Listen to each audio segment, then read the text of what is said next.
Anne of Green Gables by L.M. Montgomery, read by R.L. Wolfe for Alethea Audio.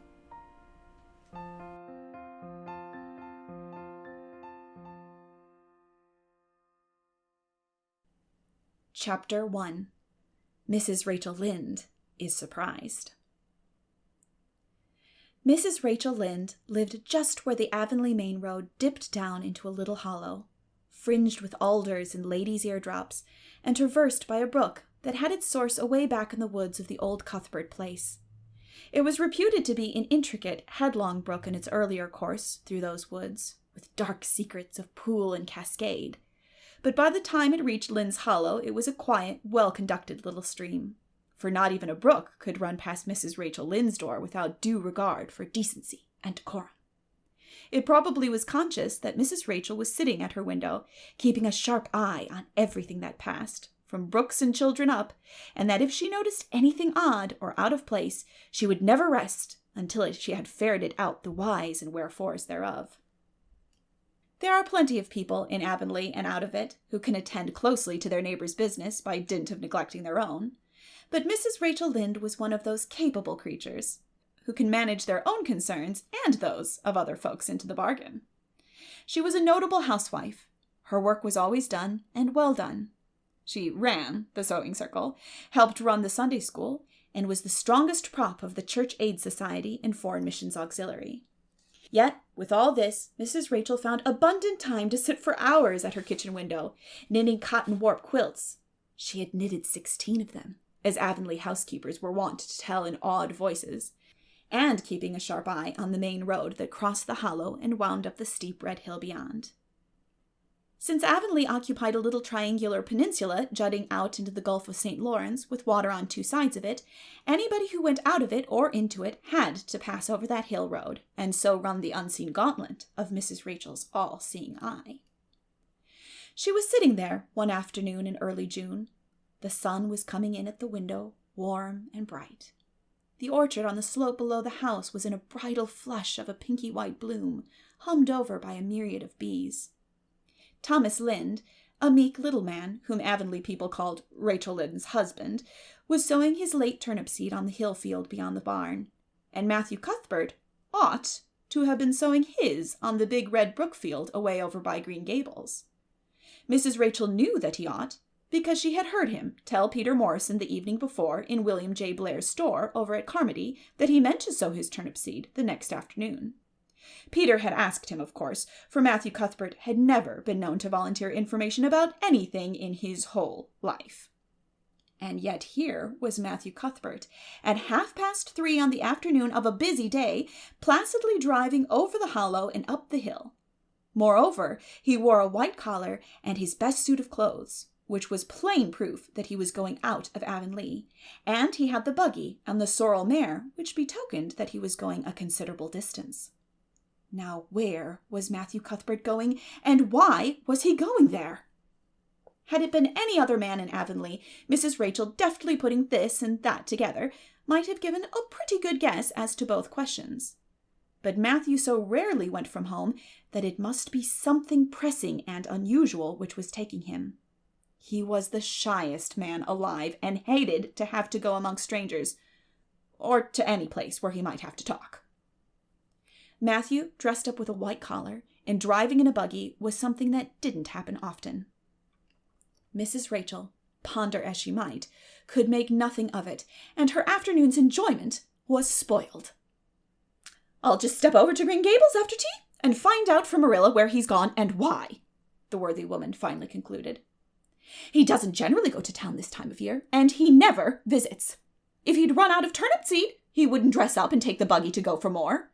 He wasn't driving fast enough to be going for the doctor. Yet something must have happened since last night to start him off. I'm clean puzzled, that's what, and I won't know a minute's peace of mind or conscience until I know what has taken Matthew Cuthbert out of Avonlea today." Accordingly, after tea, Mrs. Rachel set out. She had not far to go. The big rambling orchard and bowered house where the Cuthberts lived was a scant quarter of a mile up the road from Lynde's Hollow. To be sure, the long lane made it a good deal further.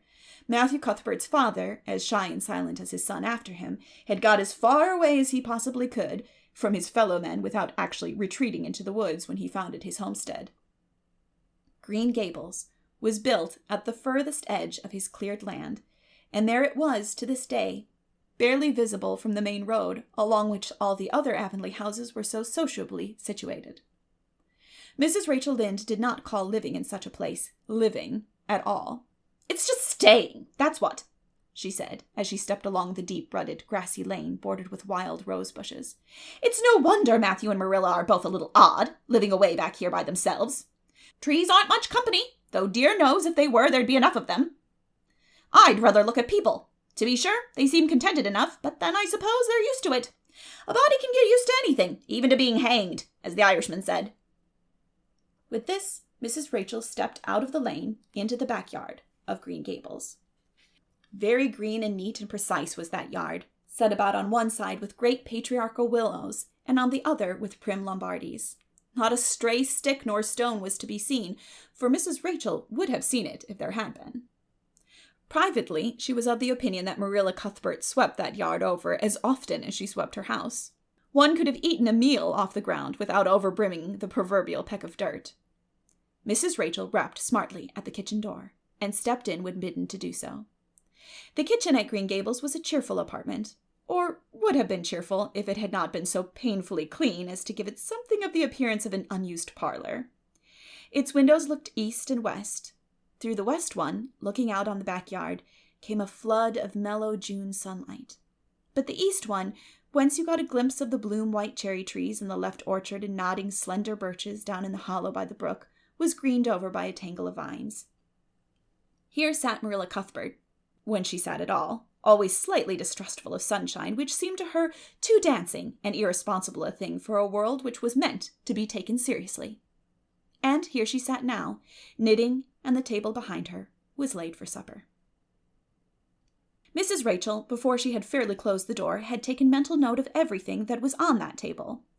There were 3 plates laid, so that Marilla must be expecting someone home with Matthew to tea. But the dishes were everyday dishes, and there was only crab-apple preserves and 1 kind of cake, so that the expected company could not be any particular company. Yet what of Matthew's white collar and the sorrel mare? Mrs. Rachel was getting fairly dizzy with this unusual mystery about quiet and mysterious Green Gables. "Good evening, Rachel," Rilla said briskly. "This is a real fine evening, isn't it? Won't you sit down? How are all your folks?" Something that, for lack of any other name, might be called friendship, existed and always had existed between Marilla Cuthbert and Mrs. Rachel, in spite of, or perhaps because of, their dissimilarity. Marilla was a tall, thin woman, with angles and without curves.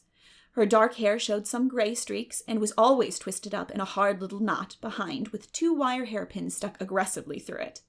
She looked like a woman of narrow experience and rigid conscience, which she was.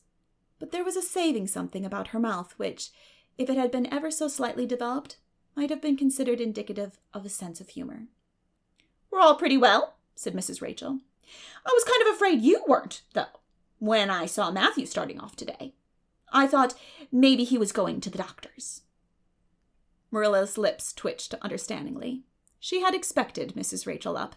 She had known that the sight of Matthew jaunting off so unaccountably would be too much for her neighbor's curiosity. "Oh, no, I'm quite well, although I had a bad headache yesterday," she said. "Matthew went to Bright River. We're getting a little boy from an orphan asylum in Nova Scotia, and he's coming on the train tonight." If Marilla had said that Matthew had gone to Bright River to meet a kangaroo from Australia, Mrs. Rachel could not have been more astonished. She was actually stricken dumb for 5 seconds. It was unsupposable that Marilla was making fun of her, but Mrs. Rachel was almost forced to suppose it. "Are you in earnest, Marilla?" she demanded when voice returned to her. "Yes, of course," said Marilla, as if getting boys from orphan asylums in Nova Scotia were part of the usual spring work of any well-regulated Avonlea farm instead of being an unheard-of innovation. Mrs. Rachel felt that she had received a severe mental jolt. She thought in exclamation points. A boy! Marilla and Matthew Cuthbert, of all people, adopting a boy from an orphan asylum. Well, the world was certainly turning upside down. She would be surprised at nothing after this. Nothing. "What on earth put such a notion into your head?" she demanded disapprovingly. This had been done without her advice being asked, and must perforce be disapproved. "Well, we've been thinking about it for some time. All winter, in fact," returned Marilla. "Mrs. Alexander Spencer was up here one day before Christmas, and she said she was going to get a little girl from the asylum over in Hopetown in the spring. Her cousin lives there, and Mrs. Spencer has visited her and knows all about it. So Matthew and I have talked it over, off and on, ever since. We thought we'd get a boy. Matthew is getting up in years, you know. He's 60, and he isn't so spry as he once was. His heart troubles him a good deal. And you know how desperate hard it's got to be to get hired help. There's never anybody to be had but those stupid, half-grown little French boys. And as soon as you do get one broken to your ways and taught something, he's up and off to the lobster canaries or the States. At first Matthew suggested getting a Barnado boy, but I said no flat to that. They may be all right, I'm not saying they're not. But no London Street Arabs for me, I said. Give me a native-born at least. It'll be a risk no matter who we get, but I'll feel easier in my mind and sleep sounder at night if we get a born Canadian. So in the end, we decided to ask Mrs. Spencer to pick us out one when she went over to get her little girl. We heard last week she was going, so we sent her word by Richard Spencer's folks at Carmody to bring us a smart, likely boy of about 10 or 11. We decided that would be the best age. Old enough to be of some use in doing chores right off, and young enough to be trained up proper. We mean to give him a good home and schooling. We had a telegram from Mrs. Alexander Spencer today. The mailman brought it from the station, saying they were coming out on the 5:30 train tonight. So Matthew went to Bright River to meet him. Mrs. Spencer will drop him off there. Of course, she goes on to White Sands Station herself. Mrs. Rachel prided herself on always speaking her mind. She proceeded to speak it now, having adjusted her mental attitude to this amazing piece of news. "Well, Marilla, I'll just tell you plain that I think you're doing a mighty foolish thing, a risky thing, that's what. You don't know what you're getting. You're bringing a strange child into your house and home, and you don't know a single thing about him, nor what his disposition is like, nor what sort of parents he had, nor how he's likely to turn out. Why, it was only last week I read in the paper how a man and his wife up west of the island took a boy out of an orphan asylum, and he set fire to the house at night. Set it on purpose, Marilla, and nearly burnt them to a crisp in their beds. And I know another case where an adopted boy used to suck the eggs. They couldn't break him of it. If you had asked my advice in the matter, which you didn't do, Marilla, I'd have said, for mercy's sake, not to think of such a thing, that's what." This Job's comforting seemed neither to offend nor alarm Marilla. She knitted steadily on. "I don't deny there's something in what you say, Rachel. I've had some qualms myself, but Matthew was terrible set on it. I could see that, so I gave in. It's so seldom Matthew sets his mind on anything that when he does, I always feel it's my duty to give in. And as for the risk, there's risks in pretty near everything a body does in this world. There's risks in people's having children of their own if it comes to that. They don't always turn out well. And then Nova Scotia is right close to the island. It isn't as if we were getting him from England or the States. He can't be much different from ourselves." "Well, I hope it will turn out all right," said Mrs. Rachel in a tone that plainly indicated her painful doubts. "Only don't say I didn't warn you. If he burns Green Gables down or puts strychnine in the well. I heard of a case over in New Brunswick where an orphan asylum child did that, and the whole family died in fearful agonies. Only it was a girl in that instance." "Well, we're not getting a girl," said Marilla, as if poisoning wells were a purely feminine accomplishment and not to be dreaded in the case of a boy. "I'd never dream of taking a girl to bring up. I wonder at Mrs. Alexander Spencer for doing it. But there, she wouldn't shrink from adopting a whole orphan asylum if she took it into her head." Mrs. Rachel would have liked to stay until Matthew came home with his imported orphan, but reflecting that it would be a good 2 hours at least before his arrival, she concluded to go up the road to Robert Bell's and tell them the news. It would certainly make a sensation, second to none, and Mrs. Rachel dearly loved to make a sensation. So she took herself away, somewhat to Marilla's relief, for the latter felt her doubts and fears reviving under the influence of Mrs. Rachel's pessimism. "Well, of all things that ever were or will be," ejaculated Mrs. Rachel when she was safely out in the lane, "it does really seem as if I must be dreaming. Well, I'm sorry for that poor young one, and no mistake. Matthew and Marilla don't know anything about children, and they'll expect him to be wiser and steadier than his own grandfather, if so be's he ever had a grandfather, which is doubtful. It seems uncanny to think of a child at Green Gables somehow. There's never been one there, for Matthew and Marilla were grown up when the new house was built, if they ever were children, which is hard to believe when one looks at them. I wouldn't be in that orphan's shoes for anything. But I pity him. That's what." So said Mrs. Rachel to the wild rose bushes out of the fullness of her heart. But if she could have seen the child who was waiting patiently at the Bright River station at that very moment, her pity would have been still deeper and more profound.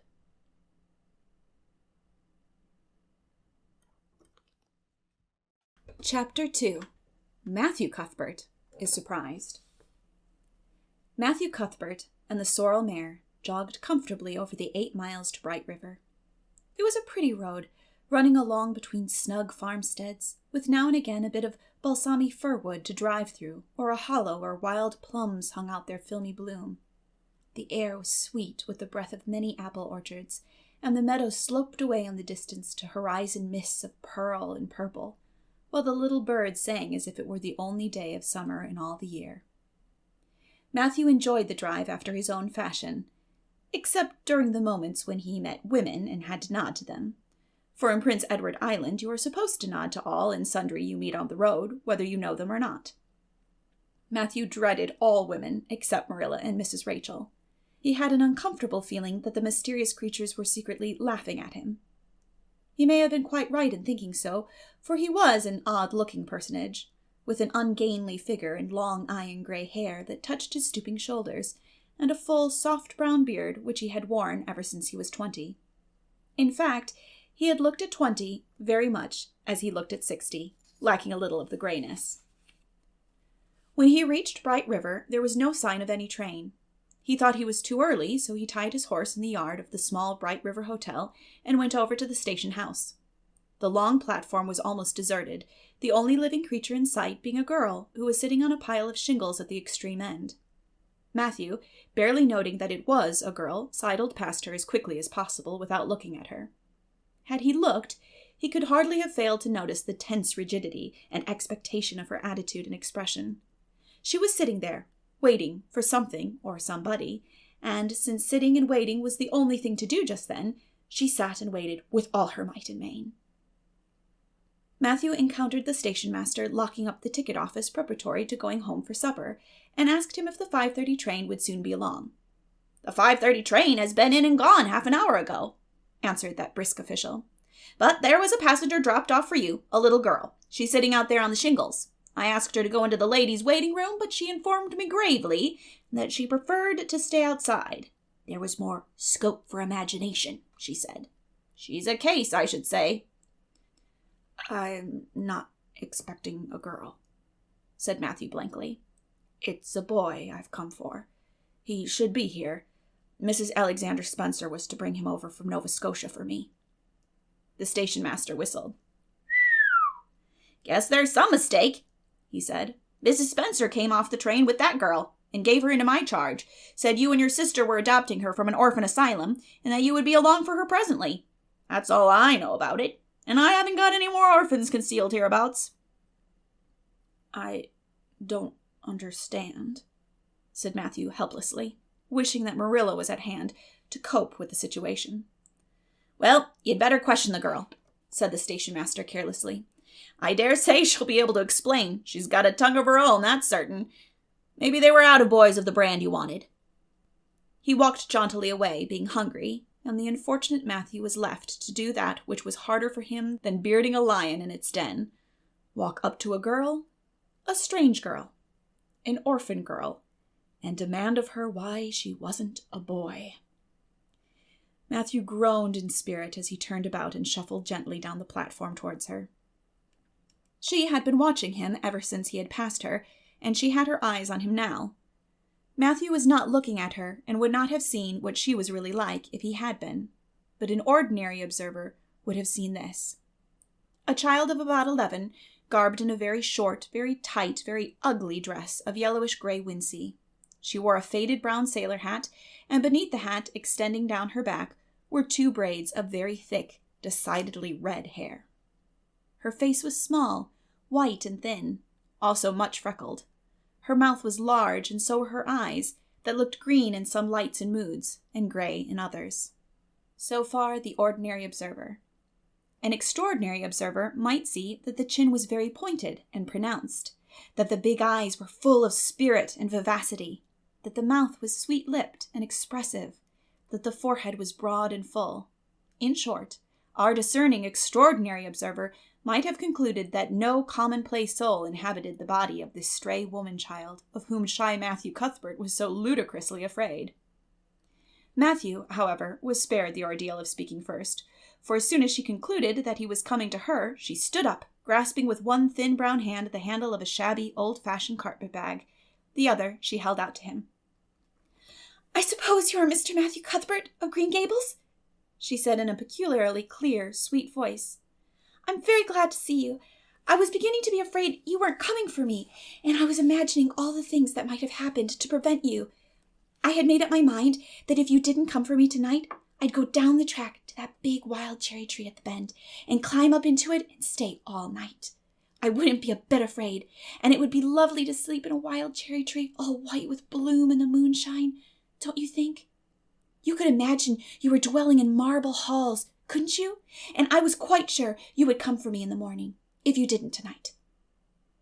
Matthew had taken the scrawny little hand awkwardly in his. Then and there he decided what to do. He could not tell this child with the glowing eyes that there had been a mistake. He would take her home and let Marilla do that. She couldn't be left at Bright River anyhow, no matter what mistake had been made, so all questions and explanations might as well be deferred until he was safely back at Green Gables. "I'm sorry I was late," he said shyly. "Come along. The horse is over in the yard. Give me your bag." "Oh, I can carry it," the child responded cheerfully. "It isn't heavy. I've got all my worldly goods in it, but it isn't heavy. And if it isn't carried in just a certain way, the handle pulls out, so I'd better keep it because I know the exact knack of it. It's an extremely old carpet bag. Oh, I'm very glad you've come, even if it would have been nice to sleep in a wild cherry tree. We've got to drive a long piece, haven't we? Mrs. Spencer said it was 8 miles. I'm glad because I love driving. Oh, it seems so wonderful that I'm going to live with you and belong to you. I've never belonged to anybody. Not really. But the asylum was the worst. I've only been in 4 months, but that was enough. I don't suppose you ever were an orphan in an asylum, so you can't possibly understand what it's like. It's worse than anything you could imagine. Mrs. Spencer said it was wicked of me to talk like that, but I didn't mean to be wicked. It's so easy to be wicked without knowing it, isn't it? They were good, you know, the asylum people, but there's so little scope for the imagination in an asylum, only just in the other orphans. It was pretty interesting to imagine things about them, to imagine that perhaps the girl who sat next to you was really the daughter of a belted earl who had been stolen away from her parents in her infancy by a cruel nurse who died before she could confess. I used to lie awake at night and imagine things like that because I didn't have time in the day. I guess that's why I'm so thin. I am dreadful thin, ain't I? There isn't a pick on my bones. I do love to imagine I'm nice and plump with dimples in my elbows. With this, Matthew's companion stopped talking, partly because she was out of breath, and partly because she had reached the buggy. Not another word did she say until they had left the village and were driving down a steep little hill, the road part of which had been cut so deeply into the soft soil that the banks, fringed with blooming wild cherry trees and slim white birches, were several feet above their heads. The child put out her hand and broke off a branch of wild plum that brushed against the side of the buggy. "Isn't that beautiful? What did that tree, leaning out from the bank all white and lacy, make you think of?" she asked. "Well, now, I dunno," said Matthew.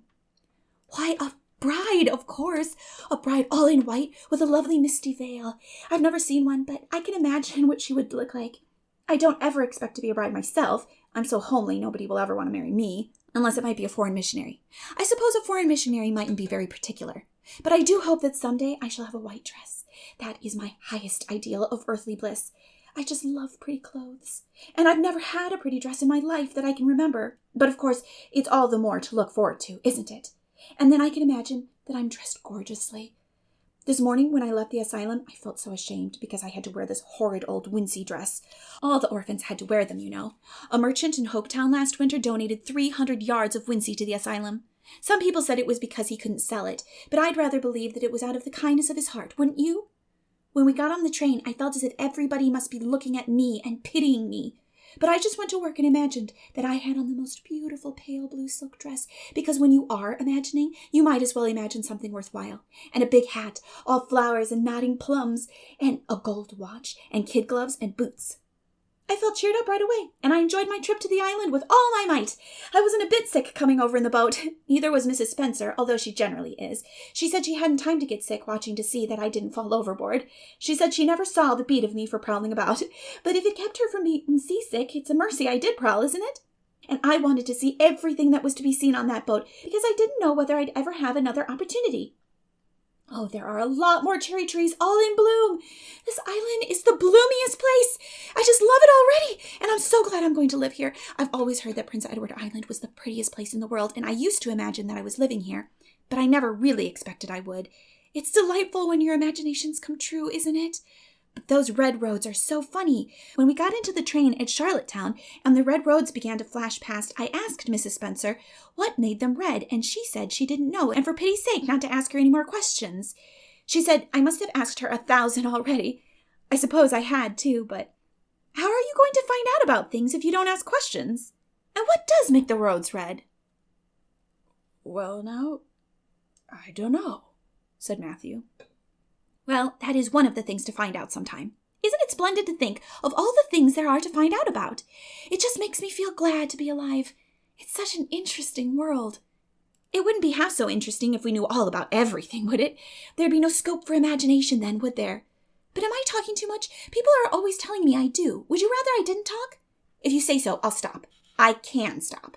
When I make up my mind to. Although it's difficult. Matthew, much to his own surprise, was enjoying himself. Like most quiet folks, he liked talkative people when they were willing to do the talking themselves, and did not expect him to keep up his end of it. But he had never expected to enjoy the society of a little girl. Women were bad enough in all conscience, but little girls were worse. He detested the way that they had of sidling past him timidly, with sideways glances as if they expected him to gobble them up at a mouthful if they ventured to say a word. This was the Avonlea type of well-bred little girl, but this freckled witch was very different, and although he found it rather difficult for his slower intelligence to keep up with her brisk mental processes, he thought that he kind of liked her chatter. So he said, as shyly as usual, "Oh, you can talk as much as you like. I don't mind." "Oh, I'm so glad. I know you and I are going to get along together fine. It's such a relief to talk when one wants to, and not to be told that children should be seen and not heard. I've had that said to me 1,000,000 times if I have once, and people laugh at me because I use big words. But if you have big ideas, you have to use big words to express them, haven't you?" "Well, now, that seems reasonable," said Matthew. "Mrs. Spencer said that my tongue must be hung in the middle.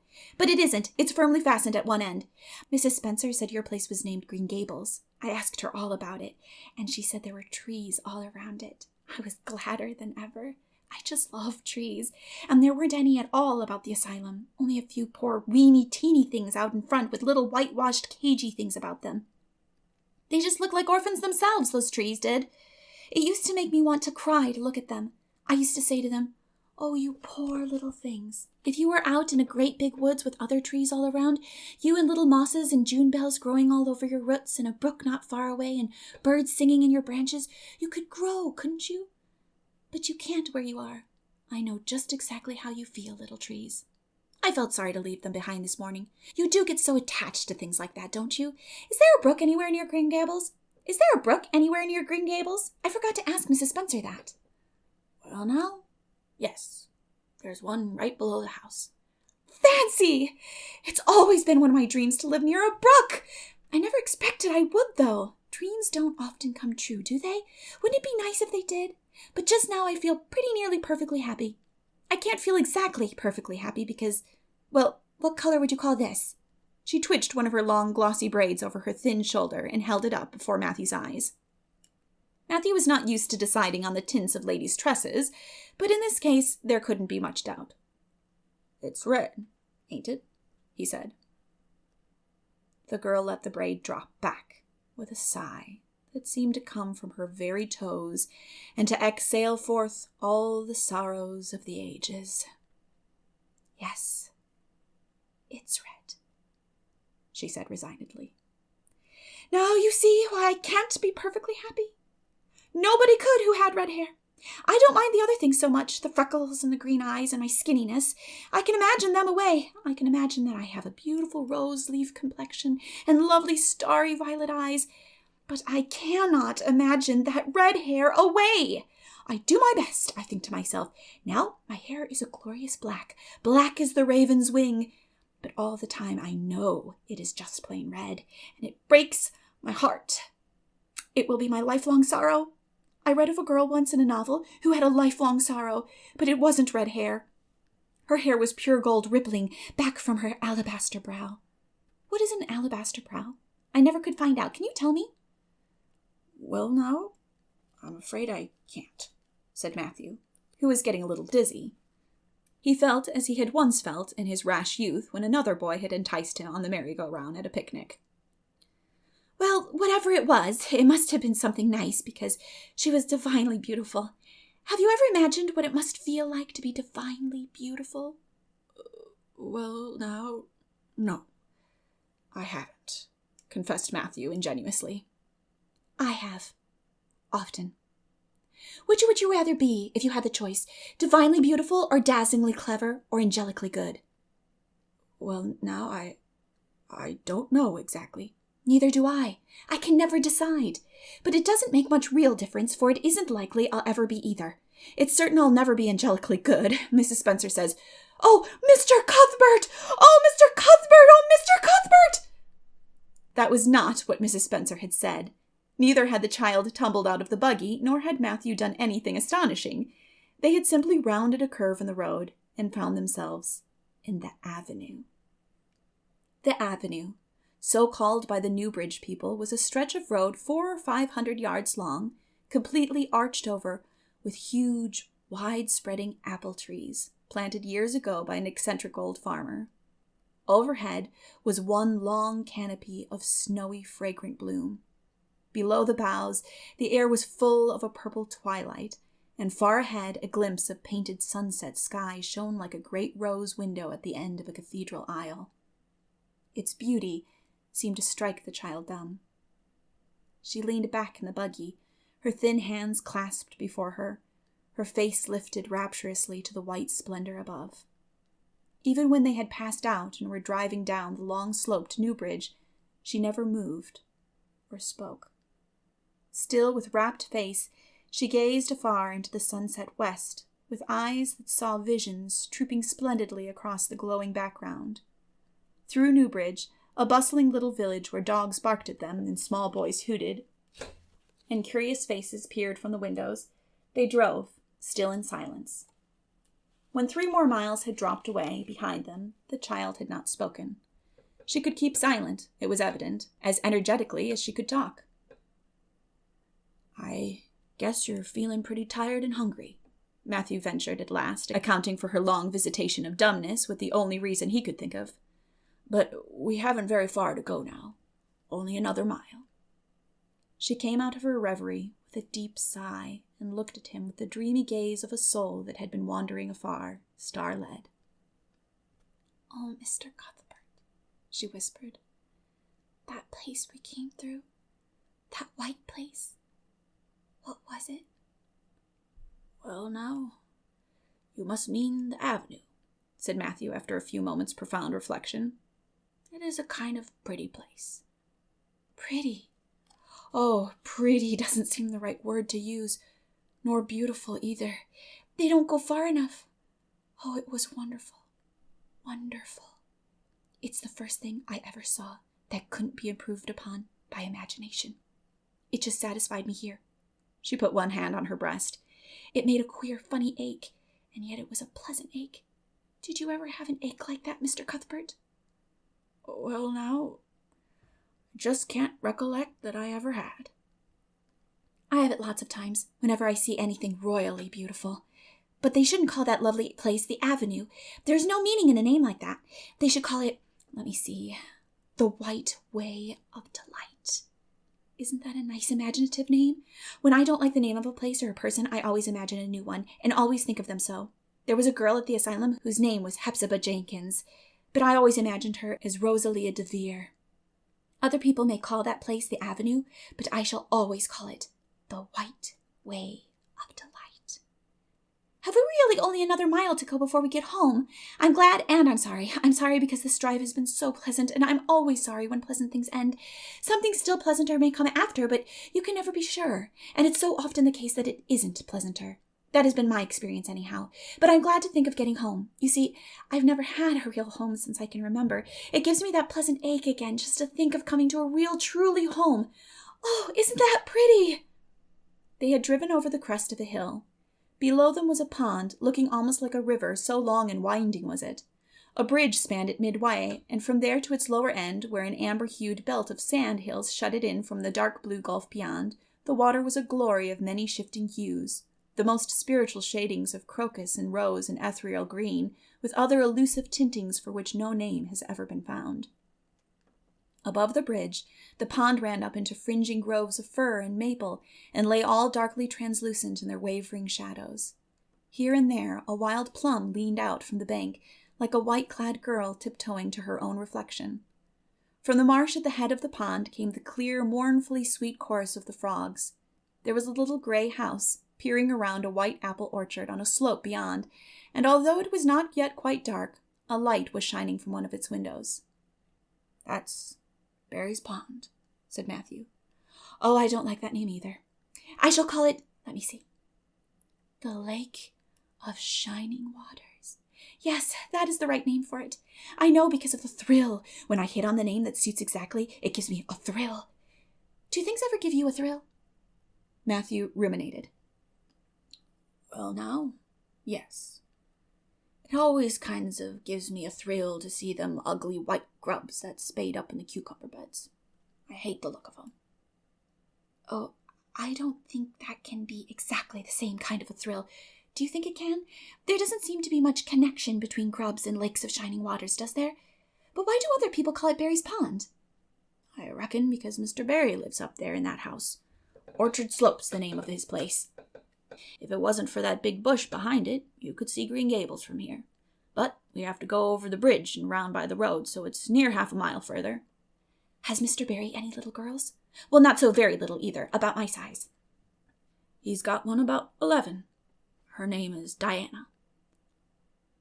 "Oh," with a long indrawing of breath. "What a perfectly lovely name." "Well, now, I don't know. There's something dreadful heathenish about it, seems to me. I'd rather Jane or Mary or some sensible name like that. But when Diana was born, there was a schoolmaster boarding there, and they gave him the naming of her, and he called her Diana." "I wish there had been a schoolmaster like that around when I was born then. Oh, here we are at the bridge. I'm going to shut my eyes tight. I'm always afraid going over bridges. I can't help imagining that perhaps, just as we get to the middle, they'll crumple up like a jackknife and nip us. So I shut my eyes, but I always have to open them for all when I think we're getting near the middle, because you see, if the bridge did crumple up, I'd want to see it crumple. What a jolly rumble it makes! I always like the rumble part of it. Isn't it splendid there are so many things to like in this world? There, we're over. Now I'll look back. Good night, dear Lake of Shining Waters. I always say good night to the things I love, just as I would to people. I think they like it. That water looks as if it was smiling at me." When they had driven up the further hill and around a corner, Matthew said, "We're pretty near home now. That's Green Gables over—" "Oh, don't tell me!" she interrupted breathlessly, catching up his partially raised arm and shutting her eyes that she might not see his gesture. "Let me guess. I'm sure I'll guess right." She opened her eyes and looked about her. They were on the crest of a hill. The sun had set some time since, but the landscape was still clear in the mellow afterlight. To the west, a dark church spire rose up against a marigold sky. Below was a little valley, and beyond a long, gently rising slope with snug farmsteads scattered along it. From one to another the child's eyes darted, eager and wistful. At last they lingered on one away to the left, far back from the road, dimly white with blossoming trees in the twilight of the surrounding woods. Over it, in the stainless southwest sky, a great crystal-white star was shining like a lamp of guidance and promise. "That's it, isn't it?" she said, pointing. Matthew slapped the reins on the sorrel's back delightedly. "Well, now, you've guessed it. but I reckon Mrs. Spencer described it so's you could tell." "No, she didn't. Really, she didn't. All she said might just as well have been about most of those other places. I hadn't any real idea what it looked like. But just as soon as I saw it, I felt it was home. Oh, it seems as if I must be in a dream. Do you know, my arm must be black and blue from the elbow up, for I've pinched myself so many times today. Every little while, a horrible sickening feeling would come over me, and I'd be so afraid it was all a dream. And then I'd pinch myself to see if it was real, until suddenly I remembered that even supposing it was only a dream, I'd better go on dreaming as long as I could. So I stopped pinching.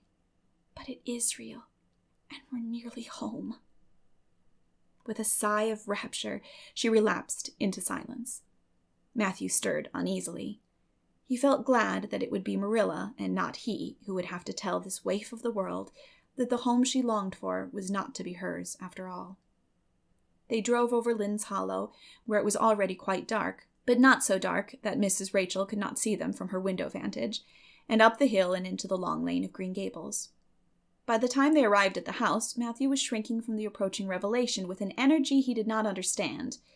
It was not of Marilla or himself he was thinking, or of the trouble this mistake was probably going to make for them, but of the child's disappointment.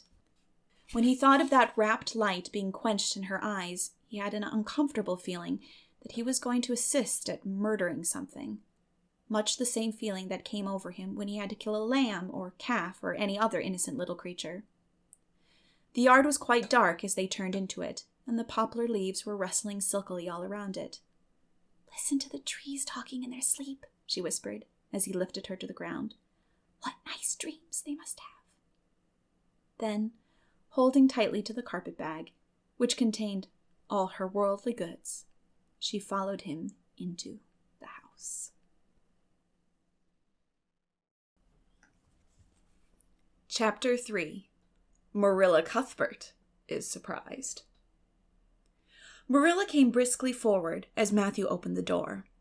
But when her eyes fell on the odd little figure in the stiff, ugly dress with the long braids of red hair and the eager, luminous eyes, she stopped short in amazement. "Matthew Cuthbert? Who's that?" she ejaculated. "Where is the boy?" "There wasn't any boy," said Matthew wretchedly. "There was only her." He nodded at the child, remembering that he had never even asked her name. "No boy? But there must have been a boy," insisted Marilla. "We sent word to Mrs. Spencer to bring a boy." "Well, she didn't. She brought her. I asked the station master, and I had to bring her home. She couldn't be left there, no matter where the mistake had come in." "Well, this is a pretty piece of business," ejaculated Marilla. During this dialogue, the child had remained silent, her eyes roving from one to the other, all the animation fading out of her face. Suddenly, she seemed to grasp the full meaning of what had been said. Dropping her precious carpet-bag, she sprang forward a step and clasped her hands. "You don't want me!" she cried. "You don't want me because I'm not a boy! I might have expected it. Nobody ever did want me. I might have known it was all too beautiful to last. I might have known nobody really did want me. Oh, what shall I do? I'm going to burst into tears." Burst into tears she did, sitting down on a chair by the table, flinging her arms out upon it and burying her face in them. She proceeded to cry stormily. Marilla and Matthew looked at each other deprecatingly across the stove. Neither of them knew what to say or do. Finally, Marilla stepped lamely into the breach. Well, there's no need to cry so about it." "Yes, there is need." The child raised her head quickly, revealing a tear-stained face and trembling lips. "You would cry, too, if you were an orphan and had come to a place you thought was going to be home and found that they didn't want you because you weren't a boy. Oh, this is the most tragical thing that ever happened to me." Something like a reluctant smile, rather rusty from long disuse, mellowed Marilla's grim expression. "Well, don't cry any more," We're not going to turn you out of doors tonight. You'll have to stay here until we investigate this affair. What's your name?" The child hesitated for a moment. "Will you please call me Cordelia?" she said eagerly. "Call you Cordelia? Is that your name?" "No, it's not exactly my name, but I would love to be called Cordelia. It's such a perfectly elegant name." "I don't know what on earth you mean. If Cordelia isn't your name, what is?" "Anne Shirley," reluctantly faltered forth the owner of that name. "But oh, please do call me Cordelia. It can't matter much to you what you call me if I'm only going to be here a little while, can it? And Anne is such an unromantic name." "Unromantic fiddlesticks," said the unsympathetic Marilla. "Anne is a real good, plain, sensible name. You've no need to be ashamed of it." "Oh, I'm not ashamed of it," explained Anne. "Only I like Cordelia better. I've always imagined that my name was Cordelia. At least, I always have of late years. When I was young, I used to imagine it was Geraldine, but I like Cordelia better now. But if you call me Anne, please call me Anne spelled with an E." "What difference does it make how it's spelled?" asked Marilla with another rusty smile as she picked up the teapot. "Oh, it makes such a difference. It looks so much nicer. When you hear a name pronounced, can't you always see it in your mind, just as if it was printed out? I can. And A-N-N looks dreadful. But A-N-N-E looks so much more distinguished. If you only call me Anne spelled with an E, I shall try to reconcile myself to not being called Cordelia." "Very well, then. Anne spelled with an E. Can you tell us how this mistake came to be made? We sent word to Mrs. Spencer to bring us a boy. Were there no boys at the asylum?" "Oh, yes, there was an abundance of them. But Mrs. Spencer said distinctly that you wanted a girl about 11 years old, and the matron said that she thought I would do. You don't know how delighted I was. I couldn't sleep all last night for joy. Oh," she added reproachfully, turning to Matthew, "why didn't you tell me at the station that you didn't want me and leave me there? If I hadn't seen the White Way of Delight and the Lake of Shining Waters, it wouldn't be so hard." "What on earth does she mean?" demanded Marilla, staring at Matthew. She's just referring to some conversation we had on the road," said Matthew hastily. "I'm going out to put the mare in, Marilla. Have tea ready when I come back." "Did Mrs. Spencer bring anybody over besides you?" continued Marilla when Matthew had gone out. "She brought Lily Jones for herself. Lily is only 5 years old, and she is very beautiful. She has nut-brown hair. If I was very beautiful and had nut-brown hair, would you keep me?" "No, we want a boy to help Matthew on the farm. A girl would be of no use to us. Take off your hat. I'll lay it in your bag on the hall table." Anne took off her hat meekly. Matthew came back presently, and they sat down to supper. But Anne could not eat. In vain she nibbled at the bread and butter and pecked at the crab-apple preserve out of the little scalloped glass dish by her plate. She did not really make any headway at all. "You're not eating anything," said Marilla sharply, eyeing her as if it were a serious shortcoming. Anne sighed. "I can't. I'm in the depths of despair. Can you eat when you are in the depths of despair?" "I've never been in the depths of despair, so I can't say," responded Marilla. "Weren't you? Well, did you ever try to imagine you were in the depths of despair?" "No, I didn't." "Then I don't think you can understand what it's like. It's a very uncomfortable feeling indeed. When you try to eat, a lump comes right up in your throat, and you can't swallow anything, not even if it was a chocolate caramel. I had one chocolate caramel once, 2 years ago, and it was simply delicious. I've often dreamed since then that I had a lot of chocolate caramels, but I always wake up just when I'm going to eat them. I do hope you won't be offended because I can't eat. Everything is extremely nice, but still, I cannot eat." "I guess she's tired," said Matthew, who hadn't spoken since his return from the barn. "Best put her to bed, Marilla." Marilla had been wondering where Anne should be put to bed. She had prepared a couch in the kitchen chamber for the desired and expected boy, but although it was neat and clean, it did not seem quite the thing to put a girl there somehow. But the spare room was out of the question for such a stray waif, so there remained only the east gable room. Marilla lighted a candle and told Anne to follow her, which Anne spiritlessly did, taking her hat and carpet-bag from the hall table as she passed. The hall was fearsomely clean. The little gable chamber in which she presently found herself seemed still cleaner. Marilla set the candle on a three-legged, three-cornered table and turned down the bedclothes. "I suppose you have a nightgown?" she questioned. Anne nodded. "Yes, I have two.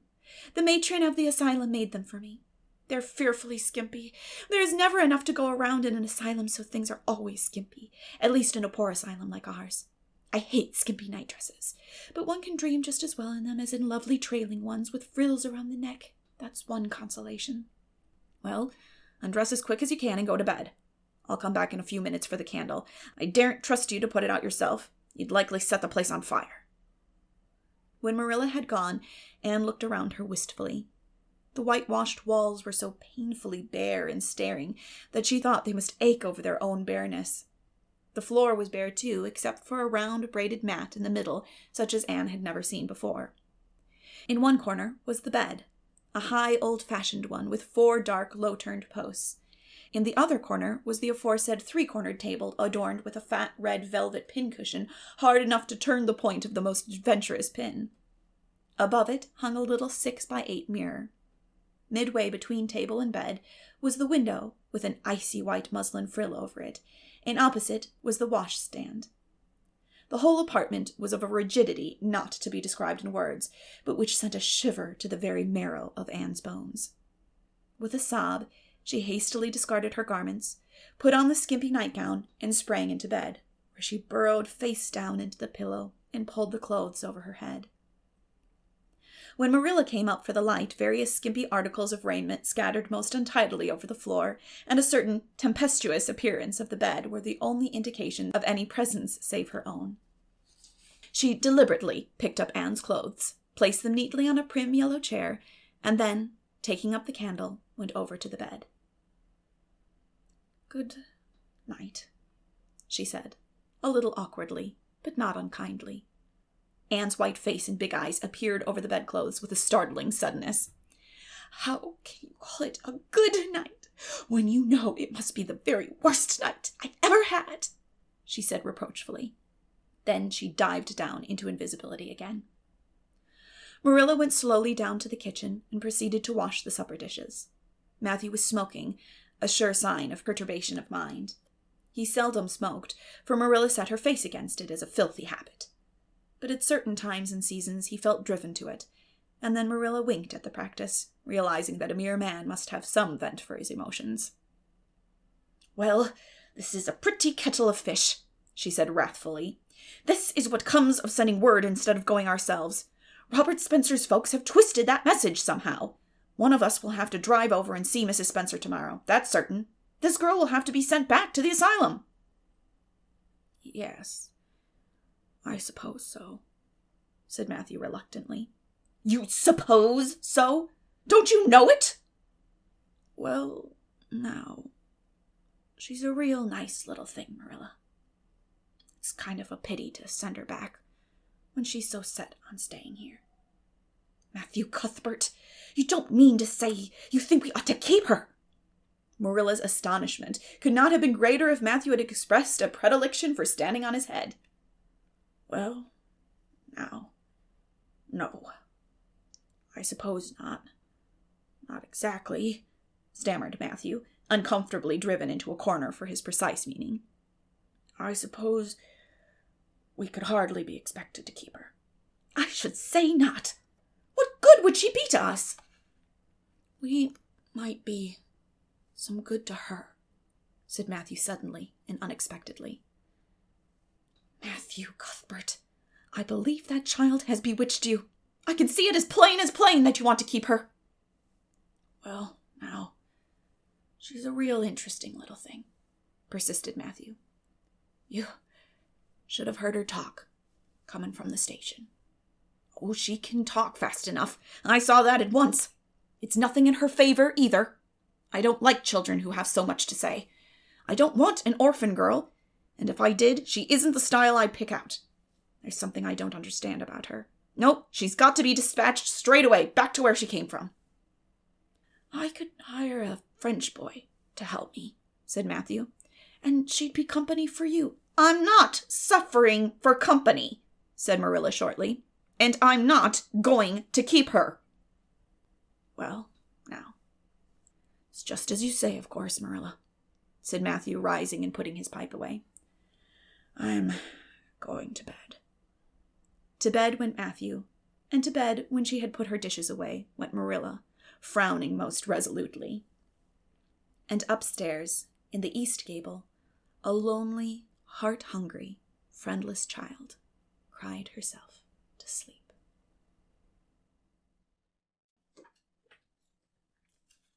Chapter 4. Morning at Green Gables.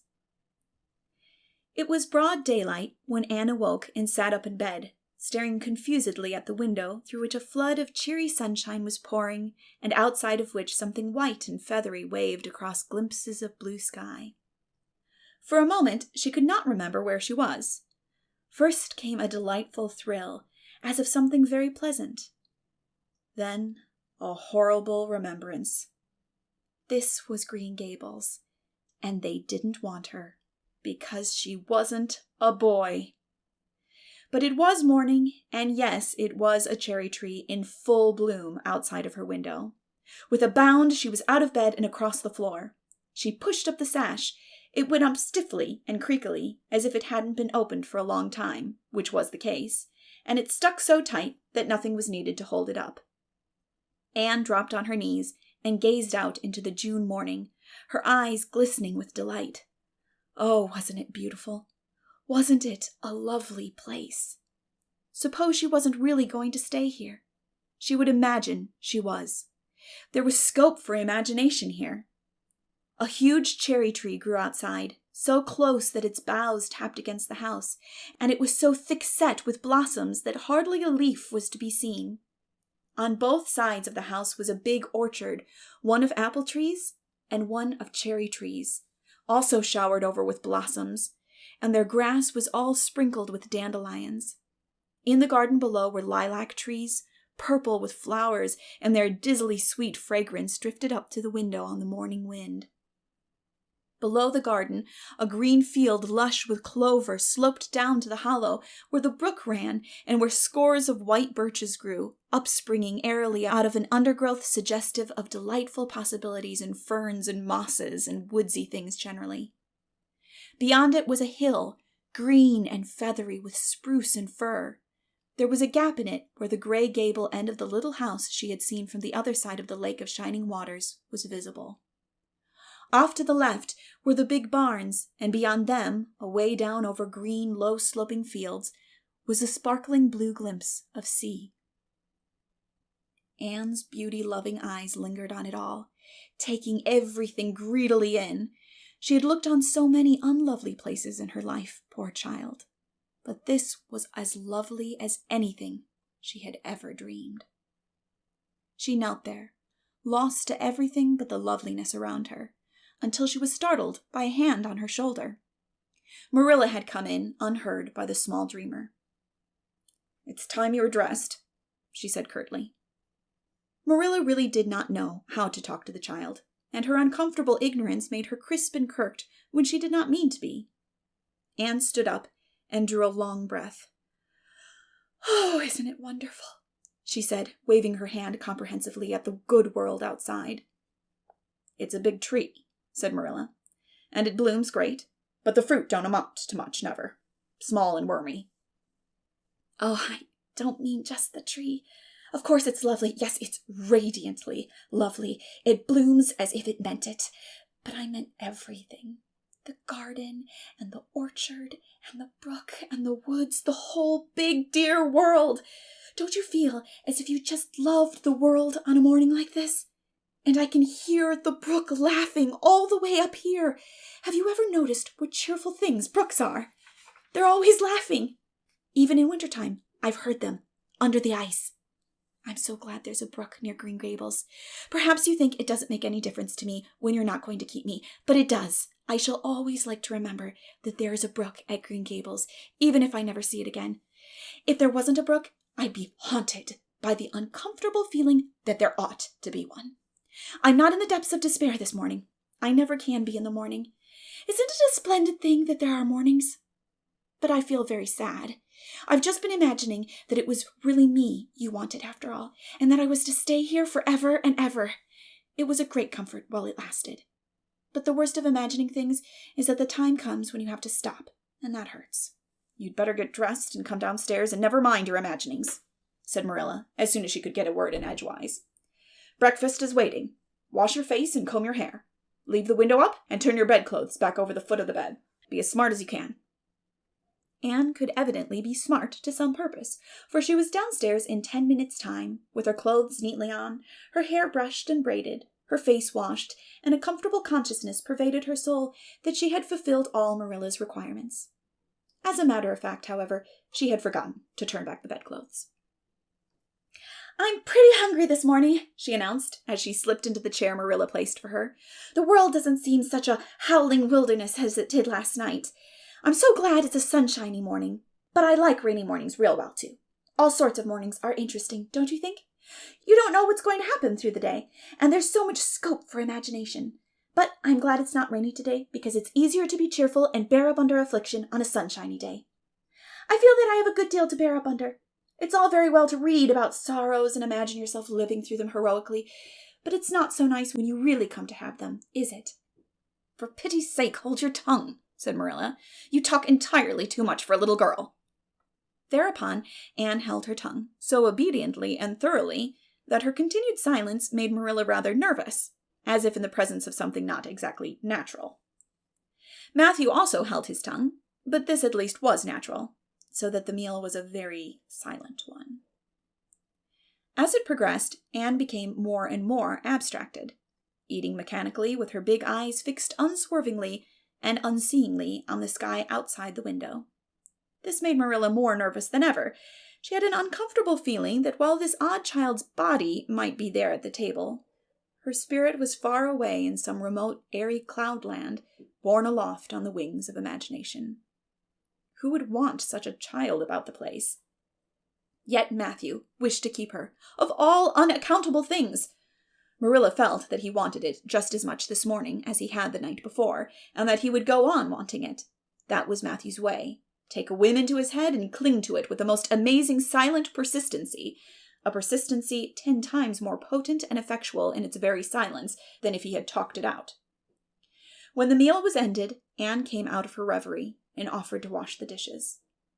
Can you wash dishes right? Asked Marilla distrustfully. Pretty well. I'm better at looking after children, though. I've had so much experience at that. It's such a pity you haven't any here for me to look after. I don't feel as if I wanted any more children to look after than I've got at present. Your problem enough in all conscience.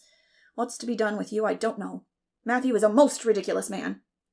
I think he's lovely, said Anne reproachfully. He is so very sympathetic. He didn't mind how much I talked. He seemed to like it. I felt that he was a kindred spirit as soon as ever I saw him. You're both queer enough, if that's what you mean by kindred spirits, said Marilla with a sniff. Yes, you may wash the dishes. Take plenty of hot water, and be sure you dry them well. I've got enough to attend to this morning, for I'll have to drive over to White Sands in the afternoon and see Mrs. Spencer. You'll come with me, and we'll settle what's to be done with you. After you've finished the dishes, go upstairs and make your bed. Anne washed the dishes deftly enough, as Marilla, who kept a sharp eye on the process, discerned. Later on, she made her bed less successfully, for she had never learned the art of wrestling with a feather tick. But it was done somehow and smoothed down, and then Marilla, to get rid of her, told her she might go out of doors and amuse herself until dinner-time. Anne flew to the door, face alight, eyes glowing. On the very threshold, she stopped short, wheeled about, came back, and sat down by the table, light and glow as effectually blotted out as if someone had clapped an extinguisher on her. "What's the matter now?" demanded Marilla. "I don't dare go out," said Anne in the tone of a martyr relinquishing all earthly joys. "If I can't stay here, there is no use in my loving Green Gables. And if I go out there and get acquainted with all those trees and flowers and the orchard and the brook, I'll not be able to help loving it. It's hard enough now, so I won't make it any harder. I want to go out so much. Everything seems to be calling me. Anne, Anne, come out to us. Anne, Anne, we want a playmate. But it's better not. There's no use in loving things if you have to be torn away from them, is there? And it's so hard to keep from loving things, isn't it? That was why I was so glad when I thought I was going to live here. I thought I'd have so many things to love and nothing to hinder me. But that brief dream is over. I am resigned to my fate now, so I don't think I'll go out.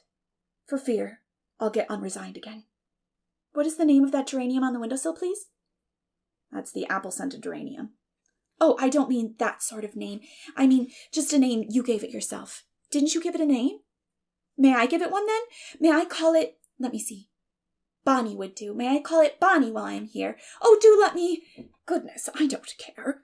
But where on earth is the sense of naming a geranium? Oh, I like things to have handles, even if they are only geraniums. It makes them seem more like people.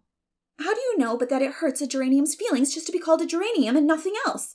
You wouldn't like to be called nothing but woman all the time. Yes, I shall call it Bonnie.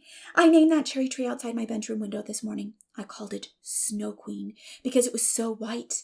Of course, it won't always be in blossom, but one can imagine that it is. Can't one?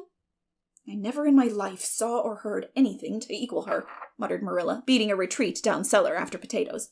She is kind of interesting, as Matthew says. I can feel already that I'm wondering what on earth she'll say next. She'll be casting a spell over me, too. She cast it over Matthew. That look he gave me when he went out said everything he said or hinted last night over again. I wish he was like other men and could talk things out. A body could answer back then and argue him into reason. But what's to be done with a man who just looks? Anne had relapsed into reverie, with her chin in her hands and her eyes on the sky when Marilla returned from her cellar pilgrimage. There Marilla left her until the early dinner was on the table. I suppose I can have the mare and buggy this afternoon, Matthew? Said Marilla. Matthew nodded and looked wistfully at Anne. Marilla intercepted the look and said grimly, I'm going to drive over to White Sands and settle this thing. I'll take Anne with me, and Mrs. Spencer will probably make arrangements to send her back to Nova Scotia at once. I'll set your tea out for you, and I'll be home in time to milk the cows. Still, Matthew said nothing, and Marilla had a sense of having wasted words and breath. There is nothing more aggravating than a man who won't talk back, unless it is a woman who won't. Matthew hitched the sorrel into the buggy in due time, and Marilla and Anne set off. Matthew opened the yard gate for them, and as they drove slowly through, he said, to nobody in particular as it seemed, Little Jerry Boot from the creek was here this morning, and I told him I guess I'd hire him for the summer. Marilla made no reply, but she hit the unlucky sorrel such a vicious clip with the whip that the fat mare, unused to such treatment, whizzed indignantly down the lane at an alarming pace. Marilla looked back once as the buggy bounced along, and saw that aggravating Matthew leaning over the gate, looking wistfully after them. Chapter 5. Anne's History. Do you know, said Anne confidentially, I've made up my mind to enjoy this drive. It's been my experience that you can nearly always enjoy things if you make up your mind firmly that you will. Of course, you must make it up firmly. I'm not going to think about going back to the asylum while we're having our drive. I'm just going to think about the drive. Oh, look! There's one little early wild rose out. Isn't it lovely? Don't you think it must be glad to be a rose? Wouldn't it be nice if roses could talk? I'm sure they could tell us such lovely things. And isn't pink the most bewitching color in the world? I love it, but I can't wear it. Red-headed people can't wear pink, not even in imagination. Did you ever know of anybody whose hair was red when she was young, but got to be another color when she grew up? No, I don't know as I ever did, said Marilla mercilessly, and I shouldn't think it likely to happen in your case either. Anne sighed. Well, that is another hope gone. My life is a perfect graveyard of buried hopes. That's a sentence I read in a book once, and I say it over to comfort myself whenever I'm disappointed in anything. I don't see where the comforting comes in myself, said Marilla. Why, because it sounds so nice and romantic, just as if I were a heroine in a book, you know.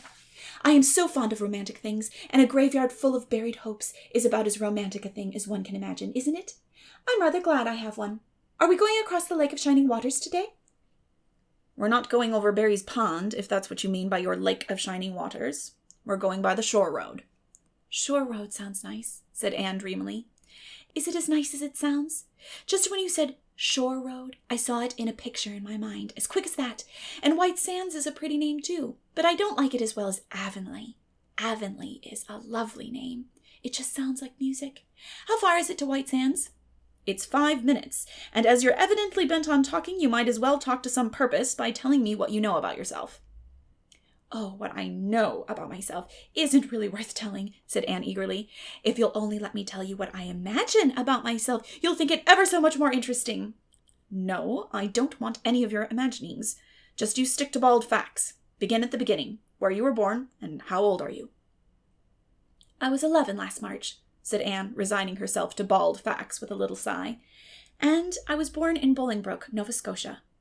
My father's name was Walter Shirley, and he was a teacher in the Bolingbroke High School. My mother's name was Bertha Shirley.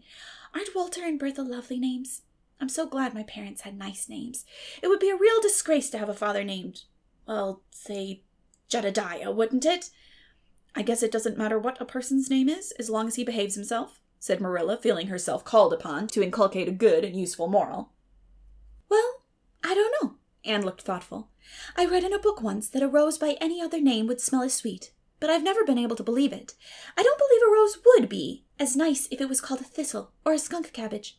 I suppose my father could have been a good man, even if he had been called Jedediah, but I'm sure it would have been a cross. Well, my mother was a teacher in the high school too, but when she married father, she gave up teaching, of course. A husband was enough responsibility. Mrs. Thomas said that they were a pair of babies and as poor as church mice. They went to live in a weeny-teeny little yellow house in Bolingbroke. I've never seen that house, but I've imagined it thousands of times.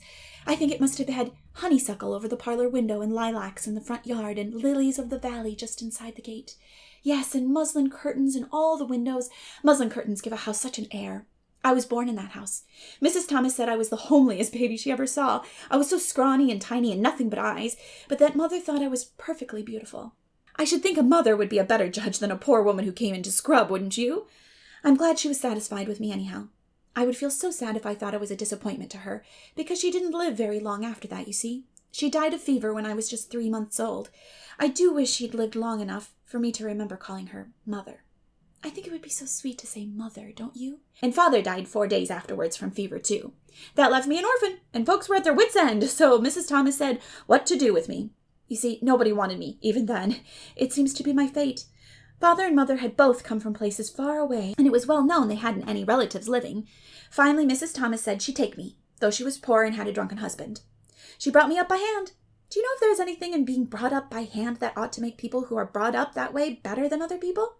Because whenever I was naughty, Mrs. Thomas would ask me how I could be such a bad girl when she had brought me up by hand, reproachful-like. Mr. and Mrs. Thomas moved away from Bolingbroke to Marysville, and I lived with them until I was 8 years old. I helped look after the Thomas children. There were 4 of them, younger than me, and I can tell you they took a lot of looking after. Then Mr. Thomas was killed, falling under a train, and his mother offered to take Mrs. Thomas and the children, but she didn't want me. Mrs. Thomas was at her wit's end, so she said, what to do with me? Then Mrs. Hammond from up the river came down and said she'd take me, seeing as I was handy with children, and I went up the river to live with her, in a little clearing among the stumps. It was a very lonesome place. I'm sure I could never live there if I hadn't had an imagination. Mr. Hammond worked a little sawmill up there, and Mrs. Hammond had 8 children. She had twins 3 times. I like babies in moderation, but twins 3 times in succession is too much. I told Mrs. Hammond so firmly when the last pair came. I used to get so dreadfully tired carrying them about. I lived upriver with Mrs. Hammond over 2 years, and then Mr. Hammond died, and Mrs. Hammond broke up housekeeping. She divided her children among her relatives and went to the States. I had to go to the asylum at Hopetown because nobody would take me. They didn't want me at the asylum either. They said they were overcrowded as it was. But they had to take me, and I was there 4 months until Mrs. Spencer came. Anne finished up with another sigh, of relief this time. Evidently, she did not like talking about her experiences in a world that had not wanted her. "Did you ever go to school?" demanded Marilla, turning the sorrel mare down the shore road. "Not a great deal. I went a little the last year I stayed with Mrs. Thomas. When I went upriver, we were so far from a school that I couldn't walk it in winter, and there was vacation in summer, so I could only go in the spring and fall. But of course I went while I was at the asylum. I can read pretty well, and I know ever so many pieces of poetry off by heart. The Battle of Hohenlinden, and Edinburgh after Flodden, and Bingen on the Rhine, and lots of The Lady of the Lake, and most of the Seasons by James Thomson. Don't you just love poetry that gives you a crinkly feeling up and down your back? There's a piece in the Fifth Reader, The Downfall of Poland, that is just full of thrills. Of course, I wasn't in the Fifth Reader. I was only in the Fourth, but the big girls used to lend me theirs to read. Were those women, Mrs. Thomas and Mrs. Hammond, good to you? Asked Marilla, looking at Anne out of the corner of her eye. Oh, faltered Anne. Her sensitive little face suddenly flushed scarlet and embarrassment sat on her brow. Oh, they meant to be. I know they meant to be just as good and kind as possible. And when people mean to be good to you, you don't mind very much when they're not quite always. They had a good deal to worry them, you see. It's very trying to have a drunken husband, you see. And it must be very trying to have twins 3 times in succession, don't you think? But I feel sure they meant to be good to me. Marilla asked no more questions. Anne gave herself up to a silent rapture over the shore road, and Marilla guided the sorrel abstractedly while she pondered deeply. Pity was suddenly stirring in her heart for the child. What a starved, unloved life she had had, a life of drudgery and poverty and neglect, for Marilla was shrewd enough to read between the lines of Anne's history and divine the truth. No wonder she had been so delighted at the prospect of a real home. It was a pity she had to be sent back. What if she, Marilla, should indulge Matthew's unaccountable whim and let her stay? He was set on it, and the child seemed a nice, teachable little thing. She's got too much to say, thought Marilla. But she might be trained out of that. And there's nothing rude or slangy in what she does say. She's ladylike. It's likely her people were nice folks. The shore road was woodsy and wild and lonesome. On the right hand, scrub firs, their spirits quite unbroken by long years of tussle with the Gulf winds, grew thickly. On the left were the steep red sandstone cliffs, so near the track in places that a mare of less steadiness than the sorrel might have tried the nerves of the people behind her. Down at the base of the cliffs were heaps of surf-worn rocks or little sandy coves inlaid with pebbles as with ocean jewels. Beyond lay the sea, shimmering and blue, and over it soared the gulls, their pinions flashing silvery in the sunlight. "Isn't the sea wonderful?" said Anne, rousing from a long, wide-eyed silence. "When I lived in Marysville, Mr. Thomas hired an express wagon and took us all to spend the day at the shore 10 miles away. I enjoyed every moment of that day, even if I had to look after the children all the time. I lived it over in happy dreams for years. But this shore is nicer than the Marysville shore. Aren't those gulls splendid? Would you like to be a gull? I think I would. That is, if I couldn't be a human girl. Don't you think it would be nice to wake up at sunrise and swoop down over the water and away out over the lovely blue all day, and then at night to fly back to one's nest? Oh, I can just imagine myself doing it. What big house is that? Just ahead, please." "That's the White Sands Hotel. Mr. Kirk runs it, but the season hasn't begun yet. There are heaps of Americans come there for the summer. They think the shore is just about right." "I was afraid it might be Mrs. Spencer's place," said Anne mournfully. "I don't want to get there. Somehow, it will seem like the end of everything."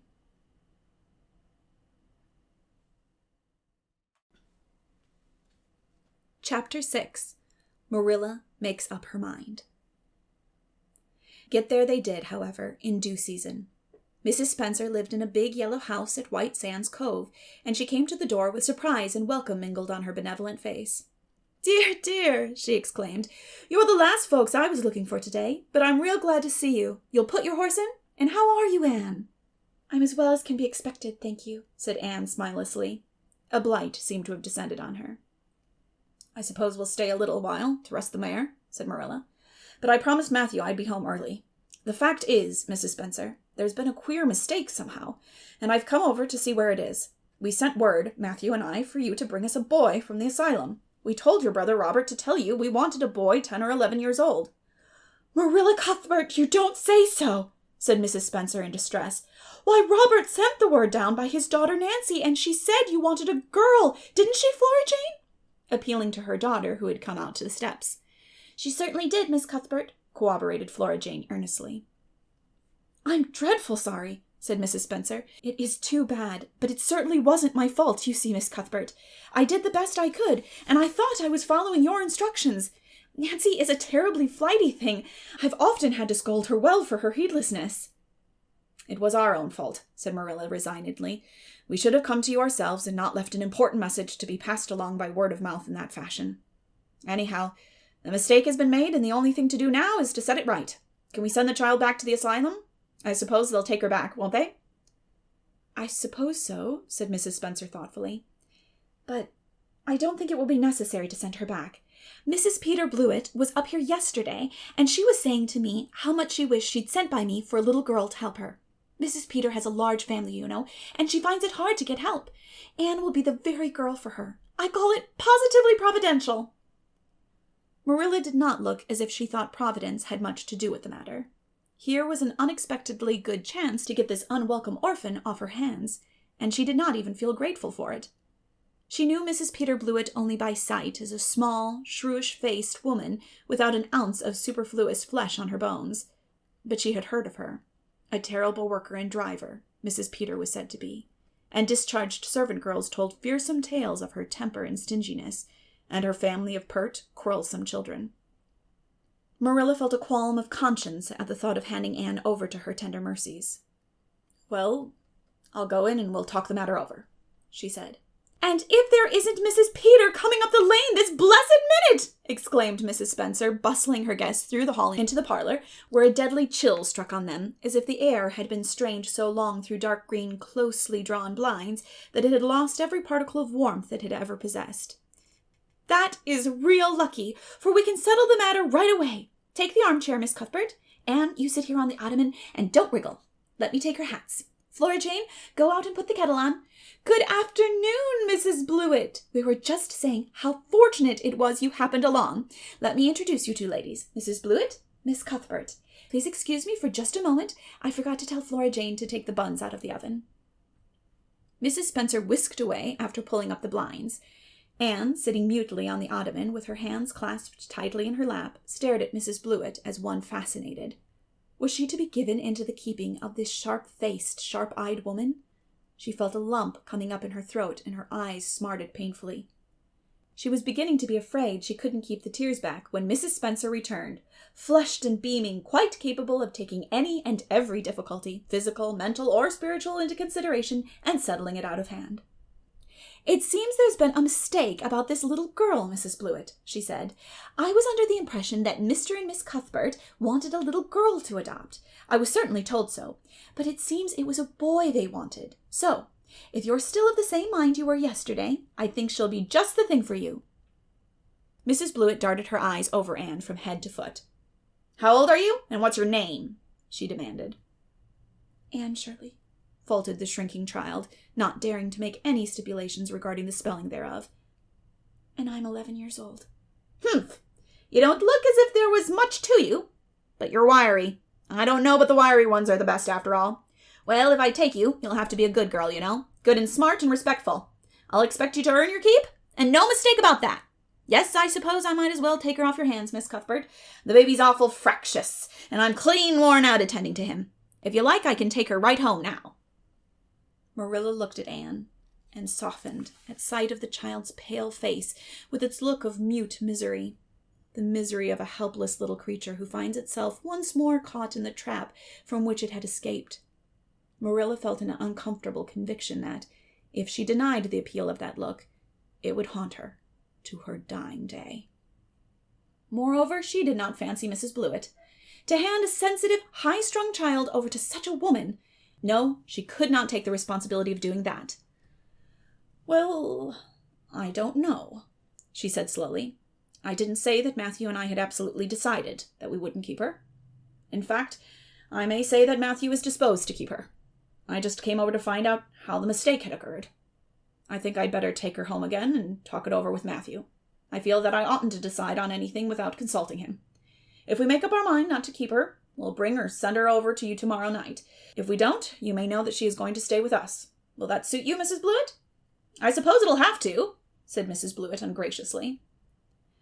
During Marilla's speech, a sunrise had been dawning on Anne's face. First, the look of despair faded out. Then came a faint flush of hope. Her eyes grew deep and bright as morning stars. The child was quite transfigured, and a moment later, when Mrs. Spencer and Mrs. Blewett went out in quest of a recipe the latter had come to borrow, she sprang up and flew across the room to Marilla. "Oh, Miss Cuthbert, did you really say that perhaps you would let me stay at Green Gables?"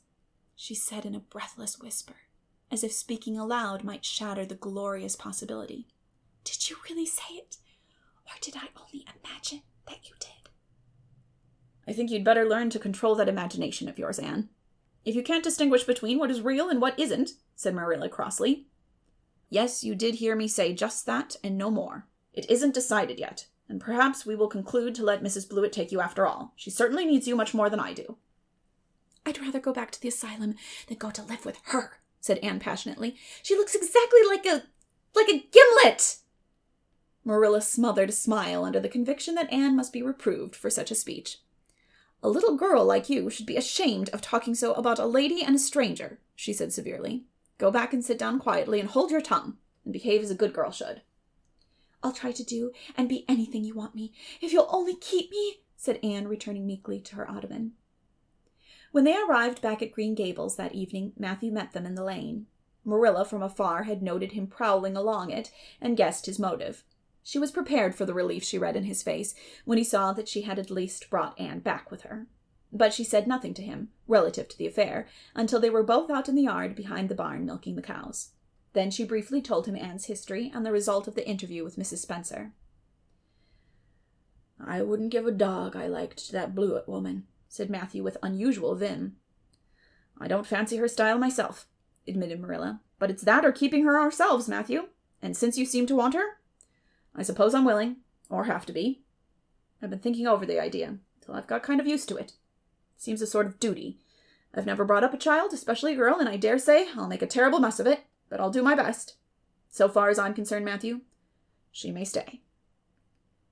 Matthew's shy face was a glow of delight. "Well, now, I reckon you'd come to see it in that light, Marilla," he said. "She's just an interesting little thing." "It'd be more to the point if you could say she was a useful little thing," retorted Marilla. "But I'll make it my business to see she's trained to be that. And mind, Matthew, you're not to go interfering with my methods. Perhaps an old maid doesn't know much about bringing up a child, but I guess she knows more than an old bachelor. So you just leave me to manage her. When I fail, it'll be time enough to put your oar in." There, Marilla. You can have your own way," said Matthew reassuringly. "Only be as good and kind to her as you can be without spoiling her. I kind of think she's one of the sort you can do anything with if you only get her to love you." Marilla sniffed, to express her contempt for Matthew's opinions concerning anything feminine, and walked off to the dairy with the pails. "I won't tell her tonight that she can stay," she reflected, as she strained the milk into the creamers. "She'd be so excited that she wouldn't sleep a wink. Marilla Cuthbert, you're fairly in for it. Did you ever suppose you'd see the day when you'd be adopting an orphan girl? It's surprising enough, but not so surprising as that Matthew should be at the bottom of it, him that always seemed to have such a mortal dread of little girls. Anyhow, you've decided on the experiment, and goodness only knows what will come of it." Chapter 7. Anne Says Her Prayers. When Marilla took Anne up to bed that night, she said stiffly, "Now, Anne, I noticed last night that you threw your clothes all about the floor when you took them off. That is a very untidy habit, and I can't allow it at all. As soon as you take off any article of clothing, fold it neatly and place it on the chair. I haven't any use at all for little girls who aren't neat." "I was so harrowed up in my mind last night that I didn't think about my clothes at all," said Anne. "I'll fold them nicely tonight. They always made us do that at the asylum. Half the time, though, I'd forget. I'd be in such a hurry to get into bed nice and quiet and imagine things." "You'll have to remember a little better if you stay here," admonished Marilla. "There, that looks something like. Say your prayers now and get into bed." "I never say any prayers," announced Anne. Marilla looked horrified astonishment. "Why, Anne, what do you mean? Were you never taught to say your prayers? God always wants little girls to say their prayers. Don't you know who God is, Anne?" "God is a spirit, infinite, eternal, and unchangeable in his being, wisdom, power, holiness, justice, goodness, and truth," responded Anne promptly and glibly. Marilla looked rather relieved. So you know something then, thank goodness. You're not quite a heathen. Where did you learn that? Oh, at the Asylum Sunday School. They made us learn the whole catechism. I liked it pretty well. There's something splendid about some of the words. Infinite, eternal, and unchangeable. Isn't that grand? It has such a roll to it, just like a big organ playing. You couldn't quite call it poetry, I suppose, but it sounds a lot like it, doesn't it? We're not talking about poetry, Anne. We are talking about saying your prayers.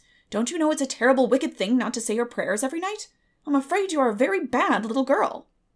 You'd find it easier to be bad than good if you had red hair, said Anne reproachfully. People who haven't red hair don't know what trouble it is. Mrs. Thomas told me that God made my hair red on purpose, and I've never cared about him since. And anyhow, I'd always be too tired at night to bother saying prayers. People who have to look after twins can't be expected to say their prayers. Now, do you honestly think they can? Marilla decided that Anne's religious training must be begun at once. Plainly, there was no time to be lost. You must say your prayers while you are under my roof, Anne. Why, of course, if you want me to, assented Anne cheerfully. I'd do anything to oblige you, but you'll have to tell me what to say for this once. After I get into bed, I'll imagine out a real nice prayer to say always. I believe that it will be quite interesting, now that I come to think of it. You must kneel down, said Marilla in embarrassment. Anne knelt at Marilla's knee and looked up gravely. Why must people kneel down to pray? If I really wanted to pray, I'll tell you what I'd do. I'd go out into a great big field all alone, or into the deep, deep woods, and I'd look up into the sky, up, up, up, into that lovely blue sky that looks as if there was no end to its blueness, and then I'd just feel a prayer. Well, I'm ready. What am I to say? Marilla felt more embarrassed than ever. She had intended to teach Anne the childish classic, Now I Lay Me Down to Sleep, but she had, as I have told you, the glimmerings of a sense of humor, which is simply another name for a sense of the fitness of things, and it suddenly occurred to her that that simple little prayer, sacred to white-robed childhood, lisping at motherly knees, was entirely unsuited to this freckled witch of a girl who knew and cared nothing about God's love, since she had never had it translated to her through the medium of human love. You're old enough to pray for yourself, Anne, she said finally. Just thank God for your blessings, and ask him humbly for the things you want. Well, I'll do my best, promised Anne, burying her face in Marilla's lap. Gracious Heavenly Father. That's the way the ministers say it in church, so I suppose it's all right in a private prayer, isn't it? She interjected, lifting her head for a moment. Gracious Heavenly Father, I thank thee for the white way of delight and the lake of shining waters, and Bonnie and the Snow Queen. I'm really extremely grateful for them, and that's all the blessings I can think of just now to thank thee for. As for the things I want, they're so numerous that it would take a great deal of time to name them all, so I will only mention the two most important. Please let me stay at Green Gables, and please let me be good-looking when I grow up. I remain yours respectfully, Anne Shirley. There, did I do it all right? She asked eagerly, getting up. I could have made it much more flowery if I'd had a little more time to think it over.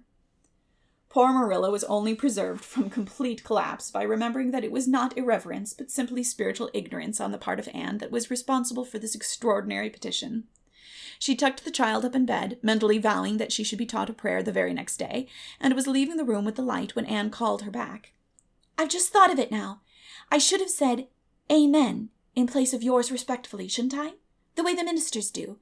I'd forgotten it, but I felt a prayer should be finished off in some way, so I put in the other. Do you suppose it will make any difference? I don't suppose it will, said Marilla. Go to sleep now, like a good child. Good night. I can say good night tonight with a clear conscience, said Anne, cuddling luxuriously down among her pillows. Marilla retreated to the kitchen, set the candle firmly on the table, and glared at Matthew. Matthew Cuthbert, it's about time somebody adopted that child and taught her something. She's next door to a perfect heathen. Will you believe that she never said a prayer in her life till tonight? I'll send to the manse tomorrow and borrow the Peep of Day series. That's what I'll do. And she shall go to Sunday school just as soon as I can get some suitable clothes made for her. I foresee that I shall have my hands full. Well, we can't get through this world without our share of trouble. I've had a pretty easy life of it so far, but my time has come at last, and I suppose I'll just have to make the best of it. Chapter 8. Anne's Bringing Up is begun. For reasons best known to herself, Marilla did not tell Anne that she was to stay at Green Gables until the next afternoon. During the forenoon, she kept the child busy with various tasks and watched over her with a keen eye while she did them. By noon she had concluded that Anne was smart and obedient, willing to work and quick to learn. Her most serious shortcoming seemed to be a tendency to fall into daydreams in the middle of a task and forget all about it until such time as she was sharply recalled to earth by a reprimand or a catastrophe. When Anne had finished washing the dinner dishes, she suddenly confronted Marilla with the air and expression of one desperately determined to learn the worst. Her thin little body trembled from head to foot. Her face flushed, and her eyes dilated until they were almost black. She clasped her hands tightly and said in an imploring voice, "Oh, please, Miss Cuthbert, won't you tell me if you're going to send me away or not? I've tried to be patient all the morning, but I really feel that I cannot bear not knowing any longer. It's a dreadful feeling. Please tell me." "You haven't scalded the dishcloth in clean hot water as I told you to do," said Marilla immovably. "Just go into it before you ask any more questions, Anne." Anne went and attended to the dishcloth. Then she returned to Marilla and fastened imploring eyes on the latter's face. "Well," said Marilla, unable to find any excuse for deferring her explanation longer, "I suppose I might as well tell you. Matthew and I have decided to keep you. That is, if you will try to be a good little girl and show yourself grateful." "Why, child, whatever is the matter?" "I'm crying," said Anne in a tone of bewilderment. "I can't think why. I'm glad as can be. Oh, glad doesn't seem the right word at all. I was glad about the white way and the cherry blossoms, but this. Oh, it's something more than glad. I'm so happy. I'll try to be so good. It will be uphill work, I expect, for Mrs. Thomas often told me I was desperately wicked. However, I'll do my very best. But can you tell me why I'm crying?" "I suppose it's because you're all excited and worked up," said Marilla disapprovingly. "Sit down on that chair and try to calm yourself. I'm afraid you both cry and laugh far too easily. Yes, you can stay here, and we will try to do right by you. You must go to school, but it's only a fortnight till vacation, so it isn't worthwhile for you to start before it opens again in September." "What am I to call you?" asked Anne.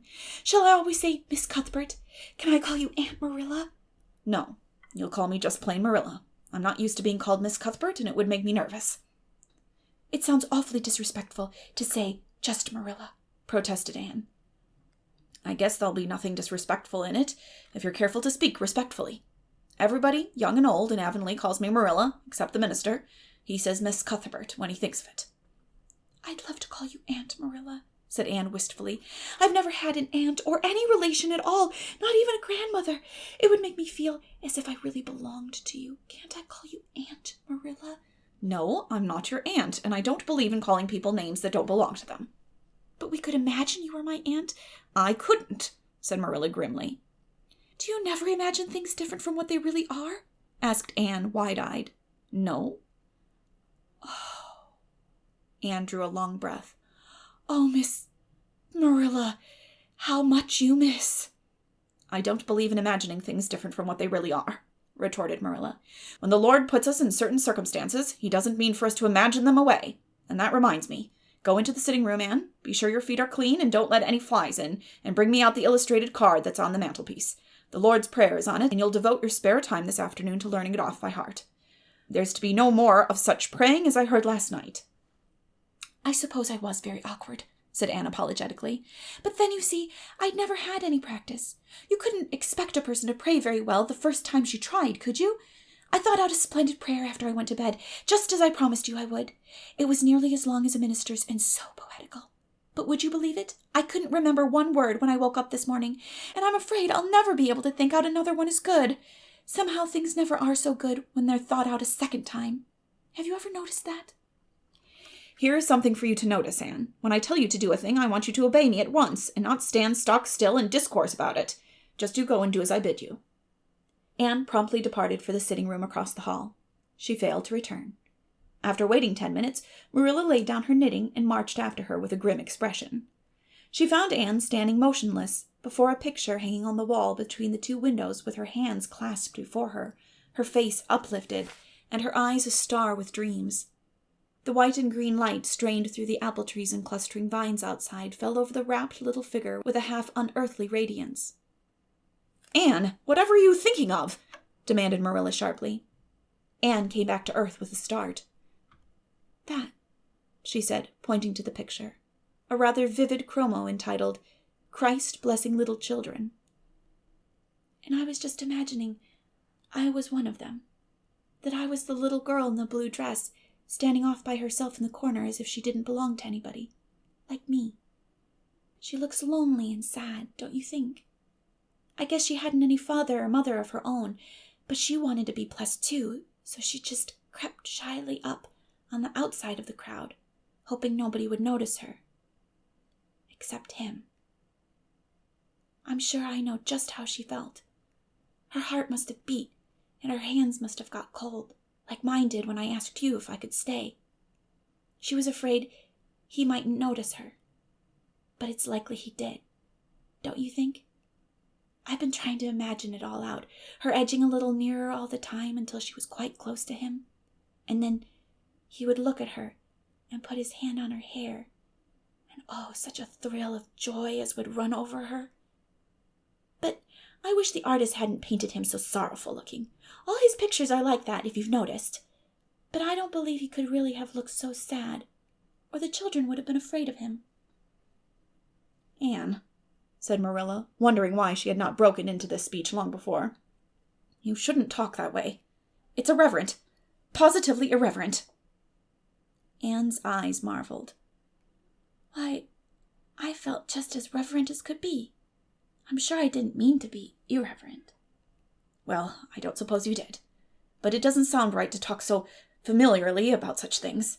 And another thing, Anne, when I send you after something, you're to bring it at once and not fall into mooning and imagining before pictures. Remember that. Take the card and come right to the kitchen. Now sit down in the corner and learn that prayer off by heart. Anne set the card up against the jug full of apple blossoms she had brought in to decorate the dinner table. Marilla had eyed that decoration askance, but had said nothing, propped her chin on her hands, and fell to studying it intently for several silent minutes. I like this, she announced at length. It's beautiful. I've heard it before. I heard the superintendent of the asylum Sunday school say it over once, but I didn't like it then. He had such a cracked voice, and he prayed it so mournfully. I really felt sure he thought praying was a disagreeable duty. This isn't poetry, but it makes me feel just the same way poetry does. Our Father, who art in heaven, hallowed be thy name. That is just like a line of music. Ah, I'm so glad you thought of making me learn this, Miss Marilla. Well, learn it and hold your tongue, said Marilla shortly. Anne tipped the vase of apple blossoms near enough to bestow a soft kiss on a pink-cupped bud, and then studied diligently for some moments longer. Marilla, she demanded presently, do you think that I shall ever have a bosom friend in Avonlea? What kind of a friend? A bosom friend, an intimate friend, you know, a really kindred spirit to whom I can confide my inmost soul. I've dreamed of meeting her all my life.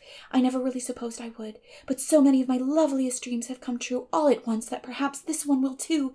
Do you think it's possible? Diana Barry lives over at Orchard Slope, and she's about your age. She's a very nice little girl, and perhaps she will be a playmate for you when she comes home. She's visiting her aunt over at Carmody just now. You'll have to be careful how you behave yourself, though. Mrs. Barry is a very particular woman. She won't let Diana play with any little girl who isn't nice and good. Anne looked at Marilla through the apple blossoms, her eyes aglow with interest. What is Diana like? Her hair isn't red, is it? Oh, I hope not. It's bad enough to have red hair myself, but I positively couldn't endure it in a bosom friend. Diana is a very pretty little girl. She has black eyes and hair and rosy cheeks, and she is good and smart, which is better than being pretty. Marilla was as fond of morals as the Duchess in Wonderland, and was firmly convinced that one should be tacked on to every remark made to a child who is being brought up. But Anne waved the moral inconsequently aside and seized only on the delightful possibilities before it. Oh, I'm so glad she's pretty. Next to being beautiful oneself, and that's impossible in my case, it would be best to have a beautiful bosom friend. When I lived with Mrs. Thomas, she had a bookcase in her sitting room with glass doors. There weren't any books in it. Mrs. Thomas kept her best china and her preserves there, when she had any preserves to keep. One of the doors was broken. Mr. Thomas smashed it one night when he was slightly intoxicated, but the other was whole, and I used to pretend that my reflection in it was another little girl who lived in it. I called her Katie Maurice, and we were very intimate. I used to talk to her by the hour, especially on Sunday, and tell her everything. Katie was the comfort and consolation of my life. We used to pretend that the bookcase was enchanted, and that if I only knew the spell, I could open the door and step right into the room where Katie Maurice lived, instead of into Mrs. Thomas's shelves of preserves and china.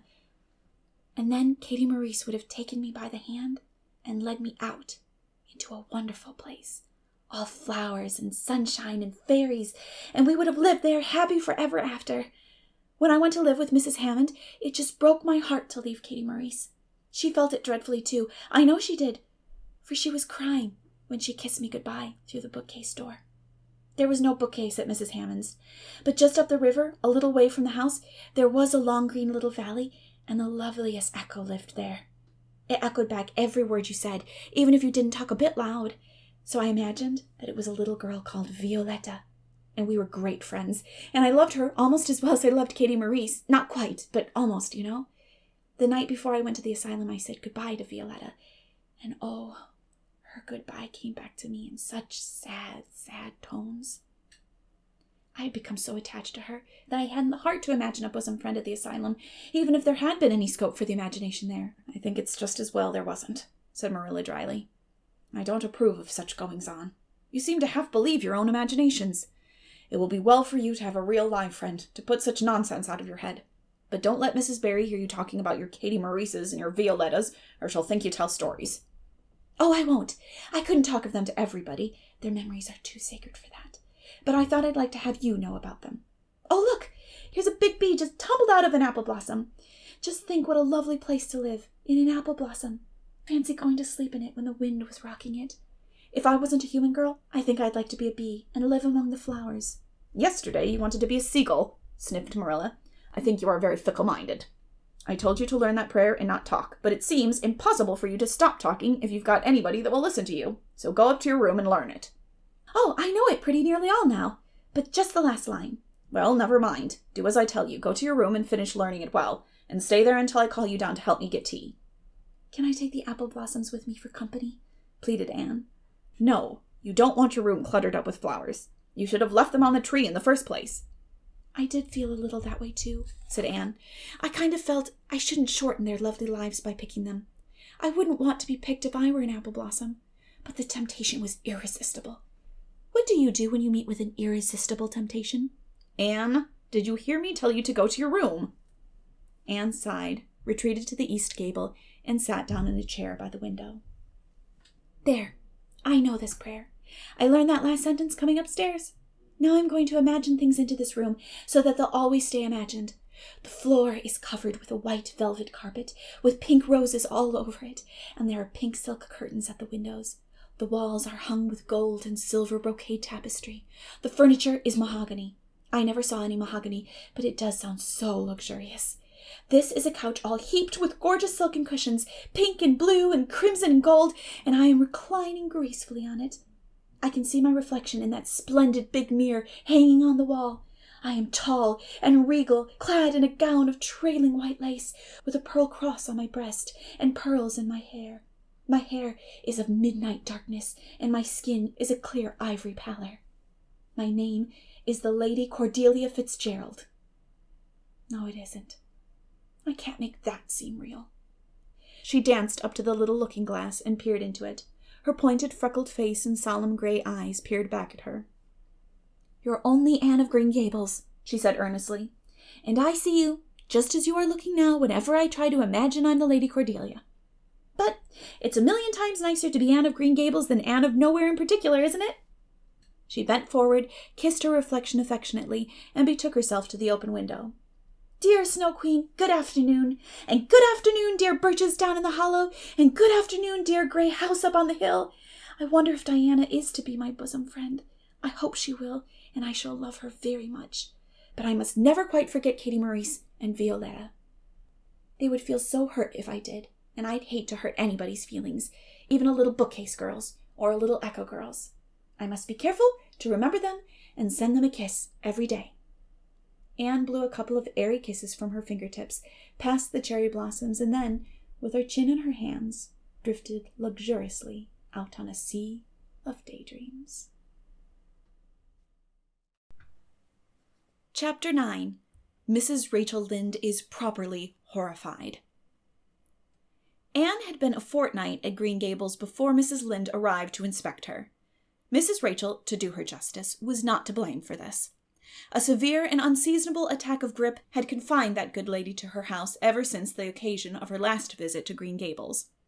Mrs. Rachel was not often sick, and had a well-defined contempt for people who were, but grippe, she asserted, was like no other illness on earth, and could only be interpreted as one of the special visitations of Providence. As soon as her doctor allowed her to put her foot out of doors, she hurried up to Green Gables, bursting with curiosity to see Matthew's and Marilla's orphan, concerning whom all sorts of stories and suppositions had gone abroad in Avonlea. Anne had made good use of every waking moment of that fortnight. Already she was acquainted with every tree and shrub about the place. She had discovered that a lane opened out below the apple orchard, and ran up through a belt of woodland, and she had explored it to its furthest end in all its delicious vagaries of brook and bridge, fir coppice and wild cherry arch, corners thick with fern, and branching byways of maple and mountain ash. She had made friends with the spring down in the hollow, that wonderful, deep, clear, icy-cold spring. It was set about with smooth red sandstones and rimmed in by great palm-like clumps of water fern, and beyond it was a long bridge over the brook. That bridge led Anne's dancing feet up over a wooded hill beyond, where perpetual twilight reigned under the straight, thick-growing firs and spruces. The only flowers there were myriads of delicate June bells, those shyest and sweetest of woodland blooms, and a few pale, aerial starflowers, like the spirits of last year's blossoms. Gossamers glimmered like threads of silver among the trees, and the fir boughs and tassels seemed to utter friendly speech. All these raptured voyages of exploration were made in the odd half-hours which she was allowed for play, and Anne talked Matthew and Marilla half-deaf over her discoveries. Not that Matthew complained, to be sure. He listened to it all with a wordless smile of enjoyment on his face. Marilla permitted the chatter until she found herself becoming too interested in it, whereupon she always promptly quenched Anne by a curt command to hold her tongue. Anne was out in the orchard when Mrs. Rachel came, wandering at her own sweet will through the lush, tremulous grasses splashed with ruddy evening sunshine, so that good lady had an excellent chance to talk her illness fully over, describing every ache and pulse beat with such evident enjoyment that Marilla thought even grippe must bring its compensations. When details were exhausted, Mrs. Rachel introduced the real reason of her call. "I've been hearing some surprising things about you and Matthew." "I don't suppose you are any more surprised than I am myself," said Marilla. "I'm getting over my surprise now." "It was too bad there was such a mistake," said Mrs. Rachel sympathetically. "Couldn't you have sent her back?" "I suppose we could, but we decided not to. Matthew took a fancy to her, and I must say I like her myself, although I admit she has her faults. The house seems a different place already. She's a real bright little thing." Marilla said more than she had intended to say when she began, for she read disapproval in Mrs. Rachel's expression. "It's a great responsibility you've taken on yourself," said that lady gloomily, "especially when you've never had any experience with children. You don't know much about her or her real disposition, I suppose, and there's no guessing how a child like that will turn out. But I don't want to discourage you, I'm sure, Marilla." "I'm not feeling discouraged," was Marilla's dry response. "When I make up my mind to do a thing, it stays made up. I suppose you'd like to see Anne. I'll call her in." Anne came running in presently, her face sparkling with the delight of her orchard rovings, but abashed at finding herself in the unexpected presence of a stranger, she halted confusedly inside the door. She certainly was an odd-looking little creature in the short, tight, wincey dress she had worn from the asylum, below which her thin legs seemed ungracefully long. Her freckles were more numerous and obstructive than ever. The wind had ruffled her hatless hair into over-brilliant disorder. It had never looked redder than at that moment. "Well, they didn't pick you for your looks, that's sure and certain," was Mrs. Rachel Lynde's emphatic comment. Mrs. Rachel was one of those delightful and popular people who pride themselves on speaking their mind without fear or favor. "She's terrible skinny and homely, Marilla. Come here, child, and let me have a look at you. Lawful heart, did anyone ever see such freckles? And hair as red as carrots. Come here, child, I say." Anne came there, but not exactly as Mrs. Rachel expected. With one bound, she crossed the kitchen floor and stood before Mrs. Rachel, her face scarlet with anger, her lips quivering, and her whole slender form trembling from head to foot. "I hate you! she cried in a choked voice, stamping her foot on the floor. "I hate you! I hate you! I hate you!" A louder stomp with each assertion of hatred. "How dare you call me skinny and ugly? How dare you say I'm freckled and red-headed? You are a rude, impolite, unfeeling woman!" "Anne!" exclaimed Marilla in consternation. But Anne continued to face Mrs. Rachel undauntedly, head up, eyes blazing, hands clenched, passionate indignation exhaling from her like an atmosphere. "How dare you say such things about me?" she repeated vehemently. "How would you like to have such things said about you? How would you like to be told that you are fat and clumsy and probably hadn't a spark of imagination in you? I don't care if I do hurt your feelings by saying so. I hope I hurt them. You have hurt mine worse than they were ever hurt before, even by Mrs. Thomas's intoxicated husband, and I'll never forgive you for it. Never, never!" Stamp, stamp. "Did anybody ever see such a temper?" exclaimed the horrified Mrs. Rachel. "Anne, go to your room and stay there until I come up," said Marilla, recovering her powers of speech with difficulty. Anne, bursting into tears, rushed to the hall door, slammed it until the tins on the porch wall outside rattled in sympathy, and fled through the hall and up the stairs like a whirlwind. A subdued slam above told that the door of the east gable had been shut with equal vehemence. "Well, I don't envy you your job bringing that up, Marilla," said Mrs. Rachel with unspeakable solemnity. Marilla opened her lips to say she knew not what of apology or deprecation. What she did say was a surprise to herself then and ever afterwards. "You shouldn't have twitted her about her looks, Rachel." "Marilla Cuthbert, you don't mean to say that you are upholding her in such a terrible display of temper as we've just seen?" demanded Mrs. Rachel indignantly. "No," said Marilla slowly. "I'm not trying to excuse her. She's been very naughty, and I'll have to give her a talking to about it. But we must make allowances for her. She's never been taught what is right, and you were too hard on her, Rachel." Marilla could not help tacking on that last sentence, although she was again surprised at herself for doing it. Mrs. Rachel got up with an air of offended dignity. "Well, I see that I'll have to be very careful what I say after this, Marilla, since the fine feelings of orphans brought from goodness knows where have to be considered before anything else. Oh, no, I'm not vexed. Don't worry yourself. I'm too sorry for you to leave any room for anger in my mind. You'll have your own troubles with that child. But if you'll take my advice, which I suppose you won't do, although I've brought up 10 children and buried 2, you'll do that talking to you mentioned with a fair-sized birch switch. I should think that would be the most effective language for that kind of a child.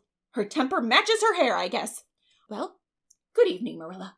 I hope you'll come down to see me often as usual, but you can't expect me to visit here again in a hurry, if I'm liable to be flown at and insulted in such a fashion. It's something new in my experience." Whereat Mrs. Rachel swept out and away, if a fat woman who always waddled could be said to sweep away, and Marilla with a very solemn face betook herself to the east gable. On the way upstairs she pondered uneasily as to what she ought to do. She felt no little dismay over the scene that had just been enacted. How unfortunate that Anne should have displayed such temper before Mrs. Rachel Lynde of all people. Then Marilla suddenly became aware of an uncomfortable and rebuking consciousness that she felt more humiliation over this than sorrow over the discovery of such a serious defect in Anne's disposition. And how was she to punish her? The amiable suggestion of the birch switch, to the efficiency of which all of Mrs. Rachel's own children could have been borne smarting testimony, did not appeal to Marilla. She did not believe she could whip a child. No, some other method of punishment must be found to bring Anne to a proper realization of the enormity of her offense. Marilla found Anne face downward on her bed, crying bitterly, quite oblivious of muddy boots on a clean counterpane. "Anne," she said, not ungently. No answer. "Anne," with greater severity, "get off of that bed this minute and listen to what I have to say to you." Anne squirmed off the bed and sat rigidly on a chair beside it, her face swollen and tear-stained, and her eyes fixed stubbornly on the floor. "This is a nice way for you to behave, Anne. Aren't you ashamed of yourself?" "She hadn't any right to call me ugly and red-headed," retorted Anne, evasive and defiant. You hadn't any right to fly into such a fury and talk the way you did to her, Anne. I was ashamed of you, thoroughly ashamed of you. I wanted you to behave nicely to Mrs. Lynde, and instead of that, you have disgraced me. I'm sure I don't know why you should lose your temper like that just because Mrs. Lynde said you were red-headed and homely. You say it yourself often enough. Oh, but there's such a difference between saying a thing yourself and hearing other people say it, wailed Anne. You may know a thing is so, but you can't help hoping other people don't quite think it is. I suppose you think I have an awful temper, but I couldn't help it. When she said those things, something just rose up in me and choked me. I had to fly out at her. Well, you made a fine exhibition of yourself, I must say. Mrs. Lynde will have a nice story to tell about you everywhere, and she'll tell it too. It was a dreadful thing for you to lose your temper like that, Anne.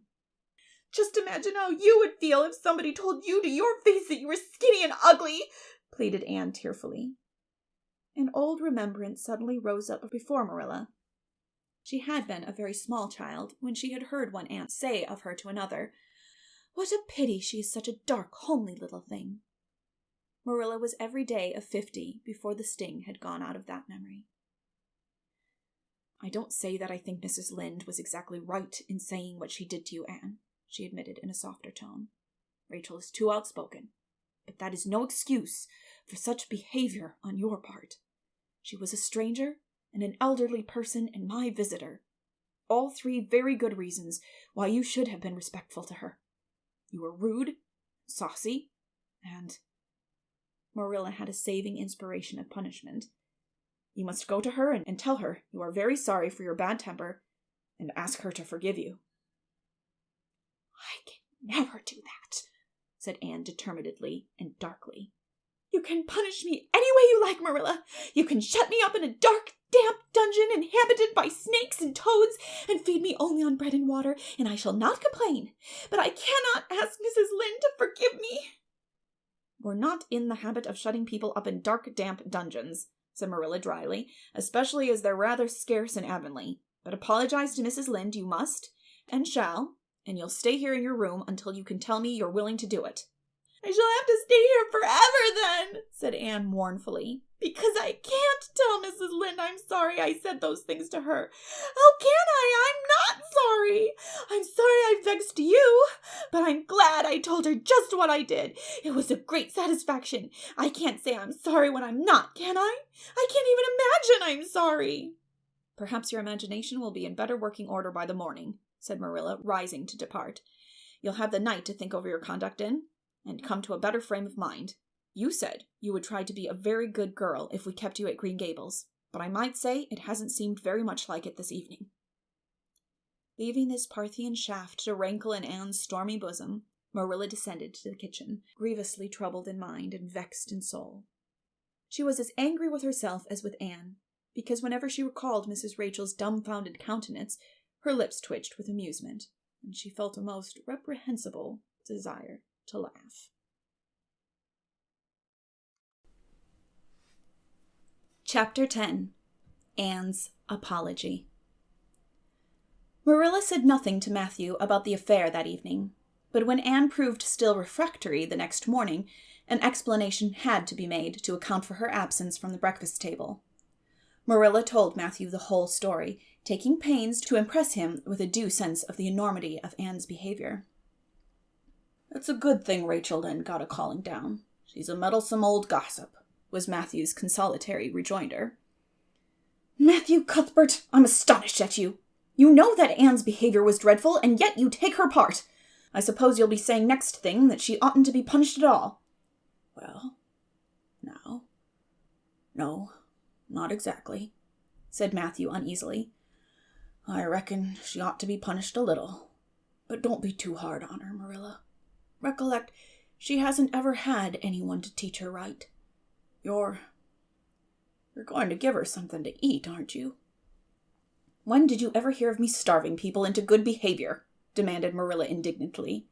"She'll have her meals regular, and I'll carry them up to her myself, but she'll stay up there until she's willing to apologize to Mrs. Lynde, and that's final, Matthew." Breakfast, dinner, and supper were very silent meals, for Anne still remained obdurate. After each meal, Marilla carried a well-filled tray to the east gable and brought it down later on, not noticeably depleted. Matthew eyed its last descent with a troubled eye. Had Anne eaten anything at all? When Marilla went out that evening to bring the cows from the back pasture, Matthew, who had been hanging about the barns and watching, slipped into the house with the air of a burglar and crept upstairs. As a general thing, Matthew gravitated between the kitchen and the little bedroom off the hall where he slept. Once in a while he ventured uncomfortably into the parlor or sitting room when the minister came to tea, but he had never been upstairs in his own house since the spring he helped Marilla paper the spare bedroom, and that was 4 years ago. He tiptoed along the hall and stood for several minutes outside the door of the east gable before he summoned courage to tap on it with his fingers and then open the door to peep in. Anne was sitting on the yellow chair by the window, gazing mournfully out into the garden. Very small and unhappy she looked, and Matthew's heart smote him. He softly closed the door and tiptoed over to her. "Anne," he whispered, as if afraid of being overheard. "How are you making it, Anne?" Anne smiled wanly. "Pretty well. I imagine a good deal, and that helps to pass the time. Of course, it's rather lonesome, but then I may as well get used to that." Anne smiled again, bravely facing the long years of solitary imprisonment before her. Matthew recollected that he must say what he had come to say without loss of time, lest Marilla return prematurely. "Well, now, Anne, don't you think you'd better do it and have it over with?" he whispered. "It'll have to be done sooner or later, you know, for Marilla's a dreadful determined woman. Dreadful determined. Do it right off, I say, and have it over." "Do you mean apologize to Mrs. Lynde?" "Yes, apologize. That's the very word," said Matthew eagerly. "Just smooth it over, so to speak. That's what I was trying to get at." "I suppose I could do it to oblige you," said Anne thoughtfully. "It would be true enough to say I am sorry because I am sorry now. I wasn't a bit sorry last night. I was mad clear through, and I stayed mad all night. I know I did because I woke up 3 times, and I was just furious every time. But this morning, it was all over. I wasn't in a temper anymore, and it left a dreadful sort of goneness, too. I felt so ashamed of myself. But I just couldn't think of going and telling Mrs. Lynde so. It would be so humiliating. I made up my mind I'd stay shut up here forever rather than do that. But still, I'd do anything for you, if you really want me to." "Well, now, of course I do. It's terrible lonesome downstairs without you. Just go and smooth it over. That's a good girl." "Very well," said Anne resignedly. "I'll tell Marilla as soon as she comes in that I've repented." That's right, Anne. But don't tell Marilla I said anything about it. She might think I was putting my oar in, and I promise not to do that." "Wild horses won't drag the secret from me," promised Anne solemnly. How would wild horses drag a secret from a person anyhow? But Matthew was gone, scared at his own success. He fled hastily to the remotest corner of the horse pasture lest Marilla should suspect what he had been up to. Marilla herself, upon her return to the house, was agreeably surprised to hear a plaintive voice calling, "Marilla?" over the banisters. "Well?" she said, going into the hall. "I'm sorry I lost my temper and said rude things, and I'm willing to go and tell Mrs. Lynde so." "Very well." Marilla's crispness gave no sign to her relief. She had been wondering what under the canopy she should do if Anne did not give in. "I'll take you down after milking." Accordingly, after milking, behold Marilla and Anne walking down the lane, the former erect and triumphant, the latter drooping and dejected. But halfway down, Anne's dejections vanished as if by enchantment. She lifted her head and stepped lightly along, her eyes fixed on the sunset sky and an air of subdued exhilaration about her. Marilla beheld the change disapprovingly. This was no meek penitent such as it behooved her to take into the presence of the offended Mrs. Lynde. "What are you thinking of, Anne?" she asked sharply. "I'm imagining out what I must say to Mrs. Lynde," answered Anne dreamily. This was satisfactory, or should have been so, but Marilla could not rid herself of the notion that something in her scheme of punishment was going askew. Anne had no business to look so rapt and radiant. Rapt and radiant Anne continued until they were in the very presence of Mrs. Lynde, who was sitting knitting by her kitchen window. Then the radiance vanished. Mournful penitence appeared on every feature. Before a word was spoken, Anne suddenly went down on her knees before the astonished Mrs. Rachel and held out her hands beseechingly. "Oh, Mrs. Lynde, I am so extremely sorry," she said with a quiver in her voice. "I could never express all my sorrow. No, not if I used up a whole dictionary. You must just imagine it. I behaved terribly to you, and I've disgraced the dear friends Matthew and Marilla, who have let me stay at Green Gables, although I'm not a boy. I'm a dreadful, wicked, and ungrateful girl, and I deserve to be punished and cast out by respectable people forever. It was very wicked of me to fly into a temper because you told me the truth. It was the truth. Every word you said was true. My hair is red, and I'm freckled and skinny and ugly. What I said to you was true too, but I shouldn't have said it. Oh, Mrs. Lynde, please, please forgive me. If you refuse, it will be a lifelong sorrow to me. You wouldn't like to inflict a lifelong sorrow on a poor little orphan girl, would you, even if she had a dreadful temper? Oh, I am sure you wouldn't. Please say you forgive me, Mrs. Lynde." Anne clasped her hands together, bowed her head, and waited for the word of judgment. There was no mistaking her sincerity. It breathed in every tone of her voice.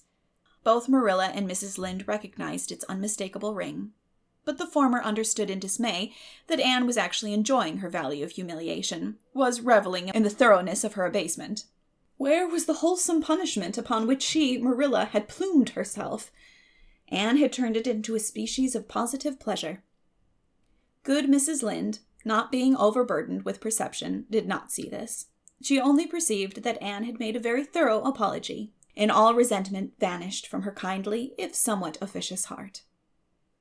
"There, there. Get up, child," she said heartily. "Of course I forgive you. I guess I was a little too hard on you anyway. But I'm such an outspoken person. You just mustn't mind me, that's what. It can't be denied your hair is terrible red. But I knew a girl once, went to school with her in fact, whose hair was every mite as red as yours when she was young, but when she grew up, it darkened to a real handsome auburn. I wouldn't be a mite surprised if yours did too. Not a mite." "Oh, Mrs. Lynde!" Anne drew a long breath as she rose to her feet. "You have given me a hope. I shall always feel that you are a benefactor. Oh, I could endure anything if I only thought my hair would be a handsome auburn when I grew up. It would be so much easier to be good if one's hair was a handsome auburn, don't you think? And now, may I go out into your garden and sit on that bench under the apple trees while you and Marilla are talking? There is so much more scope for imagination out there." "Laws, yes, run along, child. And you can pick a bouquet of them white June lilies over in the corner, if you like." As the door closed behind Anne, Mrs. Lynde got briskly up to light a lamp. "She's a real odd thing. Take this chair, Marilla. It's easier than the one you've got. I just keep that for the hired boy to sit on. Yes, she certainly is an odd child, but there is something kind of taking about her after all. I don't feel so surprised at you and Matthew keeping her as I did, nor so sorry for you either. She may turn out all right. Of course, she has a queer way of expressing herself, a little too kind of forcibly, you know, but she'll likely get over that now that she's come to live among civilized folks. And then her temper's pretty quick, I guess, but there's one comfort. A child that has a quick temper, just blaze up and cool down, ain't never likely to be sly or deceitful. Preserve me from a sly child, that's what. On the whole, Marilla, I kind of like her." When Marilla went home, Anne came out of the fragrant twilight of the orchard with a sheaf of white narcissi in her hands. "I apologized pretty well, didn't I?" she said proudly, as they went down the lane. "I thought since I had to do it, I might as well do it thoroughly." "You did it thoroughly, all right enough," was Marilla's comment. Marilla was dismayed at finding herself inclined to laugh over the recollection. She had also an uneasy feeling that she ought to scold Anne for apologizing so well, but then that was ridiculous. She compromised with her conscience by saying severely, "I hope you won't have occasion to make many more such apologies. I hope you'll try to control your temper now, Anne." "That wouldn't be so hard if people wouldn't twit me about my looks," said Anne with a sigh. "I don't get cross about other things, but I'm so tired of being twitted about my hair, and it just makes me boil right over. Do you suppose my hair will really be a handsome auburn when I grow up? You shouldn't think so much about your looks, Anne. I'm afraid you are a very vain little girl. How can I be vain when I know I'm homely? Protested Anne. I love pretty things, and I hate to look in the glass and see something that isn't pretty. It makes me feel so sorrowful, just as I feel when I look at any ugly thing. I pity it, because it isn't beautiful. Handsome is as handsome does, quoted Marilla. I've had that said to me before, but I have my doubts about it, remarked skeptical Anne, sniffing her narcissi. Oh, aren't these flowers sweet? It was lovely of Mrs. Lynde to give them to me. I have no hard feelings against Mrs. Lynde now. It gives you a lovely, comfortable feeling to apologize and be forgiven, doesn't it? Aren't the stars bright tonight?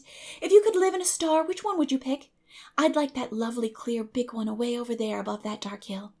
Anne, do hold your tongue, said Marilla, thoroughly worn out, trying to follow the gyrations of Anne's thoughts. Anne said no more until they turned into their own lane. A little gypsy wind came down it to meet them, laden with the spicy perfume of young dew-wet ferns. Far up in the shadows, a cheerful light gleamed out through the trees from the kitchen at Green Gables. Anne suddenly came close to Marilla and slipped her hand into the older woman's hard palm. It's lovely to be going home and know it's home, she said. I love Green Gables already, and I never loved any place before. No place ever seemed like home. Oh, Marilla, I'm so happy. I could pray right now and not find it a bit hard. Something warm and pleasant welled up in Marilla's heart at touch of that thin little hand in her own, a throb of the maternity she had missed, perhaps. Its very unaccustomedness and sweetness disturbed her. She hastened to restore her sensations to their normal calm by reculcating a moral. If you'll be a good girl, you'll always be happy, Anne, and you should never find it hard to say your prayers. Saying one's prayers isn't exactly the same thing as praying, said Anne meditatively, but I'm going to imagine that I'm the wind that is blowing up there in those treetops. When I get tired of the trees, I'll imagine I'm gently waving down here to the ferns, and then I'll fly over to Mrs. Lynde's garden and set the flowers dancing. And then I'll go with one great swoop over the clover field, and then I'll blow over the lake of shining waters and ripple it all up into little sparkling waves. Oh, there's so much scope for imagination in a wind. So I'll not talk any more just now, Marilla. Thank be to goodness for that, breathed Marilla in devout relief. Chapter 11.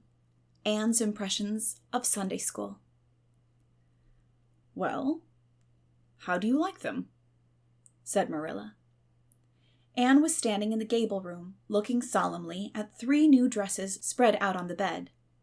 One was of snuffy-colored gingham, which Marilla had been tempted to buy from a peddler the preceding summer because it looked so serviceable.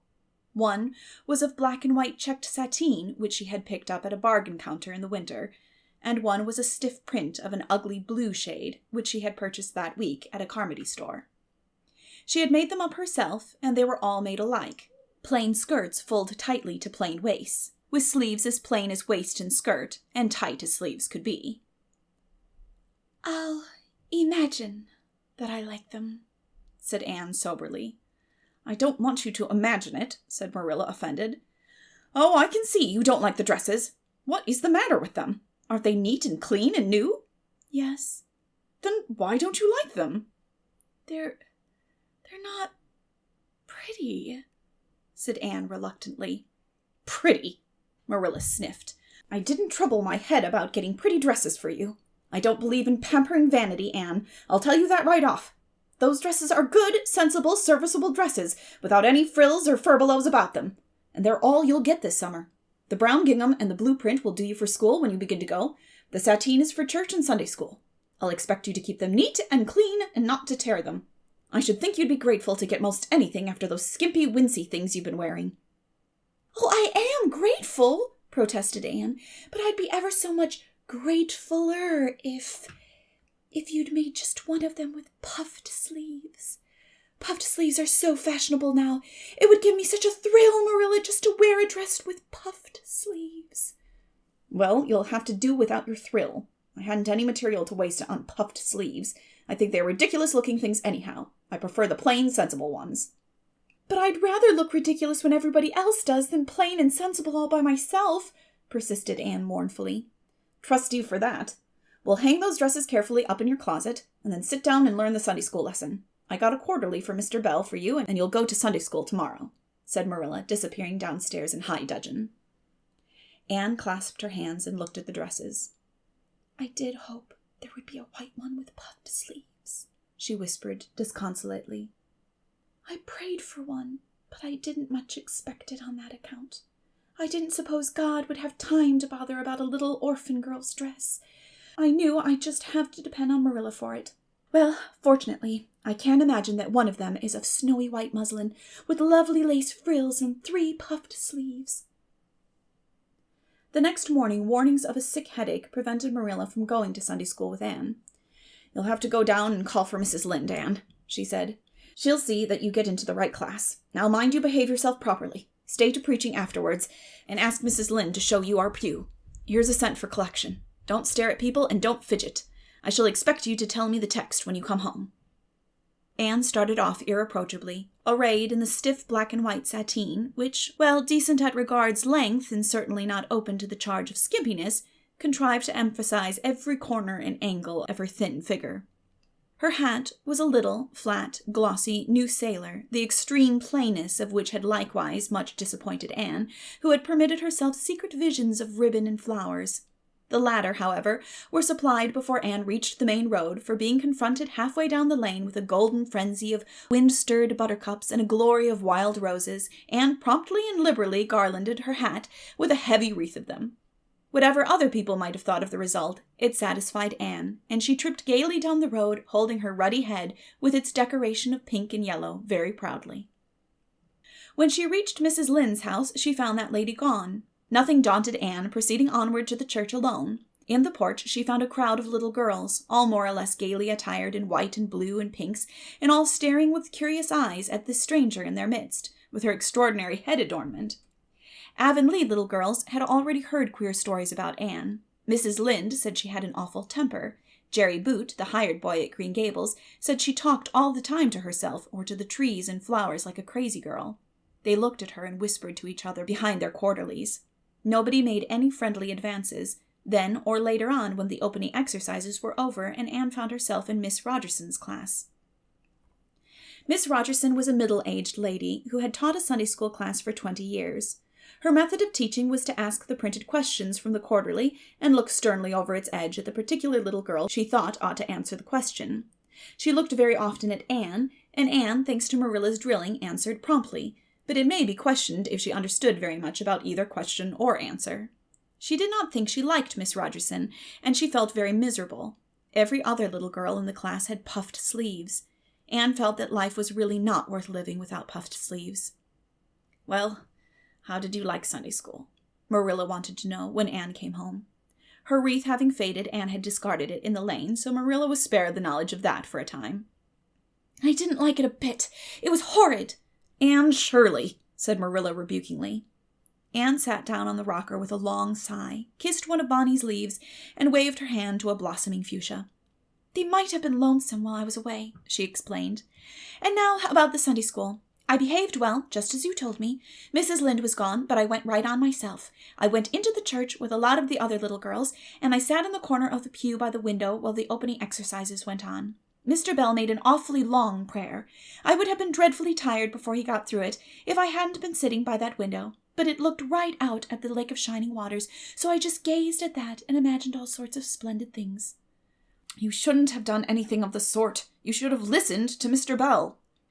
"But he wasn't talking to me," protested Anne. "He was talking to God, and he didn't seem to be very much interested in it either. I think he thought God was too far off to make it worthwhile. I said a little prayer myself, though.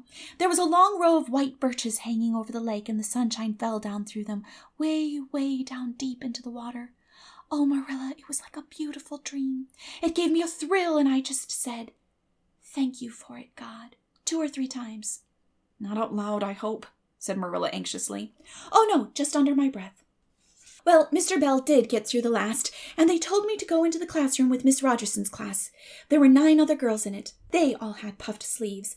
I tried to imagine mine were puffed too, but I couldn't. Why couldn't I? It was as easy as could be to imagine they were puffed when I was alone in the east gable, but it was awfully hard there among the others who had really true puffs." You shouldn't have been thinking about your sleeves in Sunday school. You should have been attending to the lesson. I hope you knew it."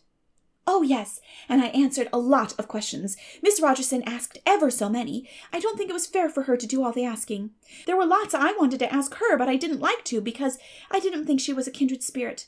Then all the other little girls recited a paraphrase. She asked me if I knew any. I told her I didn't, but I could recite 'The dog at his master's grave,' if she liked. That's in the Third Royal Reader. It isn't a really truly religious piece of poetry, but it's so sad and melancholy that it might as well be. She said it wouldn't do, and she told me to learn the 19th paraphrase for next Sunday. I read it over in church afterwards, and it's splendid. There are 2 lines in particular that just thrill me.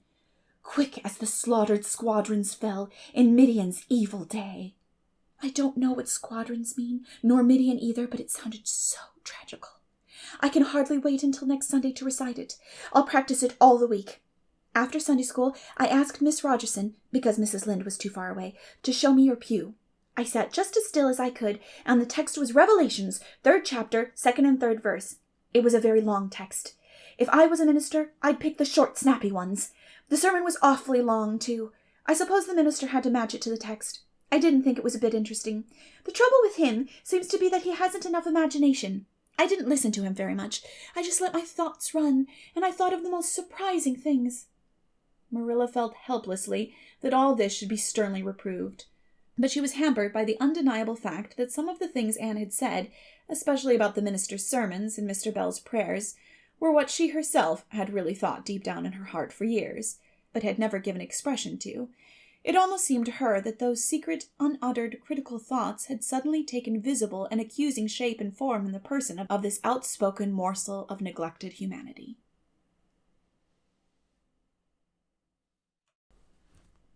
Chapter 12. A Solemn Vow and Promise. It was not until the next Friday that Marilla heard the story of the flower-wreathed hat.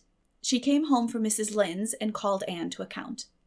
"Anne, Mrs. Rachel says you went to church last Sunday with your hat rigged out ridiculous with roses and buttercups. What on earth put you up to such a caper? A pretty-looking object you must have been." "Oh, I know pink and yellow aren't becoming to me," began Anne.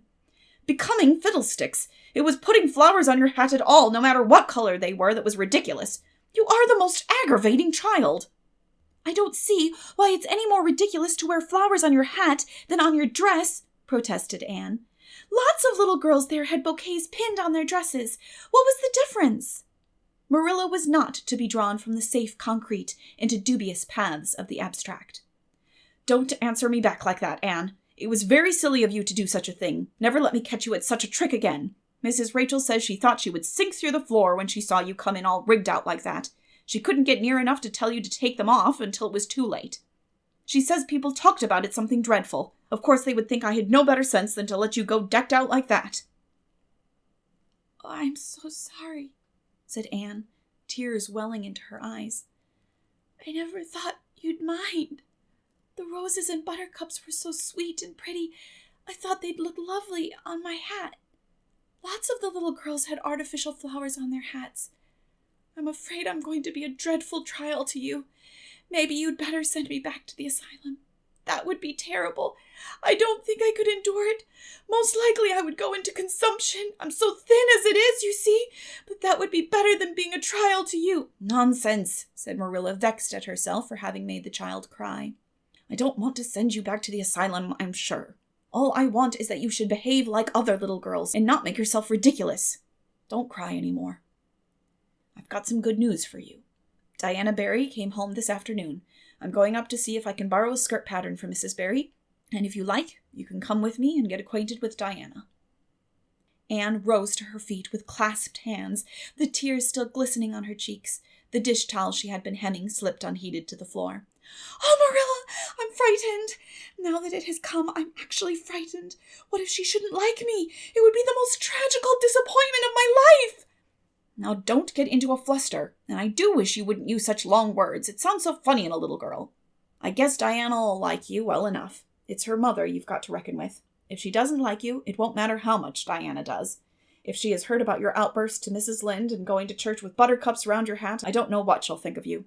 You must be polite and well-behaved, and don't make any of your startling speeches. For pity's sake, if the child isn't actually trembling. Anne was trembling. Her face was pale and tense. Oh, Marilla, you'd be excited too if you were going to meet a little girl you hoped to be your bosom friend and whose mother mightn't like you, she said as she hastened to get her hat. They went over to Orchard Slope by the shortcut across the brook and up the Furry Hill Lane. Mrs. Barry came to the kitchen door in answer to Marilla's knock. She was a tall, black-eyed, black-haired woman with a very resolute mouth. She had the reputation of being very strict with her children. "How do you do, Marilla?" she said cordially. "Come in. And this is the little girl you have adopted, I suppose?" "Yes, this is Anne Shirley," said Marilla. "Spelled with an E," gasped Anne, who, tremulous and excited as she was determined there should be no misunderstanding on that important point. Mrs. Barry, not hearing or not comprehending, merely shook hands and said kindly, "How are you?" "I am well in body, although considerably rumpled up in spirit, thank you, ma'am," said Anne gravely. Then, aside to Marilla in an audible whisper, "There wasn't anything startling in that, was there, Marilla?" Diana was sitting on the sofa reading a book which she dropped when the callers entered. She was a very pretty little girl, with her mother's black eyes and hair, and rosy cheeks, and the merry expression which was her inheritance from her father. "This is my little girl, Diana," said Mrs. Barry. "Diana, you might take Anne out into the garden and show her your flowers. It will be better for you than straining your eyes over that book. She reads entirely too much." This to Marilla as the little girls went out. "And I can't prevent her, for her father aids and abets her. She's always poring over a book.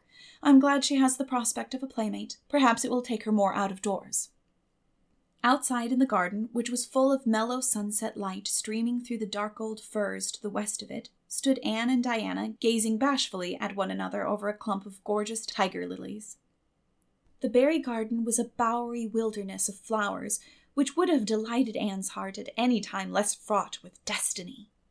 It was encircled by huge old willows and tall firs, beneath which flourished flowers that loved the shade. Prim, right-angled paths, neatly bordered with clamshells, intersected it like moist red ribbons, and in the beds between old-fashioned flowers ran riot. There were rosy bleeding hearts, and great splendid crimson peonies, white fragrant narcissi, and thorny sweet Scotch roses, pink and blue and white columbines, and lilac-tinted bouncing bets, clumps of southernwood and ribbon grass and mint, purple Adam and Eve, daffodils, and masses of sweet clover white with its delicate, fragrant, feathery sprays, scarlet lightning that shot its fiery lances over prim white musk flowers. A garden it was, where sunshine lingered and bees hummed, and winds, beguiled into loitering, purred and rustled. "Oh, Diana," said Anne at last, clasping her hands and speaking almost in a whisper, do you think you can like me a little? Enough to be my bosom friend?" Diana laughed. Diana always laughed before she spoke. "Well, I guess so," she said frankly. "I'm awfully glad you've come to live at Green Gables. It will be jolly to have somebody to play with. There isn't any other girl who lives near enough to play with, and I've no sisters big enough." "Will you swear to be my friend forever and ever?" demanded Anne eagerly. Diana looked shocked. "Why, it's dreadfully wicked to swear," she said rebukingly. "Oh, no, not my kind of swearing. There are two kinds, you know." "I never heard of but one kind," said Diana doubtfully. "There really is another. Oh, it isn't wicked at all. It just means vowing and promising solemnly." "Well, I don't mind doing that," agreed Diana, relieved. "How do you do it?" "We must join hands. So," said Anne gravely. "It ought to be over running water. We'll just imagine this path is running water. I'll repeat the oath first. I solemnly swear to be faithful to my bosom friend, Diana Barry, as long as the sun and moon shall endure. Now you say it, and put my name in." Diana repeated the oath with a laugh fore and aft. Then she said, "You're a queer girl, Anne. I heard before that you were queer, but I believe I'm going to like you real well." When Marilla and Anne went home, Diana went with them as far as the log bridge. The two little girls walked with their arms about each other. At the brook, they parted with many promises to spend the next afternoon together. "Well, did you find Diana a kindred spirit?" asked Marilla as they went up through the garden of Green Gables. "Oh, yes," sighed Anne, blissfully unconscious of any sarcasm on Marilla's part. Oh, Marilla, I'm the happiest girl on Prince Edward Island this very moment. I assure you I'll say my prayers with a right good will tonight. Diana and I are going to build a playhouse in Mr. William Bell's Birch Grove tomorrow. Can I have those broken pieces of china that are out in the woodshed? Diana's birthday is in February and mine is in March. Don't you think that is a very strange coincidence? Diana is going to lend me a book to read. She says it's perfectly splendid and tremendously exciting. She's going to show me a place back in the woods where rice lilies grow. Don't you think Diana has got very soulful eyes? I wish I had soulful eyes. Diana is going to teach me to sing a song called Nellie in the Hazel Dell. She's going to give me a picture to put up in my room. It's a perfectly beautiful picture, she says. A lovely lady in a pale blue silk dress. A sewing machine agent gave it to her. I wish I had something to give Diana. I'm an inch taller than Diana, but she is ever so much fatter. She says she'd like to be thin because it's so much more graceful, but I'm afraid she only said it to soothe my feelings. We're going to the shore some day to gather shells. We have agreed to call the spring down by the log bridge the Dryad's Bubble. Isn't that a perfectly elegant name? I read a story once about a spring called that. A dryad is a sort of grown-up fairy, I think. Well, all I hope is you won't talk Diana to death, said Marilla. But remember this in all your planning, Anne. You're not going to play all the time nor most of it. You'll have your work to do, and it'll have to be done first. Anne's cup of happiness was full, and Matthew caused it to overflow. He had just got home from a trip to the store at Carmody, and he sheepishly produced a small parcel from his pocket and handed it to Anne, with a deprecatory look at Marilla. I heard you say you like chocolate, sweeties, so I got you some, he said. Humph, sniffed Marilla. It'll ruin her teeth and stomach. There, child, don't look so dismal. You can eat those, since Matthew has gone and got them. He'd better have brought you peppermints. They're wholesomer. Don't sicken yourself eating them all at once now. Oh, no, indeed I won't, said Anne eagerly. I'll just eat one tonight, Marilla. And can I give Diana half of them, can't I? The other half will taste twice as sweet to me if I give some to her. It's delightful to think I have something to give her. I will say it for the child, said Marilla when Anne had gone to her table. She isn't stingy. I'm glad. For all her faults, I detest stinginess in a child. Dear me, it's only 3 weeks since she came, and it seems as if she'd been here always. I can't imagine the place without her. Now, don't be looking I told you so, Matthew. That's bad enough in a woman, but it isn't to be endured in a man. I'm perfectly willing to own up that I'm glad I consented to keep the child, and that I'm getting fond of her. But don't you rub it in, Matthew Cuthbert. Chapter 13. The Delights of Anticipation.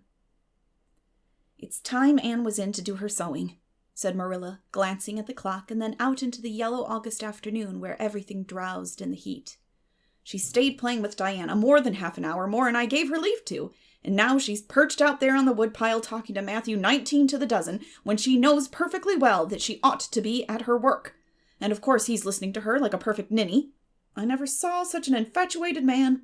The more she talks and the odder the things she says, the more he's delighted, evidently. Anne Shirley! You come right in here this minute. Do you hear me? A series of staccato taps on the west window brought Anne flying in from the yard, eyes shining, cheeks faintly flushed with pink, unbraided hair streaming behind her in a torrent of brightness. Oh, Marilla, she exclaimed breathlessly. There's going to be a Sunday school picnic next week in Mr. Harmon Andrews' field right near the Lake of Shining Waters. And Mrs. Superintendent Bell and Mrs. Rachel Lynde are going to make ice cream. Think of it, Marilla! Ice cream! And oh, Marilla, can I go to it? Just look at the clock, if you please, Anne. What time did I tell you to come in? 2:00. But isn't it splendid about the picnic, Marilla? Please, can I go? Oh, I've never been to a picnic. I've dreamed of picnics, but I've never... Yes, I told you to come at 2:00. And it's 2:45. I'd like to know why you didn't obey me, Anne. Why, I meant to, Marilla, as much as could be. But you have no idea how fascinating Idlewild is. And then, of course, I had to tell Matthew about the picnic. Matthew is such a sympathetic listener. Please, can I go? You'll have to learn to resist the fascination of idle whatever you call it. When I tell you to come in at a certain time, I mean that time, and not half an hour later. And you needn't stop to discourse with sympathetic listeners on your way either. As for the picnic, of course you can go. You're a Sunday school scholar, and it's not likely I'd refuse to let you go when all the other little girls are going. But, faltered Anne. Diana says that everybody must take a basket of things to eat.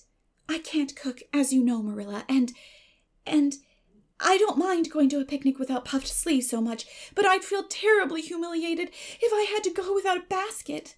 It's been preying on my mind ever since Diana told me. Well, it needn't prey any longer. I'll bake you a basket.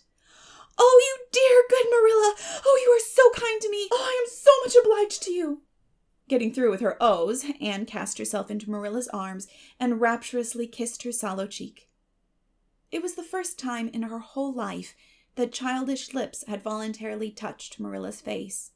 Again, that sudden sensation of startling sweetness thrilled her. She was secretly vastly pleased at Anne's impulsive caress, which was probably the reason why she said brusquely, There, never mind your kissing nonsense. I'd sooner see you doing strictly as you're told.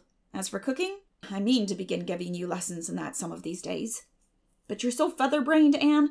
I've been waiting to see if you'd sober down a little and learn to be steady before I begin. You've got to keep your wits about you in cooking, and not stop in the middle of things to let your thoughts roll over all creation. Now, get out your patchwork and have your square done before tea time.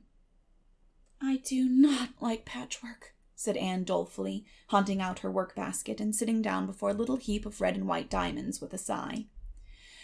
I think some kinds of sewing would be nice, but there's no scope for imagination in patchwork.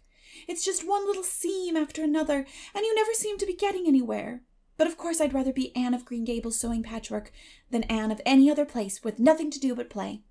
I wish time went as quick sewing patches as it does when I'm playing with Diana, though. Oh, we do have such elegant times, Marilla. I have to furnish most of the imagination, but I'm well able to do that. Diana's simply perfect in every other way. You know that little piece of land across the brook that runs up between our farm and Mr. Barry's? It belongs to Mr. William Bell, and right in the center there's a little ring of white birch trees. The most romantic spot, Marilla. Diana and I have our playhouse there. We call it Idlewild. Isn't that a poetical name? I assure you it took me some time to think it out. I stayed awake nearly a whole night before I invented it. Then, just as I was dropping off to sleep, it came, like an inspiration. Diana was enraptured when she heard it. We have got our house fixed up elegantly. You must come and see it, Marilla, won't you? We have great big stones all covered with moss for seats, and boards from tree to tree for shelves, and we have all our dishes on them. Of course they're all broken, but it's the easiest thing in the world to imagine that they are whole. There's a piece of a plate with a spray of red and yellow ivy on it that is especially beautiful. We keep it in the parlor, and we have the fairy glass there, too. The fairy glass is as lovely as a dream. Diana found it out in the woods behind their chicken house. It's all full of rainbows, just little young rainbows that haven't grown big yet. And Diana's mother told her it was broken off a hanging lamp they once had. But it's nicer to imagine the fairies lost it one night when they had a ball. So we call it the fairy glass. Matthew is going to make us a table. Oh, we have named that little round pool over in Mr. Barry's field Willowmere. I got that name out of the book Diana lent me. That was a thrilling book, Marilla. The heroine had 5 lovers. I'd be satisfied with one, wouldn't you? She was very handsome, and she went through great tribulations.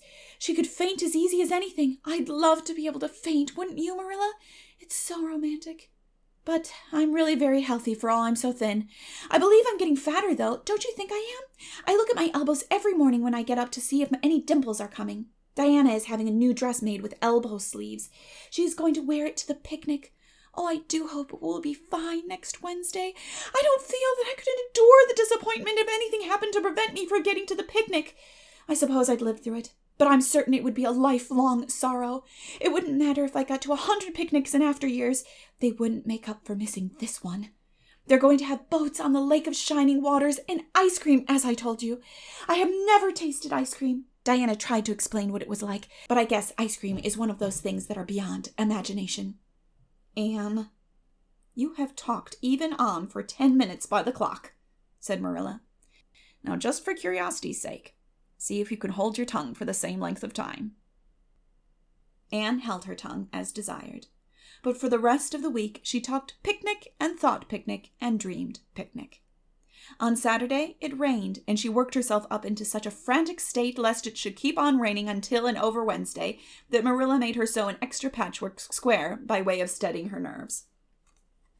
On Sunday, Anne confided to Marilla on the way home from church that she grew actually cold all over with excitement when the minister announced the picnic from the pulpit. "Such a thrill as went up and down my back, Marilla. I don't think I'd ever really believed until then that there was honestly going to be a picnic.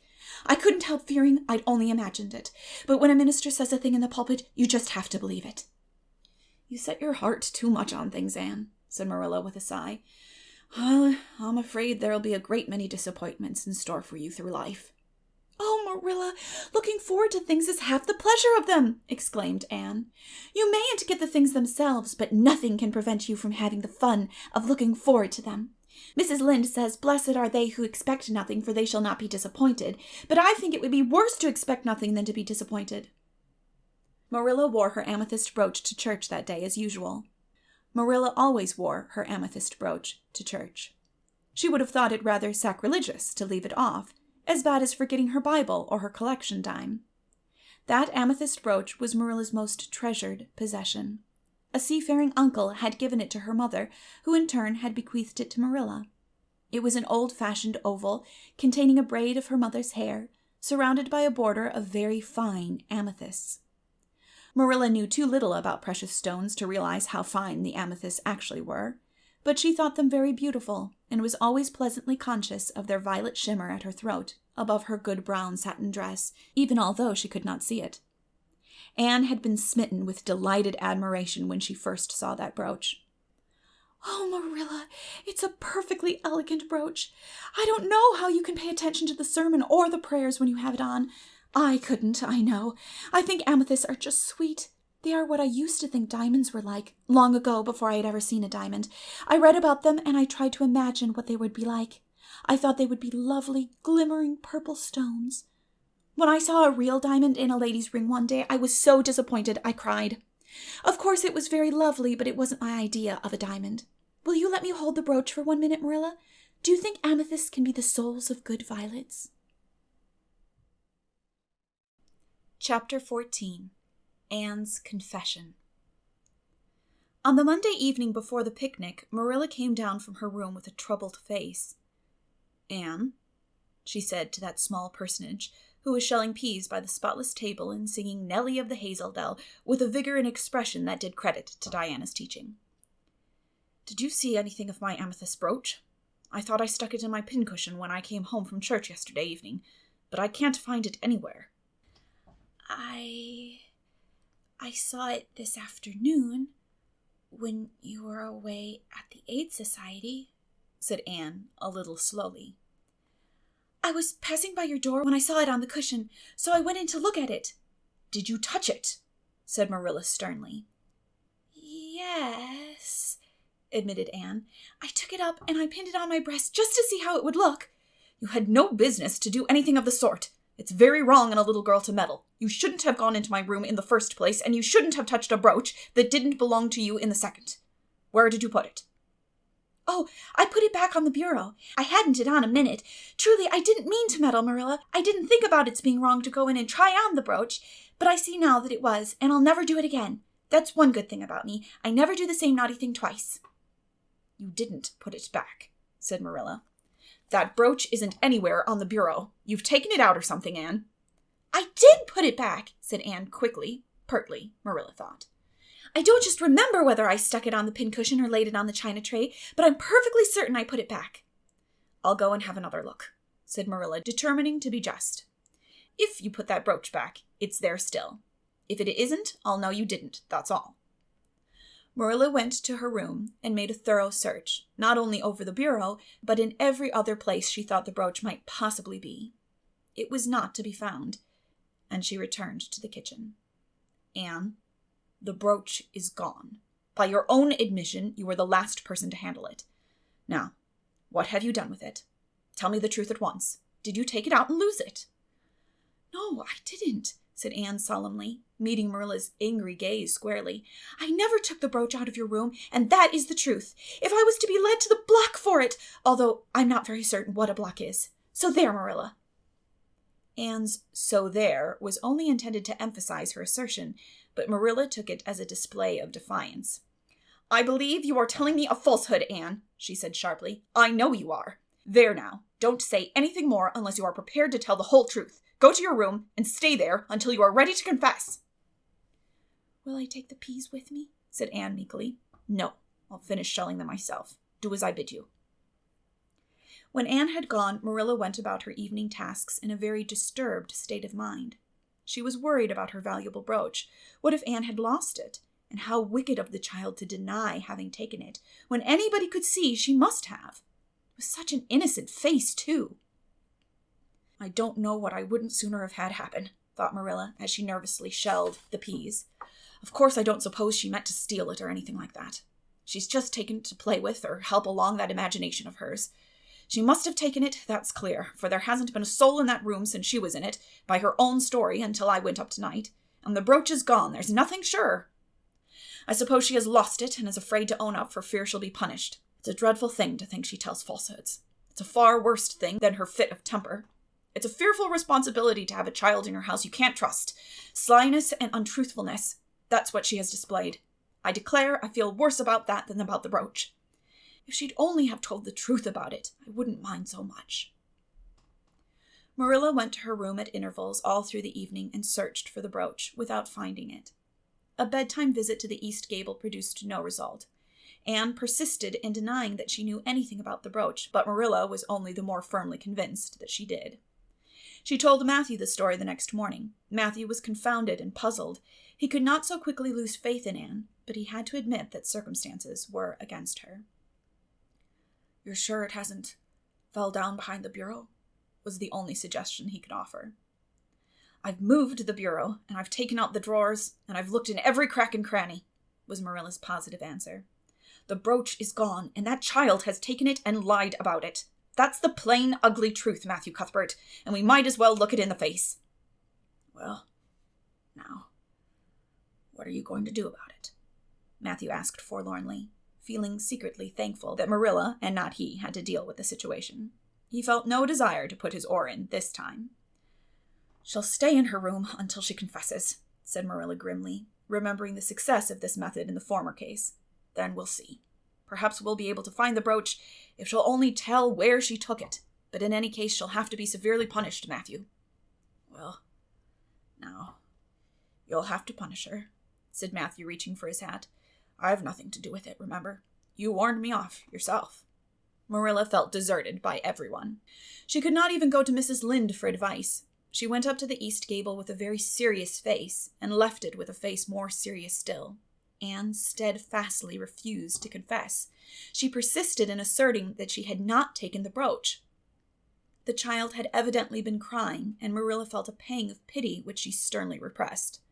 By night she was, as she expressed it, beat out. "You'll stay in this room until you confess, Anne. You can make up your mind to that," she said firmly. "But the picnic is tomorrow, Marilla," cried Anne. "You won't keep me from going to that, will you? You'll just let me out for the afternoon, won't you? Then I'll stay here as long as you like afterwards, cheerfully. But I must go to the picnic." "You'll not go to picnics nor anywhere else until you've confessed, Anne." "Oh, Marilla," gasped Anne. But Marilla had gone out and shut the door. Wednesday morning dawned as bright and fair as if expressly made to order for the picnic. Birds sang around Green Gables. The Madonna lilies in the garden sent out whiffs of perfume that entered in on viewless winds at every door and window, and wandered through halls and rooms like spirits of benediction. The birches in the hollow waved joyful hands as if watching for Anne's usual morning greeting from the East Gable. But Anne was not at her window. When Marilla took her breakfast up to her, she found the child sitting primly on her bed, pale and resolute, with tight-shut lips and gleaming eyes. "Marilla, I'm ready to confess." "Ah." Marilla laid down her tray. Once again, her method had succeeded, but her success was very bitter to her. "Let me hear what you have to say, then, Anne." "I took the amethyst brooch," said Anne, as if repeating a lesson she had learned. "I took it just as you said. I didn't mean to take it when I went in, but it did look so beautiful, Marilla, when I pinned it on my breast, that I was overcome by an irresistible temptation. I imagined how perfectly thrilling it would be to take it to Idlewild and play I was the Lady Cordelia Fitzgerald. It would be so much easier to imagine I was the Lady Cordelia if I had a real amethyst brooch on. Diana and I made necklaces of roseberries, but what are roseberries compared to amethysts? So I took the brooch. I thought I could put it back before you came home. I went all the way around by the road to lengthen out the time. When I was going over the bridge across the Lake of Shining Waters, I took the brooch off to have another look at it. Oh, how it did shine in the sunlight. And then, when I was leaning over the bridge, it just slipped through my fingers so, and went down, down, down, all purpley, sparkly, and sank forevermore beneath the Lake of Shining Waters. And that's the best I can do at confessing, Marilla. Marilla felt hot anger surge up into her heart again. This child had taken and lost her treasured amethyst brooch, and now sat there calmly reciting the details thereof, without the least apparent compunction or repentance. "Anne, this is terrible," she said, trying to speak calmly. "You are the very wickedest girl I have ever heard of." "Yes, I suppose I am," agreed Anne tranquilly. "And I know I'll have to be punished. It'll be your duty to punish me, Marilla. Won't you please get it over right off, because I'd like to go to the picnic with nothing on my mind." "Picnic indeed! You'll go to no picnic today, Anne Shirley. That shall be your punishment, and it isn't half severe enough either for what you've done." "Not go to the picnic?" Anne sprang to her feet and clutched Marilla's hand. "But you promised me I might! Oh, Marilla, I must go to the picnic! That was why I confessed! Punish me any way you like but that! Oh, Marilla, please, please let me go to the picnic! Think of the ice cream! For anything you know, I may never have a chance to taste ice cream again!" Marilla disengaged Anne's clinging hand stonily. "You needn't plead, Anne. You are not going to the picnic, and that's final. No, not a word." Anne realized that Marilla was not to be moved. She clasped her hands together, gave a piercing shriek, and then flung herself face downwards on the bed, crying and writhing in an utter abandonment of disappointment and despair.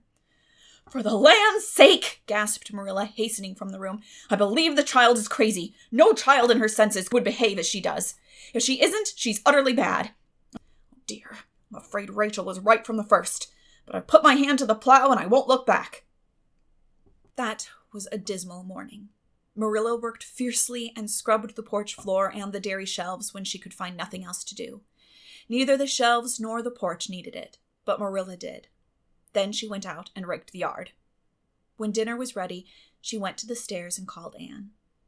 A tear-stained face appeared, looking tragically over the banisters. "Come down to your dinner, Anne." "I don't want any dinner, Marilla," said Anne sobbingly. "I couldn't eat anything. My heart is broken. You'll feel remorse of conscience someday, I expect, for breaking it, Marilla, but I forgive you. Remember when the time comes that I forgive you. But please don't ask me to eat anything, especially boiled pork and greens. Boiled pork and greens are so unromantic when one is in affliction." Exasperated, Marilla returned to the kitchen and poured out her tale of woe to Matthew, who, between his sense of justice and his unlawful sympathy with Anne, was a miserable man. "Well, now, she shouldn't have taken the brooch, Marilla, or told stories about it," he admitted mournfully, surveying his plate full of unromantic pork and greens as if he, like Anne, thought it a food unsuited to crisis of feeling. "But she's such a little thing. Such an interesting little thing. Don't you think it's pretty rough not to let her go to the picnic when she's so set on it? Matthew Cuthbert, I'm amazed at you. I think I've let her off entirely too easy, and she doesn't appear to realize how wicked she's been at all. That's what worries me most. If she'd really felt sorry, it wouldn't be so bad. And you don't seem to realize it neither. You're making excuses for her all the time to yourself. I can see that." "Well, now, she's such a little thing," feebly reiterated Matthew. "And there should be allowances made, Marilla. You know, she's never had any bringing up." "Well, she's having it now," retorted Marilla. The retort silenced Matthew, if it did not convince him. That dinner was a very dismal meal. The only cheerful thing about it was Jerry Boot, the hired boy, and Marilla resented his cheerfulness as a personal insult. When her dishes were washed and her bread sponge set and her hens fed, Marilla remembered that she had noticed a small rent in her best black lace shawl when she had taken it off on Monday afternoon on returning from the Ladies' Aid. She would go and mend it. The shawl was in a box in her trunk. As Marilla lifted it out, the sunlight, falling through the vines that clustered thickly about the window, struck upon something caught in the shawl.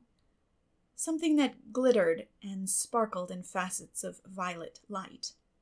Marilla snatched at it with a gasp. It was the amethyst brooch, hanging to a thread of the lace by its catch. "Dear life and heart," said Marilla blankly. "What does that mean? Here's my brooch, safe and sound, that I thought was at the bottom of Barry's pond. Whatever did that girl mean by saying she took it and lost it? I declare I believe Green Gables is bewitched.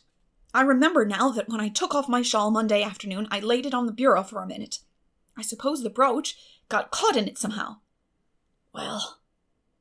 Marilla betook herself to the east gable, brooch in hand. Anne had cried herself out and was sitting dejectedly by the window. "Anne Shirley," said Marilla solemnly, "I've just found my brooch, hanging to my black lace shawl. Now I want to know what that rigmarole you told me this morning meant." "Why, you said you'd keep me here until I confessed," returned Anne wearily. "And so I decided to confess because I was bound to get to the picnic. I thought out a confession last night after I went to bed and made it as interesting as I could. And I said it over and over so that I wouldn't forget it. But you wouldn't let me go to the picnic after all, so all my trouble was wasted." Marilla had to laugh in spite of herself, but her conscience pricked her. "Anne, you do beat all. But I was wrong. I see that now. I shouldn't have doubted your word when I'd never known you to tell a story.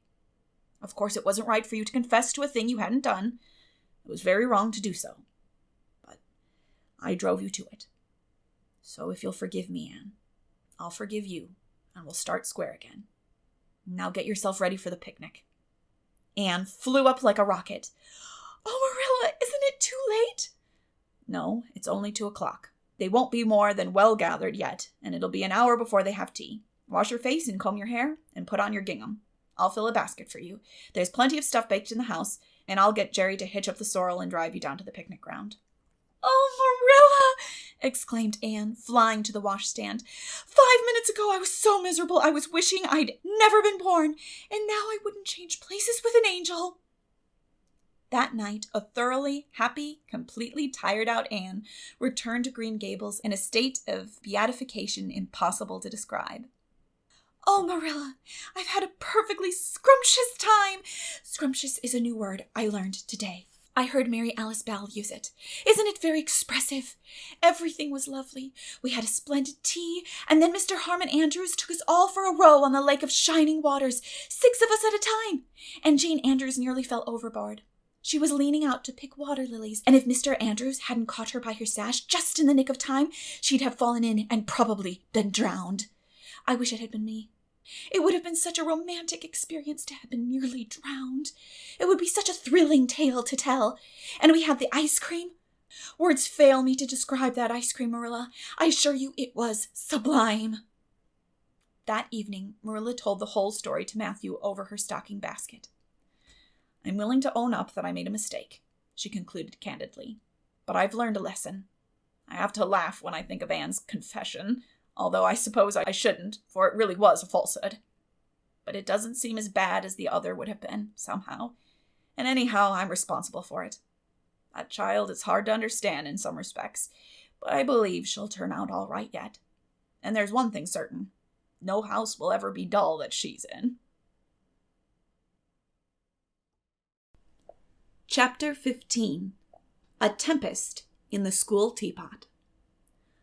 "What a splendid day," said Anne, drawing a long breath. "Isn't it good just to be alive on a day like this? I pity the people who aren't born yet for missing it. They may have good days, of course, but they can never have this one. And it's splendeder still to have such a lovely way to go to school by, isn't it?" "It's a lot nicer than going round by the road. That is so dusty and hot," said Diana practically, peeping into her dinner basket and mentally calculating if the 3 juicy, toothsome raspberry tarts reposing there were divided among 10 girls, how many bites each girl would have. The little girls of Avonlea School always pooled their lunches, and to eat 3 raspberry tarts all alone, or even to share them only with one's best chum, would have forever and ever branded as awful mean the girl who did it. And yet, when the tarts were divided among 10 girls, you just got enough to tantalize you. The way Anne and Diana went to school was a pretty one. Anne thought those walks to and from school with Diana couldn't be improved upon even by imagination. Going around by the main road would have been so unromantic, but to go by Lover's Lane and Willowmere and Violet Vale and the Birch Path was romantic, if ever anything was. Lover's Lane opened out below the orchard at Green Gables and stretched far up into the woods to the end of the Cuthbert farm. It was the way by which the cows were taken to the back pasture and the wood hauled home in winter.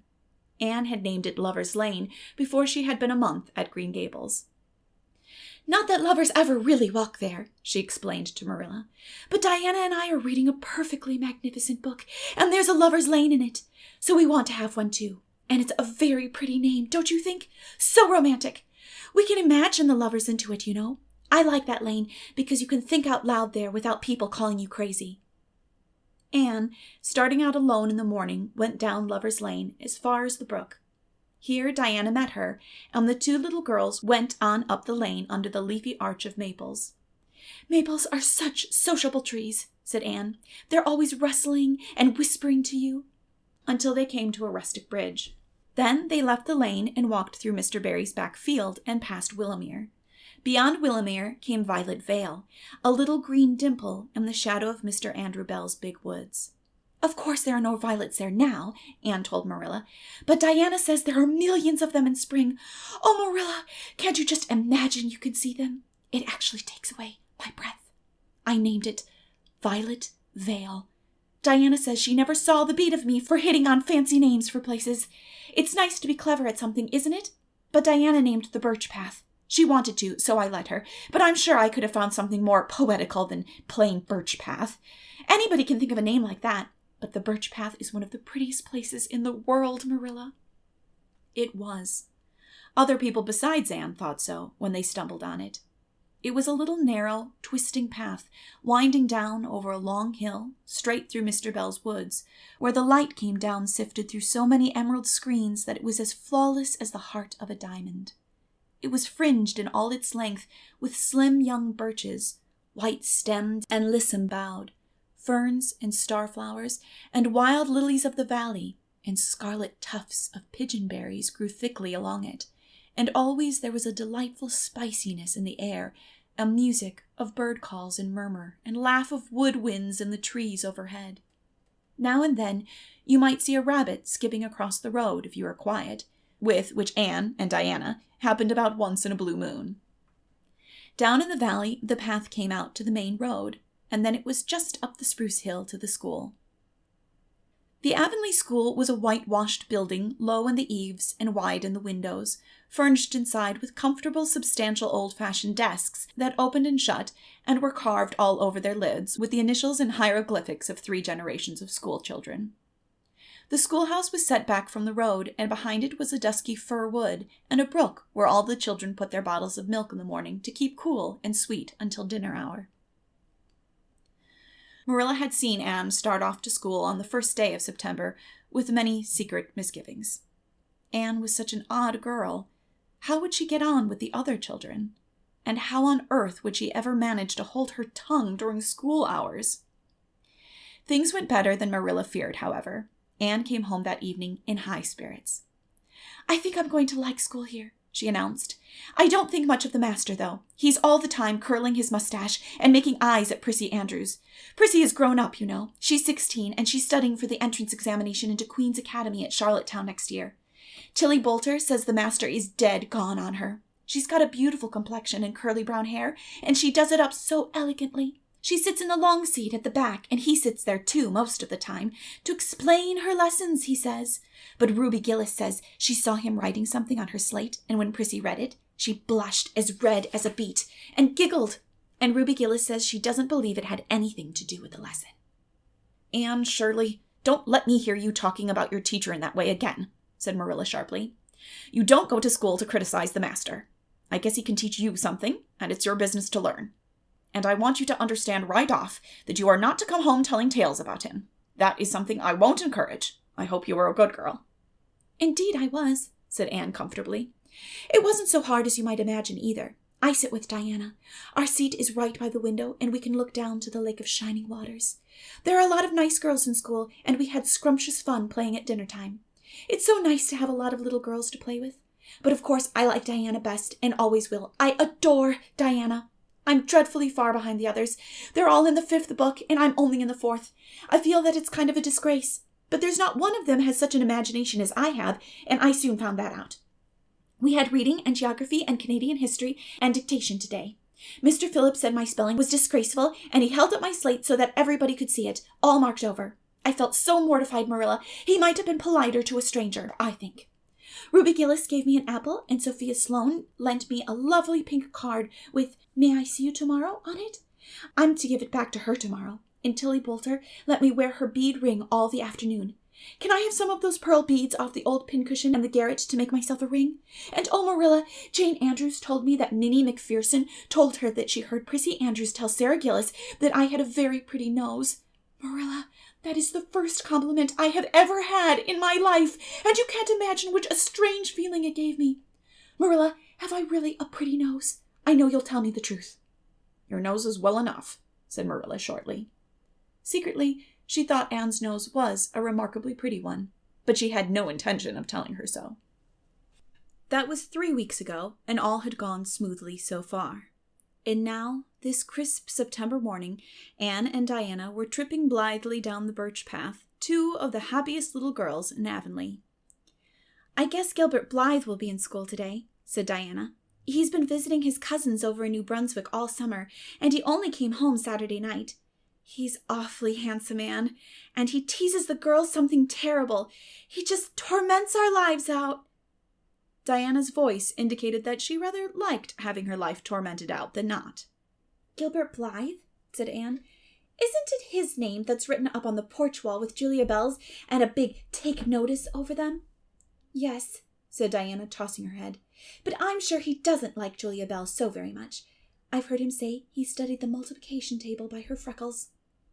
"Oh, don't speak about freckles to me," implored Anne. "It isn't delicate when I've got so many.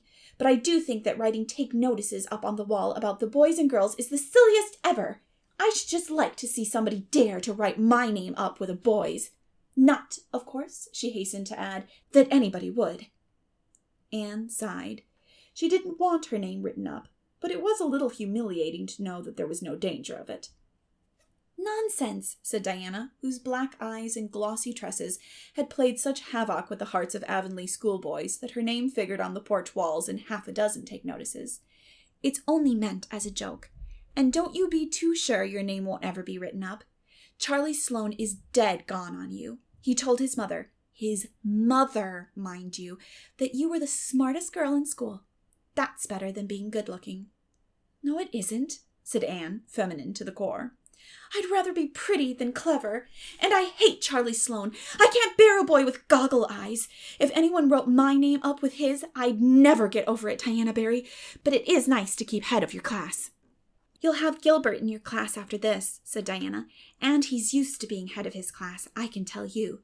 He's only in the 4th book, although he's nearly 14. 4 years ago, his father was sick and had to go out to Alberta for his health, and Gilbert went with him. They were there 3 years, and Gil didn't go to school hardly any until they came back. You won't find it so easy to keep head after this, Anne." "I'm glad," said Anne quickly.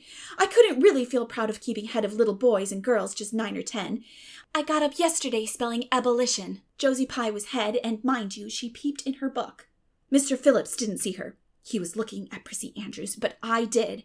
I just swept her a look of freezing scorn, and she got as red as a beet and spelled it wrong after all." "Those Pye girls are cheats all round," said Diana indignantly, as they climbed the fence of the main road. "Gertie Pye actually went and put her milk bottle in my place in the brook yesterday.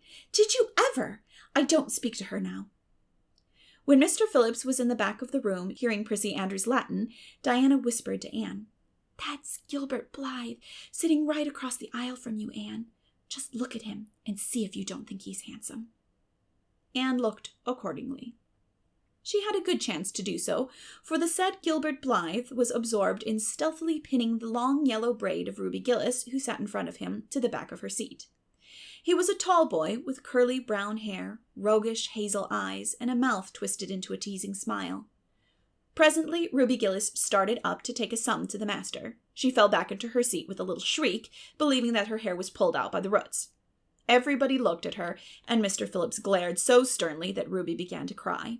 Gilbert had whisked the pin out of sight and was studying his history with the soberest face in the world, but when the commotion subsided, he looked at Anne and winked with an inexpressible drollery. "I think your Gilbert Blythe is handsome," confided Anne to Diana, "but I think he's very bold. It isn't good manners to wink at a strange girl." But it was not until the afternoon that things really began to happen. Mr. Phillips was back in the corner explaining a problem in algebra to Prissy Andrews, and the rest of the scholars were doing pretty much as they pleased, eating green apples, whispering, drawing pictures on their slates, and driving crickets harnessed to strings up and down the aisle. Gilbert Blythe was trying to make Anne Shirley look at him, and failing utterly, because Anne was, at that moment, totally oblivious, not only of the very existence of Gilbert Blythe, but of every other scholar in Avonlea School and of Avonlea School itself. With her chin propped on her hands and her eyes fixed on the blue glimpse of the lake of shining waters that the west window afforded, she was far away in a gorgeous dreamland, hearing and seeing nothing save her own wonderful visions. Gilbert Blythe wasn't used to putting himself out to make a girl look at him and meeting with failure. She should look at him, that red-haired Shirley girl with the little pointed chin and the big eyes that weren't like the eyes of any other girl in Avonlea School. Gilbert reached across the aisle, picked up the end of Anne's long red braid, held it out at arm's length, and said in a piercing whisper, "Carrots! Carrots!" Then Anne looked at him with a vengeance. She did more than look. She sprang to her feet, her bright fancies fallen into cureless ruin. She flashed one indignant glance at Gilbert from eyes whose angry sparkle was swiftly quenched in equally angry tears. "You mean, hateful boy!" she exclaimed passionately. "How dare you!" And then, thwack! Anne had brought her slate down on Gilbert's head and cracked it. Slate, not head. Clear across. Avonlea School always enjoyed a scene. This was an especially enjoyable one. Everybody said, "Oh!" in horrified delight. Diana gasped. Ruby Gillis, who was inclined to be hysterical, began to cry. Tommy Sloane let his team of crickets escape him altogether while he stared open-mouthed at the tableau. Mr. Phillips stalked down the aisle and laid his hand heavily on Anne's shoulder. "Anne Shirley, what does this mean?" he said angrily. Anne returned no answer. It was asking too much of flesh and blood to expect her to tell before the whole school that she had been called carrots. Gilbert, it was, who spoke up stoutly. "It was my fault, Mr. Phillips. I teased her." Mr. Phillips paid no heed to Gilbert. "I am sorry to see a pupil of mine displaying such a temper and such a vindictive spirit," he said in a solemn voice, as if the mere fact of being a pupil of his ought to root out all evil passions from the hearts of small, imperfect mortals. "Anne, go and stand on the platform in front of the blackboard for the rest of the afternoon."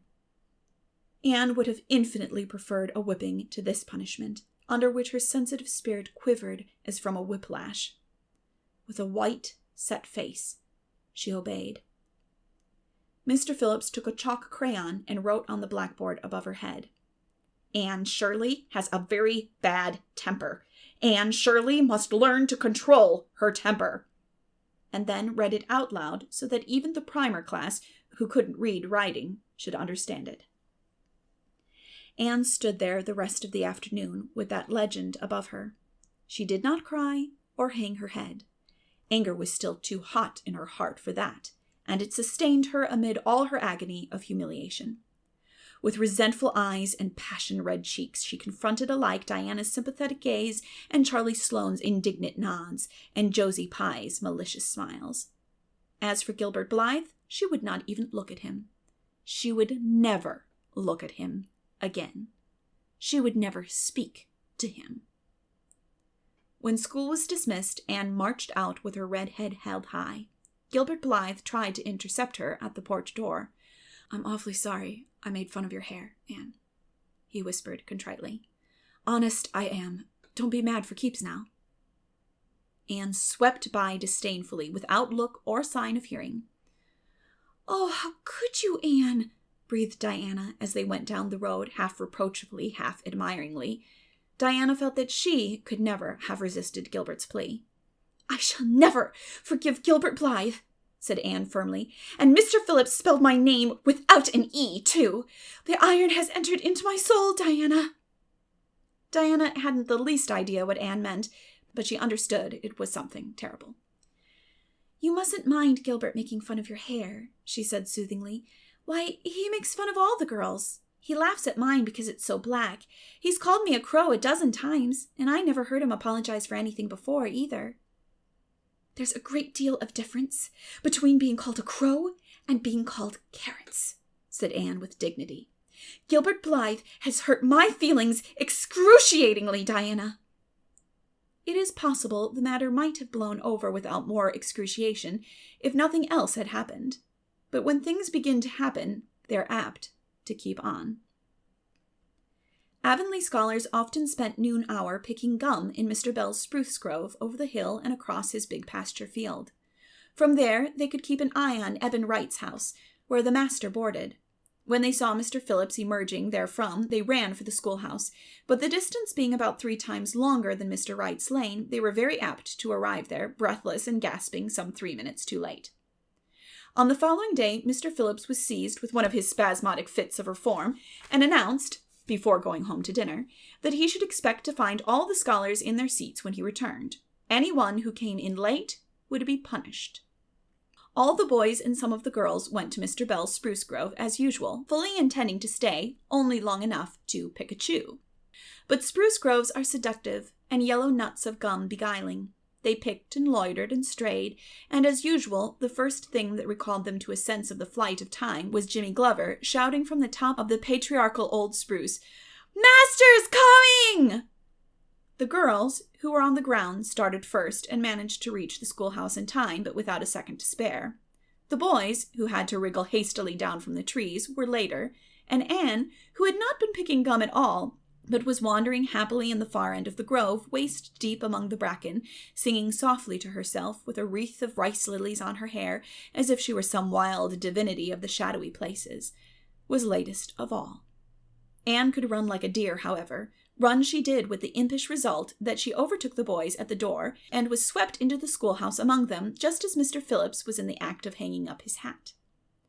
Mr. Phillips' brief reforming energy was over. He didn't want the bother of punishing a dozen pupils, but it was necessary to do something to save his word.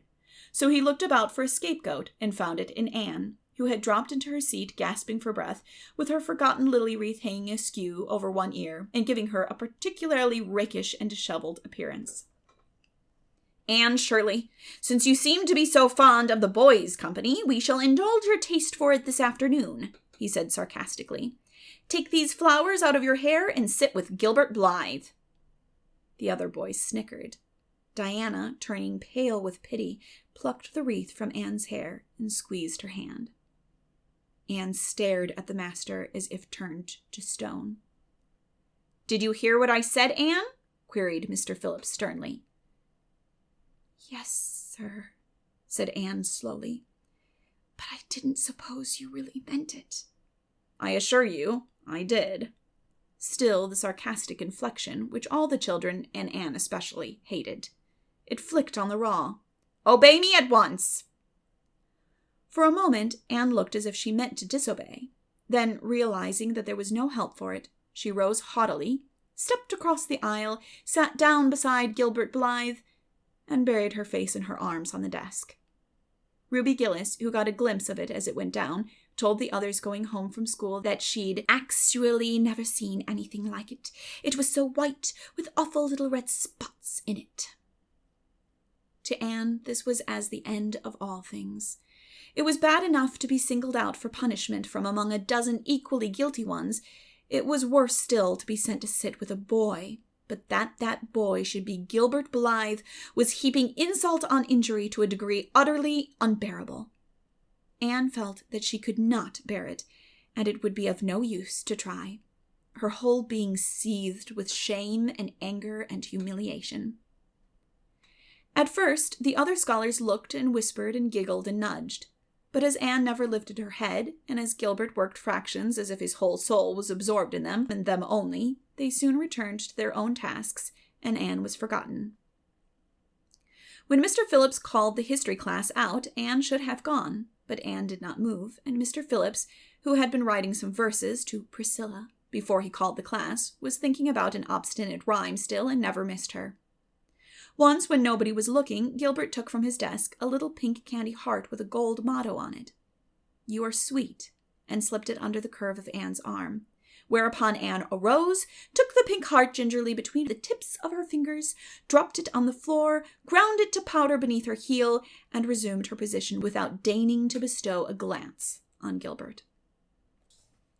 When school went out, Anne marched to her desk ostentatiously, took out everything therein, books and writing tablet, pen and ink, testament and arithmetic, and piled them neatly on her cracked slate. "What are you taking all those things home for, Anne?" Diana wanted to know as soon as they were out on the road. She had not dared to ask the question before. "I am not coming back to school any more," said Anne. Diana gasped and stared at Anne to see if she meant it. "Will Marilla let you stay home?" she asked. "She'll have to," said Anne. "I'll never go to school to that man again." "Oh, Anne." Diana looked as if she were ready to cry. "I do think you're mean. What shall I do? Mr. Phillips will make me sit with that horrid Gertie Pye. I know he will because she is sitting alone. Do come back, Anne." "I'd do almost anything in the world for you, Diana," said Anne sadly. "I'd let myself be torn limb from limb if it would do you any good. But I can't do this, so please, don't ask it. You harrow up my very soul." "Just think of all the fun you will miss," mourned Diana. "We are going to build the loveliest new house down by the brook, and we'll be playing ball next week, and you've never played ball, Anne. It's tremendously exciting, and we're going to learn a new song. Jane Andrews is practicing it up now, and Alice Andrews is going to bring a new pansy book next week, and we're all going to read it out loud, chapter about, down by the brook, and you know you were so fond of reading out loud, Anne." Nothing moved Anne in the least. Her mind was made up. She would not go to school to Mr. Phillips again. She told Marilla so when she got home. "Nonsense," said Marilla. "It isn't nonsense at all," said Anne, gazing at Marilla with solemn, reproachful eyes. "Don't you understand, Marilla? I've been insulted." "Insulted fiddlesticks. You'll go to school tomorrow as usual." "Oh, no." Anne shook her head gently. "I'm not going back, Marilla. I'll learn my lessons at home, and I'll be as good as I can be, and hold my tongue all the time if it is possible at all. But I will not go back to school, I assure you." Marilla saw something remarkably like unyielding stubbornness looking out of Anne's small face. She understood that she would have trouble in overcoming it, but she resolved wisely to say nothing more just then. "I'll run down and see Rachel about it this evening," she thought. "There's no use reasoning with Anne now. She's too worked up, and I've an idea she can be awful stubborn if she takes the notion. Far as I can make out from her story, Mr. Phillips has been carrying matters with a rather high hand, but it would never do to say so to her. I'll just talk it over with Rachel. She's sent 10 children to school, and she ought to know something about it. She'll have heard the whole story, too, by this time." Marilla found Mrs. Lynde knitting quilts as industriously and cheerfully as usual. "I suppose you know what I've come about," she said, a little shamefacedly. Mrs. Rachel nodded. "About Anne's fuss in school, I reckon," she said. "Tilly Boulter was in on her way home from school and told me about it." "I don't know what to do with her," said Marilla. "She declares she won't go back to school. I never saw a child so worked up. I've been expecting trouble ever since she started school, and I knew things were going too smooth to last. She's so high-strung. What would you advise, Rachel?" "Well, since you've asked my advice, Marilla," said Mrs. Lynde amiably. Mrs. Lynde dearly loved to be asked for advice. I'd just humor her a little at first. That's what I do. It's my belief that Mr. Phillips was in the wrong. Of course, it doesn't do to say so to the children, you know. And of course, he did right to punish her yesterday for giving way to temper. But today, it was different. The others who were late should have been punished as well as Anne, that's what. And I don't believe in making the girls sit with the boys for punishment. It isn't modest. Tilly Boulter was real indignant. She took Anne's part right through, and she said all the scholars did too. Anne seems real popular among them somehow. I never thought she'd take with them so well. Then you really think I'd better let her stay home? Said Marilla in amazement. Yes, that is, I wouldn't say school to her again until she said it herself. Depend upon it, Marilla. She'll cool off in a week or so and be ready enough to go back of her own accord, that's what. While, if you were to make her go back right off, dear knows what freak or tantrum she'd take up next and make more trouble than ever. The less fuss made, the better, in my opinion. She won't miss much by not going to school as far as that goes. Mr. Phillips isn't any good at all as a teacher. The order he keeps is scandalous, that's what, and he neglects the young fry and puts all his time on those big scholars he's getting ready for Queen's. He'd never have got the school for another year if his uncle hadn't been a trustee, the trustee, for he just leads the other two around by the nose, that's what. I declare I don't know what education in this island is coming to. Mrs. Rachel shook her head as much as to say, if she were only at the head of the educational system of the province, things would be much better managed. Marilla took Mrs. Rachel's advice, and not another word was said to Anne about going back to school. She learned her lessons at home, did her chores, and played with Diana in the chilly purple autumn twilights. But when she met Gilbert Blythe on the road or encountered him in Sunday school, she passed him by with an icy contempt that was no whit thawed by his evident desire to appease her. Even Diana's efforts as a peacemaker were of no avail. Anne had evidently made up her mind to hate Gilbert Blythe to the end of life. As much as she hated Gilbert, however, did she love Diana, with all the love of her passionate little heart, equally intense in its likes and dislikes. One evening, Marilla, coming in from the orchard with a basket of apples, found Anne sitting alone by the east window in the twilight, crying bitterly. "Whatever's the matter now, Anne?" she asked. "It's about Diana," sobbed Anne luxuriously. "I love Diana so, Marilla. I cannot ever live without her, but I know very well when we grow up that Diana will get married and go away and leave me. And oh, what shall I do? I hate her husband. I just hate him furiously. I've been imagining it all out, the wedding and everything. Diana dressed in snowy garments with a veil and looking as beautiful and regal as a queen, and me, the bridesmaid, with a lovely dress too and puffed sleeves, but with a breaking heart hid beneath my smiling face, and then bidding Diana goodbye." Here Anne broke down entirely and wept with increasing bitterness. Marilla turned quickly away to hide her twitching face, but it was no use. She collapsed on the nearest chair and burst into such a hearty and unusual peal of laughter that Matthew, crossing the yard outside, halted in amazement. When had he heard Marilla laugh like that before? "Well, Anne Shirley," said Marilla as soon as she could speak, "if you must borrow trouble, for pity's sake, borrow it handier home. I should think you had an imagination, sure enough." Chapter 16. Diana is invited to tea with tragic results. October was a beautiful month at Green Gables, when the birches in the hollow turned as golden as sunshine, and the maples behind the orchard were royal crimson, and the wild cherry trees along the lane put on the loveliest shades of dark red and bronzy green, while the fields sunned themselves in aftermaths. Anne reveled in the world of color about her. "Oh, Marilla!" she exclaimed one Saturday morning, coming dancing in with her arms full of gorgeous boughs. "I'm so glad I live in a world where there are Octobers. It would be terrible if we just skipped from September to November, wouldn't it? Look at these maple branches. Don't they give you a thrill? Several thrills? I'm going to decorate my room with them." "Messy things," said Marilla, whose aesthetic sense was not noticeably developed. "You clutter up your room entirely too much with out-of-door stuff, Anne. Bedrooms were made to sleep in." "Oh, and dream in too, Marilla. And you know, one can dream so much better in a room where there are pretty things. I'm going to put these boughs in the old blue jug and set them on my table." Mind you don't drop leaves all over the stairs then. I'm going to a meeting of the Aid Society at Carmody this afternoon, Anne, and I won't likely be home before dark. You'll have to get Matthew and Jerry their supper, so mind you don't forget to put the tea to draw until you sit down at the table as you did last time." "It was dreadful of me to forget," said Anne apologetically. "But that was the afternoon I was trying to think of a name for Violet Vale, and it crowded other things out. Matthew was so good. He never scolded a bit. He put the tea down himself and said we could wait a while as well as not. And I told him a lovely fairy story while we were waiting, so he didn't find the time long at all. It was a beautiful fairy story, Marilla. I forgot the end of it, so I made up an end for it myself, and Matthew said he couldn't tell where the join came in." "Matthew would think it all right, Anne, if you took a notion to get up and have dinner in the middle of the night. But you keep your wits about you this time, and I don't really know if I'm doing right. It may make you more addle-pated than ever, but you can ask Diana to come over and spend the afternoon with you and have tea here." "Oh, Marilla!" Anne clasped her hands.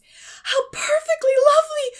You are able to imagine things after all, or else you'd never have understood how I've longed for that very thing. It will seem so nice and grown-uppish. No fear of my forgetting to put the tea to draw when I have company.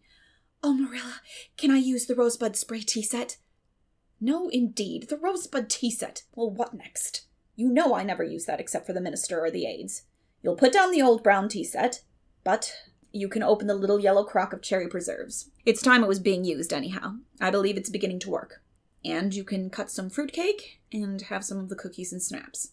"I can just imagine myself sitting down at the head of the table and pouring out the tea," said Anne, shutting her eyes ecstatically, "and asking Diana if she takes sugar. I know she doesn't, but of course I'll ask her just as if I didn't know, and then pressing her to take another piece of fruitcake and another helping of preserves. Oh, Marilla, it's a wonderful sensation just to think of it. Can I take her into the spare room to lay off her hat when she comes, and then into the parlor to sit?" "No, the sitting room will do for you and your company. But there's a bottle half full of raspberry cordial that was left over from the church social the other night. It's on the second shelf of the sitting room closet, and you and Diana can have it if you like, and a cookie to eat with it along in the afternoon. For I dare say Matthew will be late coming into tea since he's hauling potatoes to the vessel." Anne flew down to the hollow, past the Dryad's bubble, and up the spruce path to Orchard Slope to ask Diana to tea. As a result, just after Marilla had driven off to Carmody, Diana came over, dressed in her second-best dress and looking exactly as it is proper to look when asked out to tea. At other times she was wont to run into the kitchen without knocking, but now she knocked primly at the front door. And when Anne, dressed in her second-best, as primly opened it, both little girls shook hands as gravely as if they had never met before. This unnatural solemnity lasted until after Diana had been taken to the east gable to lay off her hat, and then had sat for 10 minutes in the sitting room, toes in position. "How is your mother?" inquired Anne politely, just as if she had not seen Mrs. Barry picking apples that morning in excellent health and spirits. "She is very well, thank you. I suppose Mr. Cuthbert is hauling potatoes to the Lily Sands this afternoon, is he?" said Diana, who had ridden down to Mr. Harmon Andrews that morning in Matthew's cart. "Yes, our potato crop is very good this year. I hope your father's potato crop is good too." "It is fairly good, thank you. Have you picked many of your apples yet?" "Oh, ever so many," said Anne, forgetting to be dignified, and jumping up quickly. "Let's go out to the orchard and get some of the red sweetings, Diana. Marilla says we can have all that are left on the tree. Marilla is a very generous woman. She said we could have fruit cake and cherry preserves for tea. But it isn't good manners to tell your company what you are going to give them to eat, so I won't tell you what she said we could have to drink, only it begins with an R and a C, and it's a bright red color. I love bright red drinks, don't you? They taste twice as good as any other color." The orchard, with its great sweeping boughs that bent to the ground with fruit, proved so delightful that the little girls spent most of the afternoon in it, sitting in a grassy corner where the frosted spare of the green and the mellow autumn sunshine lingered warmly, eating apples and talking as hard as they could. Diana had much to tell Anne of what went on in school. She had to sit with Gertie Pye, and she hated it. Gertie squeaked her pencil all the time, and it just made her, Diana's, blood run cold. Ruby Gillis had charmed all her warts away, true's you live, with a magic pebble that old Mary Joe from the creek gave her. You had to rub the warts with the pebble and then throw it away over your left shoulder at the time of the new moon, and the warts would all go. Charlie Sloane's name was written up with M. White's on the porch wall, and M. White was awful mad about it. Sam Bolter had sassed Mr. Phillips in class, and Mr. Phillips whipped him, and Sam's father came down to the school and dared Mr. Phillips to lay a hand on one of his children again. And Mattie Andrews had a new red hood and a blue crossover with tassels on it, and the airs she put on about it were perfectly sickening. And Lizzie Wright didn't speak to Mamie Wilson because Mamie Wilson's grown-up sister had cut out Lizzie Wright's grown-up sister with her bow. And everybody missed Anne so and wished she'd come to school again. And Gilbert Blythe... But Anne didn't want to hear about Gilbert Blythe. She jumped up hurriedly and said, suppose they go in and have some raspberry cordial. Anne looked on the second shelf of the sitting-room pantry, but there was no bottle of raspberry cordial there. Search revealed it away back on the top shelf. Anne put it on a tray and set it on the table with a tumbler. Now please help yourself, Diana, she said politely. I don't believe I'll have any just now. I don't feel as if I wanted any after all those apples. Diana poured herself out a tumblerful, looked at its bright red hue admiringly, and then sipped it daintily. That's awfully nice raspberry cordial, Anne, she said. I didn't know raspberry cordial was so nice. I'm glad you like it. Take as much as you want. I'm going to run out and stir the fire up. There are so many responsibilities on a person's mind when they're keeping house, isn't there? When Anne came back from the kitchen, Diana was drinking her second glassful of cordial, and being entreated thereto by Anne, she offered no particular objection to the drinking of a third. The tumblerfuls were generous ones, and the raspberry cordial was certainly very nice. The nicest I ever drank, said Diana. It's ever so much nicer than Mrs. Lynde's, although she brags of her so much. It doesn't taste a bit like hers. I should think Marilla's raspberry cordial would probably be much nicer than Mrs. Lynde's, said Anne loyally. Marilla is a famous cook. She is trying to teach me to cook, but I assure you, Diana, it is uphill work. There's so little scope for imagination in cookery. You just have to go by rules. The last time I made a cake, I forgot to put the flour in. I was thinking the loveliest story about you and me, Diana. I thought you were desperately ill with smallpox and everybody deserted you, but I went boldly to your bedside and nursed you back to life. And then I took the smallpox and died. And I was buried under those poplar trees in the graveyard, and you planted a rose bush by my grave and watered it with your tears. And you never forgot the friend of your youth who sacrificed her life for you. Oh, it was such a pathetic tale, Diana. The tears just rained down over my cheeks while I mixed the cake. But I forgot the flour, and the cake was a dismal failure. Flour is so essential to cakes, you know? Marilla was very cross, and I don't wonder. I'm a great trial to her. She was terribly mortified about the pudding sauce last week. We had a plum pudding for dinner on Tuesday, and there was half the pudding and a pitcher full of sauce left over. Marilla said there was enough for another dinner, and told me to set it on the pantry shelf and cover it. I meant to cover it just as much as could be, Diana. But when I carried it in, I was imagining I was a nun. Of course, I'm a Protestant, but I imagined I was a Catholic, taking the veil to bury a broken heart in cloistered seclusion. And I forgot all about covering the pudding sauce. I thought of it next morning and ran to the pantry. Diana, fancy, if you can, my extreme horror at finding a mouse drowned in that pudding sauce. I lifted the mouse out with a spoon and threw it out in the yard, and then I washed the spoon in 3 waters. Marilla was out milking, and I fully intended to ask her when she came in if I'd give the sauce to the pigs, but when she did come in, I was imagining that I was a frost fairy going through the woods, turning the trees red and yellow, whichever they wanted to be. So I never thought about the pudding sauce again, and Marilla sent me out to pick apples. Well, Mr. and Mrs. Chester Ross from Spencervale came here that morning. You know they are very stylish people, especially Mrs. Chester Ross. When Marilla called me in, dinner was all ready and everybody was at the table. I tried to be as polite and dignified as I could, for I wanted Mrs. Chester Ross to think I was a ladylike little girl, even if I wasn't pretty. Everything went right until I saw Marilla coming, with the plum pudding in one hand and the pitcher of pudding sauce warmed up in the other. Diana, that was a terrible moment. I remembered everything, and I just stood up in my place and shrieked out, Marilla, you mustn't use that pudding sauce! There was a mouse drowned in it! I forgot to tell you before. Oh, Diana, I shall never forget that awful moment if I live to be 100. Mrs. Chester Ross just looked at me, and I thought I would sink through the floor with mortification.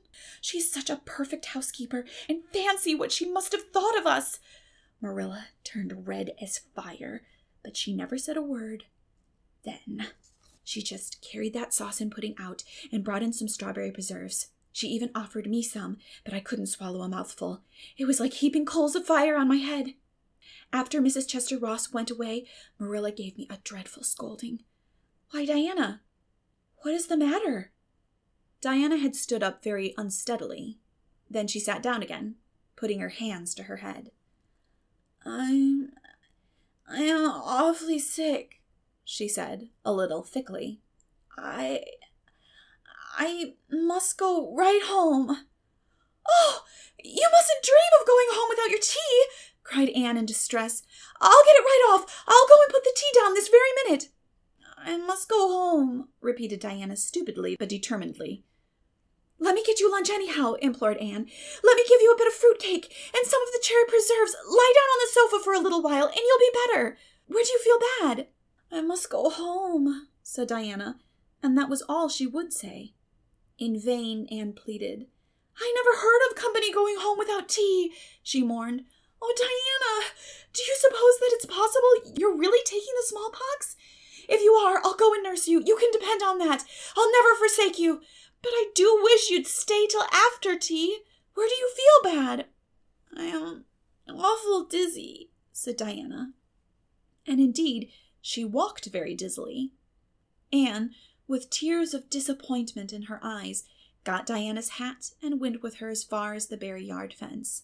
Then she wept all the way back to Green Gables, where she sorrowfully put the remainder of the raspberry cordial back into the pantry and got tea ready for Matthew and Jerry, with all the zest gone out of the performance.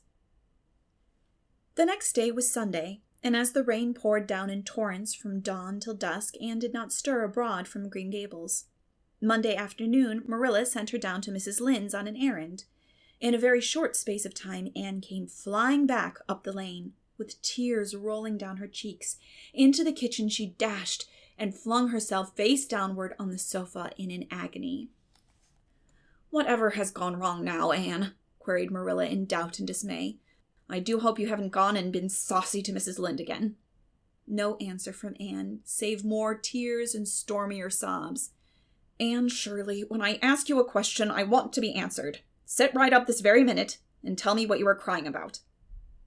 Anne sat up, tragedy personified. Mrs. Lynde was up to see Mrs. Barry today, and Mrs. Barry was in an awful state, she wailed. She says that I set Diana drunk Saturday and sent her home in a disgraceful condition. And she says I must be a thoroughly bad, wicked little girl, and she's never going to let Diana play with me again. Oh, Marilla, I'm just overcome with woe. Marilla stared in blank amazement. Set Diana drunk, she said when she found her voice. Anne, are you or Mrs. Barry crazy? What on earth did you give her? Not a thing but raspberry cordial, sobbed Anne. I never thought raspberry cordial could set people drunk, Marilla, not even if they drank 3 big tumblerfuls as Diana did. Oh, it sounds so like Mrs. Thomas's husband. But I didn't mean to set her drunk. Drunk fiddlesticks, said Marilla, marching to the sitting-room pantry. There on the shelf was a bottle, which she at once recognized as one containing some of her 3-year-old homemade currant wine, for which she was celebrated in Avonlea, although certain of the stricter sort, Mrs. Barry among them, disapproved strongly of it. And at the same time Marilla recollected that she had put the bottle of raspberry cordial down in the cellar instead of in the pantry as she had told Anne. She went back to the kitchen with the wine bottle in her hand. Her face was twitching in spite of herself. Anne, you certainly have a genius for getting into trouble. You went and gave Diana currant wine instead of raspberry cordial. Didn't you know the difference yourself? I never tasted it, said Anne. I thought it was the cordial. I meant to be so hospitable. Diana got awfully sick and had to go home. Mrs. Barry told Mrs. Lynde she was simply dead drunk. She just laughed silly-like when her mother asked her what was the matter and went to sleep and slept for hours. Her mother smelled her breath and knew she was drunk. She had a fearful headache all day yesterday. Mrs. Barry is so indignant. She will never believe but what I did it on purpose. I should think she would better punish Diana for being so greedy as to drink 3 glassfuls of anything, said Marilla shortly. Why, 3 of those big glasses would have made her sick even if it had only been cordial. Well, this story will be a nice handle for those folks who are so down on me for making currant wine, although I haven't made any for 3 years ever since I found out that the minister didn't approve. I just kept that bottle for sickness. There, child, don't cry. I can't see as you were to blame, although I'm sorry it happened so. I must cry, said Anne. My heart is broken. The stars in their courses fight against me, Marilla. Diana and I are parted forever. Oh, Marilla, I little dreamed of this when first we swore our vows of friendship. Don't be foolish, Anne. Mrs. Barry will think better of it when she finds you're not really to blame. I suppose she thinks you've done it for a silly joke or something of that sort. You'd best go up this evening and tell her how it was. My courage fails me at the thought of facing Diana's injured mother, sighed Anne. I wish you'd go, Marilla. You're so much more dignified than I am. Likely she'd listen to you quicker than to me. Well, I will, said Marilla, reflecting that it would probably be the wiser course. Don't cry any more, Anne. It will be all right. Marilla had changed her mind about its being all right by the time she had got back from Orchard Slope. Anne was watching for her coming and flew to the porch door to meet her. Oh, Marilla, I know by your face that it's been no use, she said sorrowfully. Mrs. Barry won't forgive me. Mrs. Barry, indeed, snapped Marilla. Of all the unreasonable women I ever saw, she's the worst. I told her it was all a mistake and you weren't to blame, but she just simply didn't believe me, and she rubbed it well in about my currant wine and how I'd always said it couldn't have the least effect on anybody. I just told her plainly that currant wine wasn't meant to be drunk 3 tumblerfuls at a time, and that if a child I had to do with was so greedy, I'd sober her up with a right good spanking. Marilla whisked into the kitchen, grievously disturbed, leaving a very much distracted little soul in the porch behind her. Presently Anne stepped out bareheaded into the chill autumn dusk. Very determinedly and steadily she took her way down through the sere clover field, over the log bridge, and up through the spruce grove, lighted by a pale little moon hanging low over the western woods. Mrs. Barry, coming to the door in answer to the timid knock, found a white-lipped, eager-eyed suppliant on the doorstep. Her face hardened. Mrs. Barry was a woman of strong prejudices and dislikes, and her anger was of the cold, sullen sort which is always hardest to overcome. To do her justice, she really believed Anne had made Diana drunk out of sheer malice prepense, and she was honestly anxious to preserve her little daughter from the contamination of further intimacy with such a child. "What do you want?" she said stiffly. Anne clasped her hands. Oh, Mrs. Barry, please forgive me. I did not mean to intoxicate Diana. How could I? Just imagine if you were a poor little orphan girl that kind people had adopted, and you had just one bosom friend in all the world. Do you think you would intoxicate her on purpose? I thought it was only raspberry cordial. I was firmly convinced it was raspberry cordial. Oh, please don't say that you won't let Diana play with me any more. If you do, you will cover my life with a dark cloud of woe. This speech, which would have softened good Mrs. Lynde's heart in a twinkling, had no effect on Mrs. Barry, except to irritate her still more. She was suspicious of Anne's big words and dramatic gestures, and imagined that the child was making fun of her. So she said coldly and cruelly, "I don't think you are fit, little girl, for Diana to associate with. You'd better go home and behave yourself." Anne's lip quivered. Won't you let me see Diana? Just once. To say farewell, she implored. "Diana has gone over to Carmody with her father," said Mrs. Barry, going in and shutting the door. Anne went back to Green Gables, calm with despair. My last hope is gone, she told Marilla. I went up and saw Mrs. Barry myself, and she treated me very insultingly, Marilla. I do not think she is a well-bred woman. There is nothing more to do except to pray, and I haven't much hope that that'll do much good because, Marilla, I do not believe that God himself can do very much with such an obstinate person as Mrs. Barry." "Anne, you shouldn't say such things," rebuked Marilla, striving to overcome that unholy tendency to laughter which she was dismayed to find growing upon her. And indeed, when she told the whole story to Matthew that night, she did laugh heartily over Anne's tribulations. But when she slipped into the east gable before going to bed and found that Anne had cried herself to sleep, an unaccustomed softness crept into her face. "Poor little soul," she murmured, lifting a loose curl of hair from the child's tear-stained face. Then she bent down and kissed the flushed cheek on the pillow. Chapter 17. A New Interest in Life. The next afternoon, Anne, bending over her patchwork at the kitchen window, happened to glance out and beheld Diana down by the Dryad's bubble beckoning mysteriously. In a trice, Anne was out of the house and flying down to the hollow, astonishment and hope struggling in her expressive eyes. But the hope faded when she saw Diana's dejected countenance. "Your mother hasn't relented?" she gasped. Diana shook her head mournfully. "No, and oh, Anne, she says I'm never to play with you again. I've cried, and I told her it wasn't your fault, but it wasn't any use. I had ever such a time coaxing her to let me come down and say goodbye to you. She said I was only to stay 10 minutes, and she's timing me by the clock." "10 minutes isn't very long to say an eternal farewell in," said Anne tearfully.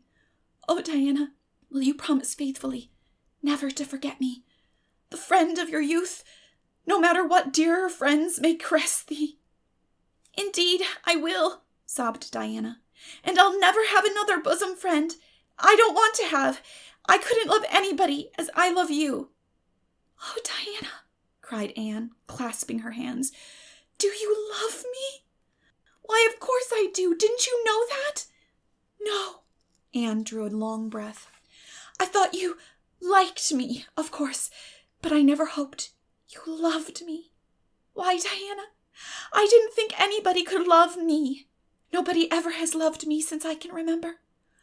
Oh, this is wonderful. It's a ray of light which will forever shine on the darkness of a path severed from thee, Diana. Oh, just say it once again." "I love you devotedly, Anne," said Diana staunchly, "and I always will. You may be sure of that."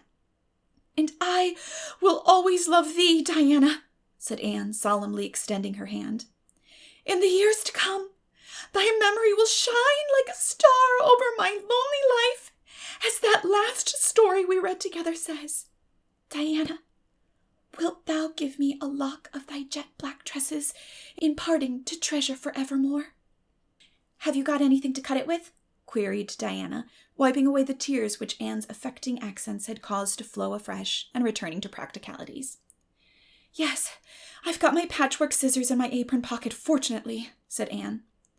She solemnly clipped one of Diana's curls. "Fare thee well, my beloved friend. Henceforth we must be strangers, though living side by side, but my heart will ever be faithful to thee." Anne stood and watched Diana out of sight, mournfully waving her hand to the ladder whenever she turned to look back. Then she returned to the house, not a little consoled for the time being by this romantic parting. "It is all over," she informed Marilla. "I shall never have another friend. I'm really worse off than ever before, for I haven't Katie Maurice or Violetta now, and even if I had, it wouldn't be the same. Somehow, little dream girls are not satisfying after a real friend. Diana and I had such an affecting farewell down by the spring. It will be sacred in my memory forever. I used the most pathetic language I could think of, and said thou and thee. Thou and thee seems so much more romantic than you. Diana gave me a lock of her hair, and I'm going to sew it up in a little bag and wear it around my neck all my life. Please see that it is buried with me, for I don't believe I'll live very long. Perhaps, when she sees me lying cold and dead before her, Mrs. Barry may feel remorse for what she has done, and will let Diana come to my funeral." "I don't think there is much fear of your dying of grief as long as you can talk, Anne," said Marilla unsympathetically. The following Monday, Anne surprised Marilla by coming down from her room with her basket of books on her arm and her lips primmed up into a line of determination. "I'm going back to school," she announced. "That is all that is left in life for me now that my friend has been ruthlessly torn from me. In school, I can look at her and muse over days departed." "You'd better muse over your lessons and sums," said Marilla, concealing her delight at this development of the situation. "If you're going back to school, I hope we'll hear no more of breaking slates over people's heads and such carryings on. Behave yourself and do just what your teacher tells you." "I'll try to be a model pupil," agreed Anne dolefully. "There won't be much fun in it, I expect. Mr. Phillips said Minnie Andrews was a model pupil, and there isn't a spark of imagination or life in her. She's just dull and poky and never seems to have a good time. But I feel so depressed that perhaps it will come easy to me now. I'm going round by the road. I couldn't bear to go by the birch path, all alone. I should weep bitter tears if I did." Anne was welcomed back to school with open arms. Her imagination had been sorely missed in games, her voice in the singing, and her dramatic ability and the perusal aloud of books at dinner hour. Ruby Gillis smuggled 3 blue plums over to her during Testament reading. Ella May McPherson gave her an enormous yellow pansy cut from the covers of a floral catalogue, a species of desk decoration much prized in Avonlea School. Sophia Sloane offered to teach her a perfectly elegant new pattern of knit lace, so nice for trimming aprons. Katie Bolter gave her a perfume bottle to keep slate water in, and Julia Bell copied carefully on a piece of pale pink paper, scalloped on the edges, the following effusion. To Anne. "When twilight drops her curtain down and pins it with a star, remember that you have a friend, though she may wander far." "It's so nice to be appreciated," sighed Anne rapturously to Marilla that night. The girls were not the only scholars who appreciated her. When Anne went to her seat after dinner hour, she had been told by Mr. Phillips to sit with the model Minnie Andrews. She found on her desk a big, luscious strawberry apple. Anne caught it up all ready to take a bite when she remembered that the only place in Avonlea where strawberry apples grew was in the old Blythe orchard on the other side of the Lake of Shining Waters. Anne dropped the apple as if it were a red-hot coal and ostentatiously wiped her fingers on her handkerchief. The apple lay untouched on her desk until the next morning, when little Timothy Andrews, who swept the school and kindled the fire, annexed it as one of his perquisites. Charlie Sloane's slate pencil, gorgeously bedizened with striped red and yellow paper, costing 2 cents where ordinary pencils cost only 1, which he sent up to her after dinner hour, met with a more favorable reception.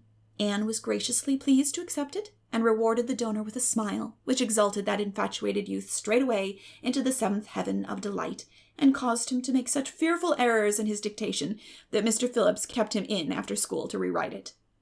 But as "the Caesar's pageant shorn of Brutus's bust did but of Rome's best son remind her more," so the marked absence of any tribute or recognition from Diana Barry, who was sitting with Gertie Pye, embittered Anne's little triumph. "Diana must have smiled at me once, I think," she mourned to Marilla that night. But the next morning a note, most fearfully and wonderfully twisted and folded, and a small parcel were passed across to Anne. "Dear Anne," ran the former, "Mother says I'm not to play with you or talk to you even in school.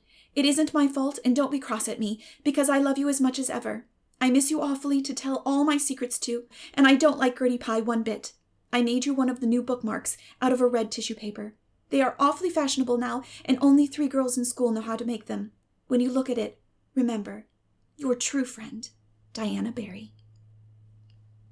Anne read the note, kissed the bookmark, and dispatched a prompt reply back to the other side of the school. "My own darling Diana, of course I am not cross at you because you have to obey your mother. Our spirits can commune. I shall keep your lovely present forever. Minnie Andrews is a very nice little girl, although she has no imagination, but after having been Diana's bosom friend, I cannot be Minnie's.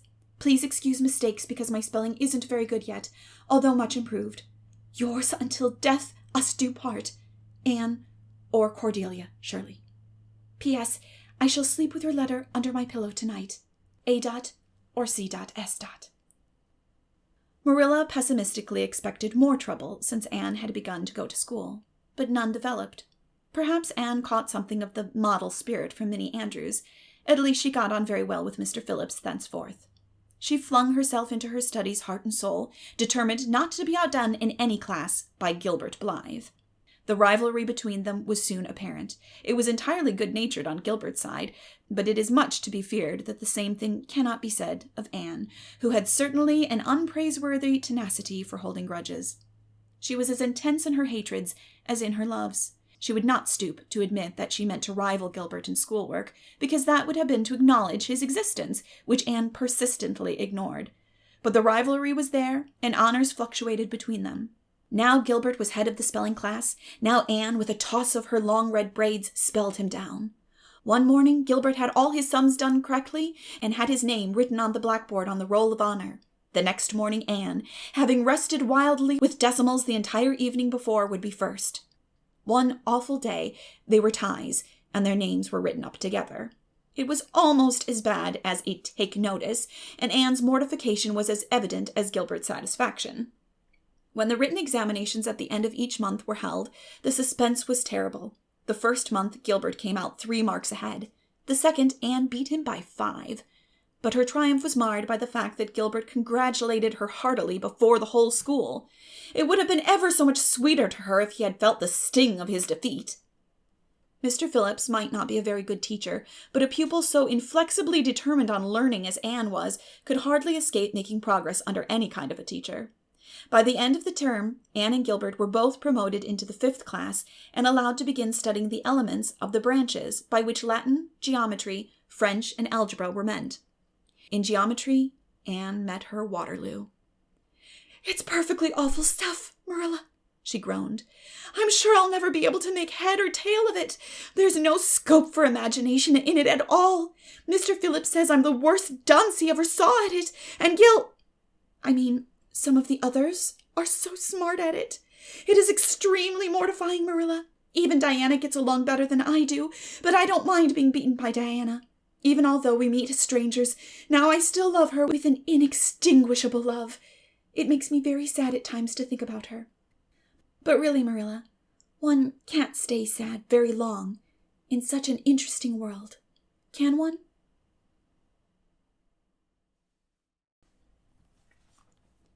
Chapter 18. Anne to the Rescue. All things great are wound up with all things little.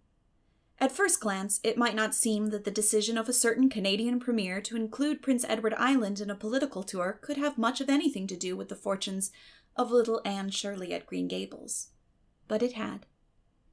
It was in January the premier came, to address his loyal supporters and such of his non-supporters as chose to be present at the monster mass meeting held in Charlottetown.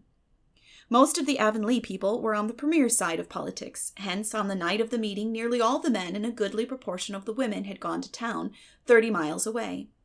Mrs. Rachel Lynde had gone too. Mrs. Rachel Lynde was a red-hot politician, and couldn't have believed that the political rally could be carried through without her, although she was on the opposite side of politics. So she went to town and took her husband. Thomas would be useful in looking after the horse, and Marilla Cuthbert with her.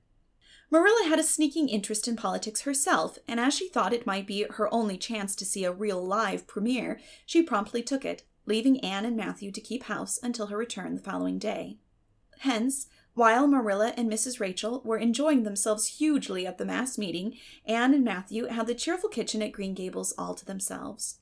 A bright fire was glowing in the old-fashioned Waterloo stove, and blue-white frost crystals were shining on the window panes. Matthew nodded over a farmer's advocate on the sofa, and Anne at the table studied her lessons with grim determination, despite sundry wistful glances at the clock shelf, where lay a new book that Jane Andrews had lent her that day. Jane had assured her that it was warranted to produce any number of thrills, or words to that effect, and Anne's fingers tingled to reach out for it. But that would mean Gilbert Blythe's triumph on the morrow. Anne turned her back on the clock shelf and tried to imagine it wasn't there. "Matthew, did you ever study geometry when you went to school?" "Well, no, I didn't," said Matthew, coming out of his doze with a start. "I wish you had," sighed Anne, "because then you'd be able to sympathize with me. You can't sympathize properly if you've never studied it. It is casting a cloud over my whole life. I'm such a dunce at it, Matthew." "Well, now, I don't know, said Matthew soothingly. I guess you're all right at anything. Mr. Phillips told me last week in Blair's store at Carmody that you was the smartest scholar in school and was making rapid progress. Rapid progress was his very words. There's them as runs down Teddy Phillips and says he ain't much of a teacher, but I guess he's all right. Matthew would have thought anyone who praised Anne was all right. I'm sure I'd get on better with geometry if only he wouldn't change the letters, complained Anne. I learned the proposition off by heart, and then he draws it on the blackboard and puts different letters from what are in the book, and I get all mixed up. I don't think a teacher should take such a mean advantage, do you? We're studying agriculture now, and I found out at last what makes the roads red. It's a great comfort. I wonder how Marilla and Mrs. Lynde are enjoying themselves. Mrs. Lynde says Canada is going to the dogs the way things are being run at Ottawa, and that it's an awful warning to the electors. She says if women were allowed to vote, we would soon see a blessed change. What way do you vote, Matthew? Conservative, said Matthew promptly. To vote conservative was part of Matthew's religion. Then I'm a conservative too, said Anne decidedly. I'm glad because some of the boys in school are grits. I guess Mr. Phillips is a grit too, because Prissy Andrews' father is one, and Ruby Gillis says that when a man is courting, he always has to agree with the girl's mother in religion and her father in politics. Is that true, Matthew? Well, no, I don't know, said Matthew. Do you ever go courting, Matthew? Well, no, I don't know's I ever did, said Matthew, who had certainly never thought of such a thing in his whole existence. Anne reflected with her chin in her hands. It must be rather interesting, don't you think, Matthew? Ruby Gillis says when she grows up, she's going to have ever so many bows on the string and have them all crazy about her. But I think that would be too exciting. I'd rather have just one in his right mind. But Ruby Gillis knows a great deal about such matters because she has so many big sisters, and Mrs. Lynde says the Gillis girls have gone off like hotcakes. Mr. Phillips goes to see Prissy Andrews nearly every evening. He says it is to help her with her lessons, but Miranda Sloane is studying for Queen's too, and I should think she needed help a lot more than Prissy, because she's ever so much stupider, but he never goes to help her in the evenings at all. There are a great many things in this world that I can't understand very well, Matthew. Well, no, I don't know as I comprehend them all myself, acknowledged Matthew. Well, I suppose I must finish up my lessons. I won't allow myself to open that new book Jane lent me until I'm through. But it's a terrible temptation, Matthew. Even when I turn my back on it, I can see it there just as plain. Jane said she cried herself sick over it. I love a book that makes me cry. But I think I'll carry that book into the sitting room and lock it in the jam closet and give you the key. And you must not give it to me, Matthew, until my lessons are done. Not even if I implore you on my bended knees. It's all very well to say resist temptation, but it's ever so much easier to resist it if you can't get the key. And then shall I run down the cellar and get some russets, Matthew? Wouldn't you like some russets? Oh, no. I don't know, but I would, said Matthew, who never ate russets but knew Anne's weakness for them. Just as Anne emerged triumphantly from the cellar with her plate full of russets, came the sound of flying footsteps on the icy boardwalk outside, and the next moment the kitchen door was flung open, and in rushed Diana Barry, white-faced and breathless, with a shawl wrapped hastily around her head. Anne promptly let go of her candle and plate in her surprise, and plate, candle, and apples crashed together down the cellar ladder and were found at the bottom, embedded in melted grease, the next day by Marilla, who gathered them up and thanked mercy the house hadn't been set on fire. "Whatever is the matter, Diana?" cried Anne. "Has your mother relented at last?" "Oh, Anne, do come quick," implored Diana nervously. "Minnie May is awful sick. She's got croup, young Mary Jo says, and father and mother are away in town, and there's nobody to go for the doctor. Minnie May is awful bad, and young Mary Jo doesn't know what to do, and oh, Anne, I'm so scared." Matthew, without a word, reached out for cap and coat, slipped past Diana, and away into the darkness of the yard. "He's gone to harness the sorrel mare to go to Carmody for the doctor," said Anne, who was hurrying on hood and jacket. "I know it as well as if he'd said so. Matthew and I are such kindred spirits, I can read his thoughts without words at all." "I don't believe he'll find the doctor at Carmody," sobbed Diana. "I know that Dr. Blair went to town, and I guess Dr. Spencer would go too. Young Mary Jo never saw anybody with croup, and Mrs. Lynde is away. Oh, Anne!" "Don't cry, Di," said Anne Shirley. "I know exactly what to do for croup. You forget that Mrs. Hammond had twins 3 times. When you look after 3 pairs of twins, you naturally get a lot of experience. They all had croup regularly. Just wait till I get the ipecac bottle. You mayn't have any at your house. Come on now." The 2 little girls hastened out hand in hand and hurried through Lover's Lane and across the crusted field beyond, for the snow was too deep to go by the shorter woodway. Anne, although sincerely sorry for Minnie May, was far from being insensible to the romance of the situation and to the sweetness of once more sharing that romance with a kindred spirit. The night was clear and frosty, all ebony of shadow and silver of snowy slope. Big stars were shining over the silent fields. Here and there the dark-pointed firs stood up with snow powdering their branches and the wind whistling through them. Anne thought it was truly delightful to go skimming through all this mystery and loveliness with her bosom friend who had been so long estranged. Minnie May, aged 3, was really very sick. She lay on the kitchen sofa, feverish and restless, while her hoarse breathing could be heard all over the house. Young Mary Jo, a buxom, broad-faced French girl from the creek, whom Mrs. Barry had engaged to stay with the children during her absence, was helpless and bewildered, quite incapable of thinking what to do, or doing it if she thought of it. Anne went to work with skill and promptness.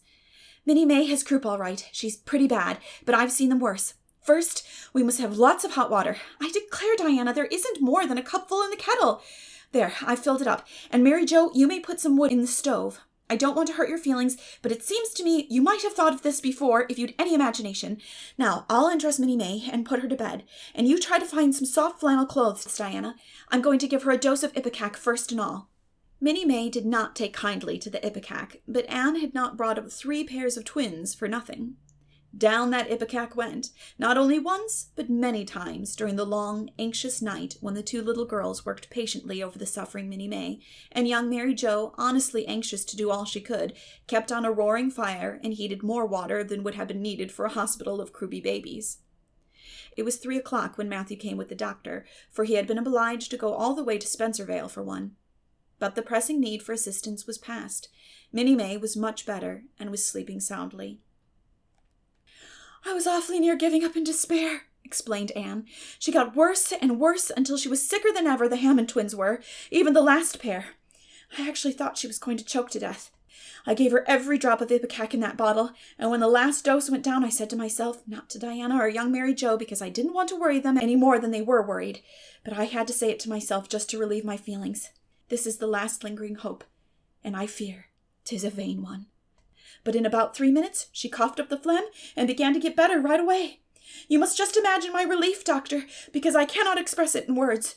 You know, there are some things that cannot be expressed in words." "Yes, I know," nodded the doctor. He looked at Anne as if he were thinking some things about her that couldn't be expressed in words. Later on, however, he expressed them to Mr. and Mrs. Barry. "That little red-headed girl they have over at Cuthbert's is as smart as they make 'em. I tell you, she saved that baby's life, for it would have been too late by the time I got here. She seems to have a skill and presence of mind perfectly wonderful in a child of her age. I never saw anything like the eyes of her when she was explaining the case out to me." Anne had gone home in the wonderful white-frosted winter morning, heavy-eyed from loss of sleep, but still talking unweariedly to Matthew as they crossed the long white field and walked under the glittery fairy arch of the Lover's Lane maples. "Oh, Matthew, isn't it a wonderful morning? The world looks like something God had just imagined for his own pleasure, doesn't it? Those trees look as if I could blow them away with a breath. Poof! I'm so glad I live in a world where there are white frosts, aren't you? And I'm so glad Mrs. Hammond had 3 pairs of twins after all. If she hadn't, I mightn't have known what to do for Minnie May. I'm real sorry I was ever cross with Mrs. Hammond for having twins. But oh, Matthew, I'm so sleepy. I can't go to school. I just know I couldn't keep my eyes open, and I'd be so stupid, but I hate to stay home for some of the others will get ahead of the class, and it's so hard to get up again, although of course the harder it is, the more satisfaction you have when you do get up, haven't you?" "Oh, now, I guess you'll manage all right," said Matthew, looking at Anne's white little face and the dark shadows under her eyes.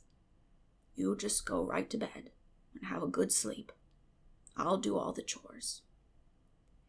Anne accordingly went to bed and slept so long and soundly that it was well on in the white and rosy winter afternoon when she awoke and descended to the kitchen, where Marilla, who had arrived home in the meantime, was sitting knitting. "Oh, did you see the premiere?" exclaimed Anne at once. "What did he look like, Marilla?" "Well, he never got to be premier on account of his looks," said Marilla. "Such a nose as that man had. But he can speak. I was proud of being a conservative. Rachel Lynde, of course, being a liberal, had no use for him. Your dinner is in the oven, Anne, and you can get yourself some blue plum preserve out of the pantry. I guess you're hungry. Matthew has been telling me about last night. I must say it was fortunate you knew what to do. I wouldn't have had any idea myself, for I never saw a case of croup. There now, never mind talking till you've had your dinner. I can tell by the look of you that you're just full up with speeches, but they'll keep."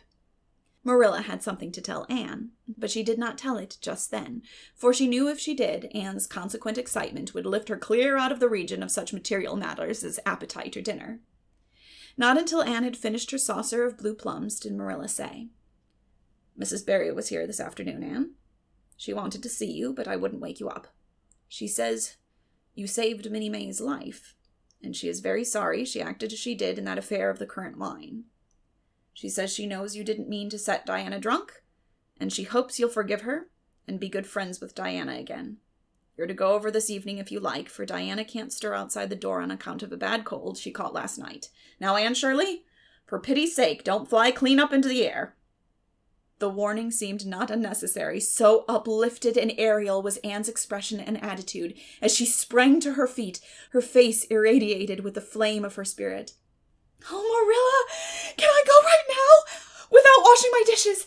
I'll wash them when I come back, but I cannot tie myself down to anything so unromantic as dishwashing at this thrilling moment." Yes, run along," said Marilla indulgently. "Anne Shirley, are you crazy? Come back this instant and put something on you. I might as well call to the wind. She's gone without a cap or wrap. Look at her tearing through the orchard with her hair streaming. It'll be a mercy if she doesn't catch her death of cold." Anne came dancing home in the purple winter twilight across the snowy places. Afar in the southwest was the great shimmering, pearl-like sparkle of an evening star in a sky that was pale golden and ethereal rose over gleaming white spaces and dark glens of spruce. The tinkles of sleigh bells among the snowy hills came like elfin chimes through the frosty air, but their music was not sweeter than the song in Anne's heart and on her lips. "You see before you a perfectly happy person, Marilla," she announced. "I'm perfectly happy. Yes, in spite of my red hair. Just at present I have a soul above red hair. Mrs. Barry kissed me and cried and said she was so sorry and she could never repay me. I felt fearfully embarrassed, Marilla, but I just said as politely as I could, 'I have no hard feelings for you, Mrs. Barry.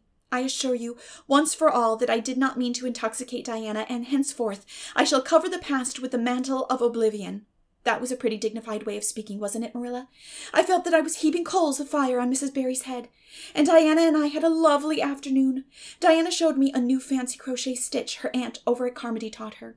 Not a soul in Avonlea knows it but us, and we pledged a solemn vow never to reveal it to anyone else. Diana gave me a beautiful card with a wreath of roses on it and a verse of poetry. 'If you love me as I love you, nothing but death can part us two.' And this is true, Marilla. We're going to ask Mr. Phillips to let us sit together in school again. And Gertie Pye can go with Minnie Andrews. We had an elegant tea. Mrs. Barry had the very best china set out, Marilla, just as if I was real company. I can't tell you what a thrill it gave me. Nobody ever used their very best china on my account before.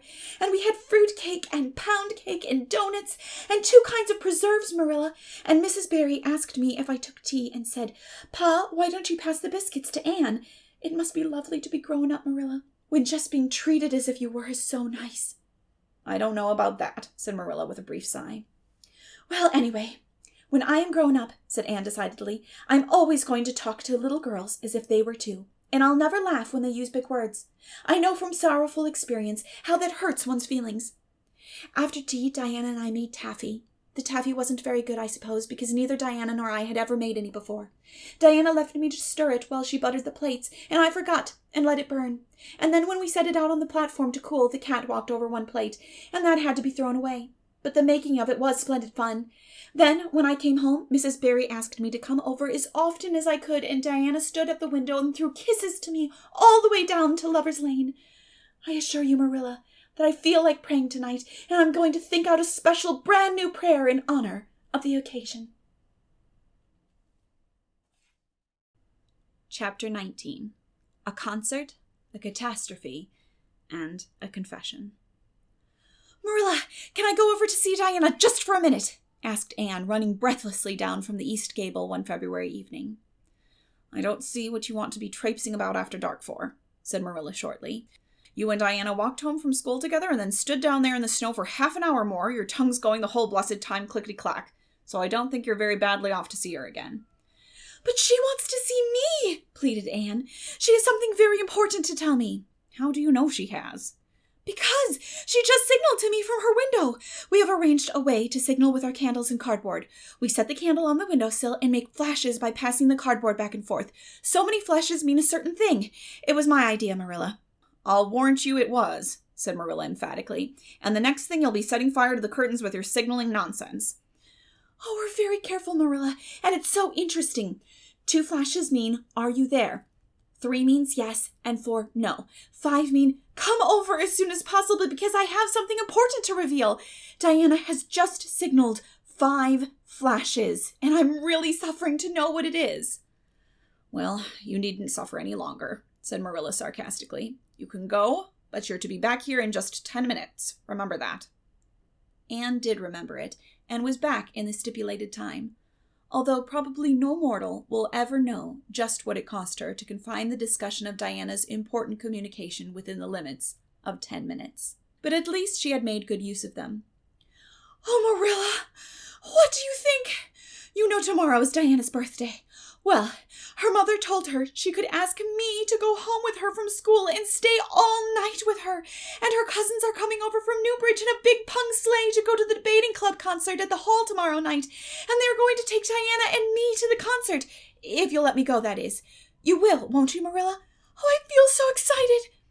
You can calm down then, because you're not going. You're better at home in your own bed, and as for that club concert, it's all nonsense, and little girls should not be allowed to go out to such places at all. I'm sure the debating club is a most respectful affair, pleaded Anne. I'm not saying it isn't, but you're not going to be gadding about to concerts and staying out all hours of the night. Pretty doings for children. I'm surprised at Mrs. Barry's letting Diana go. But it's such a very special occasion, mourned Anne on the verge of tears. Diana has only one birthday in a year. It isn't as if birthdays were common things, Marilla. Prissy Andrews is going to recite Curfew Must Not Ring tonight. That is such a good moral piece, Marilla. I'm sure it would do me lots of good to hear it. And the choir are going to sing 4 lovely pathetic songs that are pretty near as good as hymns. And oh, Marilla, the minister is going to take part. Yes, indeed, he is. He's going to give an address. That will be just about the same thing as a sermon. Please, mayn't I go, Marilla? You heard what I said, Anne, didn't you? Take off your boots now and go to bed. It's past 8. There's just one more thing, Marilla, said Anne, with the air of producing the last shot in her locker. Mrs. Barry told Diana that we might sleep in the spare room bed. Think of the honor of your little Anne being put in the spare room bed. It's an honor you'll have to get along without. Go to bed, Anne, and don't let me hear another word out of you. When Anne, with tears rolling over her cheeks, had gone sorrowfully upstairs, Matthew, who had been apparently sound asleep on the lounge during the whole dialogue, opened his eyes and said decidedly, Well now, Marilla, I think you ought to let Anne go. I don't then, retorted Marilla. Who's bringing this child up, Matthew? You or me? Well, now, you, admitted Matthew. Don't interfere then. Well, now, I ain't interfering. It ain't interfering to have your own opinion. And my opinion is that you ought to let Anne go. You'd think I'd ought to let Anne go to the moon if she took the notion, I've no doubt, was Marilla's amiable rejoinder. I might have let her spend the night with Diana, if that was all. But I don't approve of this concert plan. She'd go there and catch cold like as not, and have her head filled up with nonsense and excitement. It would unsettle her for a week. I understand that child's disposition and what's good for it better than you, Matthew. I think you ought to let Anne go, repeated Matthew firmly. Argument was not his strong point, but holding fast to his opinion certainly was. Marilla gave a gasp of helplessness and took refuge in silence. The next morning, when Anne was washing the breakfast dishes in the pantry, Matthew paused on his way out to the barn to say to Marilla again, "I think you ought to let Anne go, Marilla." For a moment, Marilla looked things not lawful to be uttered. Then she yielded to the inevitable and said tartly, "Very well, she can go, since nothing else will please you." Anne flew out of the pantry, dripping dishcloth in hand. "Oh, Marilla! Marilla, say those blessed words again!" "I guess once is enough to say them. This is Matthew's doing, and I wash my hands of it. If you catch pneumonia sleeping in a strange bed or coming out of that hot hall in the middle of the night, don't blame me. Blame Matthew. Anne Shirley, you're dripping greasy water all over the floor. I never saw such a careless child." "Oh, I know I'm a great trial to you, Marilla," said Anne repentantly. "I make so many mistakes. But then, just think of all the mistakes I don't make, although I might. I'll get some sand and scrub up the spots before I go to school. Oh, Marilla, my heart was just set on going to that concert. I never was to a concert in my life. And when the other girls talk about them in school, I feel so out of it. You didn't know just how I felt about it, but you see, Matthew did. Matthew understands me, and it's so nice to be understood, Marilla." Anne was too excited to do herself justice as to lessons that morning in school. Gilbert Blythe spelled her down in school and left her clear out of sight in mental arithmetic. Anne's consequent humiliation was less than it might have been, however, in view of the concert in the spare room bed. She and Diana talked so constantly about it all day that with a stricter teacher than Mr. Phillips, dire disgrace must inevitably have been their portion. Anne felt that she could not have borne it if she had not been going to the concert, for nothing else was discussed that day in school.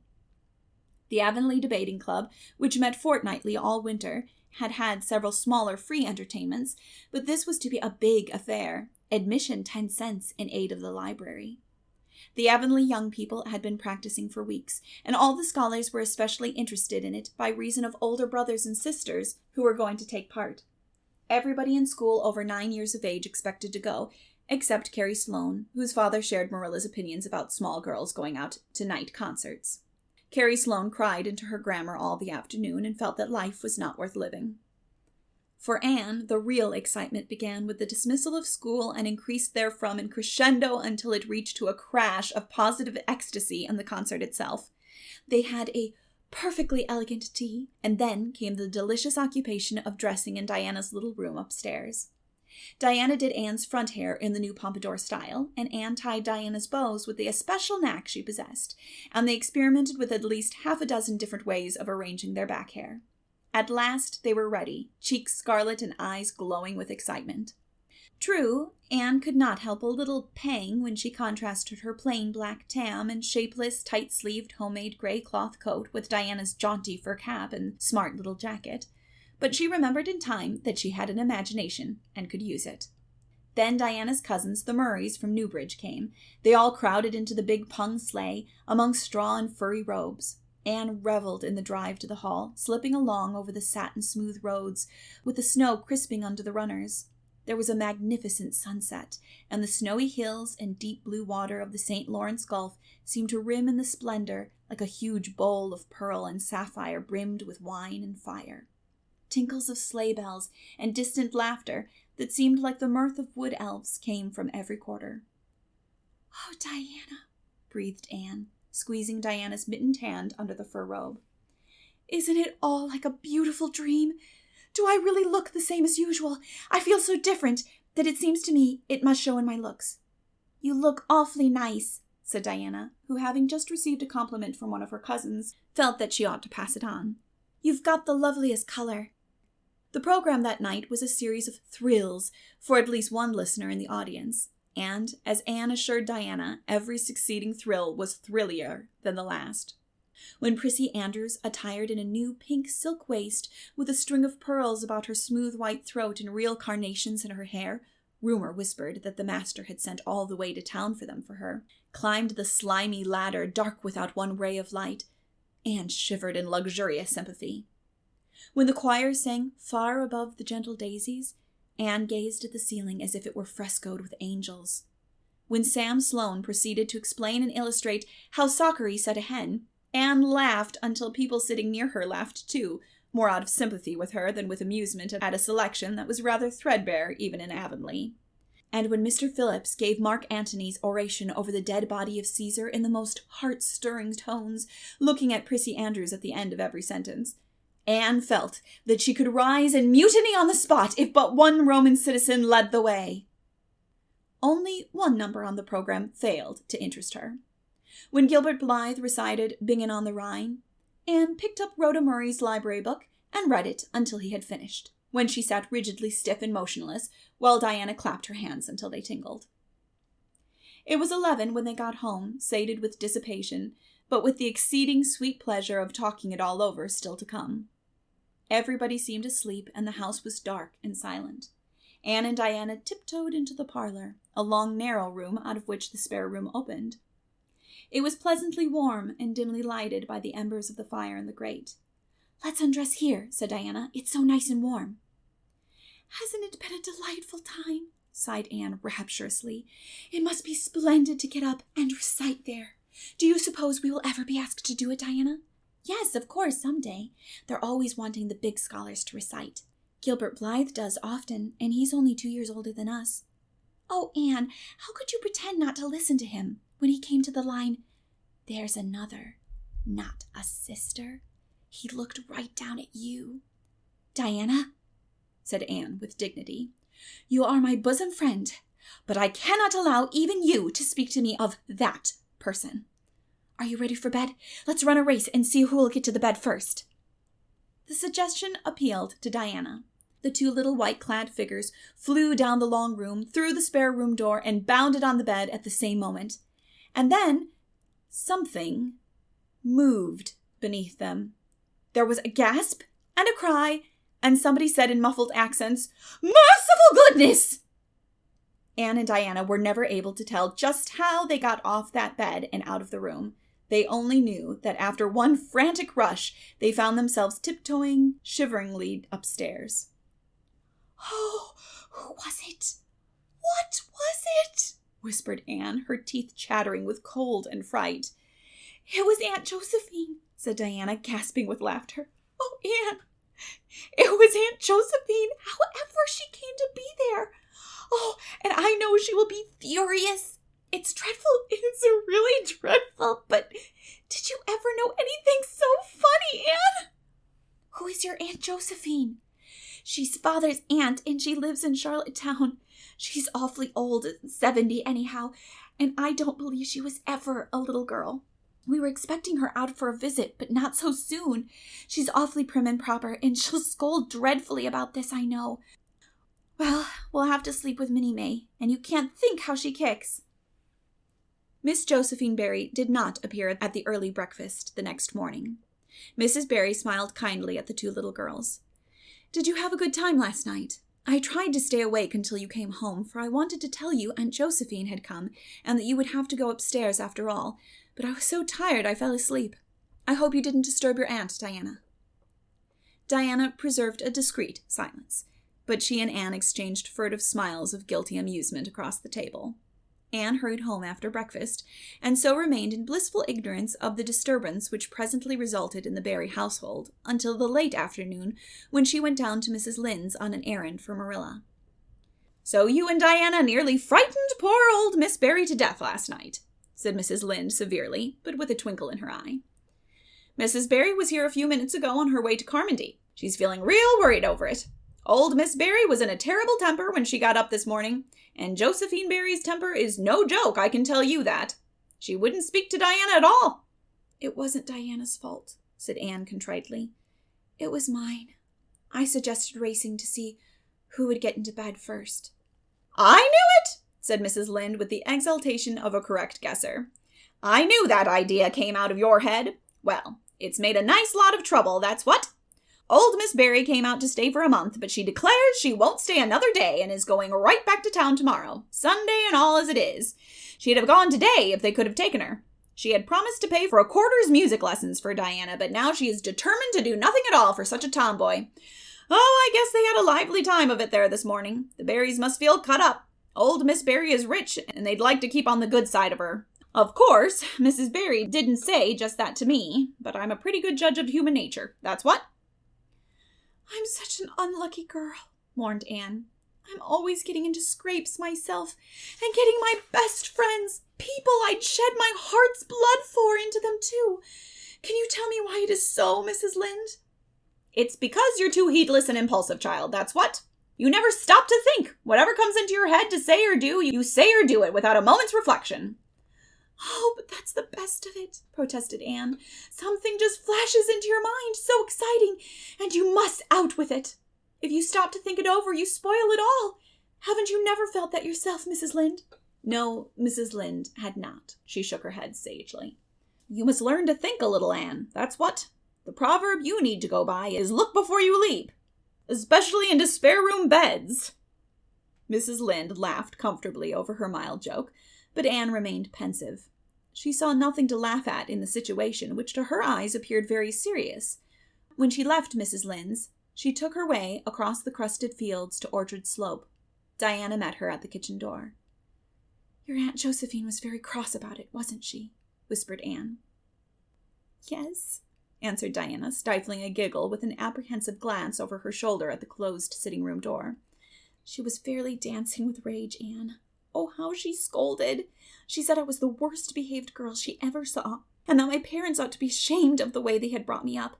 She says she won't stay, and I'm sure I don't care, but Father and Mother do. Why didn't you tell them it was my fault? Demanded Anne. It's likely I'd do such a thing, isn't it? Said Diana with just scorn. I'm no telltale, Anne Shirley, and anyhow, I was just as much to blame as you.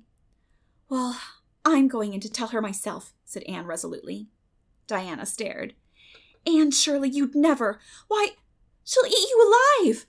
Don't frighten me any more than I am frightened, implored Anne. I'd rather walk up to a cannon's mouth. But I've got to do it, Diana. It was my fault, and I've got to confess. I've had practice in confessing, fortunately. Well, she's in the room, said Diana. You can go in if you want to. I wouldn't dare, and I don't believe you'll do a bit of good. With this encouragement, Anne bearded the lion in its den. That is to say, walked resolutely up to the sitting-room door and knocked faintly. A sharp, "Come in," followed. Miss Josephine Barry, thin, prim, and rigid, was knitting fiercely by the fire, her wrath quite unappeased, and her eyes snapping through her gold-rimmed glasses. She wheeled around in her chair, expecting to see Diana, and beheld a white-faced girl, whose great eyes were brimmed up with a mixture of desperate courage and shrinking terror. "Who are you?" demanded Miss Josephine Barry without ceremony. "I am Anne of Green Gables," said the small visitor tremulously, clasping her hands with her characteristic gesture. "And I've come to confess, if you please." "Confess what?" "That it was all my fault about jumping into bed on you last night. I suggested it. Diana would never have thought of such a thing, I am sure. Diana is a very ladylike girl, Miss Barry, so you must see how unjust it is to blame her." "Oh, I must, hey? I rather think Diana did her share of the jumping at least. Such carryings on in a respectable house." "But we were only in fun," persisted Anne. "I think you ought to forgive us, Miss Barry, now that we've apologized. And anyhow, please forgive Diana and let her have her music lessons. Diana's heart is set on her music lessons, Miss Barry, and I know too well what it is to set your heart on a thing and not get it. If you must be cross with anyone, be cross with me. I've been so used in my early days to having people cross at me that I can endure it much better than Diana can."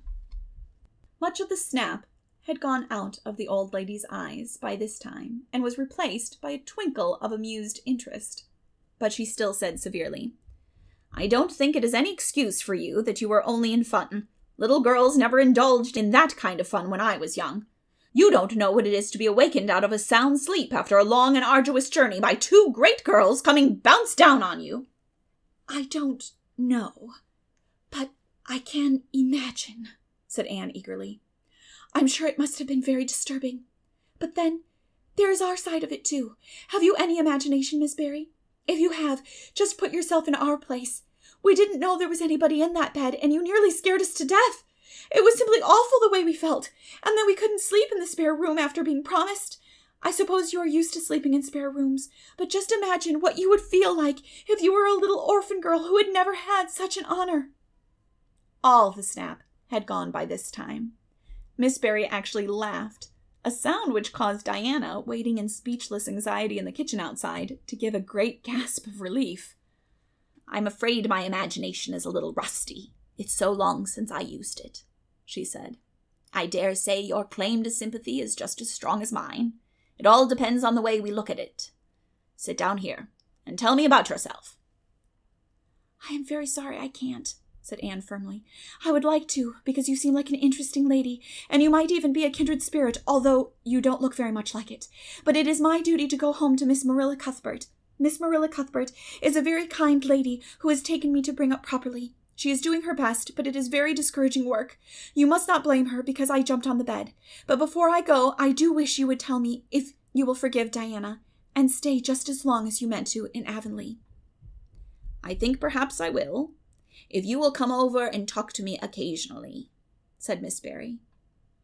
That evening, Miss Barry gave Diana a silver bangle bracelet and told the senior members of the household that she had unpacked her valise. "I've made up my mind to stay simply for the sake of getting better acquainted with that Anne girl," she said frankly. "She amuses me, and at my time of life, an amusing person is a rarity." Marilla's only comment when she heard the story was, "I told you so." This was for Matthew's benefit. Miss Barry stayed her month out and over. She was a more agreeable guest than usual, for Anne kept her in good humor. They became firm friends. When Miss Barry went away, she said, "Remember, you Anne girl, when you come to town, you're to visit me, and I'll put you in my very sparest spare-room bed to sleep." "Miss Barry was a kindred spirit after all," Anne confided to Marilla. "You wouldn't think so to look at her, but she is. You don't find it right out at first, as in Matthew's case, but after a while you come to see it. Kindred spirits are not so scarce as I used to think. It's splendid to find out there are so many of them in the world."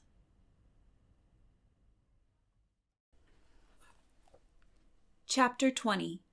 A Good Imagination Gone Wrong. Spring had come once more to Green Gables. The beautiful, capricious, reluctant Canadian spring, lingering along through April and May in a succession of sweet, fresh, chilly days with pink sunsets and miracles of resurrection and growth. The maples in Lover's Lane were red-budded, and little curly ferns pushed up around the Dryad's bubble. Away up in the barrens, behind Mr. Silas Sloane's place, the mayflowers blossomed out, pink and white stars of sweetness under their brown leaves. All the schoolgirls and boys had one golden afternoon gathering them, coming home in the clear, echoing twilight with arms and baskets full of flowery spoil. "I'm so sorry for people who live in lands where there are no mayflowers," said Anne. "Diana says perhaps they have something better, but there couldn't be anything better than mayflowers, could there, Marilla? And Diana says if they don't know what they are like, they don't miss them. But I think that is the saddest thing of all. I think it would be tragic, Marilla, not to know what mayflowers are like and not to miss them. Do you know what I think mayflowers are, Marilla? I think they must be the souls of the flowers that died last summer, and this is their heaven. But we had a splendid time today, Marilla. We had our lunch down in a big mossy hollow by an old well. Such a romantic spot. Charlie Sloane dared Artie Gillis to jump over it, and Artie did because he wouldn't take a dare. Nobody would in school. It is very fashionable to dare. Mr. Phillips gave all the mayflowers he found to Prissy Andrews, and I heard him say sweets to the sweet. He got that out of a book, I know, but it shows he has some imagination. I was offered some mayflowers too, but I rejected them with scorn. I can't tell you the person's name because I vowed never to let it cross my lips. We made wreaths of the mayflowers and put them on our hats, and when the time came to go home, we marched in procession down the road 2 by 2 with our bouquets and wreaths, singing My Home on the Hill. Oh, it was so thrilling, Marilla. All Mr. Silas Sloane's folks rushed out to see us, and everybody we met on the road stopped and stared after us. We made a real sensation. Not much wonder, such silly doings, was Marilla's response. After the mayflowers came the violets, and Violet Vale was empurpled with them. Anne walked through it on her way to school with reverent steps and worshipping eyes, as if she trod on holy ground. Somehow, she told Diana, when I'm going through here, I don't really care whether anybody gets ahead of me in class or not. But when I'm up in school, it's all different, and I care as much as ever. There's such a lot of different Annes in me. I sometimes think that is why I'm such a troublesome person. If I was just the one Anne, it would be ever so much more comfortable, but then it wouldn't be half so interesting. One June evening, when the orchids were pink blossomed again, when the frogs were singing silvery sweet in the marshes about the head of the lake of shining waters, and the air was full of the savour of clover fields and balsamic fir woods, Anne was sitting by her gable window.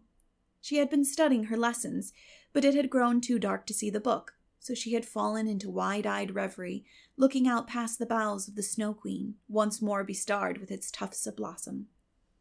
In all essential respects, the little gable chamber was unchanged. The walls were as white, the pincushion as hard, the chairs as stiffly and yellowly upright as ever. Yet the whole character of the room was altered. It was full of a new vital, pulsing personality that seemed to pervade it, and to be quite independent of schoolgirl books and dresses and ribbons, and even of the cracked blue jug full of apple blossoms on the table. It was as if all the dreams, sleeping and waking, of its vivid occupant had taken a visible, although immaterial form, and had tapestried the bare room with splendid filmy tissues of rainbow and moonshine. Presently, Marilla came briskly in with some of Anne's freshly ironed school aprons. She hung them over a chair and sat down with a short sigh. She had one of her headaches that afternoon, and although the pain had gone, she felt weak and tuckered out, as she expressed it.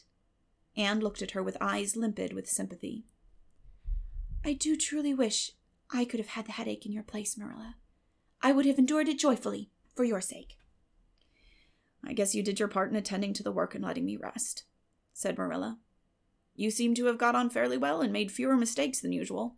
Of course, it wasn't exactly necessary to starch Matthew's handkerchiefs. And most people, when they put a pie in the oven to warm up for dinner, take it out and eat it when it gets hot instead of leaving it to be burned to a crisp. But that doesn't seem to be your way, evidently." Headaches always left Marilla somewhat sarcastic. "Oh, I'm so sorry," said Anne penitently. "I never thought about that pie from the moment I put it in the oven till now, although I felt instinctively that there was something missing on the dinner table. I was firmly resolved when you left me in charge this morning not to imagine anything, but keep my thoughts on facts. I did pretty well until I put the pie in, and then an irresistible temptation came to me to imagine I was an enchanted princess shut up in a lonely tower with a handsome knight riding to my rescue on a coal-black steed. So that is how I came to forget the pie. I didn't know I starched the handkerchiefs. All the time I was ironing, I was trying to think of a name for a new island Diana and I have discovered up the brook. It's the most ravishing spot, Marilla. There are 2 maple trees on it, and the brook flows right around it. At last it struck me that it would be splendid to call it Victoria Island, because we found it on the Queen's birthday. Both Diana and I are very loyal, but I'm very sorry about the pie and the handkerchiefs. I wanted to be extra good today because it's an anniversary. Do you remember what happened this day last year, Marilla?" "No, I can't think of anything special." "Oh, Marilla! It was the day I came to Green Gables. I shall never forget it. It was the turning point in my life. Of course, it wouldn't seem so important to you. I've been here for a year, and I've been so happy. Of course, I've had my troubles, but one can live down troubles. Are you sorry you kept me, Marilla?" "No, I can't say I'm sorry," said Marilla, who sometimes wondered how she could have lived before Anne came to Green Gables. "No, not exactly sorry. If you finished your lessons, Anne, I want you to run over and ask Mrs. Barry if she'll lend me Diana's apron pattern." "It's too dark," cried Anne. "Too dark? Why, it's only twilight, and goodness knows you've gone over often enough after dark." "I'll go over early in the morning," said Anne eagerly. "I'll get up at sunrise and go over, Marilla." "What has gotten into your head now, Anne Shirley? I want that apron to cut out your new apron this evening. Go at once and be smart, too." "I'll have to go around by the road then," said Anne, taking up her hat reluctantly. "Go by the road and waste half an hour. I'd like to catch you." "I can't go through the haunted wood, Marilla," cried Anne desperately. Marilla stared. "The haunted wood? Are you crazy? What under the canopy is the haunted wood?" "The spruce wood over the brook," said Anne in a whisper. "Fiddlesticks. There is no such thing as a haunted wood anywhere. Who has been telling you such stuff?" "Nobody," confessed Anne. "Diana and I just imagined the wood was haunted. All the places around here are so commonplace. We just got this up for our own amusement. We began it in April. A haunted wood is so very romantic, Marilla. We chose the spruce grove because it's so gloomy. Oh, we have imagined the most harrowing things. There's a white lady walks along the brook just about this time of the night and wrings her hands and utters wailing cries. She appears when there is to be a death in the family. And the ghost of a little murdered child haunts the corner up by Idlewild. It creeps up behind you and lays its cold fingers on your hand so. Oh, Marilla, it gives me a shudder to think of it. And there's a headless man stalks up and down the path, and skeletons glower at you between the boughs. Oh, Marilla, I wouldn't go through the haunted wood after dark now for anything. I'd be sure that white things would reach out from behind the trees and grab me. Did ever one hear the like? Ejaculated Marilla, who had listened in dumb amazement. Anne Shirley, do you mean to tell me you believe all that wicked nonsense of your own imagination? Not believe exactly, faltered Anne. At least, I don't believe it in the daylight. But after dark, Marilla, it's different. That is when ghosts walk. There is no such things as ghosts, Anne. Oh, but there are, Marilla, cried Anne eagerly. I know people who have seen them, and they are respectable people. Charlie Sloane says that his grandmother saw his grandfather driving home the cows one night after he'd been buried for a year. You know Charlie Sloane's grandmother wouldn't tell a story for anything. She's a very religious woman. And Mrs. Thomas's father was pursued home one night by a lamb of fire with its head cut off, hanging by a strip of skin. He said he knew it was the spirit of his brother, and that it was a warning he would die within 9 days. He didn't, but he died 2 years after, so you see it was really true. And Ruby Gillis says— Anne Shirley, interrupted Marilla firmly, I never want to hear you talking in this fashion again. I've had my doubts about that imagination of yours right along, and if this is going to be the outcome of it, I won't countenance any such doings. You'll go right over to Barry's, and you'll go through that spruce grove just for a lesson and a warning to you. And never let me hear a word out of your head about haunted woods again. Anne might plead and cry as she liked, and did, for her terror was very real. Her imagination had run away with her, and she held the spruce grove in mortal dread after nightfall. But Marilla was inexorable. She marched the shrinking ghost-seer down to the spring and ordered her to proceed straightway over the bridge and into the dusky retreats of wailing ladies and headless spectres beyond. Oh, Marilla, how can you be so cruel? Sobbed Anne. What would you feel like if a white thing did snatch me up and carry me off? I'll risk it, said Marilla unfeelingly. You know I always mean what I say. I'll cure you of imagining ghosts into places. March. Now. Anne marched. That is, she stumbled over the bridge and went shuddering up the horrible, dim path beyond. Anne never forgot that walk. Bitterly did she repent the license she had given to her imagination. The goblins of her fancy lurked in every shadow about her, reaching out their cold, fleshless hands to grab the terrified small girl who had called them into being. A white strip of birch bark blowing up from the hollow over the brown floor of the grove made her heart stand still. The long-drawn wail of 2 old boughs rubbing against each other brought out the perspiration in beads on her forehead. The swoop of bats in the darkness over her was as the wings of unearthly creatures. When she reached Mr. William Bell's field, she fled across it, as if pursued by an army of white things, and arrived at the Barry kitchen door, so out of breath that she could hardly gasp out her request for the apron pattern. Diana was away, so that she had no excuse to linger. The dreadful return journey had to be faced. Anne went back over it with shut eyes, preferring to take the risk of dashing her brains out among the boughs to that of seeing a white thing. When she finally stumbled over the log bridge, she drew one long, shivering breath of relief. Well, so nothing caught you? Said Marilla unsympathetically. Oh, Marilla, chattered Anne. I'll be contented with commonplace places after this. Chapter 21. A New Departure in Flavorings. Dear me, there is nothing but meetings and partings in this world, as Mrs. Lynde says, remarked Anne plaintively, putting her slate and books down on the kitchen table on the last day of June and wiping her red eyes with a very damp handkerchief. Wasn't it fortunate, Marilla, that I took an extra handkerchief to school today? I had a presentiment that it would be needed. I never thought you were so fond of Mr. Phillips that you'd require 2 handkerchiefs to dry your tears just because he was going away, said Marilla. I don't think I was crying because I was really so very fond of him, reflected Anne. I just cried because all the others did. It was Ruby Gillis started it. Ruby Gillis has always declared she hated Mr. Phillips, but just as soon as he got up to make his farewell speech, she burst into tears. Then all the girls began to cry, one after the other. I tried to hold out, Marilla. I tried to remember the time Mr. Phillips made me sit with a boy, and the time he spelled my name without an E on the blackboard, and how he said I was the worst dunce he ever saw at geometry and laughed at my spelling, and all the times he had been so horrid and sarcastic. But somehow I couldn't, Marilla, and I just had to cry too. Jane Andrews has been talking for a month about how glad she'd be when Mr. Phillips went away, and she declared she'd never shed a tear. Well, she was worse than any of us, and had to borrow a handkerchief from her brother, and of course the boys didn't cry, because she hadn't brought one of her own, not expecting to need it. Oh, Marilla, it was heartrending.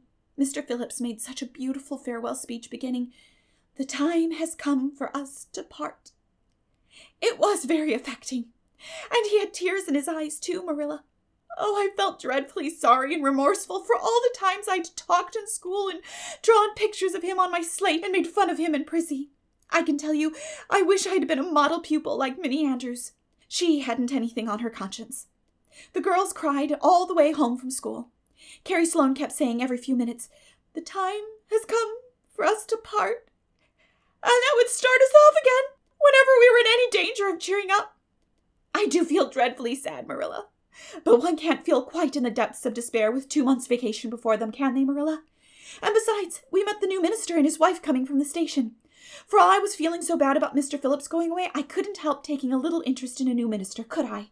His wife is very pretty. Not exactly regally lovely. Of course, it wouldn't do, I suppose, for a minister to have a regally lovely wife, because it might set a bad example. Mrs. Lynde says the minister's wife over at Newbridge sets a very bad example because she dresses so fashionably. Our new minister's wife was dressed in blue muslin with lovely puffed sleeves and a hat trimmed with roses. Jane Andrews said she thought puffed sleeves were too worldly for a minister's wife, but I didn't make any such uncharitable remark, Marilla, because I know what it is to long for puffed sleeves. Besides, she's only been a minister's wife for a little while, so one should make allowances, shouldn't they? They are going to board with Mrs. Lynde until the manse is ready. If Marilla, in going down to Mrs. Lynde's that evening, was actuated by any motive save her avowed one of returning the quilting frames she had borrowed the preceding winter, it was an amiable weakness shared by most of the Avonlea people. Many a thing Mrs. Lynde had lent, sometimes never expecting to see it again, came home that night in charge of the borrowers thereof. A new minister, and moreover a minister with a wife, was a lawful object of curiosity in a quiet little country settlement where sensations were few and far between. Old Mr. Bentley, the minister whom Anne had found lacking in imagination, had been pastor of Avonlea for 18 years. He was a widower when he came, and a widower he remained, despite the fact that gossip regularly married him to this, that, or the other one every year of his sojourn. In the preceding February he had resigned his charge and departed amid the regrets of his people, most of whom had the affection born of long intercourse for their good old minister, in spite of his shortcomings as an orator. Since then, the Avonlea Church had enjoyed a variety of religious dissipation in listening to the many and various candidates and supplies who came Sunday after Sunday to preach on trial. These stood or fell by the judgment of the fathers and mothers in Israel, but a certain small, red-haired girl who sat meekly in the corner of the old Cuthbert pew also had her opinions about them, and discussed the same in full with Matthew, Marilla always declining from principle to criticize ministers in any shape or form. "I don't think Mr. Smith would have done, Matthew," said Anne's final summing up. "Mrs. Lynde says his delivery was so poor, but I think his worst fault was just like Mr. Bentley's. He had no imagination. And Mr. Terry had too much. He let it run away with him, just as I did mine in the matter of the haunted wood. Besides, Mrs. Lynde says his theology wasn't sound. Mr. Gresham was a very good man and a very religious man, but he told too many funny stories and made the people laugh in church. He was undignified, and you must have some dignity about a minister, mustn't you, Matthew? I thought Mr. Marshall was decidedly attractive, but Mrs. Lynde says he isn't married or even engaged because she made special inquiries about him, and she says it would never do to have a young unmarried minister in Avonlea, because he might marry in the congregation, and that would make trouble. Mrs. Lynde is a very far-seeing woman, isn't she, Matthew? I'm very glad they've called Mr. Allen. I liked him because his sermon was interesting, and he prayed as if he meant it, and not just as if he did it because he was in the habit of it. Mrs. Lynde says he isn't perfect, but she says she supposes we couldn't expect a perfect minister for $750 a year. And anyhow, his theology is sound because she questioned him thoroughly on all the points of doctrine. And she knows his wife's people, and they are most respectable, and the women are all good housekeepers. Mrs. Lynde says that sound doctrine in the man and good housekeeping in the woman make an ideal combination for a minister's family. The new minister and his wife were a young, pleasant-faced couple, still in their honeymoon, and full of all good and beautiful enthusiasms for their chosen life work. Avonlea opened its heart to them from the start. Old and young liked the frank, cheerful young man with his high ideals, and the bright, gentle little lady who assumed the mistressship of the manse. With Mrs. Allen, Anne fell promptly and wholeheartedly in love. She had discovered another kindred spirit. "Mrs. Allen is perfectly lovely," she announced one Sunday afternoon. "She's taken our class, and she's a splendid teacher. She said right away she didn't think it was fair for the teacher to ask all the questions, and you know, Marilla, that is exactly what I've always thought. She said we could ask her any questions we liked, and I asked ever so many. I'm good at asking questions, Marilla." "I believe you," was Marilla's emphatic comment.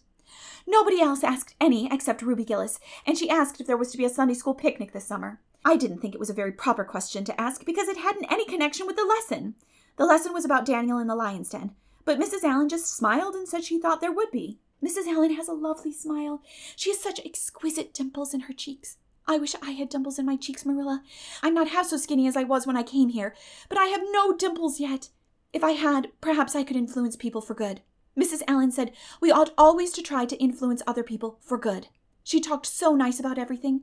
I never knew before that religion was such a cheerful thing. I always thought it was kind of melancholy. But Mrs. Allen's isn't, and I'd like to be a Christian if I could be one like her. I wouldn't want to be one like Mr. Superintendent Bell." "It's very naughty of you to speak so about Mr. Bell," said Marilla severely. "Mr. Bell is a real good man." "Oh, of course he's good," agreed Anne, "but he doesn't seem to get any comfort out of it. If I could be good, I'd dance and sing all day because I was glad of it. I suppose Mrs. Allen is too old to dance and sing, and of course it wouldn't be dignified in a minister's wife, but I can just feel she's glad she's a Christian, and that she'd be one even if she could get to heaven without it." "I suppose we must have Mr. and Mrs. Allen up to tea some day soon," said Marilla reflectively. "They've been most everywhere but here. Let me see. Next Wednesday would be a good time to have them. But don't say a word to Matthew about it, for if he knew they were coming, he'd find some excuse to be away that day. He'd got so used to Mr. Bentley he didn't mind him, but he's going to find it hard to get acquainted with a new minister, and a new minister's wife will frighten him to death." "I'll be as secret as the dead," assured Anne. "But oh, Marilla, will you let me make a cake for the occasion? I'd love to do something for Mrs. Allen, and you know I can make a pretty good cake by this time." "You can make a layer cake," promised Marilla. Monday and Tuesday, great preparations went on at Green Gables. Having the minister and his wife to tea was a serious and important undertaking, and Marilla was determined not to be eclipsed by any of the Avonlea housekeepers. Anne was wild with excitement and delight. She talked it all over with Diana Tuesday night in the twilight as they sat on the big red stones by the Dryad's Bubble and made rainbows in the water with little twigs dipped in fir balsam. "Everything is ready, Diana, except my cake, which I'm to make in the morning, and the baking powder biscuits, which Marilla will make just before tea time. I assure you, Diana, that Marilla and I have had a busy 2 days of it. It's such a responsibility having a minister's family to tea. I never went through such an experience before. You should just see our pantry. It's a sight to behold. We're going to have jellied chicken and cold tongue. We're to have 2 kinds of jelly, red and yellow, and whipped cream and lemon pie and cherry pie and 3 kinds of cookies and fruit cake, and Marilla's famous yellow plum preserves that she keeps especially for ministers, and pound cake and layer cake and biscuits as aforesaid, and new bread and old both, in case the minister is dyspeptic and can't eat new. Mrs. Lynde's ministers mostly are dyspeptic, but I don't think Mr. Allen has been a minister long enough for it to have had a bad effect on him. I just grow cold when I think of my layer cake. Oh, Diana, what if it shouldn't be good? I dreamed last night that I was chased all around by a fearful goblin with a big layer cake for a head." "It'll be good, all right," assured Diana, who was a very comfortable sort of friend. "I'm sure that piece of the one you made that we had for lunch in Idlewild 2 weeks ago was perfectly elegant." "Yes, but cakes have such a terrible habit of turning out bad, just when you especially want them to be good," sighed Anne, setting a particularly well-balsamed twig afloat. "However, I suppose I shall just have to trust to Providence and be careful to put in the flour. Oh, look, Diana, what a lovely rainbow! Do you suppose the Dryad will come out after we go away and take it for a scarf?" "You know there is no such thing as a Dryad," said Diana. Diana's mother had found out about the haunted wood and had been decidedly angry over it.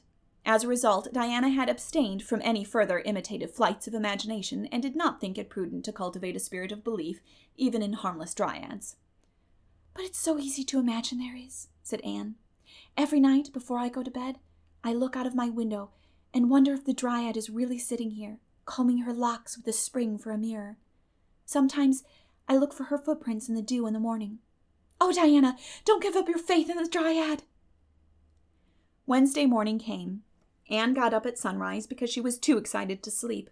She had caught a severe cold in the head by reason of her dabbling in the spring on the preceding evening, but nothing short of absolute pneumonia could have quenched her interest in culinary matters that morning. After breakfast, she proceeded to make her cake. When she finally shut the oven door upon it, she drew a long breath. "Oh, I'm sure I haven't forgotten anything this time, Marilla. But do you think it will rise? Just suppose perhaps the baking powder isn't good. I used it out of the new can, and Mrs. Lynde says you can never be sure of getting good baking powder nowadays, when everything is so adulterated. Mrs. Lynde says the government ought to take the matter up, but she says we'll never see the day when a Tory government will do it. Marilla, what if that cake doesn't rise?" "We'll have plenty without it," was Marilla's unimpassioned way of looking at the subject. The cake did rise, however, and came out of the oven as light and feathery as golden foam.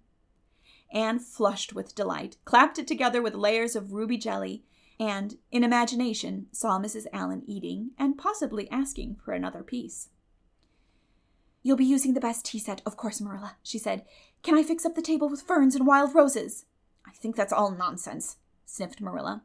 "In my opinion, it's the eatables that matter and not flummery decorations."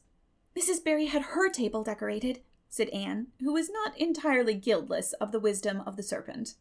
"And the minister paid her an elegant compliment. He said it was a feast for the eye as well as the palate." "Well, do as you like," said Marilla, who was quite determined not to be surpassed by Mrs. Barry or anybody else. "Only mind you leave enough room for the dishes and the food." Anne laid herself out to decorate in a manner and after a fashion that should leave Mrs. Barry's nowhere. Having abundance of roses and ferns and a very artistic taste of her own, she made that tea table such a thing of beauty that when the minister and his wife sat down to it, they exclaimed in chorus over its loveliness. "It's Anne's doing," said Marilla, grimly just, and Anne felt that Mrs. Allen's approving smile was almost too much happiness for this world. Matthew was there, having been inveigled into the party only goodness and Anne knew how. He had been in such a state of shyness and nervousness that Marilla had given him up in despair, but Anne took him in hand so successfully that he now sat at the table in his best clothes and white collar and talked to the minister not uninterestingly. He never said a word to Mrs. Allen, but that perhaps was not to be expected. All went merry as a marriage bell until Anne's layer cake was passed. Mrs. Allen, having already been helped to a bewildering variety, declined it. But Marilla, seeing the disappointment on Anne's face, said smilingly, "Oh, you must take a piece of this, Mrs. Allen. Anne made it on purpose for you." "In that case, I must sample it," laughed Mrs. Allen, helping herself to a plump triangle, as did also the minister and Marilla. Mrs. Allen took a mouthful of hers, and a most peculiar expression crossed her face. Not a word did she say, however, but steadily ate away at it. Marilla saw the expression and hastened to taste the cake. "Anne Shirley," she exclaimed, "what on earth did you put into that cake?" "Nothing but what the recipe said, Marilla," cried Anne with a look of anguish. "Oh, isn't it all right?" "All right? It's simply horrible. Mrs. Allen, don't try to eat it. Anne, taste it yourself. What flavoring did you use?" "Vanilla," said Anne, her face scarlet with mortification after tasting the cake. "Only vanilla. Oh, Marilla, it must have been the baking powder. I had my suspicions of that Baking powder fiddlesticks. Go and bring me the bottle of vanilla you used." Anne fled to the pantry and returned with a small bottle partially filled with a brown liquid and labeled yellowly, "Best Vanilla."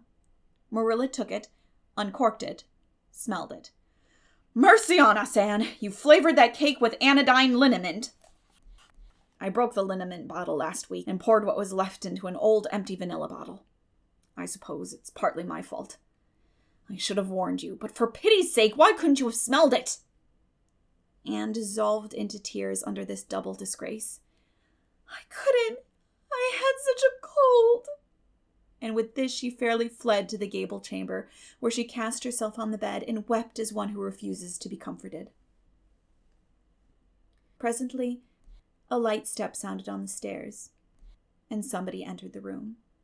"Oh, Marilla," sobbed Anne without looking up. "I'm disgraced forever. I shall never be able to live this down. It will get out. Things always do get out in Avonlea. Diana will ask me how my cake turned out, and I shall have to tell her the truth. I shall always be pointed at as the girl who flavored a cake with anodyne liniment. The boys in school will never get over laughing at it. Oh, Marilla, if you have a spark of Christian pity, don't tell me that I must go down and wash the dishes after this. I'll wash them when the minister and his wife are gone, but I cannot ever look Mrs. Allen in the face again. Perhaps she'll think I tried to poison her. Mrs. Lynde says she knows an orphan girl who tried to poison her benefactor, but the liniment isn't poisonous. It's meant to be taken internally, although not in cakes.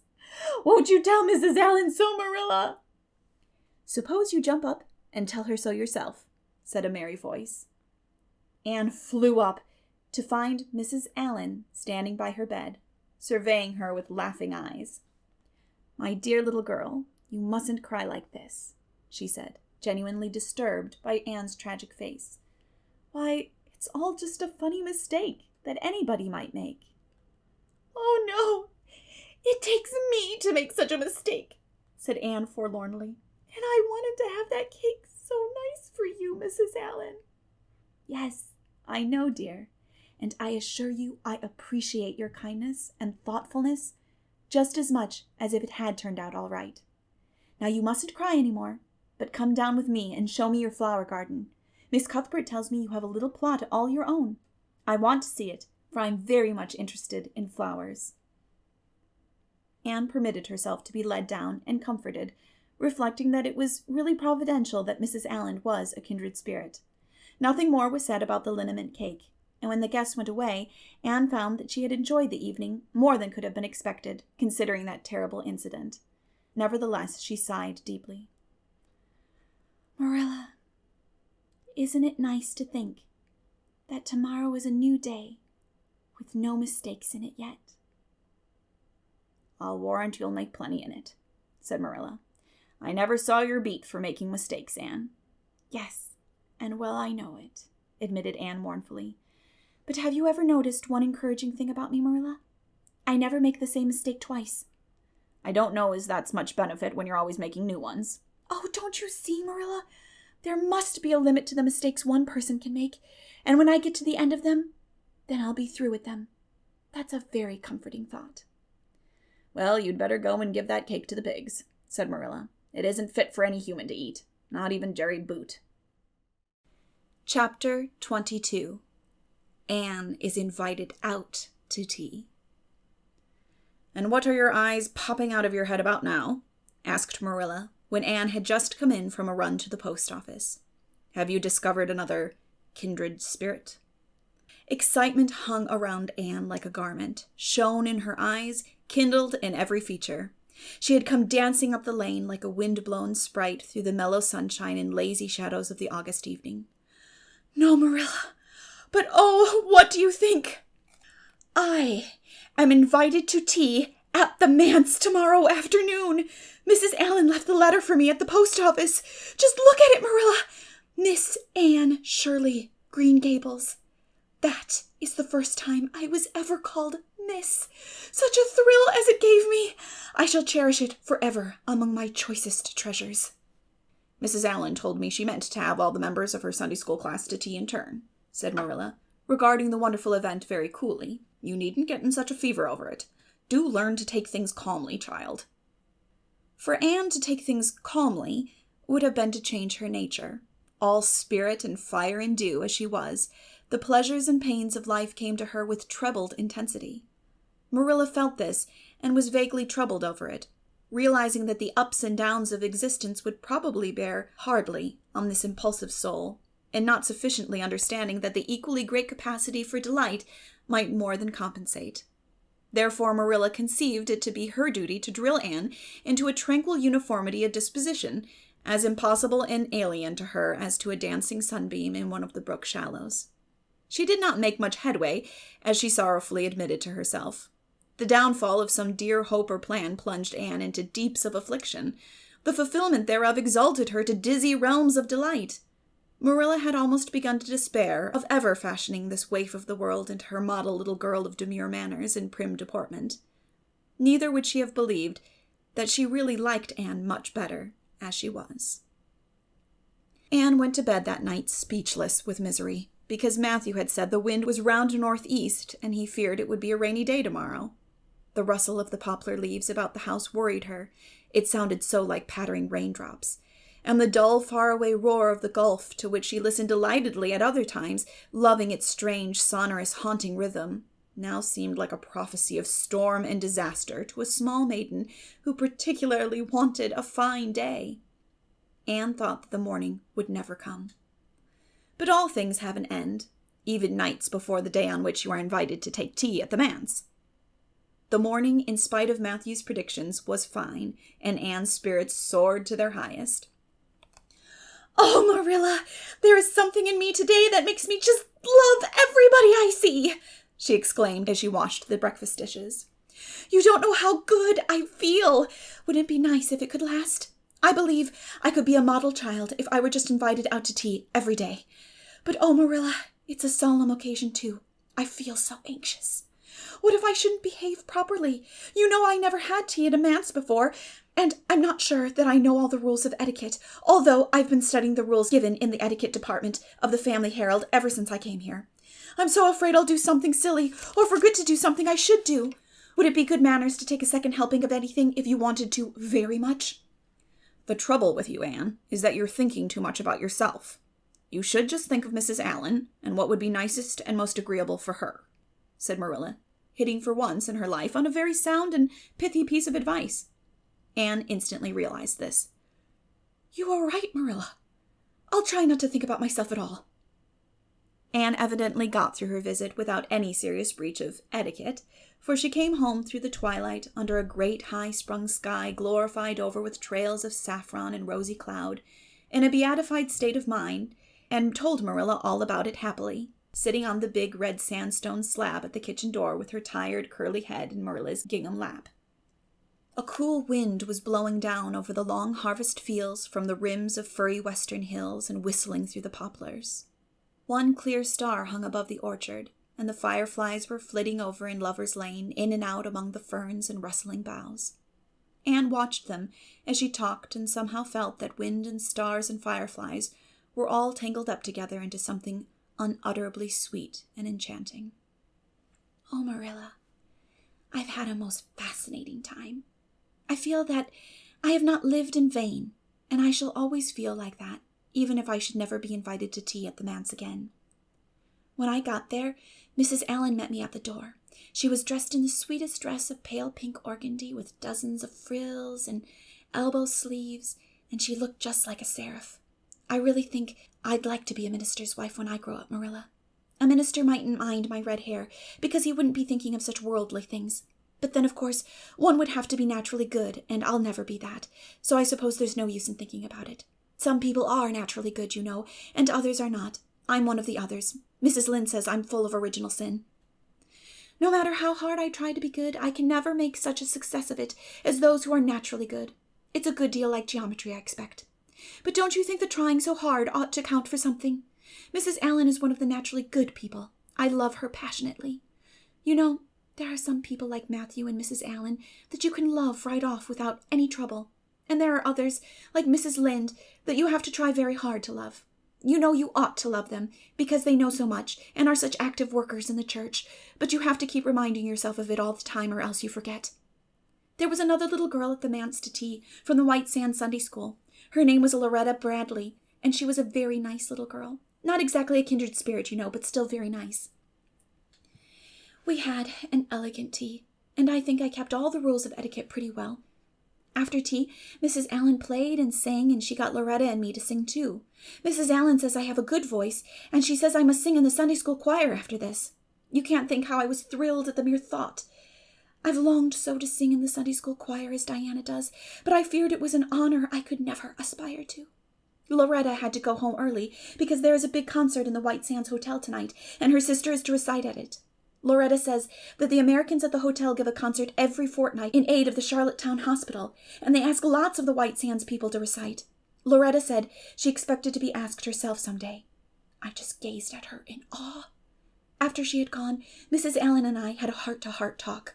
I told her everything, about Mrs. Thomas and the twins and Katie Maurice and Violetta, and coming to Green Gables and my troubles over geometry. And would you believe it, Marilla? Mrs. Allen told me she was a dunce at geometry, too. You don't know how that encouraged me. Mrs. Lynde came to the manse just before I left, and what do you think, Marilla? The trustees have hired a new teacher, and it's a lady. Her name is Miss Muriel Stacy. Isn't that a romantic name? Mrs. Lynde says they've never had a female teacher in Avonlea before, and she thinks it is a dangerous innovation. But I think it will be splendid to have a lady teacher. And I really don't see how I'm going to live through the 2 weeks before school begins. I'm so impatient to see her. Chapter 23. Anne comes to grief in an affair of honor. Anne had to live through more than 2 weeks, as it happened. Almost a month having elapsed since the liniment cake episode, it was high time for her to get into fresh trouble of some sort. Little mistakes, such as absent-mindedly emptying a pan of skim milk into a basket of yarn balls in the pantry instead of into the pig's bucket, and walking clean over the edge of the log bridge into the brook while wrapped in imaginative reverie, not really being worth counting. A week after the tea at the manse, Diana Barry gave a party. "Small and select," Anne assured Marilla. "Just the girls in our class." They had a very good time, and nothing untoward happened until after tea, when they found themselves in the Barry garden, a little tired of all their games and ripe for an enticing form of mischief which might present itself. This presently took the form of daring. Daring was the fashionable amusement among the Avonlea small fry just then. It had begun among the boys, but soon spread to the girls, and all the silly things that were done in Avonlea that summer because the doers thereof were dared to do them would fill a book by themselves. First of all, Carrie Sloane dared Ruby Gillis to climb to a certain point in the huge old willow tree before the front door, which Ruby Gillis, albeit in mortal dread of the fat green caterpillars with which said tree was infested, and with the fear of her mother before her eyes if she should tear her new muslin dress, nimbly did, to the discomfiture of the aforesaid Carrie Sloane. Then Josie Pye dared Jane Andrews to hop on her left leg around the garden without stopping once or putting her right foot to the ground, which Jane Andrews gamely tried to do, but gave out at the third corner and had to confess herself defeated. Josie's triumph being rather more pronounced than good taste permitted, Anne Shirley dared her to walk along the top of the board fence, which bounded the garden to the east. Now, to walk board fences requires more skill and steadiness of head and heel than one might suppose who has never tried it. But Josie Pye, if deficient in some qualities that make for popularity, had at least a natural and inborn gift, duly cultivated, for walking board fences. Josie walked the Barry fence with an airy unconcern which seemed to imply that the little thing like that wasn't worth a dare. Reluctant admiration greeted her exploit, for most of the other girls could appreciate it, having suffered many things themselves in their efforts to walk fences. Josie descended from her perch, flushed with victory, and darted a defiant glance at Anne. Anne tossed her red braids. "I don't think it's such a very wonderful thing to walk a little low board fence," she said. "I knew a girl in Marysville who could walk the ridgepole of a roof." "I don't believe it," said Josie flatly. "I don't believe anybody could walk a ridgepole. You couldn't, anyhow." "Couldn't I?" cried Anne rashly. "Then I dare you to do it," said Josie defiantly. "I dare you to climb up there and walk the ridgepole of Mr. Barry's kitchen roof." Anne turned pale. But there was clearly only one thing to be done. She walked towards the house, where a ladder was leaning against the kitchen roof. All the fifth-class girls said, "Oh," partly in excitement, partly in dismay. "Don't you do it, Anne," entreated Diana. "You'll fall off and be killed. Never mind Josie Pye. It isn't fair to dare anybody to do anything so dangerous." "I must do it. My honor is at stake," said Anne solemnly. "I shall walk that ridgepole, Diana, or perish in the attempt. If I am killed, you are to have my pearl bead ring." Anne climbed the ladder amid breathless silence, gained the ridgepole, balanced herself uprightly on that precarious footing, and started to walk along it, dizzily conscious that she was uncomfortably high up in the world, and that walking ridgepoles was not a thing in which your imagination helped you out much. Nevertheless, she managed to take several steps before the catastrophe came. Then she swayed, lost her balance, stumbled, staggered, and fell, sliding down over the sun-baked roof and crashing off it through the tangle of Virginia creeper beneath, all before the dismayed circle below could give a simultaneous, terrified shriek. If Anne had tumbled off the roof on the side up which she ascended, Diana would probably have fallen heir to the pearl ring then and there. Fortunately, she fell on the other side, where the roof extended down over the porch so nearly to the ground that a fall therefrom was a much less serious thing. Nevertheless, when Diana and the other girls had rushed frantically around the house, except Ruby Gillis, who remained as if rooted to the ground and went into hysterics, they found Anne lying all white and limp among the wreck and ruin of the Virginia creeper. "Anne, are you killed?" shrieked Diana, throwing herself on her knees beside her friend. "Oh, Anne, dear Anne, speak just one word to me and tell me if you're killed." To the immense relief of all the girls, and especially of Josie Pye, who, in spite of lack of imagination, had been seized with horrible visions of a future branded as the girl who was the cause of Anne Shirley's early and tragic death, Anne sat dizzily up and answered uncertainly. "No, Diana, I am not killed, but I think I am rendered unconscious." "Where?" sobbed Carrie Sloane. "Oh, where, Anne?" Before Anne could answer, Mrs. Barry appeared on the scene. At sight of her, Anne tried to scramble to her feet, but sank back again with a sharp little cry of pain. "What's the matter? Where have you hurt yourself?" demanded Mrs. Barry. "My ankle," gasped Anne. "Oh, Diana, please find your father and ask him to take me home. I know I can never walk there, and I'm sure I couldn't hop so far on one foot when Jane couldn't even hop around the garden." Marilla was out in the orchard picking a panful of summer apples when she saw Mr. Barry coming over the log bridge and up the slope with Mrs. Barry beside him and a whole procession of little girls trailing after him. In his arms he carried Anne, whose head lay limply against his shoulder. At that moment, Marilla had a revelation. In the sudden stab of fear that pierced to her very heart, she realized what Anne had come to mean to her. She would have admitted that she liked Anne, nay, that she was very fond of Anne, but now she knew as she hurried wildly down the slope that Anne was dearer to her than anything on earth. "Mr. Barry, what has happened to her?" she gasped, more white and shaken than the self-contained, sensible Marilla had been for many years. Anne herself answered, lifting her head. "Don't be frightened, Marilla. I was walking the ridgepole and I fell off. I expect I have sprained my ankle. But, Marilla, I might have broken my neck. Let us look on the bright side of things." "I might have known you'd go and do something of the sort when I let you go to that party," said Marilla, sharp and shrewish in her very relief. "Bring her in here, Mr. Barry, and lay her on the sofa. Mercy me, the child is gone and fainted." It was quite true. Overcome by the pain of her injury, Anne had one more of her wishes granted to her. She had fainted dead away. Matthew, hastily summoned from the harvest field, was straightway dispatched for the doctor, who in due time came to discover that the injury was more serious than they had supposed. Anne's ankle was broken. That night, when Marilla went up to the east gable, where a white-faced girl was lying, a plaintive voice greeted her from the bed. "Aren't you very sorry for me, Marilla?" "It was your own fault," said Marilla, twitching down the blind and lighting a lamp. "And that is just why you should be sorry for me," said Anne. "Because the thought that it is all my own fault is what makes it so hard. If I could blame it on anybody, I would feel so much better. But what would you have done, Marilla, if you had been dared to walk a ridgepole?"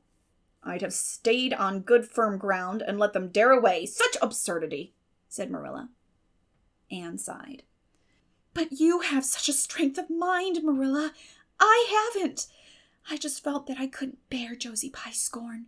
She would have crowed over me all my life. And I think I have been punished so much that you needn't be very cross with me, Marilla. It's not a bit nice to faint after all. And the doctor hurt me dreadfully when he was setting my ankle. I won't be able to go around for 6 or 7 weeks, and I'll miss the new lady teacher. She won't be new anymore by the time I'm able to go to school, and everybody will get ahead of me in class. Oh, I am an afflicted mortal. but I'll try to bear it all bravely. If only you won't be cross with me, Marilla." There. I'm not cross," said Marilla. "You're an unlucky child, there's no doubt about that. But as you say, you'll have the suffering of it. Here now, try and eat some supper." "Isn't it fortunate I've got such an imagination?" said Anne. "It will help me through splendidly, I expect. What do people who haven't any imagination do when they break their bones, do you suppose, Marilla?" Anne had good reason to bless her imagination many a time and oft during the tedious 7 weeks that followed. But she was not solely dependent on it.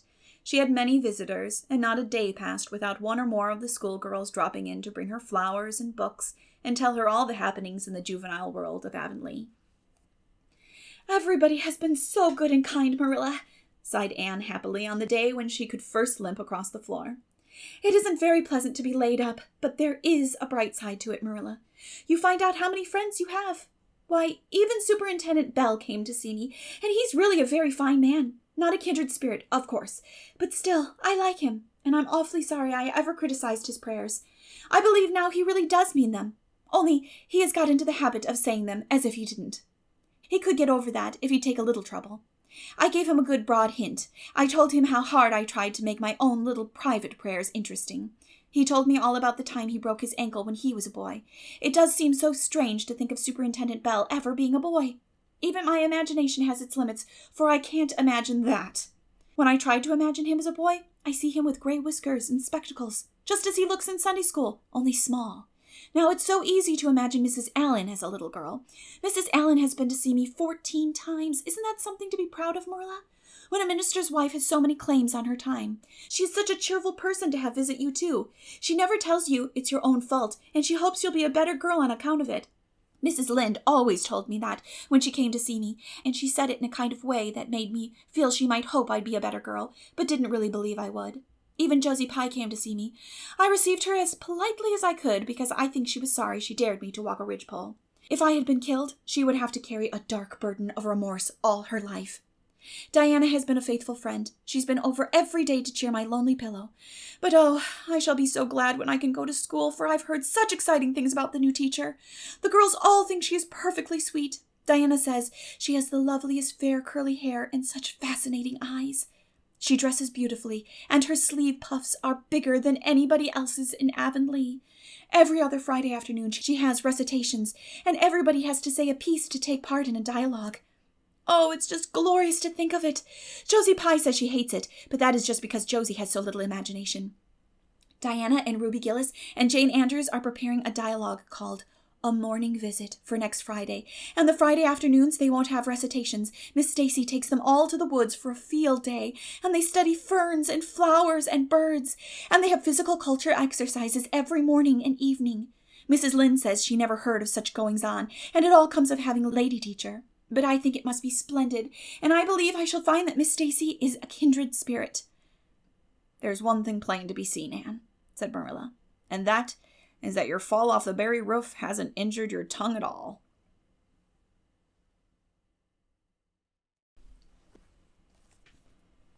Chapter 24.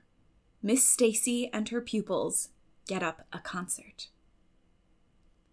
It was October again when Anne was ready to go back to school. A glorious October, all red and gold with mellow mornings when the valleys were filled with delicate mists, as if the spirit of autumn had poured them in for the sun to drain. Amethyst, pearl, silver rose, and smoky blue. The dews were so heavy that the fields glistened like cloth of silver, and there were such heaps of rustling leaves in the hollows of many-stemmed woods to run crisply through. The birch path was a canopy of yellow, and the ferns were sere and brown all along it. There was a tang in the very air that inspired the hearts of small maidens tripping, unlike snails, swiftly and willingly to school. And it was jolly to be back again at the little brown desk beside Diana, with Ruby Gillis nodding across the aisle, and Carrie Sloane sending up notes and Julia Bell passing a chew of gum down from the back seat. Anne drew a long breath of happiness as she sharpened her pencil and arranged her picture cards in her desk. Life was certainly very interesting. In the new teacher she found another true and helpful friend. Miss Stacy was a bright, sympathetic young woman with the happy gift of winning and holding the affections of her pupils and bringing out the best that was in them mentally and morally. Anne expanded like a flower under this wholesome influence, and carried home to the admiring Matthew and the critical Marilla glowing accounts of schoolwork and aims. "I love Miss Stacy with my whole heart, Marilla. She is so ladylike, and she has such a sweet voice. When she pronounces my name, I feel instinctively that she's spelling it with an E. We had recitations this afternoon. I just wish you could have been there to hear me recite Mary, Queen of Scots. I just put my whole soul into it. Ruby Gillis told me coming home that the way I said the line, 'Now for my father's arm,' she said, 'my woman's heart farewell,' just made her blood run cold." "Well, now, you must recite it for me some of these days out in the barn," suggested Matthew. "Of course I will," said Anne meditatively. "But I won't be able to do it so well, I know. It won't be so exciting as it is when you have a whole school full before you, hanging breathlessly on your words. I know I won't be able to make your blood run cold." Mrs. Lynde said it made her blood run cold to see the boys climbing to the very tops of those big trees on Bell's Hill after Crow's Nest last Friday, said Marilla. "I wonder at Miss Stacy for encouraging it." "But we wanted a crow's nest for nature study," explained Anne. "That was on our field afternoon. Field afternoons are splendid, Marilla, and Miss Stacy explains everything so beautifully. We have to write compositions on our field afternoons, and I write the best ones." "It's very vain of you to say so, then. You'd better let your teacher say it." "But she did say it, Marilla, and indeed I'm not vain about it. How can I be, when I'm such a dunce at geometry? Although I'm really beginning to see through it a little too. Miss Stacy makes it so clear. Still, I'll never be good at it, and I assure you it is a humbling reflection. But I love writing compositions. Mostly Miss Stacy lets us choose our own subjects, but next week we are to write a composition on some remarkable person. It's hard to choose among so many remarkable people who have lived. Mustn't it be splendid to be remarkable and have compositions written about you after you're dead? Oh, I would dearly love to be remarkable. I think when I grow up, I'll be a trained nurse and go with the Red Crosses to the field of battle as a messenger of mercy. That is, if I don't go out as a foreign missionary. That would be very romantic. But one would have to be very good to be a missionary, and that would be a stumbling block. We have physical culture exercises every day, too. They make you graceful and promote digestion." "Promote fiddlesticks," said Marilla, who honestly thought it was all nonsense. But all the field afternoons and recitation Fridays and physical culture contortions paled before a project which Miss Stacy brought forward in November. This was that the scholars of Avonlea School should get up a concert and hold it in the hall on Christmas night for the laudable purpose of helping to pay for a schoolhouse flag. The pupils, one and all, taking graciously to this plan, the preparations for a program were begun at once. And of all the excited performers-elect, none was so excited as Anne Shirley, who threw herself into the undertaking heart and soul, hampered as she was by Marilla's disapproval. Marilla thought it all rank foolishness. "It's just filling your heads up with nonsense and taking time that ought to be put on your lessons," she grumbled. "I don't approve of children's getting up concerts and racing about practices. It makes them vain and forward and fond of gadding." "But think of the worthy object," pleaded Anne. "A flag will cultivate a spirit of patriotism, Marilla." "Fudge. There's precious little patriotism in the thoughts of any of you. All you want is a good time." "Well, when you can combine patriotism and fun, isn't it all right? Of course it's real nice to be getting up a concert. We're going to have 6 choruses, and Diana is to sing a solo. I'm in 2 dialogues. The Society for the Suppression of Gossip and the Fairy Queen. The boys are going to have a dialogue too, and I'm to have 2 recitations, Marilla. I just tremble when I think of it, but it's a nice, thrilly kind of tremble. And we're to have a tableau at the last. Faith, Hope, and Charity. Diana and Ruby and I are to be in it, all draped in white with flowing hair. I'm to be Hope, with my hands clasped, so, and my eyes uplifted. I'm going to practice my recitations in the garret. Don't be alarmed if you hear me groaning. I have to groan heart-renderingly in one of them, and it's really hard to get up a good artistic groan, Marilla. Josie Pye is sulky because she didn't get the part she wanted in the dialogue. She wanted to be the Fairy Queen. That would have been ridiculous, for who ever heard of a Fairy Queen as fat as Josie? Fairy Queens must be slender. Jane Andrews is to be the queen, and I am to be one of her maids of honor. Josie says she thinks a red-haired fairy is just as ridiculous as a fat one, but I do not let myself mind what Josie says. I'm to have a wreath of white roses on my hair, and Ruby Gillis is going to lend me her slippers, because I haven't any of my own. It's necessary for fairies to have slippers, you know. You couldn't imagine a fairy wearing boots, could you? Especially with copper toes? We are going to decorate the hall with creeping spruce and fir mottos, with pink tissue paper roses in them, and we are all to march in 2 by 2 after the audience is seated, while Emma White plays a march on the organ. Oh, Marilla, I know you are not so enthusiastic about it as I am, but don't you hope your little Anne will distinguish herself? All I hope is that you'll behave yourself. I'll be heartily glad when all this fuss is over and you'll be able to settle down. You are simply good for nothing just now with your head stuffed full of dialogues and groans and tableaus. As for your tongue, it's a marvel it's not clean worn out. Anne sighed and betook herself to the backyard, over which a young new moon was shining through the leafless poplar boughs from an apple-green western sky, and where Matthew was splitting wood. Anne perched herself on a block and talked the concert over with him, sure of an appreciative and sympathetic listener in this instance at least.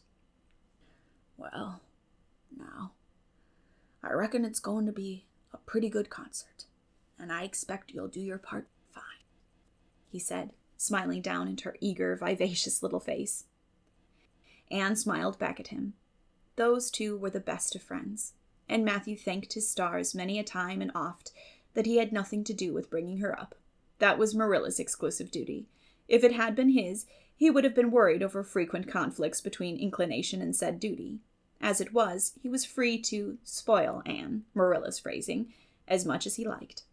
But it was not such a bad arrangement after all. A little appreciation sometimes does quite as much good as all the conscientious bringing up in the world. Chapter 25. Matthew insists on puffed sleeves. Matthew was having a bad 10 minutes of it. He had come into the kitchen in the twilight of a cold gray December evening and had sat down in the woodbox corner to take off his heavy boots, unconscious of the fact that Anne and a bevy of her schoolmates were having a practice of the Fairy Queen in the sitting room. Presently they came trooping through the hall and out into the kitchen, laughing and chattering gaily. They did not see Matthew, who shrank bashfully back into the shadows beyond the woodbox with a boot in one hand and a bootjack in the other, and he watched them shyly for the aforesaid 10 minutes as they put on caps and jackets and talked about the dialogue and the concert. Anne stood among them, bright-eyed and animated as they, but Matthew suddenly became conscious that there was something about her different from her mates. And what worried Matthew was that the difference impressed him as being something that should not exist. Anne had a brighter face and bigger, starrier eyes and more delicate features than the others. Even shy, unobservant Matthew had learned to take note of these things. But the difference that disturbed him did not consist in any of these respects. Then in what did it consist? Matthew was haunted by this question long after the girls had gone, arm in arm, down the long, hard-frozen lane, and Anne had betaken herself to her books. He could not refer it to Marilla, who he felt would be quite sure to sniff scornfully and remark that the only difference she saw between Anne and the other girls was that they sometimes kept their tongues quiet, while Anne never did. This, Matthew felt, would be no great help. He had recourse to his pipe that evening to help him study it out, much to Marilla's disgust. After 2 hours of smoking and hard reflection, Matthew arrived at a solution of his problem. Anne was not dressed like the other girls. The more Matthew thought about the matter, the more he was convinced that Anne never had been dressed like the other girls. Never since she had come to Green Gables. Marilla kept her clothed in plain, dark dresses, all made after the same unvarying pattern. If Matthew knew there was such a thing as fashion in dress, it is as much as he did. But he was quite sure that Anne's sleeves did not look at all like the sleeves the other girls wore. He recalled the cluster of little girls he had seen around her that evening, all gay in waists of red and blue and pink and white, and he wondered why Marilla always kept her so plainly and soberly gowned. Of course, it must be all right. Marilla knew best, and Marilla was bringing her up. Probably some wise, inscrutable motive was to be served thereby.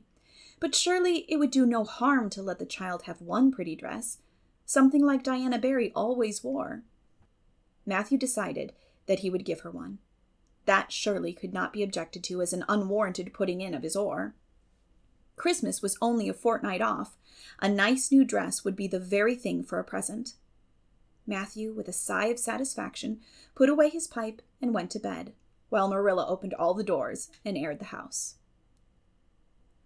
The very next evening, Matthew betook himself to Carmody to buy the dress, determined to get the worst over and have done with it.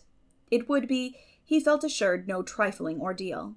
There were some things Matthew could buy and prove himself no mean bargainer, but he knew he would be at the mercy of shopkeepers when it came to buying a girl's dress. After much cogitation, Matthew resolved to go to Samuel Lawson's store instead of William Blair's. To be sure, the Cuthberts always had gone to William Blair's. It was almost as much a matter of conscience with them as to attend the Presbyterian church and vote Conservative. But William Blair's 2 daughters frequently waited on customers there, and Matthew held them in absolute dread.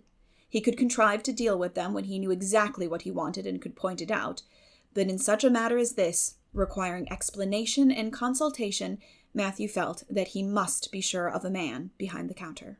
So he would go to Lawson's, where Samuel or his son would wait on him. Alas! Matthew did not know that Samuel, in the recent expansion of his business, had set up a lady clerk also. She was a niece of his wife's, and a very dashing young person indeed, with a huge drooping pompadour, big rolling brown eyes, and a most extensive and bewildering smile. She was dressed with exceeding smartness, and wore several bangle bracelets that glittered and rattled and tinkled with every movement of her hands. Matthew was covered with confusion at finding her there at all, and those bangles completely wrecked his wits at one fell swoop. "What can I do for you this evening, Mr. Cuthbert?" Miss Lucilla Harris inquired, briskly and ingratiatingly tapping the counter with both hands. "Have you any,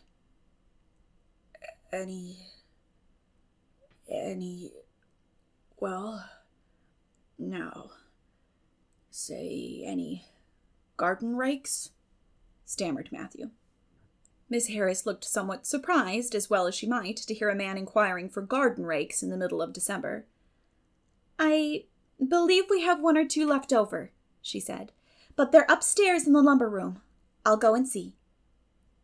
During her absence, Matthew collected his scattered senses for another effort. When Miss Harris returned with the rake and cheerfully inquired, "Anything else tonight, Mr. Cuthbert?" Matthew took his courage in both hands and replied, "Well, now, since you suggest it, I might as well look at it. Buy some hayseed." Miss Harris had heard Matthew Cuthbert called odd. She now concluded that he was entirely crazy. "We only keep hayseed in the spring," she explained loftily. "We've none on hand just now."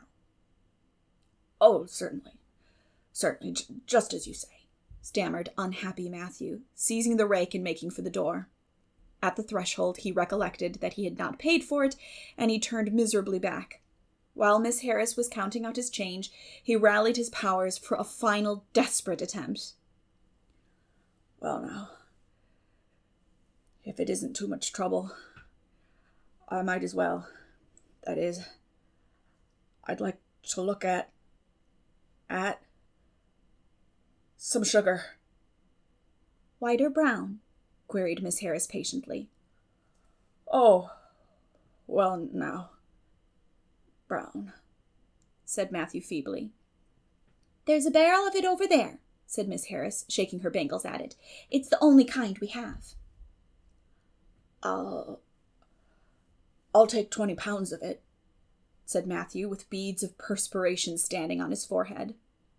Matthew had driven halfway home before he was his own man again. It had been a gruesome experience, but it served him right, he thought, for committing the heresy of going to a strange store. When he reached home, he hid the rake in the tool house, but the sugar he carried in to Marilla. "Brown sugar?" exclaimed Marilla. "Whatever possessed you to get so much? You know I never use it except for the hired man's porridge or black fruitcake. Jerry's gone, and I've made my cake long ago. It's not good sugar either. It's coarse and dark. William Blair doesn't usually keep sugar like that." I thought it might come in handy sometime," said Matthew, making good his escape. When Matthew came to think the matter over, he decided that a woman was required to cope with the situation. Marilla was out of the question. Matthew felt sure she would throw cold water on the project at once. remained only Mrs. Lynde, for of no other woman in Avonlea would Matthew have dared to ask advice. To Mrs. Lynde he went accordingly, and that good lady promptly took the matter out of the harassed man's hands. "Pick out a dress for you to give Anne?" "To be sure I will. I'm going to Carmody tomorrow, and I'll attend to it. Have you something particular in mind?" "No? Well, I'll just go by my own judgment then. I believe a nice rich brown would just suit Anne, and William Blair has some new Gloria in that's real pretty. Perhaps you'd like me to make it up for her, too, seeing that if Marilla was to make it, Anne would probably get wind of it before the time and spoil the surprise. Well, I'll do it. No, it isn't a mite of trouble. I like sewing. I'll make it to fit my niece Jenny Gillis, for she and Anne are like as two peas as far as figure goes." "Well, now, I'm much obliged," said Matthew. And I don't know, but I think they make the sleeves different nowadays to what they used to be. If it wouldn't be asking too much, I'd like them made in the new way." "Puffs? Of course. You needn't worry a speck about it, Matthew. I'll make it up in the very latest fashion," said Mrs. Lynde.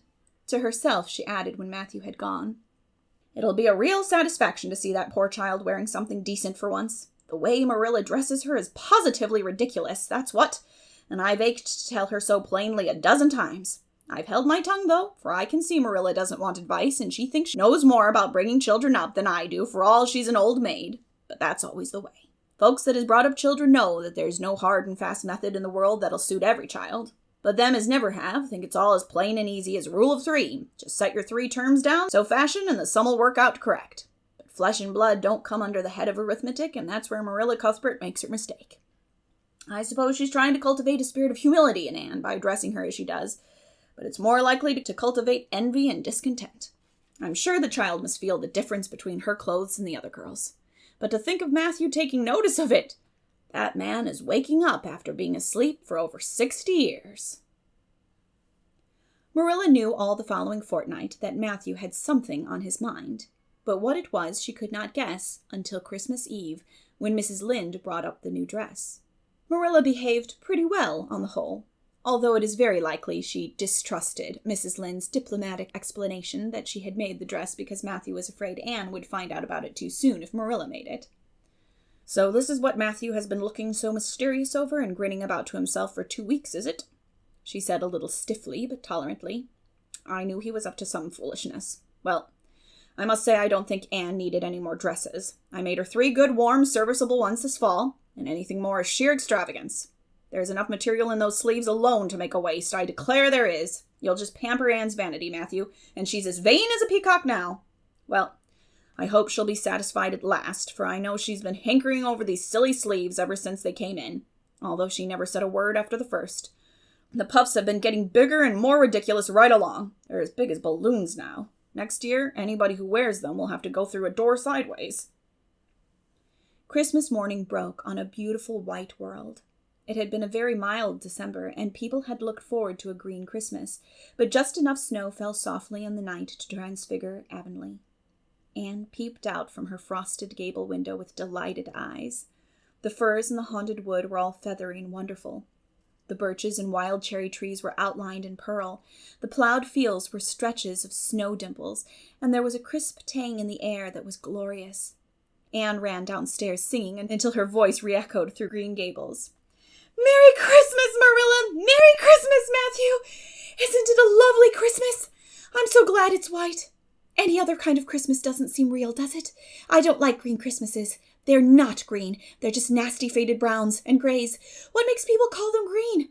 Why, Matthew, is that for me? Oh, Matthew!" Matthew had sheepishly unfolded the dress from its paper swathings and held it out with a deprecatory glance at Marilla, who feigned to be contemptuously filling the teapot, but nevertheless watched the scene out of the corner of her eye with a rather interested air. Anne took the dress and looked at it in reverent silence. Oh, how pretty it was! A lovely soft brown Gloria with all the gloss of silk, a skirt with dainty frills and shirrings, a waist elaborately pin-tucked in the most fashionable way, with a little ruffle of filmy lace at the neck. But the sleeves, they were the crowning glory. Long elbow cuffs, and above them 2 beautiful puffs divided by rows of shirring and bows of brown silk ribbon. "That's a Christmas present for you, Anne," said Matthew shyly. Why, Anne, don't you like it? Well, now. For Anne's eyes had suddenly filled with tears. Like it? Oh, Matthew. Anne laid the dress over a chair and clasped her hands. Matthew, it's perfectly exquisite. Oh, I can never thank you enough. Look at those sleeves. Oh, it seems to me this must be a happy dream. Well, let us have breakfast, interrupted Marilla. I must say, Anne, I don't think you needed the dress. But since Matthew has got it for you, see that you take good care of it. There's a hair ribbon Mrs. Lynde left for you. It's brown, to match the dress. Come now, sit in. I don't see how I'm going to eat breakfast, said Anne rapturously. Breakfast seems so commonplace at such an exciting moment. I'd rather feast my eyes on that dress. I'm so glad that puff sleeves are still fashionable. It did seem to me that I'd never get over it if they went out before I had a dress with them. I'd never have felt quite satisfied, you see. It was lovely of Mrs. Lynde to give me the ribbon, too. I feel that I ought to be a very good girl indeed. It's at times like this I'm sorry I'm not a model little girl, and I always resolve that I will be in future. But somehow it's hard to carry out your resolutions when irresistible temptations come. Still, I really will make an extra effort after this. When the commonplace breakfast was over, Diana appeared, crossing the white log bridge in the hollow, a gay little figure in her crimson ulster. Anne flew down the slope to meet her. Merry Christmas, Diana! And oh, it's a wonderful Christmas! I've something splendid to show you. Matthew has given me the loveliest dress, with such sleeves. I couldn't even imagine any nicer. I've got something more for you, said Diana breathlessly. Here, this box. Aunt Josephine sent us out a big box with ever so many things in it, and this is for you. I'd have brought it over last night, but it didn't come until after dark, and I never feel very comfortable coming through the haunted wood in the dark now. Anne opened the box and peeped in. First, a card with, "For the Anne girl and Merry Christmas" written on it, and then a pair of the daintiest little kid slippers with beaded toes and satin bows and glistening buckles. Oh, said Anne. Diana, this is too much. I must be dreaming. I call it providential, said Diana. You won't have to borrow Ruby's slippers now, and that's a blessing, for they're 2 sizes too big for you, and it would be awful to hear a fairy shuffling. Josie Pye would be delighted. Mind you, Rob Wright went home with Gertie Pye from the practice night before last. Did you ever hear anything equal to that? All the Avonlea scholars were in a fever of excitement that day, for the hall had to be decorated and a last grand rehearsal held. The concert came off in the evening and was a pronounced success. The little hall was crowded, all the performers did excellently well, but Anne was the bright particular star of the occasion, as even envy, in the shape of Josie Pye, dared not deny. Oh, hasn't it been a brilliant evening? Sighed Anne, when it was all over and she and Diana were walking home together under a dark, starry sky. Everything went off very well, said Diana practically. I guess we must have made as much as $10. Mind you, Mr. Allen is going to send an account of it to the Charlottetown papers. Oh, Diana, will we really see our names in print? It makes me thrill to think of it. Your solo was perfectly elegant, Diana. I felt prouder than you did when it was encored. I just said to myself, it is my dear bosom friend who is so honored. Well, your recitations just brought down the house, Anne. That sad one was simply splendid. Oh, I was so nervous, Diana. When Mr. Allen called out my name, I really cannot tell how I ever got up on that platform. I felt as if a million eyes were looking at me and through me, and for one dreadful moment, I was sure I couldn't begin at all. Then I thought of my lovely puffed sleeves, and took courage. I knew that I must live up to those sleeves, Diana. So I started in, and my voice seemed to be coming from ever so far away. I just felt like a parrot. It's providential that I practiced those recitations so often up in the garret, or I'd never have been able to get through. Did I groan all right? Yes, indeed, you groaned lovely, assured Diana. I saw old Mrs. Sloane wiping away tears when I sat down. It was splendid to think I had touched somebody's heart. It's so romantic to take part in a concert, isn't it? Oh, it's been a very memorable occasion indeed. Wasn't the boys' dialogue fine? Said Diana. Gilbert Blythe was just splendid. Anne, I do think it's awful mean the way you treat Gil. Wait till I tell you. When you ran off the platform after the fairy dialogue, one of your roses fell out of your hair. I saw Gil pick it up and put it in his breast pocket. There now. You're so romantic that I'm sure you ought to be pleased at that. It's nothing to me what that person does, said Anne loftily. I simply never waste a thought on him, Diana. That night, Marilla and Matthew, who had been out to a concert for the first time in 20 years, sat for a while by the kitchen fire after Anne had gone to bed. Well, now, I guess our Anne did as well as any of them, said Matthew proudly. Yes, she did, admitted Marilla. She's a bright child, Matthew, and she looked real nice, too. I've been kind of opposed to this concert scheme, but I suppose there's no real harm in it after all. Anyhow, I was proud of Anne tonight, although I'm not going to tell her so. Well, now, I was proud of her, and I did tell her so, before she went upstairs, said Matthew. We must see what we can do for her some of these days, Marilla. I guess she'll need something more than Avonlea School by and by. There's time enough to think of that, said Marilla. She's only 13 in March, though tonight it struck me she was growing quite a big girl. Mrs. Lynde made that dress a mite too long, and it makes Anne look so tall. She's quick to learn, and I guess the best thing we can do for her will be to send her to Queen's after a spell. But nothing need be said about that for a year or two yet. Well, now, it'll do no harm to be thinking it over off and on, said Matthew. Things like that are all the better for lots of thinking over. Chapter 26. The Story Club is formed. Junior Avonlea found it hard to settle down to humdrum existence again. To Anne, in particular, things seemed fearfully flat, stale, and unprofitable after the goblet of excitement she had been sipping for weeks. Could she go back to the former quiet pleasures of those faraway days before the concert? At first, as she told Diana, she did not really think she could. I'm positively certain, Diana, that life can never be quite the same again as it was in those olden days, she said mournfully, as if referring to a period of at least 50 years back. Perhaps after a while I'll get used to it, but I'm afraid concerts spoil people for everyday life. I suppose that is why Marilla disapproves of them. Marilla is such a sensible woman. It must be a great deal better to be sensible. But still, I don't believe I'd really want to be a sensible person, because they are so unromantic.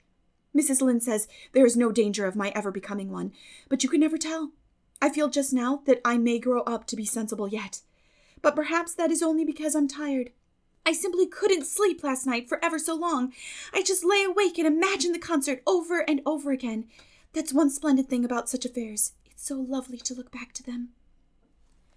Eventually, however, Avonlea School slipped back into its old groove and took up its old interests. To be sure, the concert left traces. Ruby Gillis and Emma White, who had quarreled over a point of precedence in their platform seats, no longer sat at the same desk, and a promising friendship of 3 years was broken up.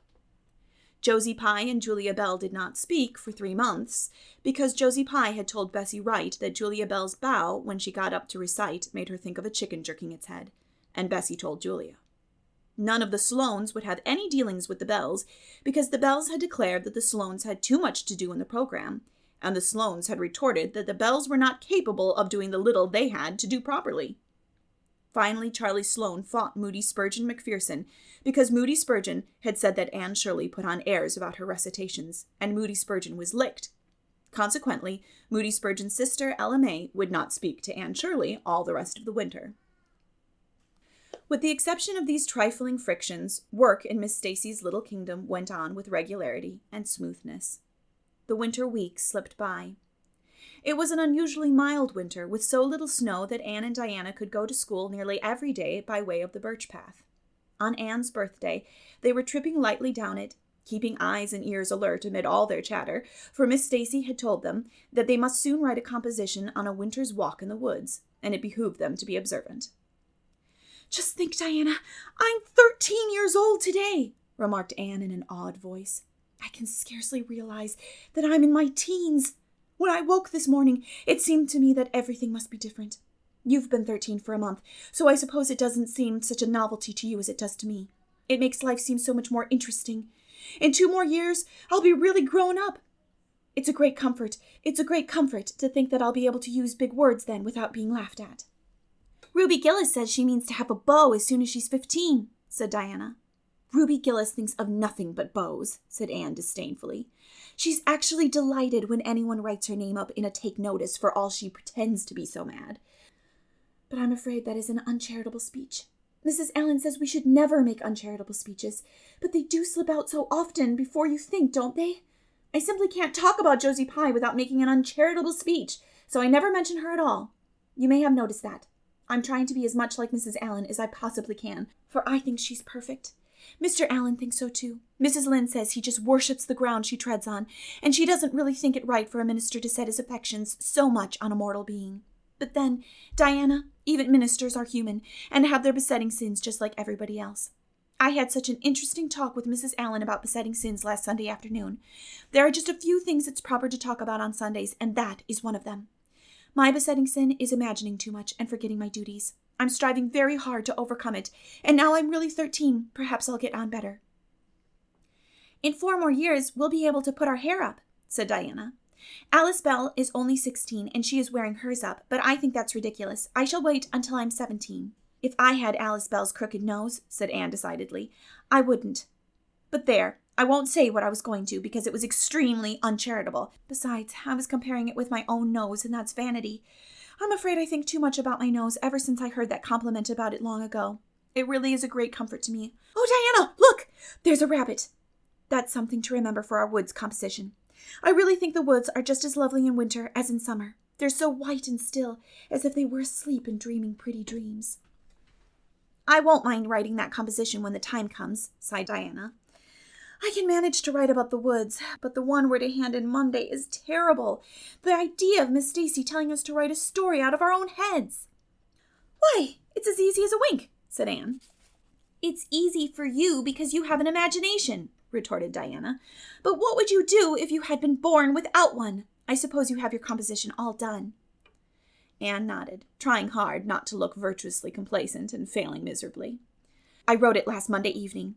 It's called The Jealous Rival, or In Death Not Divided. I read it to Marilla, and she said it was stuff and nonsense. Then I read it to Matthew, and he said it was fine. That is the kind of critic I like. It's a sad, sweet story. I just cried like a child while I was writing it. It's about 2 beautiful maidens called Cordelia Montmorency and Geraldine Seymour, who lived in the same village and were devotedly attached to each other. Cordelia was a regal brunette with a coronet of midnight hair and dusky flashing eyes. Geraldine was a queenly blonde with hair like spun gold and velvety purple eyes. I never saw anybody with purple eyes, said Diana dubiously.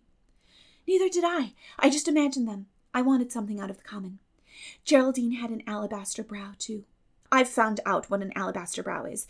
That is one of the advantages of being 13. You know so much more than you did when you were only 12. Well, what became of Cordelia and Geraldine? Asked Diana, who was beginning to feel rather interested in their fate. They grew in beauty side by side until they were 16. Then Bertram de Vere came to their native village and fell in love with the fair Geraldine. He saved her life when her horse ran away with her in a carriage, and she fainted in his arms, and he carried her home 3 miles, because, you understand, the carriage was all smashed up. I found it rather hard to imagine the proposal, because I had no experience to go by. I asked Ruby Gillis if she knew anything about how men proposed, because I thought she'd likely be an authority on the subject, having so many sisters married. Ruby told me she was hid in the hall pantry when Malcolm Andrews proposed to her sister Susan. She said Malcolm told Susan that his dad had given him the farm in his own name, and then said, "What do you say, darling pet, if we get hitched this fall?" And Susan said, "Yes, no, I don't know, let me see." And there they were engaged, as quick as that. But I didn't think that sort of a proposal was a very romantic one, so in the end I had to imagine it out as well as I could. I made it very flowery and poetical, and Bertram went on his knees, although Ruby Gillis says it isn't done nowadays. Geraldine accepted him in a speech a page long. I can tell you I took a lot of trouble with that speech. I rewrote it 5 times, and I look upon it as my masterpiece. Bertram gave her a diamond ring and a ruby necklace and told her they would go to Europe for a wedding tour, for he was immensely wealthy. But then, alas, shadows began to darken over their path. Cordelia was secretly in love with Bertram herself, and when Geraldine told her about the engagement, she was simply furious, especially when she saw the necklace and the diamond ring. All her affection for Geraldine turned to bitter hate, and she vowed that she should never marry Bertram. But she pretended to be Geraldine's friend, the same as ever. One evening, they were standing on the bridge over a rushing turbulent stream, and Cordelia, thinking they were alone, pushed Geraldine over the brink with a wild, mocking, "Ha, ha, ha!" But Bertram saw it all, and he at once plunged into the current, exclaiming, "I will save thee, my peerless Geraldine!" But alas, he had forgotten he couldn't swim, and they were both drowned, clasped in each other's arms. Their bodies were washed ashore soon afterwards. They were buried in the one grave, and their funeral was most imposing, Diana. It's so much more romantic to end a story up with a funeral than a wedding. As for Cordelia, she went insane with remorse and was shut up in a lunatic asylum. I thought that was a poetical retribution for her crime. "How perfectly lovely," sighed Diana, who belonged to Matthew's school of critics. "I don't see how you can make up such thrilling things out of your own head, Anne. I wish my imagination was as good as yours." "It would be if you'd only cultivate it," said Anne cheeringly. "I've just thought of a plan, Diana. Let you and I have a story club, all of our own, and write stories for practice. I'll help you along until you can do them by yourself. You ought to cultivate your imagination, you know. Miss Stacy says so. Only we must take the right way. I told her about the haunted wood, but she said we went the wrong way about it in that." This was how the story club came into existence. It was limited to Diana and Anne at first, but soon it was extended to include Jane Andrews and Ruby Gillis, and one or two others who felt that their imaginations needed cultivating. No boys were allowed in it, although Ruby Gillis opined that their admission would make it more exciting, and each member had to produce one story a week.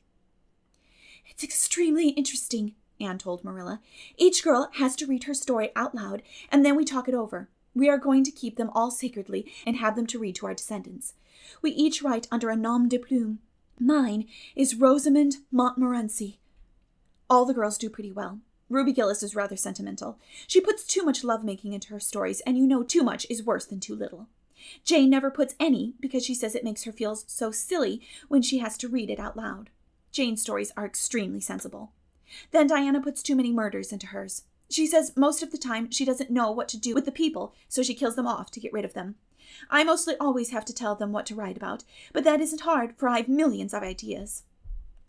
"I think this story-writing business is the foolishest yet," scoffed Marilla. "You'll get a pack of nonsense into your heads and waste time that should be put on your lessons. Reading stories is bad enough, but writing them is worse." "But we're so careful to put a moral into them all, Marilla," explained Anne. "I insist upon that. All the good people are rewarded and all the bad ones are suitably punished. I'm sure that must have a wholesome effect. The moral is the great thing. Mr. Allen says so. I read one of my stories to him and Mrs. Allen, and they both agreed that the moral was excellent. Only they laughed in the wrong places. I like it better when people cry. Jane and Ruby almost always cry when I come to the pathetic parts. Diana wrote her Aunt Josephine about our club, and her Aunt Josephine wrote back that we were to send her some of our stories. So we copied out 4 of our very best and sent them. Miss Josephine Barry wrote back that she had never read anything so amusing in her life. That kind of puzzled us, because the stories were all very pathetic, and almost everybody died. But I'm glad Miss Barry liked them. It shows our club is doing some good in the world. Mrs. Allen says that ought to be our object in everything. I do really try to make it my object, but I forget so often when I'm having fun. I hope I shall be a little like Mrs. Allen when I grow up. Do you think there is any prospect of it, Marilla?" "I shouldn't say there was a great deal," was Marilla's encouraging answer. "I'm sure Mrs. Allen was never such a silly, forgetful little girl as you are." "No. But she wasn't always so good as she is now, either," said Anne seriously. "She told me so herself. That is, she said she was a dreadful mischief when she was a girl, and was always getting into scrapes. I felt so encouraged when I heard that. Is it very wicked of me, Marilla, to feel encouraged when I hear that other people have been bad and mischievous? Mrs. Lynde says it is. Mrs. Lynde says she always feels shocked when she hears of anyone ever having been naughty, no matter how small they were. Mrs. Lynde says she once heard a minister confess that when he was a boy, he stole a strawberry tart out of his aunt's pantry, and she never had any respect for that minister again. Now, I wouldn't have felt that way. I'd have thought that it was real noble of him to confess it. And I'd have thought what an encouraging thing it would be for small boys nowadays who do naughty things and are sorry for them to know that perhaps they may grow up to be ministers in spite of it. That's how I'd feel, Marilla. The way I feel at present, Anne, said Marilla, is that it's high time you had those dishes washed. You've taken half an hour longer than you should with all your chattering. Learn to work first and talk afterwards.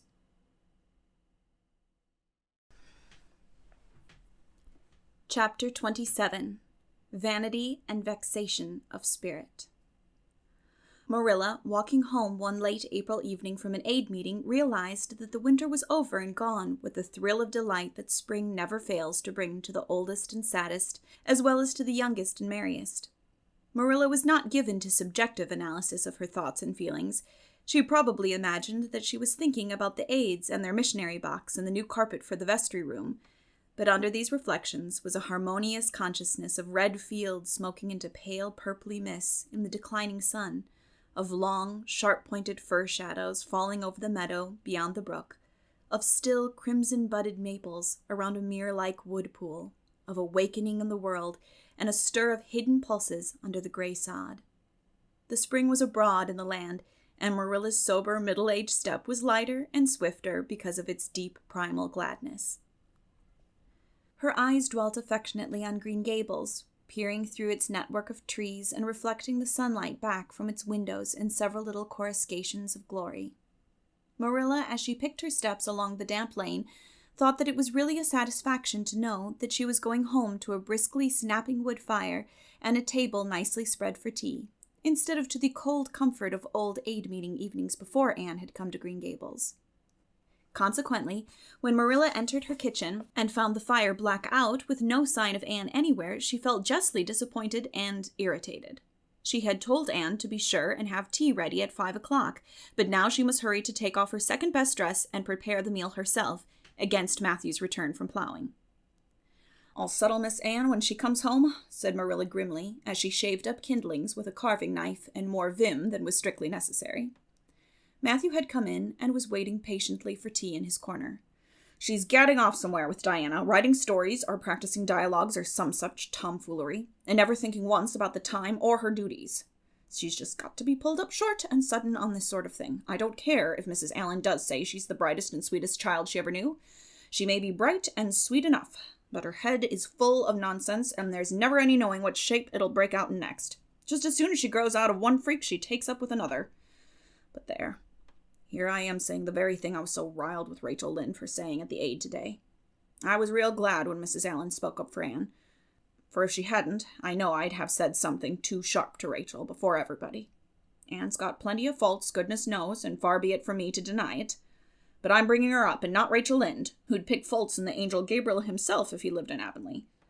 Just the same, Anne has no business to leave the house like this, when I told her she was to stay home this afternoon and look after things. I must say, with all her faults, I never found her disobedient or untrustworthy before, and I'm real sorry to find her so now."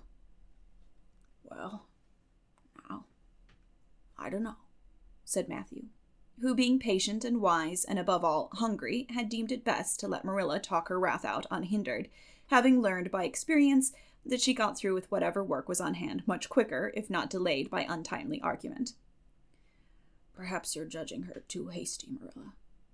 Don't call her untrustworthy until you're sure she has disobeyed you. Maybe it can all be explained. Anne's a great hand at explaining." "She's not here when I told her to stay," retorted Marilla. "I reckon she'll find it hard to explain that to my satisfaction. Of course, I knew you'd take her part, Matthew, but I'm bringing her up, not you." It was dark when supper was ready, and still no sign of Anne coming hurriedly over the log bridge or up Lover's Lane, breathless and repentant with a sense of neglected duties. Marilla washed and put away the dishes grimly. Then, wanting a candle to light her down cellar, she went up to the east gable for the one that generally stood on Anne's table. Lighting it, she turned around to see Anne herself lying on the bed, face downward among the pillows. "Mercy on us," said astonished Marilla. "Have you been asleep, Anne?" "No," was the muffled reply. "Are you sick, then?" demanded Marilla anxiously, going over to the bed. Anne cowered deeper into her pillows, as if desirous of hiding herself forever from mortal eyes. No, but please, Marilla, go away and don't look at me. I'm in the depths of despair, and I don't care who gets head in class or writes the best composition or sings in the Sunday school choir anymore. Little things like that are of no importance now, because I don't suppose I'll ever be able to go anywhere again. My career is closed.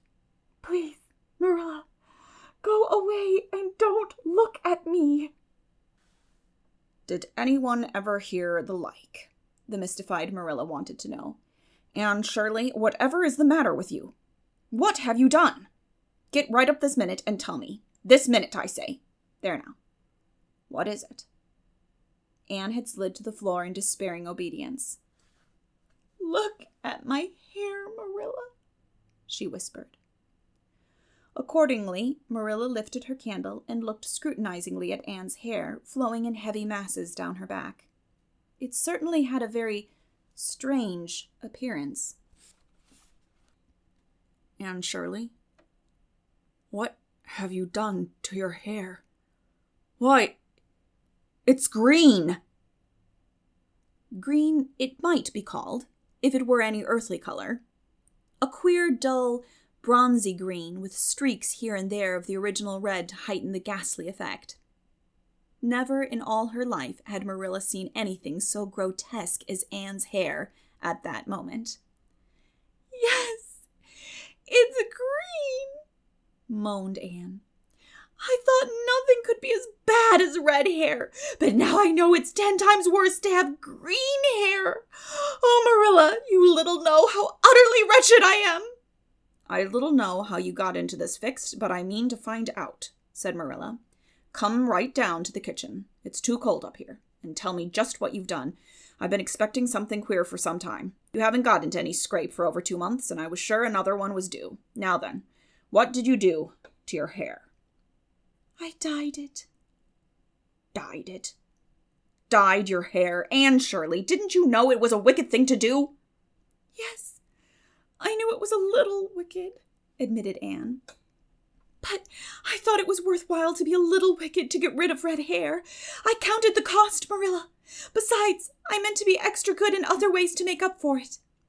Well, said Marilla sarcastically, if I'd decided it was worthwhile to dye my hair, I'd have dyed it a decent color at least. I wouldn't have dyed it green. But I didn't mean to dye it green, Marilla, protested Anne dejectedly. If I was wicked, I meant to be wicked to some purpose. He said it would turn my hair a beautiful raven black. He positively assured me that it would. How could I doubt his word, Marilla? I know what it feels like to have your word doubted, and Mrs. Allen says we should never suspect anyone of not telling us the truth unless we have proof that they're not. I have proof now. Green hair is proof enough for anybody. But I hadn't then, and I believed every word he said implicitly. Who said? Who are you talking about?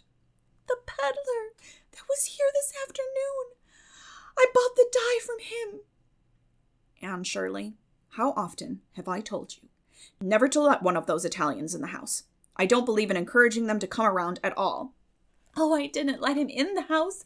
I remembered what you told me, and I went out, carefully shut the door, and looked at his things on the step. Besides, he wasn't an Italian. He was a German Jew. He had a big box full of very interesting things, and he told me he was working hard to make enough money to bring his wife and children out from Germany. He spoke so feelingly about them that it touched my heart. I wanted to buy something from him to help him in such a worthy object. Then all at once, I saw the bottle of hair dye. The peddler said it was warranted to dye any hair a beautiful raven black and wouldn't wash off. In a trice, I saw myself with beautiful raven black hair, and the temptation was irresistible. But the price of the bottle was 75 cents, and I had only 50 cents left out of the chicken money. I think the peddler had a very kind heart, for he said that seeing it was me, he'd sell it for 50 cents, and that was just giving it away. So I bought it, and as soon as he had gone, I came up here and applied it with an old hairbrush, as the directions said. I used up the whole bottle, and oh, Marilla, when I saw the dreadful color it turned my hair, I repented of being wicked, I can tell you, and I've been repenting ever since. Well, I hope you'll repent to good purpose, said Marilla severely, and that you've got your eyes opened to where your vanity has led you, Anne. Goodness knows what's to be done. I suppose the first thing is to give your hair a good washing and see if that will do any good. Accordingly, Anne washed her hair, scrubbing it vigorously with soap and water, but for all the difference it made, she might as well have been scouring its original red. The peddler had certainly spoken the truth when he declared that the dye wouldn't wash off. However, his veracity might be impeached in other respects. "Oh, Marilla, what shall I do?" questioned Anne in tears. "I can never live this down. People have pretty well forgotten my other mistakes, the liniment cake, and setting Diana drunk and flying into a temper with Mrs. Lynde, but they'll never forget this. They will think I am not respectable. Oh, Marilla, what a tangled web we weave when first we practice to deceive. That is poetry, but it is true. And oh, how Josie Pye will laugh. Marilla, I cannot face Josie Pye. I am the unhappiest girl in Prince Edward Island." Anne's unhappiness continued for a week. During that time, she went nowhere and shampooed her hair every day.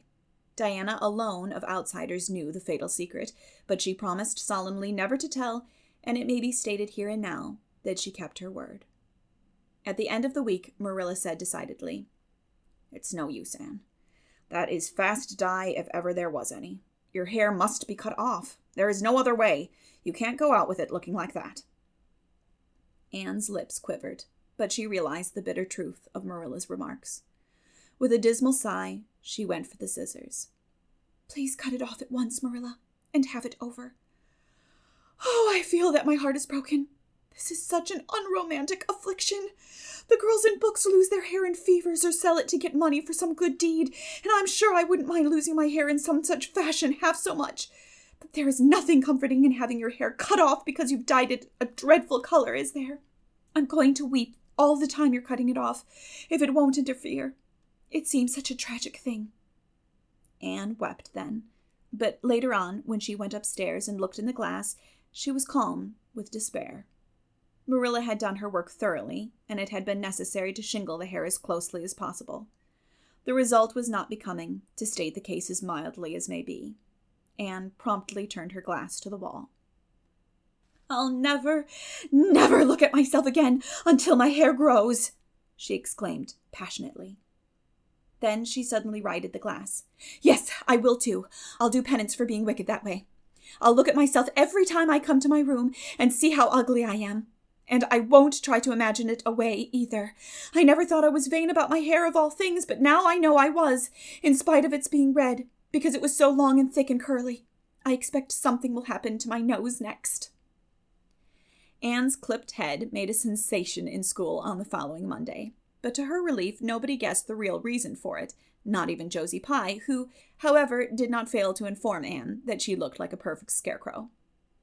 "I didn't say anything when Josie said that to me," Anne confided that evening to Marilla, who was lying on the sofa after one of her headaches, "because I thought it was part of my punishment, and I ought to bear it patiently. It's hard to be told you look like a scarecrow, and I wanted to say something back, but I didn't.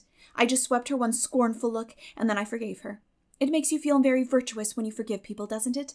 I mean to devote all my energies to being good after this, and I shall never try to be beautiful again. Of course, it's better to be good. I know it is, but it's sometimes so hard to believe a thing, even when you know it. I do really want to be good, Marilla, like you and Mrs. Allen and Miss Stacy, and grow up to do credit to you.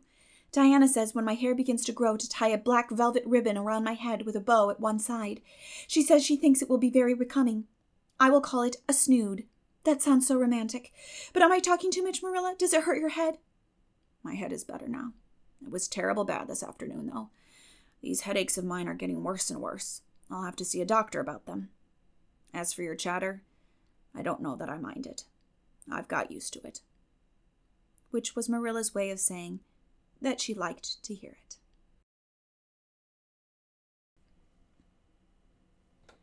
Chapter 28. An Unfortunate Lily Maid. "Of course you must be Elaine, Anne," said Diana. "I could never have the courage to float down there."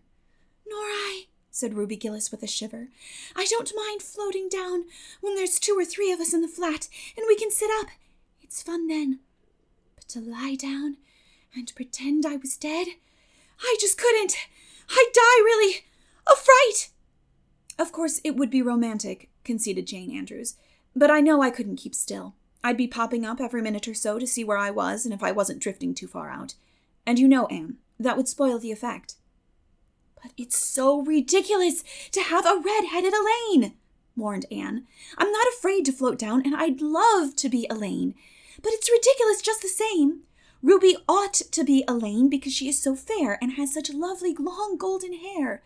Elaine had all her bright hair streaming down, you know, and Elaine was the Lily Maid. Now, a red-haired person cannot be a Lily Maid. Your complexion is just as fair as Ruby's, said Diana earnestly, and your hair is ever so much more darker than it used to be before you cut it. Oh, do you really think so? Exclaimed Anne, flushing sensitively with delight. I've sometimes thought it was myself, but I never dared to ask anyone for fear she would tell me it wasn't. Do you think it could be called auburn now, Diana? Yes, and I think it is real pretty, said Diana, looking admiringly at the short, silky curls that clustered over Anne's head and were held in place by a very jaunty black velvet ribbon and bow. They were standing on the bank of the pond below Orchard Slope, where a little headland fringed with birches ran out from the bank. At its tip was a small wooden platform built out into the water for the convenience of fishermen and duck hunters. Ruby and Jane were spending the midsummer afternoon with Diana, and Anne had come over to play with them. Anne and Diana had spent most of their playtime that summer on and about the pond. Idlewild was a thing of the past, Mr. Bell having ruthlessly cut down the little circle of trees in his back pasture in the spring.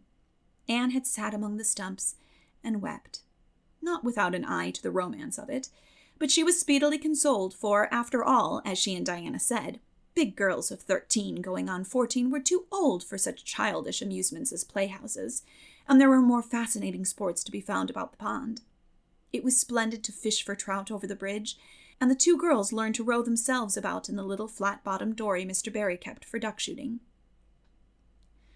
It was Anne's idea that they dramatize Elaine. They had studied Tennyson's poem in school that preceding winter, the superintendent of education having prescribed it in the English course for the Prince Edward Island schools. They had analyzed and parsed it and torn it to pieces in general until it was a wonder there was any meaning at all left in it for them. But at least the fair Lily Maid and Lancelot and Guinevere and King Arthur had become very real people to them, and Anne was devoured by secret regret that she had not been born in Camelot.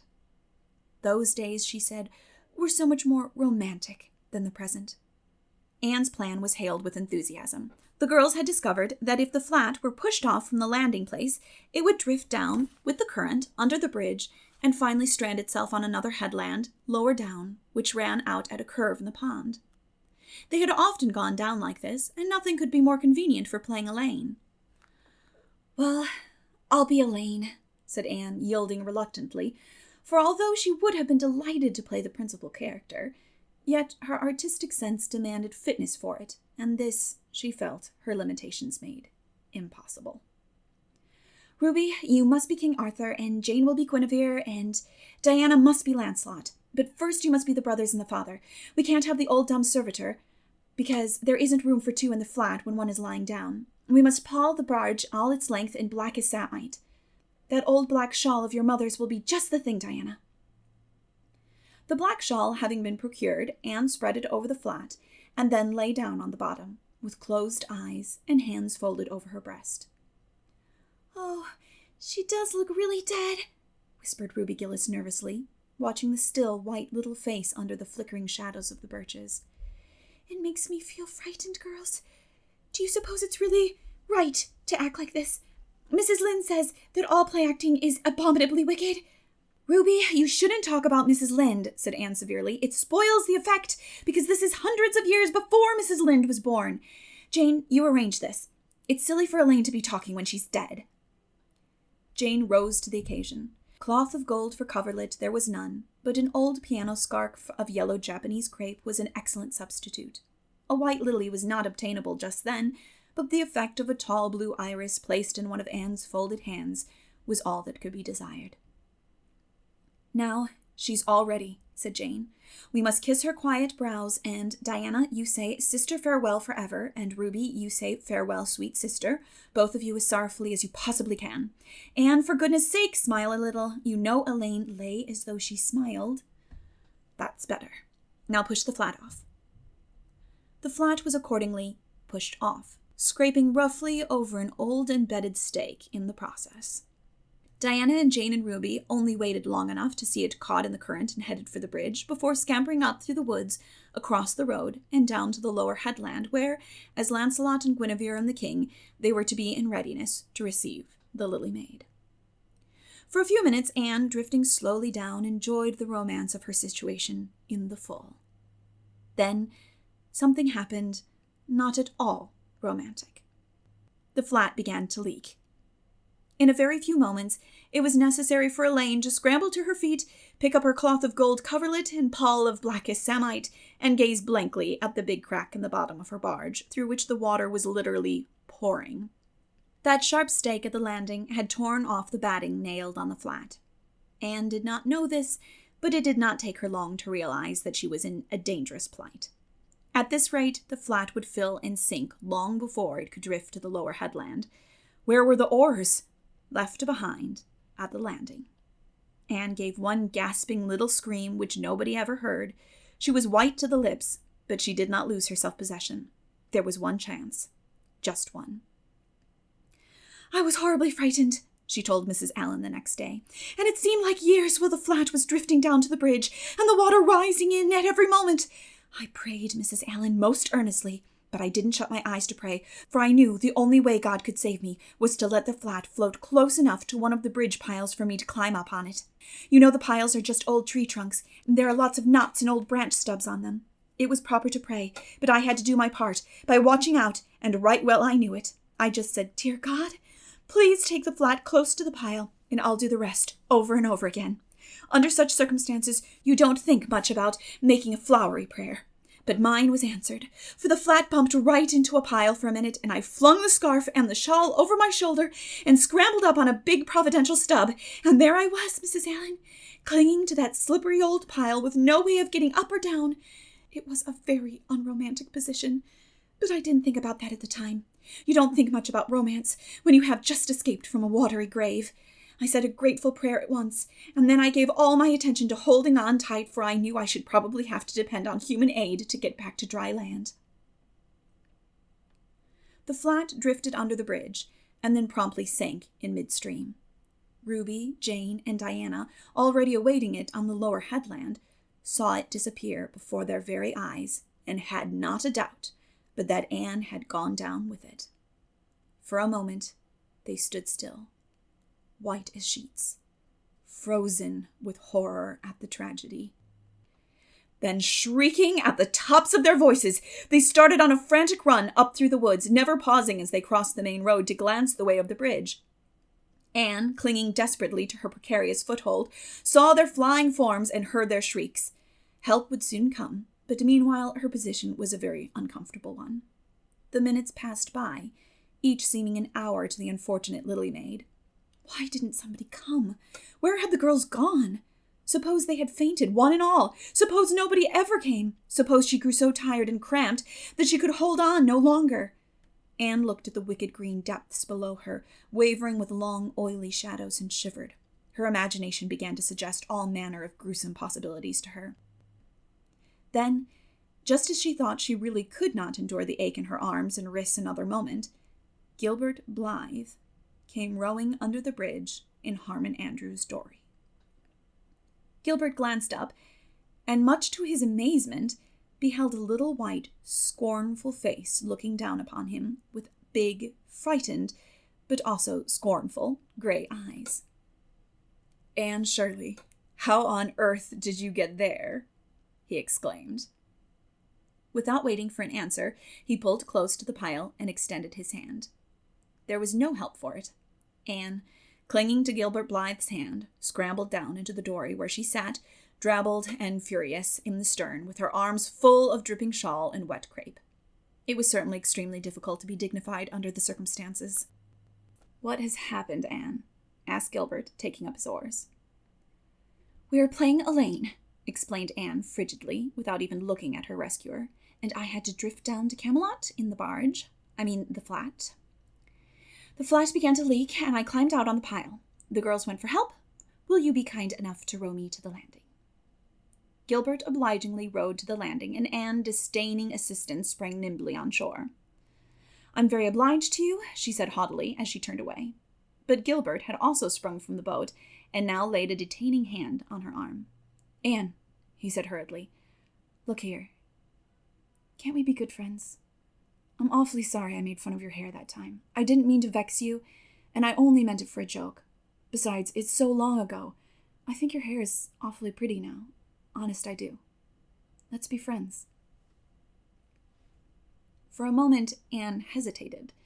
She had an odd, newly awakened consciousness under all her outraged dignity that the half-shy, half-eager expression in Gilbert's hazel eyes was something that was very good to see. Her heart gave a quick, queer little beat.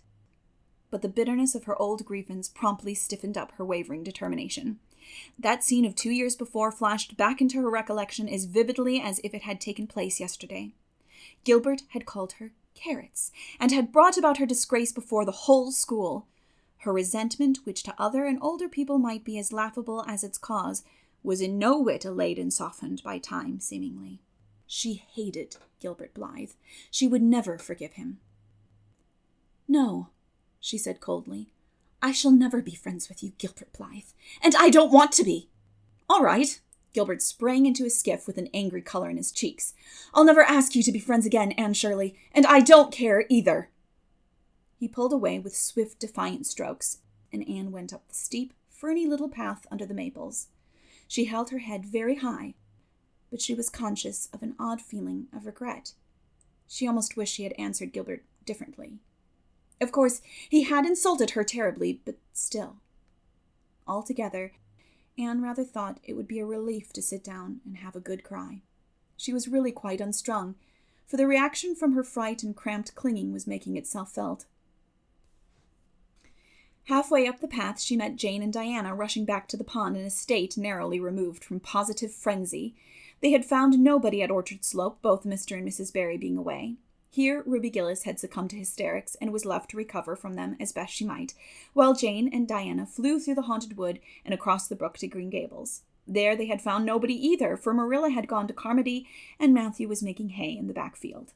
Oh, Anne, gasped Diana, fairly falling on the former's neck and weeping with relief and delight. Oh, Anne, we thought you were drowned, and we felt like murderers because we had made you be Elaine.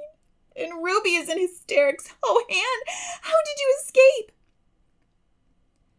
I climbed up on one of the piles, explained Anne wearily, and Gilbert Blythe came along and Mr. Andrews Dorian brought me to land.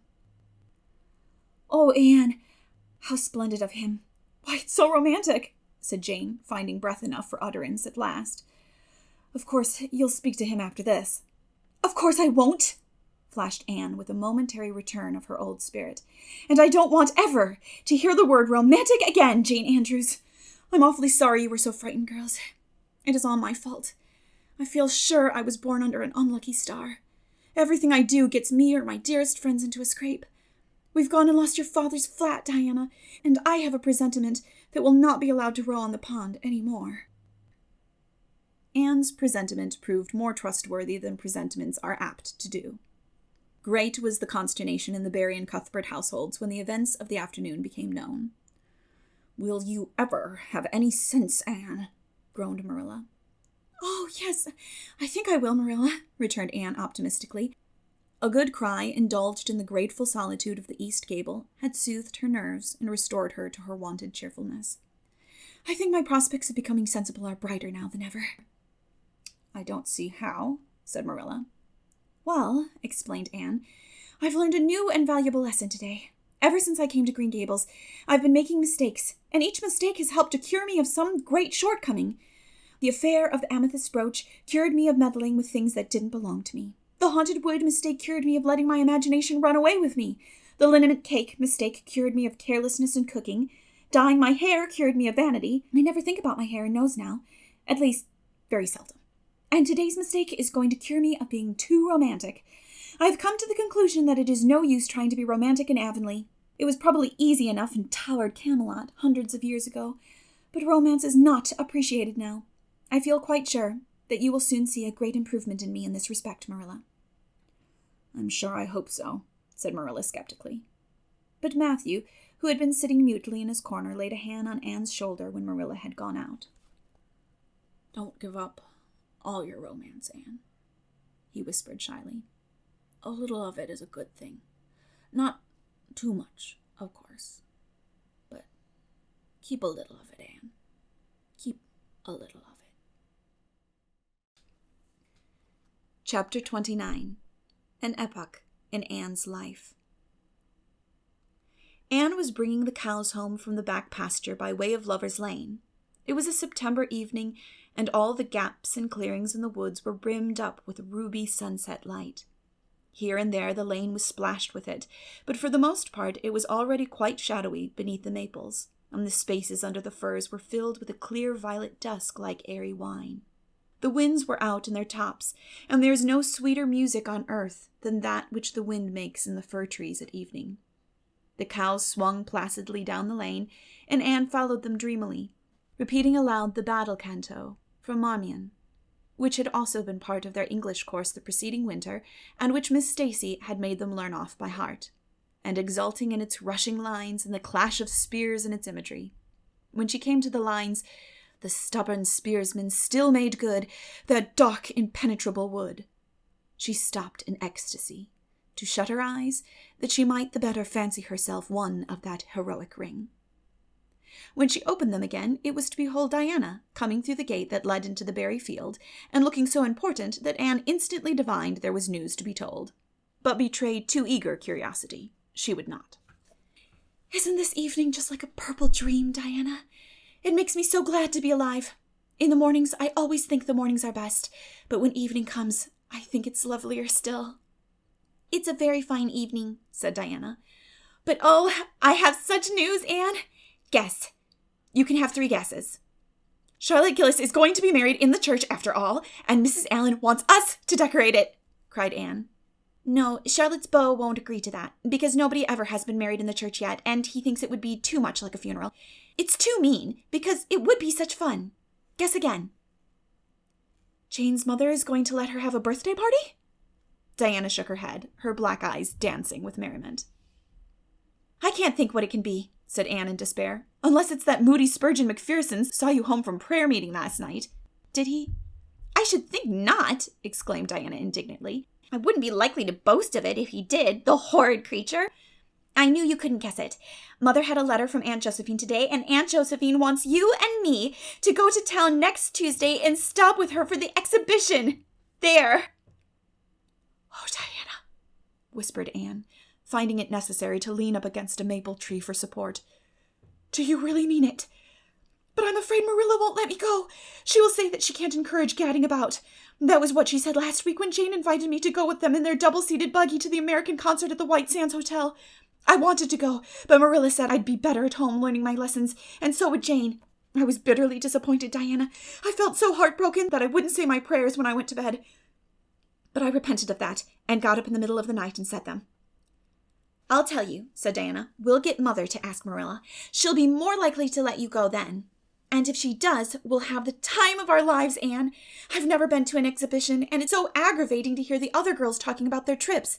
Jane and Ruby have been twice, and they're going this year again." "I'm not going to think about it at all until I know whether I can go or not," said Anne resolutely. "If I did and then was disappointed, it would be more than I could bear. But in case I do go, I'm very glad my new coat will be ready by that time. Marilla didn't think I needed a new coat. She said my old one would do very well for another winter, and that I ought to be satisfied with having a new dress. The dress is very pretty, Diana, navy blue and made so fashionably. Marilla always makes my dresses fashionably now, because she says she doesn't intend to have Matthew going to Mrs. Lynde to make them. I'm so glad. It is ever so much easier to be good if your clothes are fashionable. At least, it is easier for me. I suppose it doesn't make such a difference to naturally good people, but Matthew said I must have a new coat, so Marilla bought a lovely piece of blue broadcloth, and it's being made by a real dressmaker over at Carmody. It's to be done Saturday night, and I'm trying not to imagine myself walking up the church aisle on Sunday in my new suit and cap, because I'm afraid it isn't right to imagine such things, but it just slips into my mind in spite of me. My cap is so pretty. Matthew bought it for me the day we were over at Carmody. It is one of those little blue velvet ones that are all the rage with gold cord and tassels. Your new hat is elegant, Diana, and so becoming. When I saw you come into church last Sunday, my heart swelled with pride to think you were my dearest friend. Do you suppose it's wrong for us to think so much about our clothes? Marilla says it is very sinful. But it is such an interesting subject, isn't it? Marilla agreed to let Anne go to town, and it was arranged that Mr. Barry to take the girls in on the following Tuesday. As Charlottetown was 30 miles away, and Mr. Barry wished to go and return the same day, it was necessary to make a very early start. But Anne counted it all joy, and was up before sunrise on Tuesday morning. A glance from her window assured her that the day would be fine, for the eastern sky behind the firs of the haunted wood was all silvery and cloudless. Through the gap in the trees, a light was shining in the western gable on Orchard Slope, a token that Diana was also up. Anne was dressed by the time Matthew had the fire on and had the breakfast ready when Marilla came down, but for her own part she was much too excited to eat. After breakfast the jaunty new cap and jacket were donned, and Anne hastened over the brook and up through the firs to Orchard Slope. Mr. Barry and Diana were waiting for her, and they were soon on the road. It was a long drive, but Anne and Diana enjoyed every minute of it. It was delightful to rattle along over the moist roads in the early red sunlight that was creeping across the shorn harvest fields. The air was fresh and crisp, and little smoke-blue mists curled through the valleys and floated off from the hills.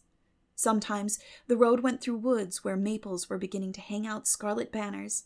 Sometimes it crossed rivers on bridges that made Anne's flesh cringe with the old, half-delightful fear. Sometimes it wound along a harbor shore and passed by a little cluster of weather-gray fishing huts. Again it mounted to hills whence a far sweep of curving upland or misty blue sky could be seen. But wherever it went, there was much of interest to discuss. It was almost noon to when they reached down and found their way to Beechwood. It was quite a fine old mansion, set back from the street in a seclusion of green elms and branching beeches. Miss Barry met them at the door with a twinkle in her sharp black eyes. "So, you've come to me at last, you Anne girl," she said. "Mercy, child, how you have grown! You're taller than I am, I declare, and you're ever so much better looking than you used to be, too. But I dare say you know that without being told." "Indeed I didn't," said Anne radiantly. "I know I'm not so freckled as I used to be, so I've much to be thankful for, but I really hadn't dared to hope there was any other improvement. I'm so glad you think there is, Miss Barry." Miss Barry's house was furnished with great magnificence, as Anne told Marilla afterwards. The two little country girls were rather abashed by the splendor of the parlor where Miss Barry left them when she went to see about dinner. "Isn't it just like a palace?" whispered Diana. "I never was in Aunt Josephine's house before, and I'd no idea it was so grand. I just wish Julia Bell could see this. She puts on such airs about her mother's parlor." "Velvet carpet," sighed Anne luxuriously, "and silk curtains. I've dreamed of such places, Diana. But do you know, I don't believe I feel very comfortable with them after all. There are so many things in this room, and all so splendid that there is no scope for imagination. There is one consolation when you are poor. There are so many more things you can imagine about." Their sojourn in town was something that Anne and Diana dated from for years.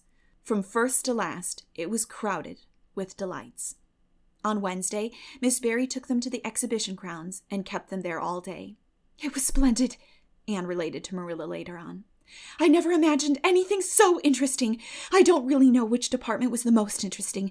I think I like the horses and the flowers and the fancy work best. Josie Pye took first place for knitted lace. I was real glad she did. And I was glad that I felt glad, for it shows I am improving, don't you think, Marilla, when I can rejoice in Josie's success? Mr. Harmon Andrews took second place for Gravenstein apples, and Mr. Bell took first prize for a pig. Diana said she thought it was ridiculous for a Sunday school superintendent to take a prize in pigs, but I don't see why. Do you? She said she would always think of it after this when she was praying so solemnly. Clara Louise McPherson took a prize for painting, and Mrs. Lynde got first prize for homemade butter and cheese, so Avonlea was pretty well represented, wasn't it? Mrs. Lynde was there that day, and I never knew how much I really liked her until I saw her familiar face among all those strangers. There were thousands of people there, Marilla. It made me feel dreadfully insignificant. And Miss Barry took us up to the grandstand to see the horse races. Mrs. Lynde wouldn't go. She said horse racing was an abomination, and she, being a church member, thought it her bounden duty to set a good example by staying away. But there were so many there, I don't believe Mrs. Lynde's absence would ever be noticed. I don't think, though, that I ought to go very often to see horse races, because they are awfully fascinating. Diana got so excited that she offered to bet me 10 cents that the red horse would win. I didn't believe he would, but I refused to bet, because I wanted to tell Mrs. Allen all about everything, and I felt sure it wouldn't do to tell her that. It's always wrong to do something you can't tell the minister's wife. It's as good as an extra conscience to have a minister's wife for your friend. And I was very glad I didn't bet, because the red horse did win, and I would have lost 10 cents. So you see, that virtue was its own reward. We saw a man go up in a balloon. I'd love to go up in a balloon, Marilla. It would be simply thrilling. And we saw a man selling fortunes. You paid him 10 cents, and a little bird picked out your fortune for you. Miss Barry gave Diana and me 10 cents each to have our fortunes told. Mine was that I would marry a dark, complicated man who was very wealthy, and I would go across water to live. I looked carefully at all the dark men I saw after that, but I didn't care much for any of them. And anyhow, I suppose it's too early to be looking out for him yet. Oh, it was a never-to-be-forgotten day, Marilla.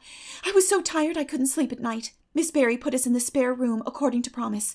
It was an elegant room, Marilla, but somehow sleeping in a spare room isn't what I used to think it was. That's the worst of growing up, and I'm beginning to realize it. The things you wanted so much when you were a child don't seem half so wonderful to you when you get them. Thursday, the girls had a drive in the park, and in the evening, Miss Barry took them to a concert in the Academy Music, where a noted prima donna was to sing. To Anne, the evening was a glittering vision of delight. Oh, Marilla, it was beyond description. I was so excited I couldn't even talk, so you may know what it was like. I just sat in enraptured silence. Madame Selinsky was perfectly beautiful and wore white satin and diamonds, but when she began to sing, I never thought about anything else. Oh, I can't tell you how I felt, but it seemed to me that it could never be hard to be good any more. I felt like I do when I look up to the stars. Tears came into my eyes, but oh, they were such happy tears. I was so sorry when it was all over, and I told Miss Barry I didn't see how I was ever to return to common life again. She said she thought if we went over to the restaurant across the street and had an ice cream, it might help me. That sounded so prosaic, but to my surprise, I found it true. The ice cream was delicious, Marilla, and it was so lovely and dissipated to be sitting there eating it at 11 o'clock at night. Diana said she believed she was born for city life. Miss Barry asked me what my opinion was, but I said I would have to think it over very seriously before I could tell her what I really thought. So I thought it over after I went to bed. That is the best time to think things out. And I came to the conclusion, Marilla, that I wasn't born for city life, and that I was glad of it.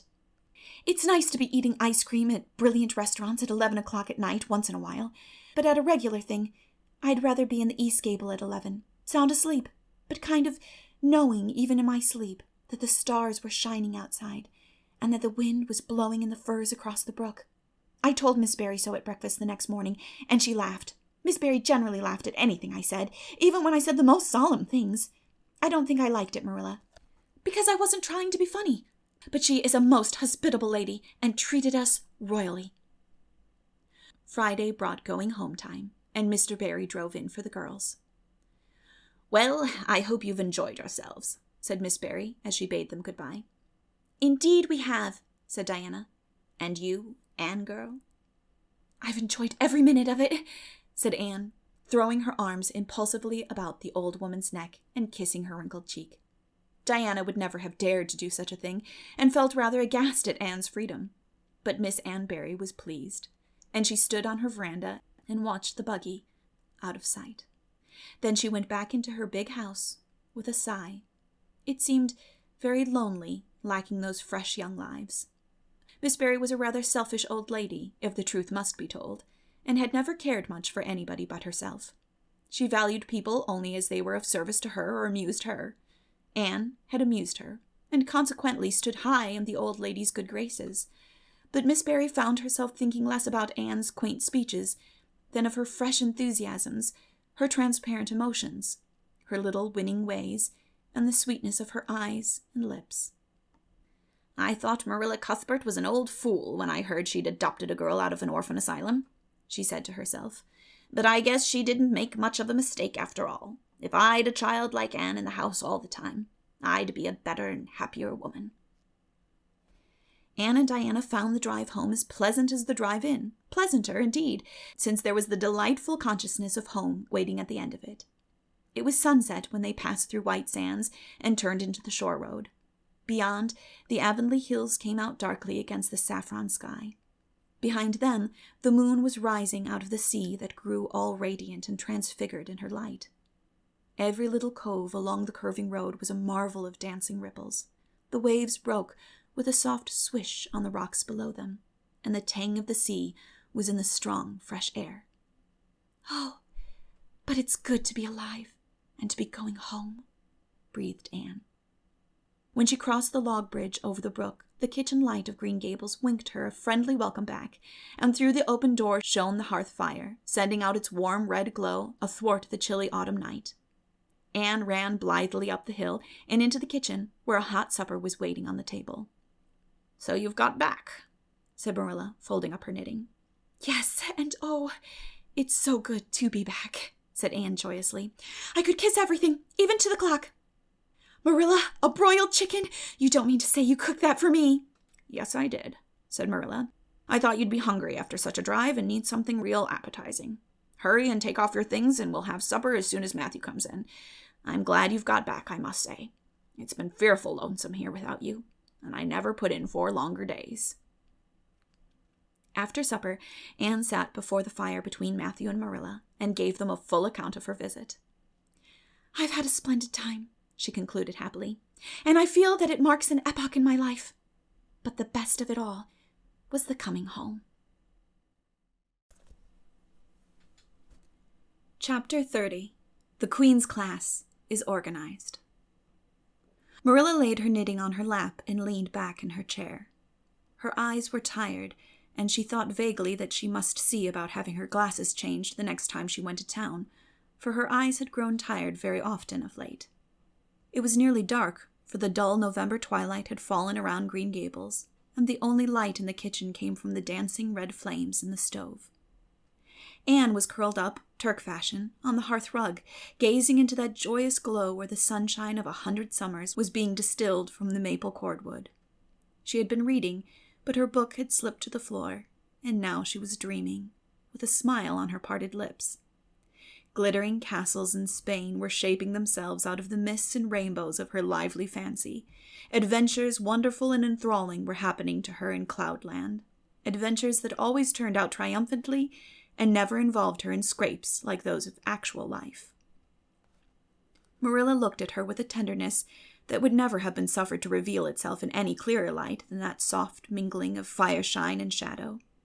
The lesson of a love that should display itself easily in spoken word and open look was one Marilla could never learn.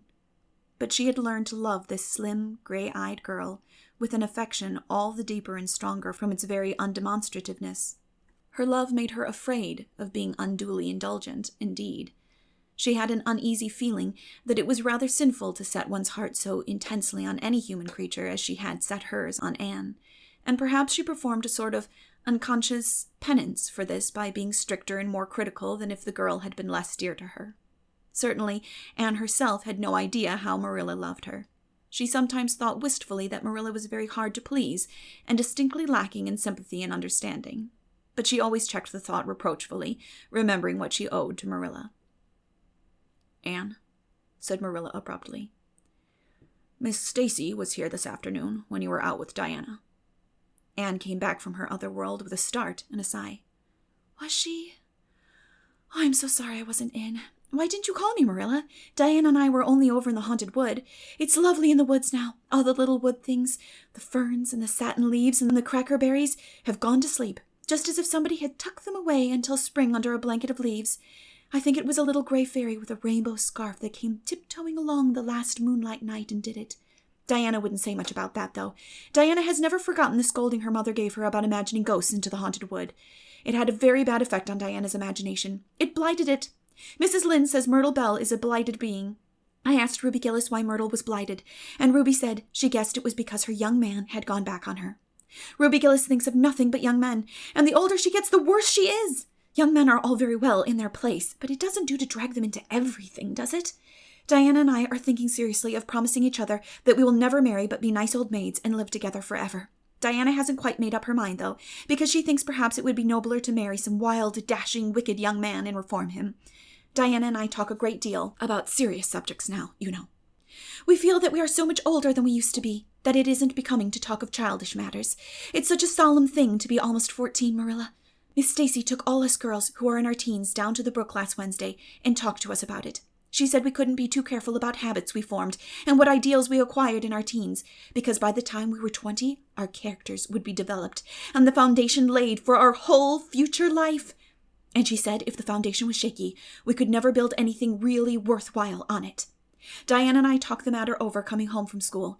We felt extremely solemn, Marilla, and we decided that we would try to be very careful indeed and form respectable habits and learn all we could and be as sensible as possible, so that by the time we were 20, our characters would be properly developed.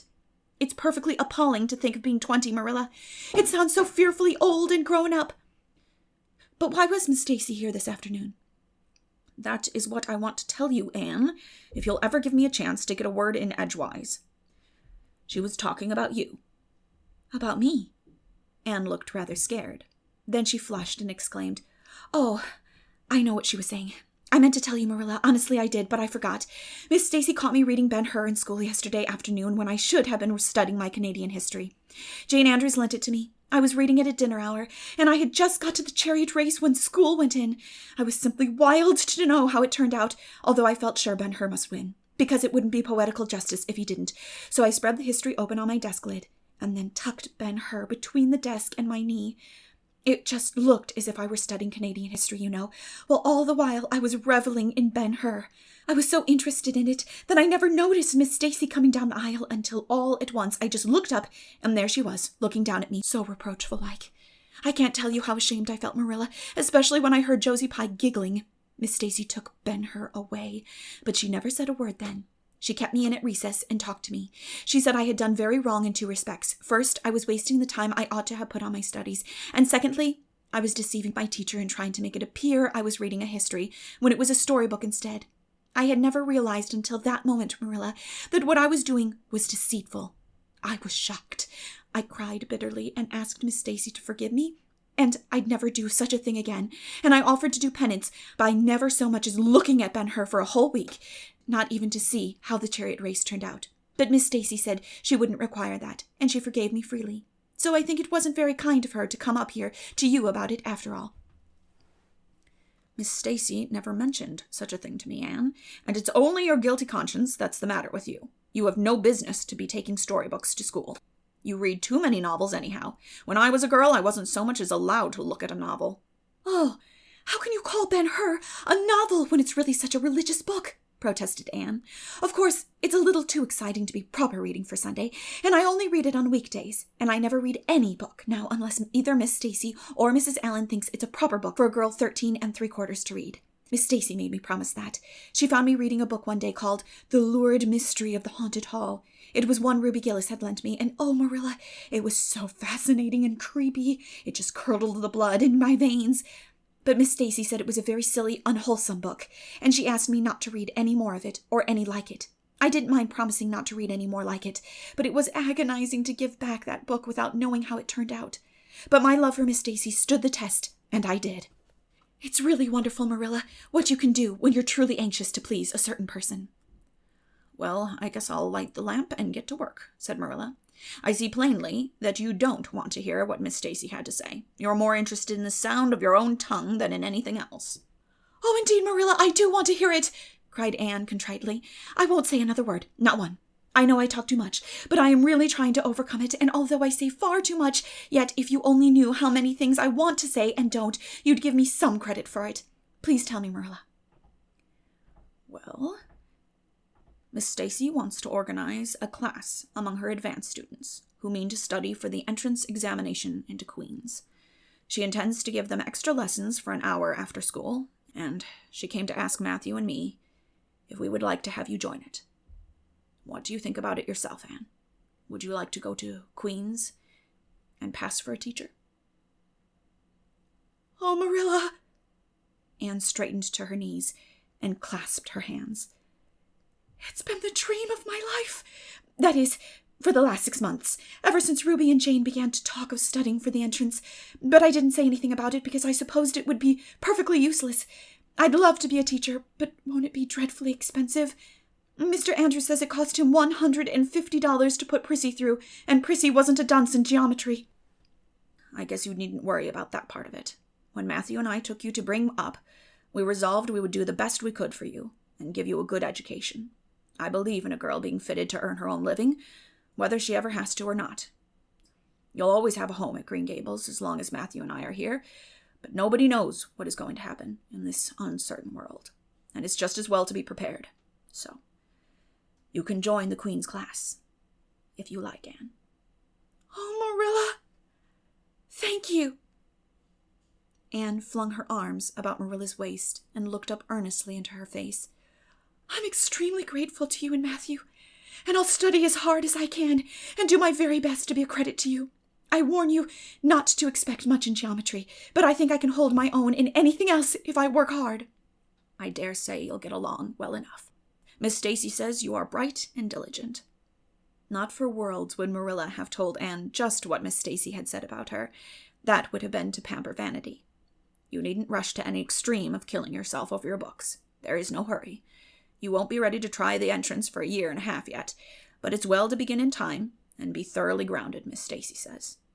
"I shall take more interest than ever in my studies now," said Anne blissfully, "because I have a purpose in life.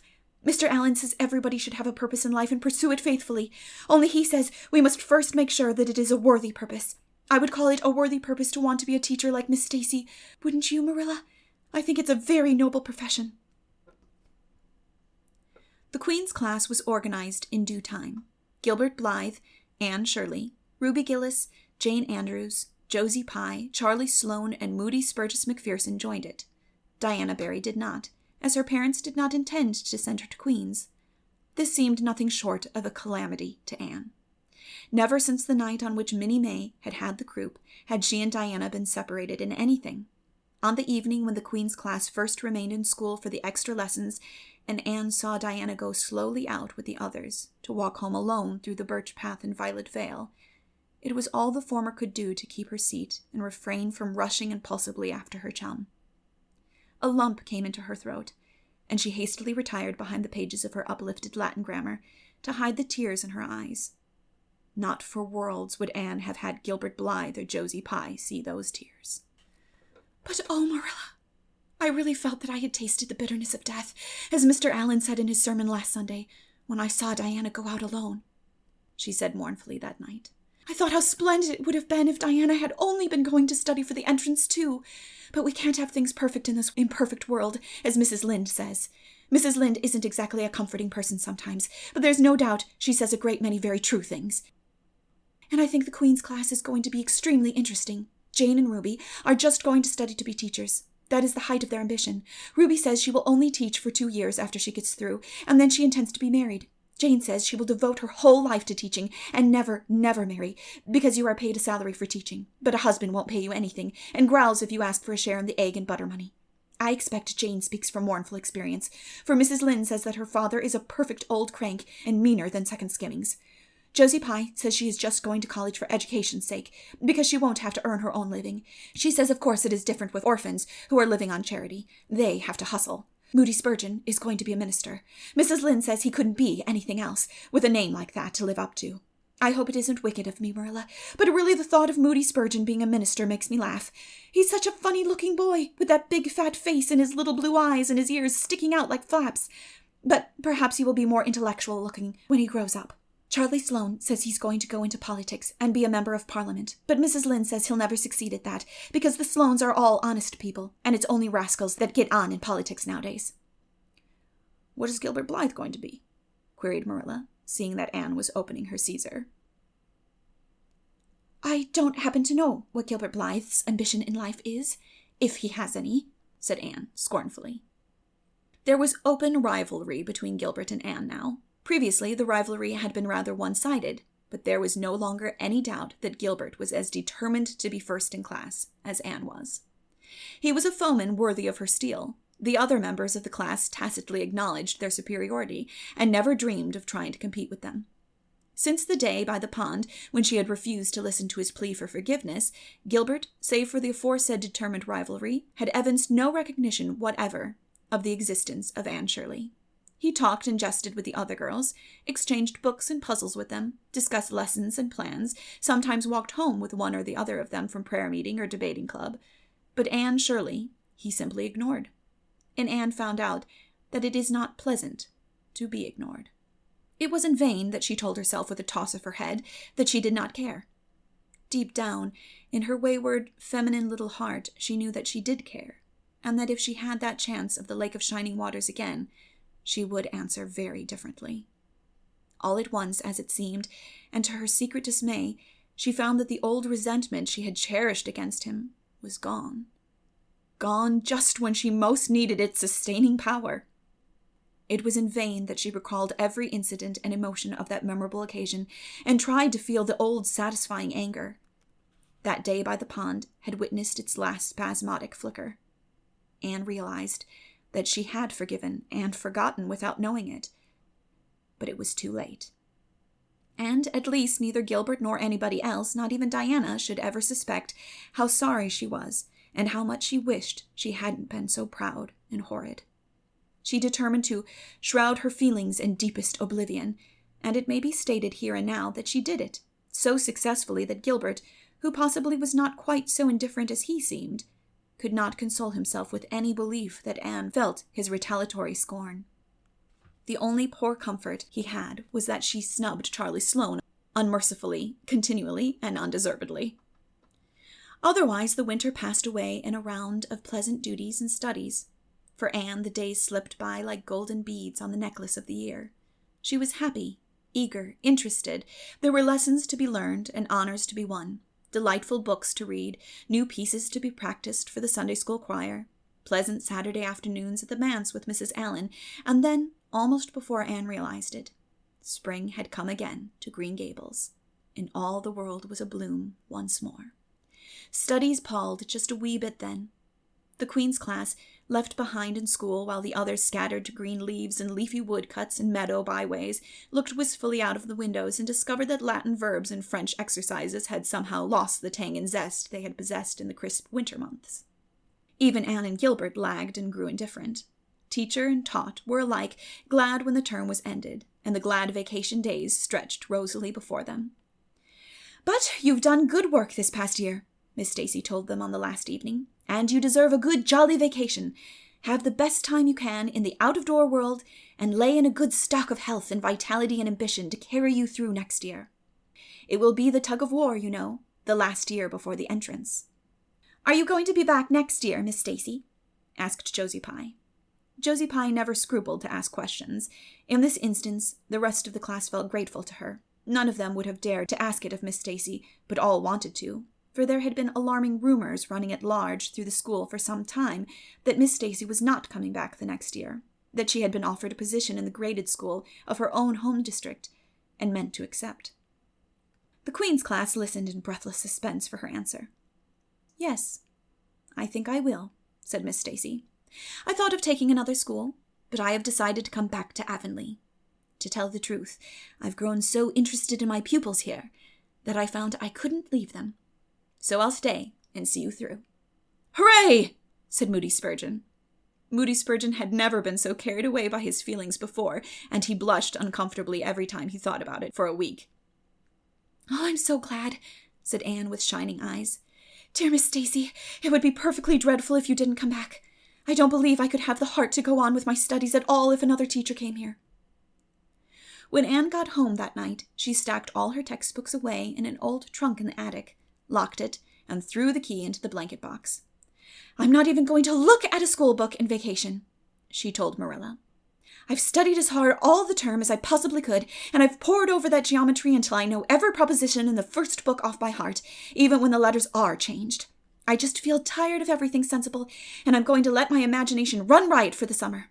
Oh, you needn't be alarmed, Marilla.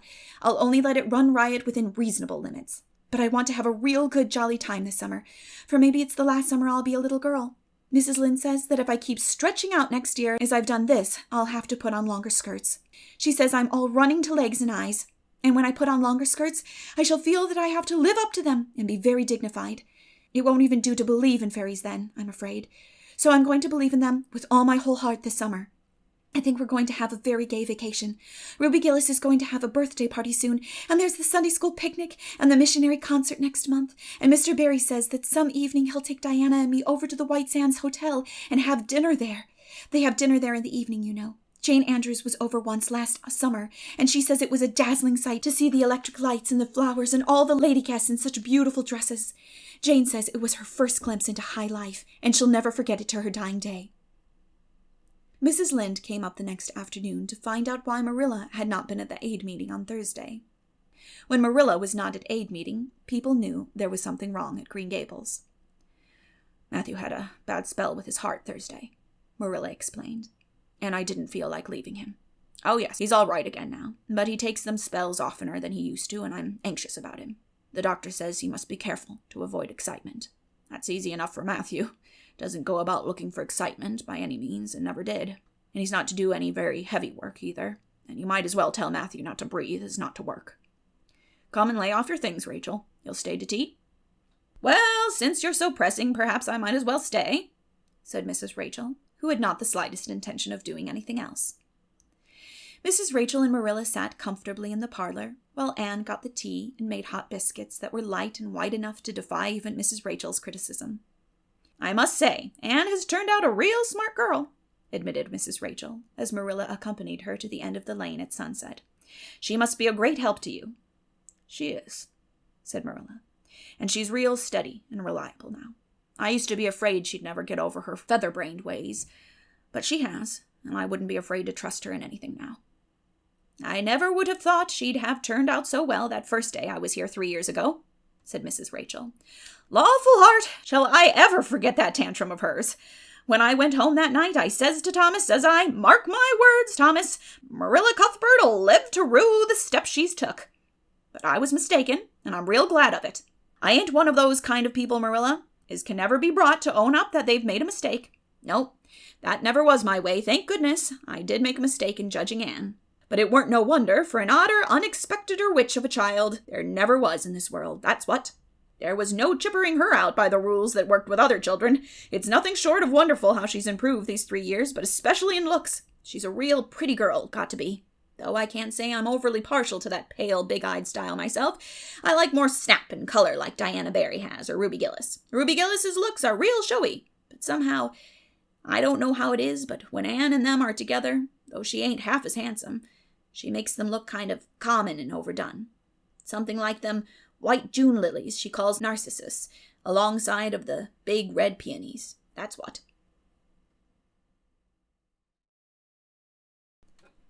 Chapter 31. Where the Brook and River Meet. Anne had her good summer, and enjoyed it wholeheartedly. She and Diana fairly lived outdoors, reveling in all the delights that Lover's Lane and the Dryad's Bubble and Willowmere and Victoria Island afforded. Marilla offered no objections to Anne's gypsyings. The Spencervale doctor, who had come the night Minnie May had the croup, met Anne at the house of a patient one afternoon early in vacation, looked her over sharply, screwed up his mouth, shook his head, and sent a message to Marilla Cuthbert by another person. It was, "Keep that red-headed girl of yours in the open air all summer, and don't let her read books until she gets more spring into her step." This message frightened Marilla wholesomely. She read Anne's death warrant by consumption in it unless it was scrupulously obeyed. As a result, Anne had the golden summer of her life as far as freedom and frolic went. She walked, rode, berried, and dreamed to her heart's content, and when September came, she was bright-eyed and alert, with a step that would have satisfied the Spencervale doctor, and a heart full of ambition and zest once more. "I feel just like studying with might and main," she declared as she brought her books down from the attic. "Oh, you good old friends. I'm glad to see your honest faces once more. Yes, even you, geometry. I had a perfectly beautiful summer, Marilla, and now I'm rejoicing as a strong man to run a race, as Mr. Allen said last Sunday. Doesn't Mr. Allen preach magnificent sermons? Mrs. Lynde says he is improving every day, and the first thing we know, some city church will gobble him up, and then we'll be left and have to turn to break in another green preacher. But I don't see the use of meeting trouble halfway, do you, Marilla? I think it would be better just to enjoy Mr. Allen while we have him. If I were a man, I think I'd be a minister. They can have such an influence for good, if their theology is sound, and it must be thrilling to preach splendid sermons and stir your hearers' hearts. Why can't women be ministers, Marilla? I asked Mrs. Lynde that, and she was shocked and said it would be a scandalous thing. She said there might be female ministers in the States, and she believed there was, but thank goodness we hadn't got to that stage in Canada yet, and she hoped we never would. But I don't see why. I think women would make splendid ministers. When there is a social to be got up or a church tea or anything else to raise money, the women have to turn to and do the work. I'm sure Mrs. Lynde can pray every bit as well as Superintendent Bell, and I've no doubt she could preach too, with a little practice." "Yes, I believe she could," said Marilla dryly. "She does plenty of unofficial preaching, as it is. Nobody has much of a chance to go wrong in Avonlea with Rachel to oversee them." "Marilla," said Anne in a burst of confidence, "I want to tell you something and ask you what you think about it. It has worried me terribly. On Sunday afternoons, that is, when I think specially about such matters. I do really want to be good, and when I'm with you or Mrs. Allen or Miss Stacy, I want it more than ever, and I want to do just what would please you and what you would approve of. But mostly, when I'm with Mrs. Lynde, I feel desperately wicked, and as if I wanted to go and do the very thing she tells me I oughtn't to do. I feel irresistibly tempted to do it. Now, what do you think is the reason I feel like that? Do you think it's because I'm really bad and unregenerate?" Marilla looked dubious for a moment. Then she laughed. "If you are, I guess I am too, Anne, for Rachel often has that very effect on me. I sometimes think she'd have more of an influence for good, as you say yourself, if she didn't keep nagging people to do right. There should have been a special commandment against nagging, but there, I shouldn't talk so. Rachel is a good Christian woman, and she means well. There isn't a kinder soul in Avonlea, and she never shirks her share of work." "I'm very glad you feel the same," said Anne decidedly. "It's so encouraging. I shan't worry so much over that after this. But I dare say there'll be other things to worry me. They keep coming up new all the time. Things to perplex you, you know. You settle one question and there's another right after. There's so many things to be thought over and decided when you're beginning to grow up. It keeps me busy all the time thinking them over and deciding what is right. It's a serious thing to grow up, isn't it, Marilla? But when I have such good friends as you and Matthew and Mrs. Allen and Miss Stacy, I ought to grow up successfully, and I'm sure it will be my own fault if I don't. I feel it's a great responsibility, because I have only the one chance. If I don't grow up right, I can't go back and begin over again. I've grown 2 inches this summer, Marilla.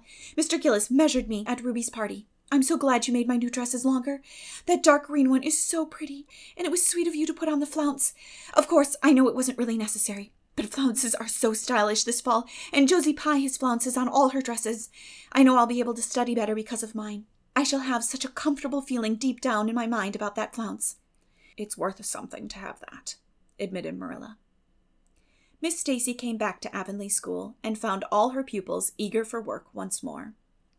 Especially did the Queen's class gird up their loins for the fray, for at the end of the coming year, dimly shadowing their pathway already, loomed up that fateful thing known as the entrance, at the thought of which one and all felt their hearts sink into their very shoes. Suppose they did not pass? That thought was doomed to haunt Anne through the waking hours of that winter, Sunday afternoons inclusive, to the almost entire exclusion of moral and theological problems. When Anne had bad dreams, she found herself staring miserably at pass lists of the entrance exams, where Gilbert Blythe's name was blazoned at the top, and in which hers did not appear at all. But it was a jolly, busy, happy, swift-flying winter. Schoolwork was as interesting, class rivalry as absorbing, as of yore. New worlds of thought, feeling, and ambition, fresh, fascinating fields of unexplored knowledge seemed to be opening out before Anne's eager eyes. Hills peeped o'er hill, and Alps on Alps arose. Much of all this was due to Miss Stacy's tactful, careful, broad-minded guidance.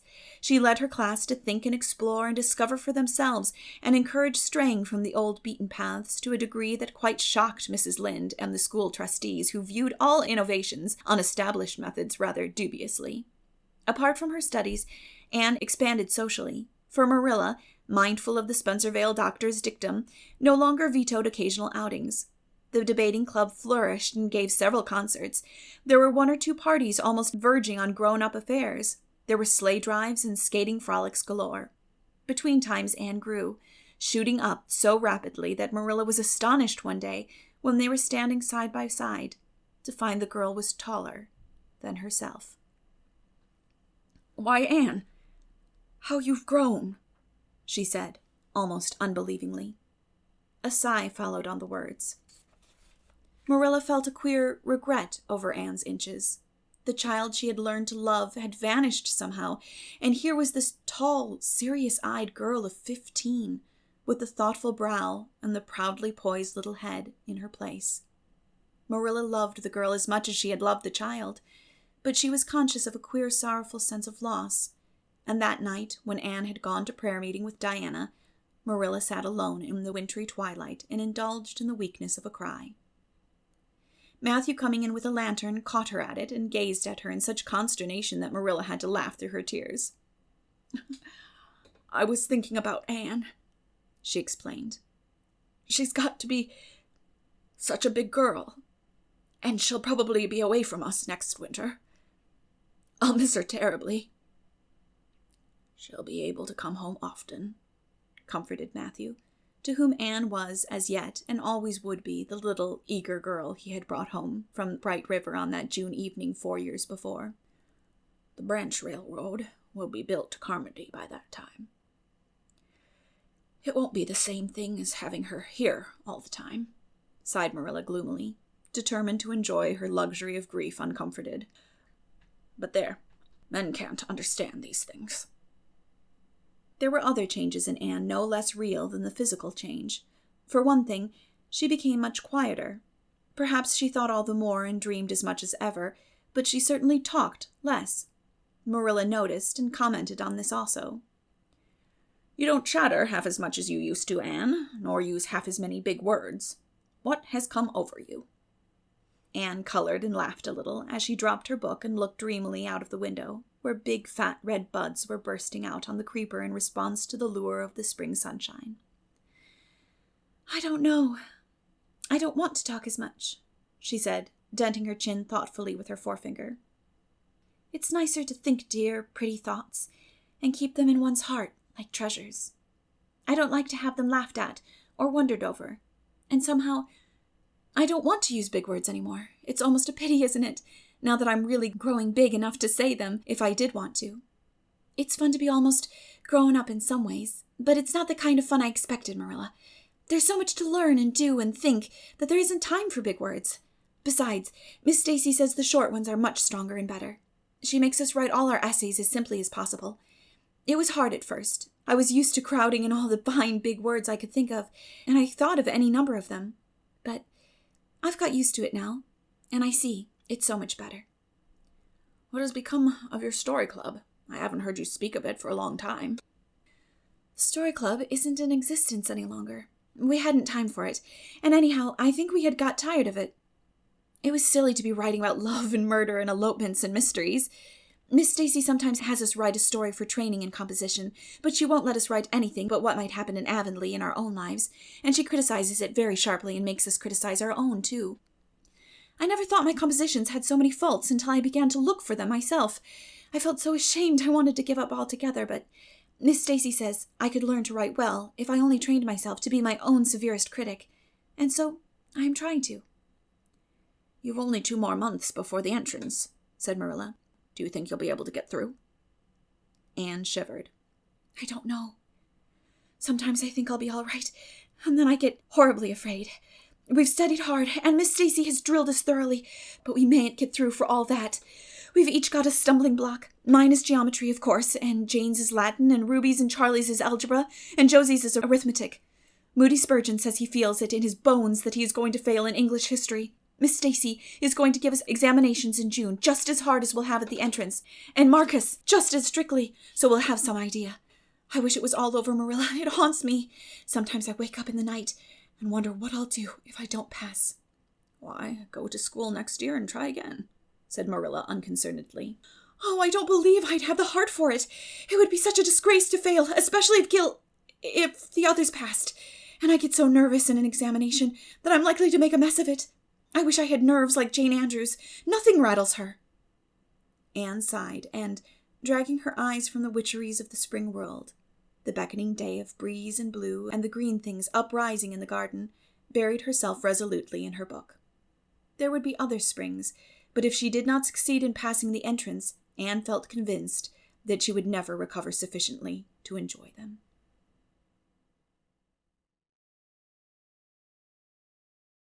Chapter 32. The Pass List is Out. With the end of June came the close of the term and the close of Miss Stacy's rule in Avonlea School. Anne and Diana walked home that evening, feeling very sober indeed. Red eyes and damp handkerchiefs bore convincing testimony to the fact that Miss Stacy's farewell words must have been quite as touching as Mr. Phillips had been under similar circumstances 3 years before. Diana looked back at the schoolhouse from the foot of the spruce hill and sighed deeply. It does seem as if it was the end of everything, doesn't it? She said dismally. You oughtn't to feel half as badly as I do, said Anne, hunting vainly for a dry spot on her handkerchief.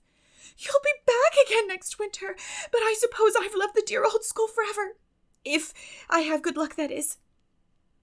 It won't be a bit the same. Miss Stacy won't be there, nor you, nor Jane, nor Ruby, probably. I shall have to sit all alone, for I couldn't bear to have another deskmate after you. Oh, we have had jolly times, haven't we, Anne? It's dreadful to think they're all over. 2 big tears rolled down by Diana's nose. If you would stop crying, I would, said Anne imploringly. Just as soon as I put away my hanky, I see you brimming up, and that starts me off again. As Mrs. Lynde says, if you can't be cheerful, be as cheerful as you can. After all, I dare say I'll be back next year. This is one of the times I know I'm not going to pass. They're getting alarmingly frequent. Why, you came out splendidly in the exams Miss Stacy gave. Yes, but those exams didn't make me nervous. When I think of the real thing, you can't imagine what a horrid, cold, fluttery feeling comes round my heart. And then my number is 13, and Josie Pye says it's so unlucky. I am not superstitious, and I know it can make no difference. But still, I wish it wasn't 13. I do wish I were going in with you, said Diana. Wouldn't we have a perfectly elegant time? But I suppose you'll have to cram in the evenings. No, Miss Stacy has made us promise not to open a book at all. She says it would only tire and confuse us, and we are to go out walking and not think about the exams at all and go to bed early. It's good advice, but I expect it will be hard to follow. Good advice is apt to be, I think. Prissy Andrews told me that she sat up half the night every night of her entrance week and crammed for dear life, and I had determined to sit up at least as long as she did. It was so kind of Aunt Josephine to ask me to stay at Beechwood while I'm in town. You'll write to me while you're in, won't you? I'll write Tuesday night and tell you how the first day goes, promised Anne. I'll be haunting the post office Wednesday, vowed Diana. Anne went to town the following Monday, and on Wednesday, Diana haunted the post office as agreed, and got her letter. Dearest Diana, wrote Anne, here it is Tuesday night, and I'm writing this in the library at Beechwood. Last night, I was horribly lonesome all alone in my room and wished so much you were with me. I couldn't cram, because I'd promised Miss Stacy not to, but it was as hard to keep me from opening my history as it used to be to keep me from reading a story before my lessons were learned. This morning, Miss Stacy came for me, and we went to the academy, calling for Jane and Ruby and Josie on our way. Ruby asked me to feel her hands, and they were cold as ice. Josie said I looked as if I hadn't slept a wink, and she didn't believe I was strong enough to stand the grind of the teacher's course, even if I did get through. There are times and seasons, even yet, when I don't feel that I've made any great headway in learning to like Josie Pye. When we reached the academy, there were scores of students there from all over the island. The first person we saw was Moody Spurgeon, sitting on the steps and muttering away to himself. Jane asked him what on earth he was doing, and he said he was repeating the multiplication table over and over to steady his nerves, and for pity's sake not to interrupt him, because if he stopped for a moment, he got frightened and forgot everything he ever knew, but the multiplication table kept all his facts firmly in their proper place. When we were assigned to our rooms, Miss Stacy had to leave us. Jane and I sat together, and Jane was so composed that I envied her. No need of the multiplication table for good, steady, sensible Jane. I wondered if I looked as I felt, and if they could hear my heart thumping clear across the room.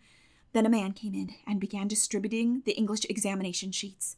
My hands grew cold then, and my head fairly whirled round as I picked it up. Just one awful moment. Diana, I felt exactly as I did 4 years ago when I asked Marilla if I might stay at Green Gables. And then everything cleared up in my mind, and my heart began beating again. I forgot to say that it had stopped altogether, for I knew I could do something with that paper anyhow. At noon, we went home for dinner, and then back again for history in the afternoon. The history was a pretty hard paper, and I got dreadfully mixed up in the dates. Still, I think I did fairly well today. But oh, Diana, tomorrow the geometry exam comes off, and when I think of it, it takes every bit of determination I possess to keep from opening my Euclid. If I thought the multiplication table would help me any, I would recite it from now till tomorrow morning. I went down to see the other girls this evening. On my way, I met Moody Spurgeon, wandering distractedly around. He said he knew he had failed in history, and he was born to be a disappointment to his parents, and he was going home on the morning train, and it would be easier to be a carpenter than a minister anyhow. I cheered him up and persuaded him to stay to the end, because it would be unfair to Miss Stacy if he didn't. Sometimes I have wished I was born a boy, but when I see Moody Spurgeon, I'm always glad I'm a girl and not his sister. Ruby was in hysterics when I reached their boarding house. She had just discovered a fearful mistake she had made in her English paper. When she recovered, we went uptown and had an ice cream. How we wished you had been with us. Oh, Diana, if only the geometry examination were over. But there, as Mrs. Lynde would say, the sun will go on rising and setting, whether I fail in geometry or not. That is true, but not especially comforting.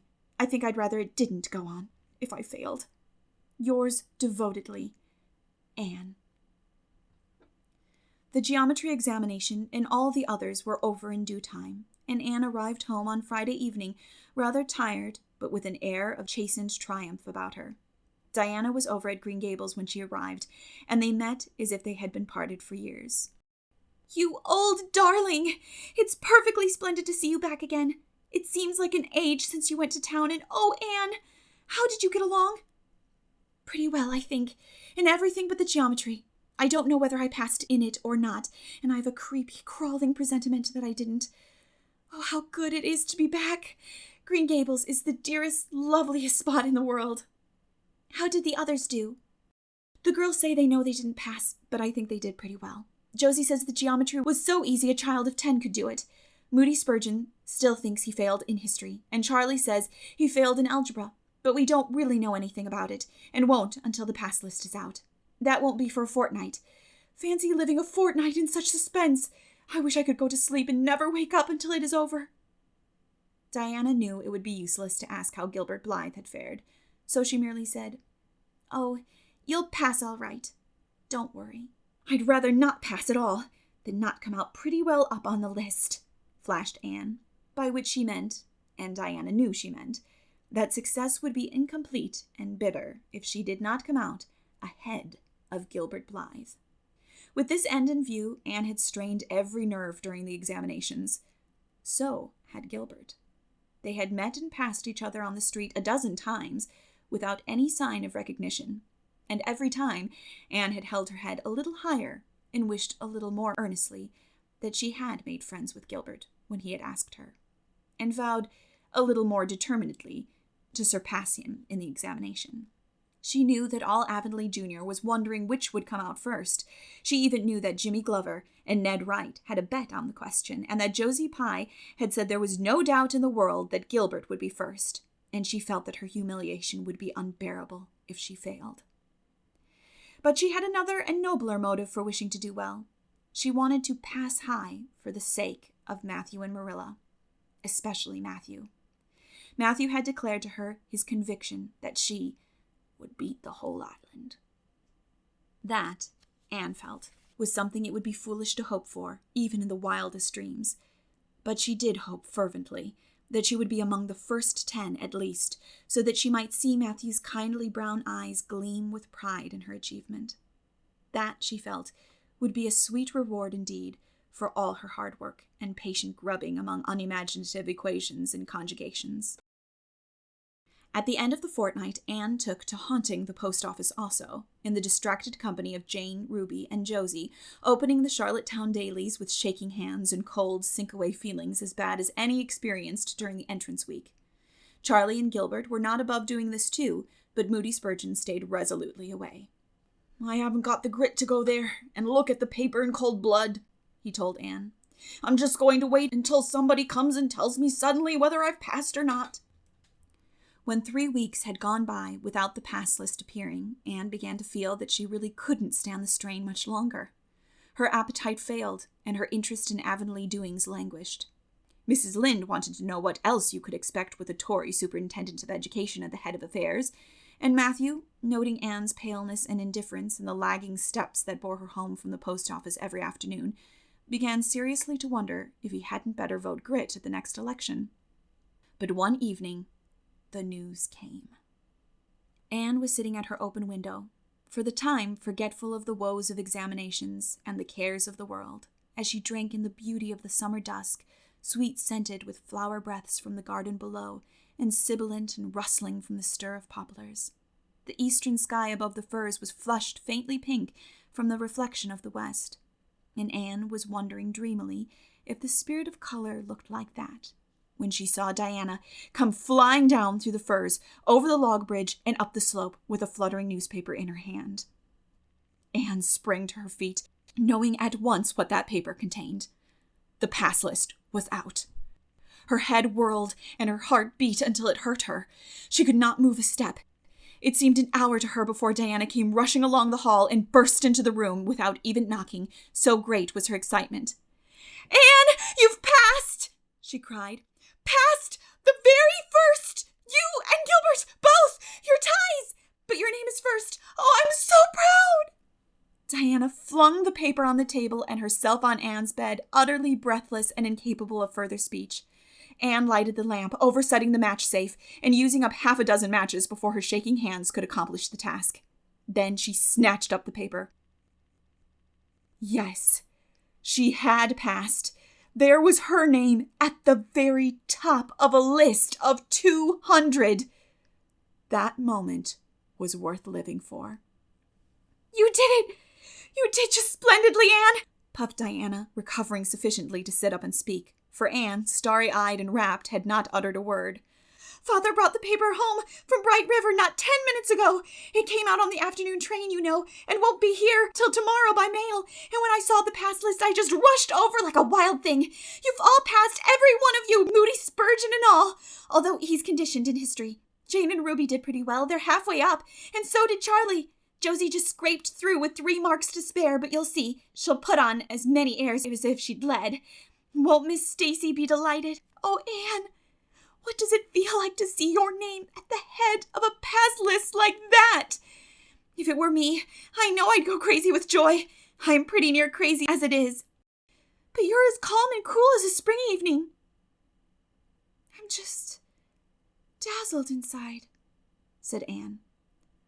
"I want to say 100 things, and I can't find words to say them in. I never dreamed of this. Yes, I did too. Just once. I let myself think once, what if I should come out first? Quakingly, you know, for it seemed so vain and presumptuous to think I could lead the island. Excuse me a minute, Diana.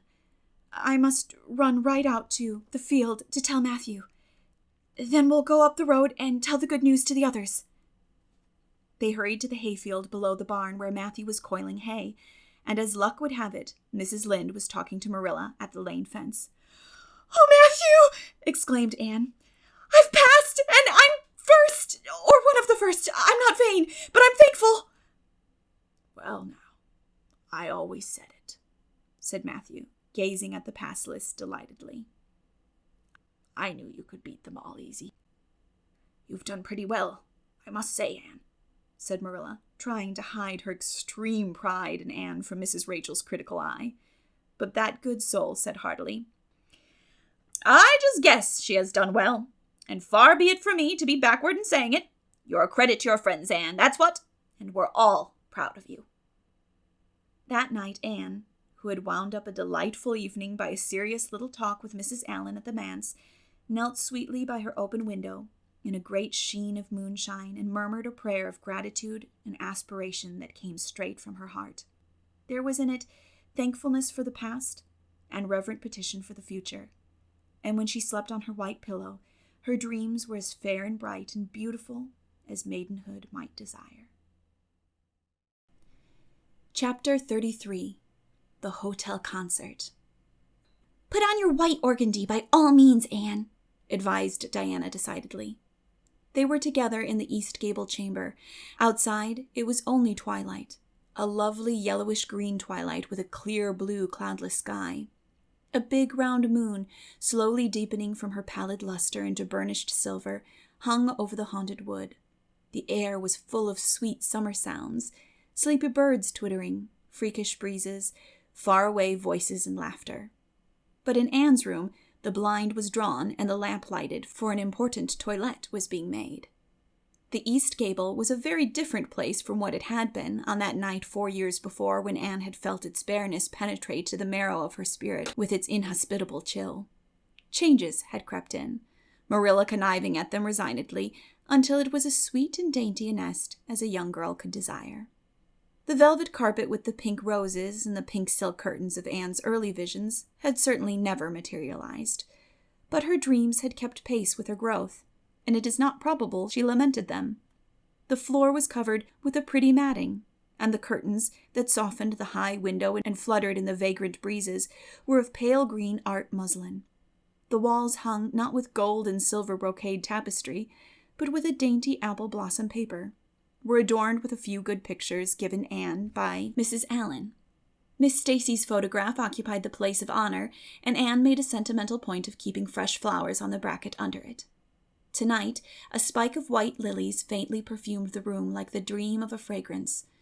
There was no mahogany furniture, but there was a white-painted bookcase filled with books, a cushioned wicker rocker, a toilette table befrilled with white muslin, a quaint gilt-framed mirror with chubby pink cupids and purple grapes painted over its arched top that used to hang in the spare room, and a low white bed. Anne was dressing for a concert at the White Sands Hotel. The guests had got it up in aid of the Charlottetown Hospital and had hunted out all the available amateur talent in the surrounding districts to help it along. Bertha Sampson and Pearl Clay of the White Sands Baptist Choir had been asked to sing a duet. Milton Clark of Newbridge was to give a violin solo. Winnie Adela Blair of Carmody was to sing a Scotch ballad, and Laura Spencer of Spencervale and Anne Shirley of Avonlea were to recite. As Anne would have said at one time, it was an epoch in her life, and she was deliciously athrill with the excitement of it. Matthew was in the seventh heaven of gratified pride over the honor conferred on his Anne, and Marilla was not far behind, although she would have died rather than admit it. And she didn't think it was very proper for a lot of young folks to be gadding over to the hotel without any responsible person with them. Anne and Diana were to drive over with Jane Andrews and her brother Billy in their double-seated buggy, and several other Avonlea girls and boys were going too. There was a party of visitors expected out from town, and after the concert, a supper was to be given to the performers. "Do you really think the organdy will be best?" queried Anne anxiously. "I don't think it's as pretty as my blue-flowered muslin, and it certainly isn't so fashionable." "But it suits you ever so much better," said Diana. "It's so soft and frilly and clinging. The muslin is stiff and makes you look too dressed up, but the organdy seems as if it grew on you." Anne sighed and yielded. Diana was beginning to have a reputation for notable taste in dressing, and her advice on such subjects was much sought after. She was looking very pretty herself on this particular night, in a dress of the lovely wild rose pink, from which Anne was forever debarred. But she was not to take any part in the concert, so her appearance was of minor importance. All her pains were bestowed upon Anne, who, she vowed, must, for the credit of Avonlea, be dressed and combed and adorned to the Queen's taste. "Pull out that frill a little more. So, here, let me tie your sash. Now for your slippers. I'm going to braid your hair in 2 thick braids and tie them halfway up with big white bows, No, don't pull out a single curl over your forehead. Just have the soft part. There is no way you do your hair suits you so well, Anne, and Mrs. Allen says you look like a Madonna when you part it so. I shall fasten this little white house rose just behind your ear. There was just one on my bush, and I saved it for you. Shall I put my pearl beads on? Asked Anne. Matthew brought me a string from town last week, and I know he'd like to see them on me. Diana pursed up her lips, put her black head on one side critically, and finally pronounced in favor of the beads, which were thereupon tied around Anne's slim milk-white throat. There's something so stylish about you, Anne, said Diana with unenvious admiration. You hold your head with such an air. I suppose it's your figure. I am just a dumpling. I've always been afraid of it, and now I know it is so. Well, I suppose I shall just have to resign myself to it. But you have such dimples, said Anne, smiling affectionately into the pretty, vivacious face so near her own. Lovely dimples, the little dents in cream. I have given up all hope of dimples. My dimple dream will never come true, but so many of my dreams have that I mustn't complain. Am I all ready now? All ready, assured Diana, as Marilla appeared in the doorway, a gaunt figure with grayer hair than of yore, and no fewer angles, but with a much softer face. Come right in and look at our elocutionist, Marilla. Doesn't she look lovely? Marilla emitted a sound between a sniff and a grunt. She looks neat and proper. I like that way of fixing her hair. But I expect she'll ruin that dress driving over there in the dust and do with it, and it looks most too thin for these damp nights. Organdy's the most unserviceable stuff in the world, anyhow, and I told Matthew so when he got it. But there's no use in saying anything to Matthew nowadays. Time was when he would take my advice, but now he just buys things for Anne regardless, and the clerks at Carmody know they can palm anything off on him. Just let them tell him a thing is pretty and fashionable, and Matthew plunks his money down for it. Mind you keep your skirt clear of the wheel, Anne, and put your warm jacket on. Then Marilla stalked downstairs, thinking proudly how sweet Anne looked, with that one moonbeam from the forehead to the crown, and regretting that she could not go to the concert herself to hear her girl recite. I wonder if it is too damp for my dress, said Anne anxiously. Not a bit of it, said Diana, pulling up the window blind. It's a perfect night, and there won't be any dew. Look at the moonlight. I'm so glad my window looks into the sun rising, said Anne, going over to Diana. It's so splendid to see the morning coming up over those long hills and glowing through those sharp fir tops. It's new every morning, and I feel as if I washed my very soul in that bath of earliest sunshine. Oh, Diana, I love this little room so dearly. I don't know how I'll get along without it when I go to town next month. Don't speak of your going away tonight, begged Diana. I don't want to think of it. It makes me so miserable. And I do want to have a good time this evening. What are you going to recite, Anne? And are you nervous? Not a bit. I've recited so often in public I don't mind at all now. I've decided to give The Maiden's Vow. It's so pathetic. Laura Spencer is going to give a comic recitation, but I'd rather make people cry than laugh. What will you recite if they encore you? They won't dream of encoring me, scoffed Anne, who was not without her own secret hopes that they would, and already visioned herself telling Matthew all about it at the next morning's breakfast table. There are Billy and Jane now. I hear the wheels. Come on. Billy Andrews insisted that Anne should ride on the front seat with him, so she unwillingly climbed up. She would have much preferred to sit back with the girls, where she could have laughed and chattered to her heart's content. There was not much of either laughter or chatter in Billy.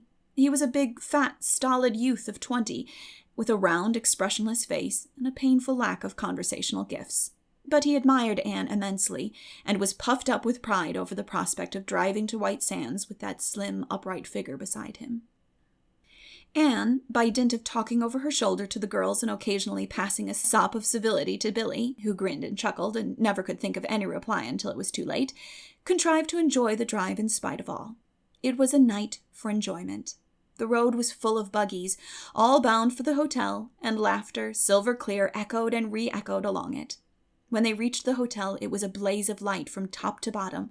They were met by the ladies of the concert committee, one of whom took Anne off to the performers' dressing room, which was filled with the members of the Charlottetown Symphony Club, among whom Anne felt suddenly shy and frightened and countrified.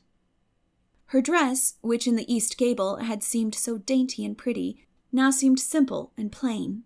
Too simple and plain, she thought, among all the silks and laces that glistened and rustled around her. What were her pearl beads compared to the diamonds of the big handsome lady near her? and how poor her one wee white rose must look beside all the hothouse flowers the others wore. Anne laid her hat and jacket away, and shrank miserably into a corner. She wished herself back in the white room at Green Gables. It was still worse on the platform of the big concert hall of the hotel where she presently found herself. The electric lights dazzled her eyes. The perfume and hum bewildered her. She wished she were sitting down in the audience with Diana and Jane, who seemed to be having a splendid time away up the back.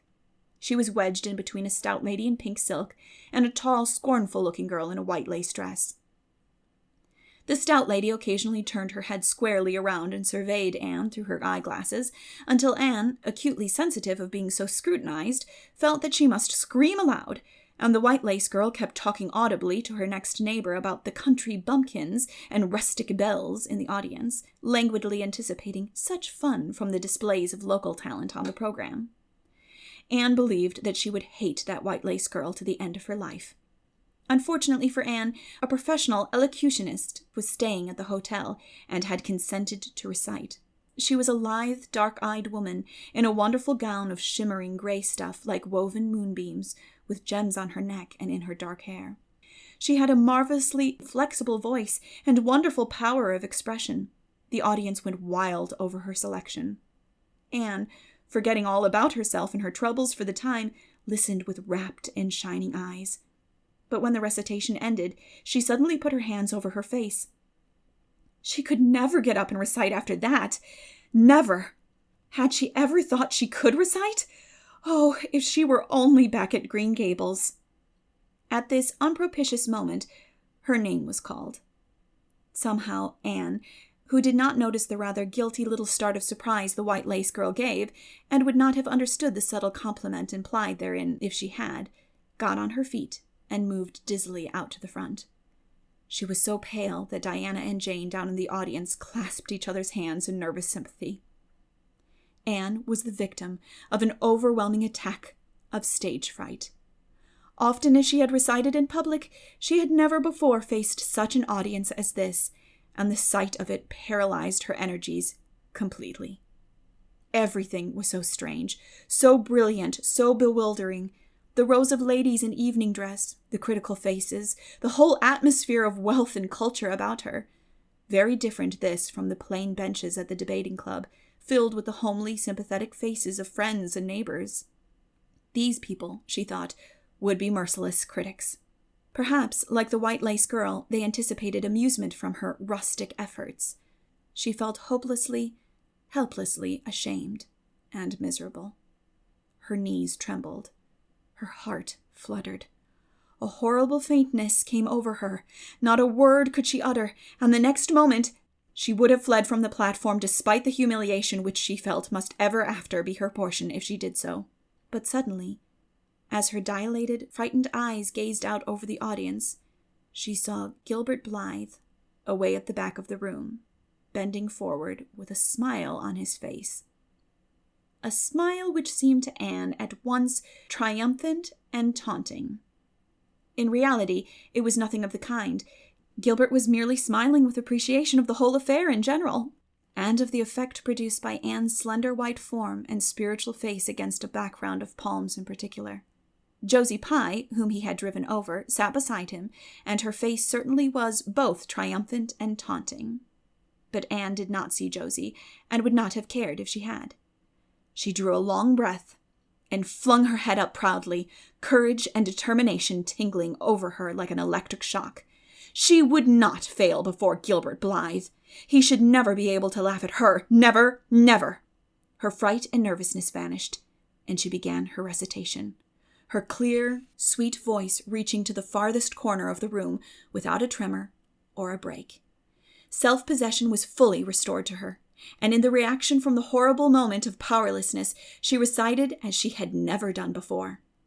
When she finished, there were bursts of honest applause. Anne, stepping back to her seat, blushing with shyness and delight, found her hand vigorously clasped and shaken by the stout lady in pink silk. "My dear, you did splendidly," she puffed. "I've been crying like a baby. Actually, I have.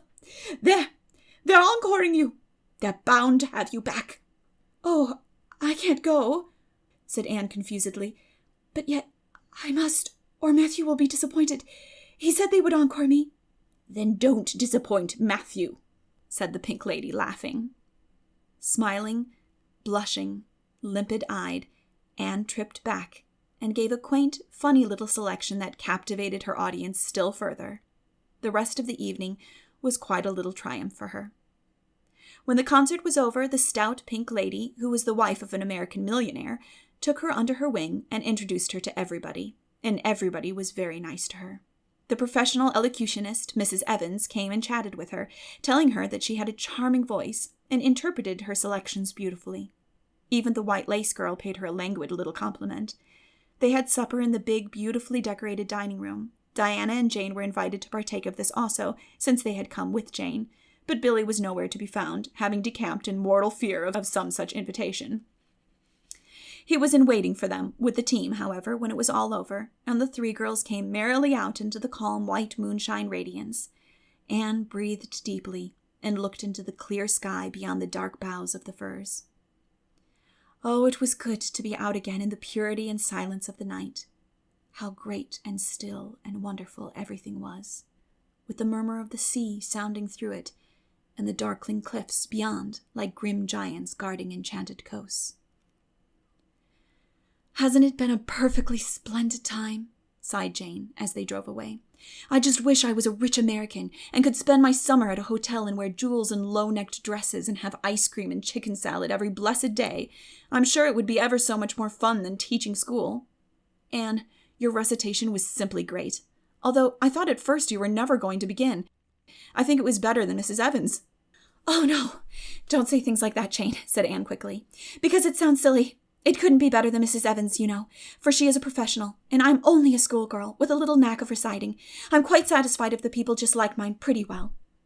"I've a compliment for you, Anne," said Diana. "At least, I think it must be a compliment because of the tone he said it in. Part of it was, anyhow. There was an American sitting behind Jane and me, such a romantic-looking man, with coal-black hair and eyes. Josie Pye says he is a distinguished artist, and that her mother's cousin in Boston is married to a man that used to go to school with him. Well, we heard him say, didn't we, Jane? 'Who is that girl on the platform with the splendid Titian hair? She has a face I should like to paint.' There now, Anne. But what does Titian hair mean?" "Being interpreted, it means plain red, I guess," laughed Anne. "Titian was a very famous artist who liked to paint red-haired women." "Did you see all the diamonds those ladies wore?" sighed Jane. "They were simply dazzling. Wouldn't you just love to be rich girls?" "We are rich," said Anne staunchly. "Why, we have 16 years to our credit, and we're happy as queens, and we've all got imaginations, more or less. Look at that sea, girls, all silver and shadow and vision of things not seen. We couldn't enjoy its loveliness any more if we had millions of dollars and ropes of diamonds. You wouldn't change into any of those women if you could. Would you want to be that white lace girl and wear a sour look all your life, as if you'd been born turning up your nose at the world? Or the Pink Lady, kind and nice as she is, so stout and short that you'd really no figure at all? Or even Mrs. Evans, with that sad, sad look in her eyes? She must have been dreadfully unhappy sometime to have such a look. You know you wouldn't, Jane Andrews." "I don't know exactly," said Jane, unconvinced. "I think diamonds would comfort a person for a good deal." "Well, I don't want to be anyone but myself, even if I go uncomforted by diamonds all my life," declared Anne. "I'm quite content to be Anne of Green Gables, with my string of pearl beads. I know Matthew gave me as much love with them as ever went with Madame the Pink Lady's jewels." Chapter 34. A Queen's Girl. The next 3 weeks were busy ones at Green Gables, for Anne was getting ready to go to Queen's, and there was much sewing to be done and many things to be talked over and arranged. Anne's outfit was ample and pretty, for Matthew saw to that, and Marilla for once made no objections whatever to anything he purchased or suggested. More, one evening she went up to the east gable with her arms full of a delicate pale green material. "Anne, here's something for a nice light dress for you. I don't suppose you'll really need it. You've plenty of pretty waists. But I thought maybe you'd like something real dressy, to wear if you were asked out anywhere of an evening in town, to a party or anything like that. I hear that Jane and Ruby and Josie have got evening dresses, as they call them. And I don't mean you shall be behind them. I got Mrs. Allen to help me pick it in town last week, and we'll get Emily Gillis to make it for you. Emily has got taste, and her fits aren't to be equaled." "Oh, Marilla, it's just lovely," said Anne. "Thank you so much. I don't believe you ought to be so kind to me. It's making it harder every day for me to go away." The green dress was made up with as many tucks and frills and shirrings as Emily's taste permitted. Anne put it on one evening for Matthew's and Marilla's benefit, and recited the Maiden's Vow for them in the kitchen. As Marilla watched the bright, animated face and graceful motions, her thoughts went back to the evening Anne had arrived at Green Gables, and memory recalled a vivid picture of the odd, frightened child in her preposterous yellowish-brown wincey dress, the heartbreak looking out of her tearful eyes. Something in the memory brought tears to Marilla's own eyes. "I declare, my recitation made you cry, Marilla," said Anne gaily, stooping over Marilla's chair to drop a butterfly kiss on that lady's cheek. "Now, I call that a positive triumph." "No, I wasn't crying over your piece," said Marilla, who would have scorned to be betrayed into such weakness by any poetry stuff. "I just couldn't help thinking of the little girl you used to be, Anne, and I was wishing you could have stayed a little girl, even with all your queer ways. You've grown up now, and you're going away, and you look so tall and stylish and so different altogether in that dress, as if you didn't belong in Avonlea at all. And I just got lonesome thinking it all over." "Marilla." Anne sat down on Marilla's gingham lap, took Marilla's lined face between her hands, and looked gravely and tenderly into Marilla's eyes. "I'm not a bit changed. Not really. I'm only just pruned down and branched out. The real me, back here, is just the same. It won't make a bit of difference where I go, or how much I change outwardly. At heart, I shall always be your little Anne, who will love you and Matthew and dear Green Gables more and better every day of her life." Anne laid her fresh young cheek against Marilla's faded one, and reached out a hand to pat Matthew's shoulder. Marilla would have given much, just then, to have possessed Anne's power of putting her feelings into words. But nature and habit had willed it otherwise, and she could only put her arms close about her girl and hold her tenderly to her heart, wishing that she need never let her go. Matthew, with a suspicious moisture in his eyes, got up and went out of doors. Under the stars of the blue summer night, he walked agitatedly across the yard to the gate under the poplars. "Well, now, I guess she ain't been much spoiled," he muttered proudly. "I guess my putting in my oar occasional never did much harm after all. She's smart and pretty and loving too, which is better than all the rest. She's been a blessing to us, and there never was a luckier mistake than what Mrs. Spencer made, if it was luck. I don't believe it was any such thing. It was Providence, because the Almighty saw we needed her, I reckon." The day finally came when Anne must go to town. She and Matthew drove in one fine September morning, after a tearful parting with Diana, and an untearful practical one, on Marilla's side at least, with Marilla. But when Anne had gone, Diana dried her tears and went to a beach picnic at White Sands with some of her Carmody cousins, where she contrived to enjoy herself tolerably well, while Marilla plunged fiercely into unnecessary work and kept at it all day long with the bitterest kind of a heartache, the ache that burns and gnaws and cannot wash itself away in ready tears. But that night, when Marilla went to bed, acutely and miserably conscious that the little gable room at the end of the hall was untenanted by any vivid young life and unstirred by any soft breathing, she buried her face in her pillow and wept for her girl in a passion of sobs that appalled her when she grew calm enough to reflect how very wicked it must be to take on so about a sinful fellow creature. Anne and the rest of the Avonlea scholars reached town just in time to hurry off to the academy. That first day passed pleasantly enough in a whirl of excitement, meeting all the new students, learning to know the professors by sight, and being assorted and organized into classes. Anne intended taking up the second-year work, being advised to do so by Miss Stacy. Gilbert Blythe elected to do the same. This meant getting a first-class teacher's license in 1 year instead of 2, if they were successful. But it also meant much more and harder work. Jane, Ruby, Josie, Charlie, and Moody Spurgeon, not being troubled with the stirrings of ambition, were content to take up the second-class work. Anne was conscious of a pang of loneliness when she found herself in a room with 50 other students, not one of whom she knew, except the tall, brown-haired boy across the room, and knowing him in the fashion she did not help her much, as she reflected pessimistically. Yet she was undeniably glad that they were in the same class. The old rivalry could still be carried on, and Anne would hardly have known what to do if it had been lacking. "I wouldn't feel comfortable without it," she thought. "Gilbert looks awfully determined. I suppose he's making up his mind here and now to win the medal. What a splendid chin he has. I never noticed it before. I do wish Jane and Ruby had gone in for first class too. I suppose I won't feel so much like a cat in a strange garret when I get acquainted, though. I wonder which of the girls here are going to be my friends. It's really an interesting speculation. Of course I promised Diana that no Queen's girl, no matter how much I liked her, should ever be as dear to me as she is. But I've lots of second-best affections to bestow. I like the look of that girl with the brown eyes and the crimson waist. She looks vivid and red-rosy. There's that pale, fair one gazing out of the window. She has lovely hair, and looks as if she knew a thing or two about dreams. I'd like to know them both, know them well enough to walk with my arm about their waists and call them nicknames. But just now I don't know them, and they don't know me, and probably don't want to know me particularly. Oh, it's lonesome." It was lonesomer still when Anne found herself alone in her hall bedroom that night at twilight.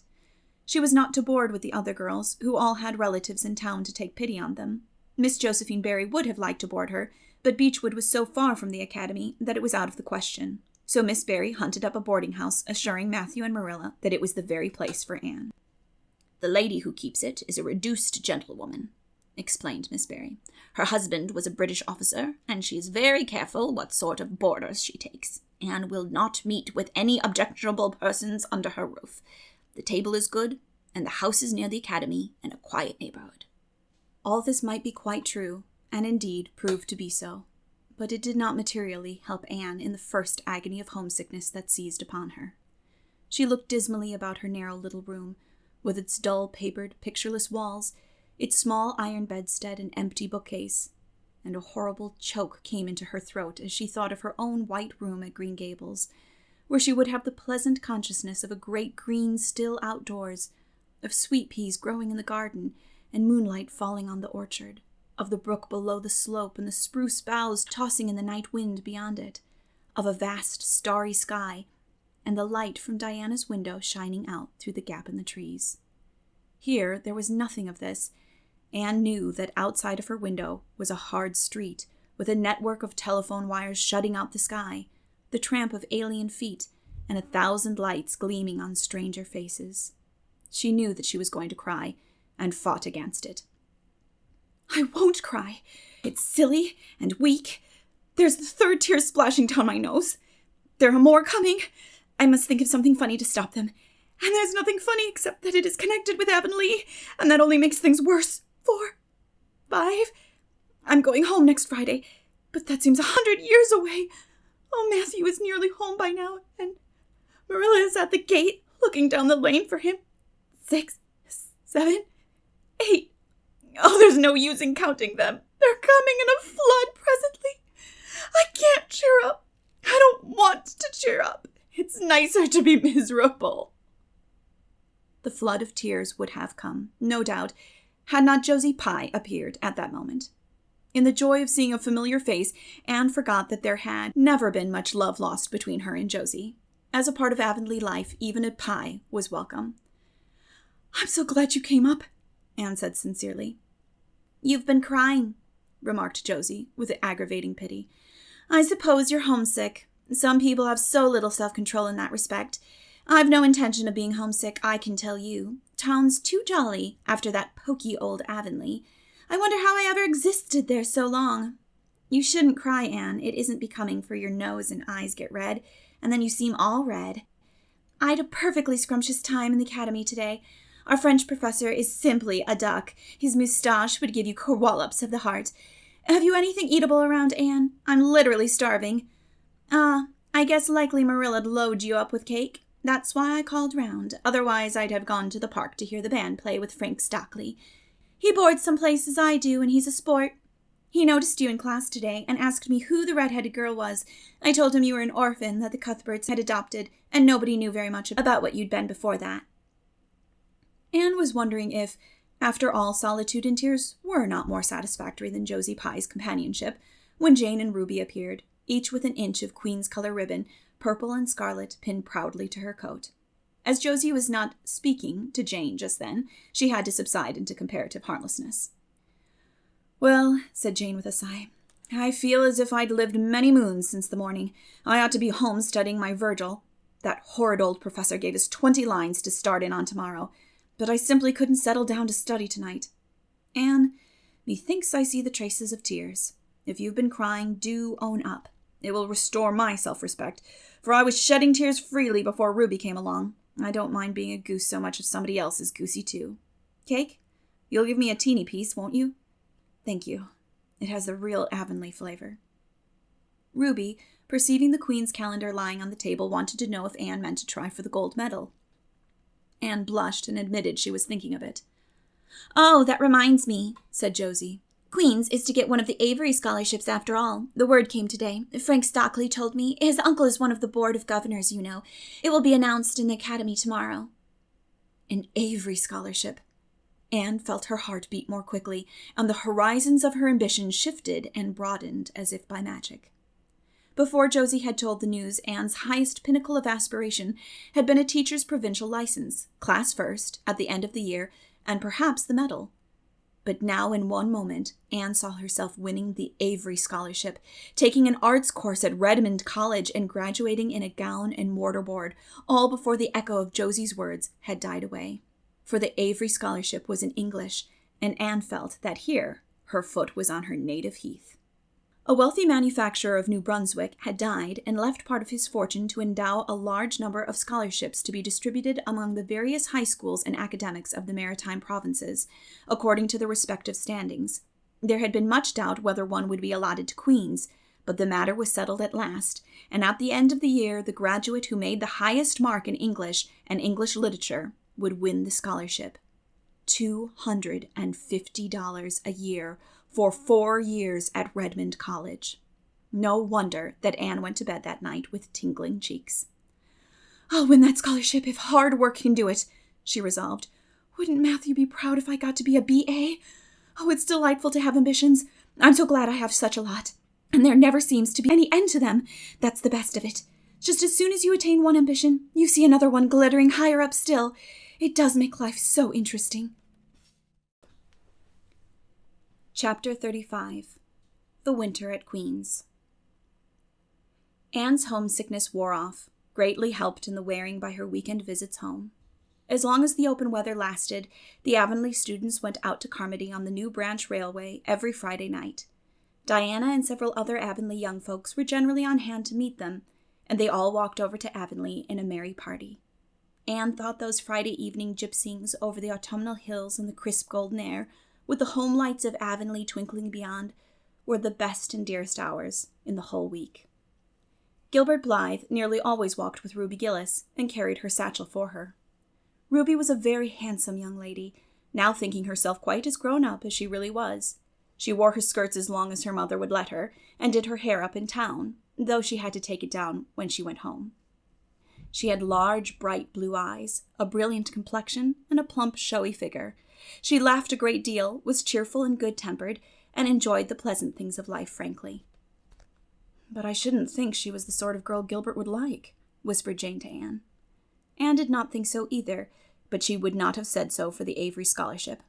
She could not help thinking, too, that it would be very pleasant to have such a friend as Gilbert, to jest and chatter with and exchange ideas about books and studies and ambitions.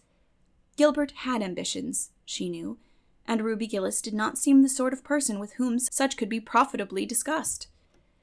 There was no silly sentiment in Anne's ideas concerning Gilbert. Boys were to her, when she thought about them at all, merely possible good comrades. If she and Gilbert had been friends, she would not have cared how many other friends he had, nor with whom he walked. She had a genius for friendship. Girlfriends she had in plenty, but she had a vague consciousness that masculine friendship might also be a good thing to round out one's conceptions of companionship and furnish broader standpoints of judgment and comparison. Not that Anne could have put her feelings on the matter into just such clear definition, but she thought that if Gilbert had ever walked home with her from the train over the crisp fields and along the ferny byways, they might have had many and merry and interesting conversations about the new world that was opening around them, and their hopes and ambitions therein. Gilbert was a clever young fellow, with his own thoughts about things and a determination to get the best out of life and put the best into it. Ruby Gillis told Jane Andrews that she didn't understand half the things Gilbert Blythe said. He talked just like Anne Shirley did when she had a thoughtful fit on, and for her part she didn't think it was any fun to be bothering about books and that sort of thing when you didn't have to. Frank Stockley had lots more dash and go, but then he wasn't half as good-looking as Gilbert, and she really couldn't decide which she liked best. In the academy, Anne gradually drew a little circle of friends about her, thoughtful, imaginative, ambitious students like herself. With the rose-red girl Stella Maynard and the dream girl Priscilla Grant, she soon became intimate, finding the latter, pale, spiritual-looking maiden, to be full to the brim of mischief and pranks and fun, while the vivid, black-eyed Stella had a heart full of wistful dreams and fancies as aerial and rainbow-like as Anne's own. After the Christmas holidays, the Avonlea students gave up going home on Fridays and settled down to hard work. By this time, all the Queen's scholars had gravitated into their own places in the ranks, and the various classes had assumed distinct and settled shadings of individuality. Certain facts had become generally accepted.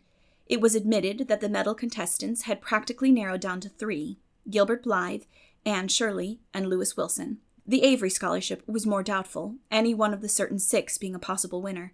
The bronze medal for mathematics was considered as good as won by a fat, funny little up-country boy with a bumpy forehead and a patched coat.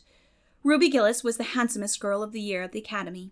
In the second-year classes, Stella Maynard carried off the palm for beauty, with small but critical minority in favor of Anne Shirley.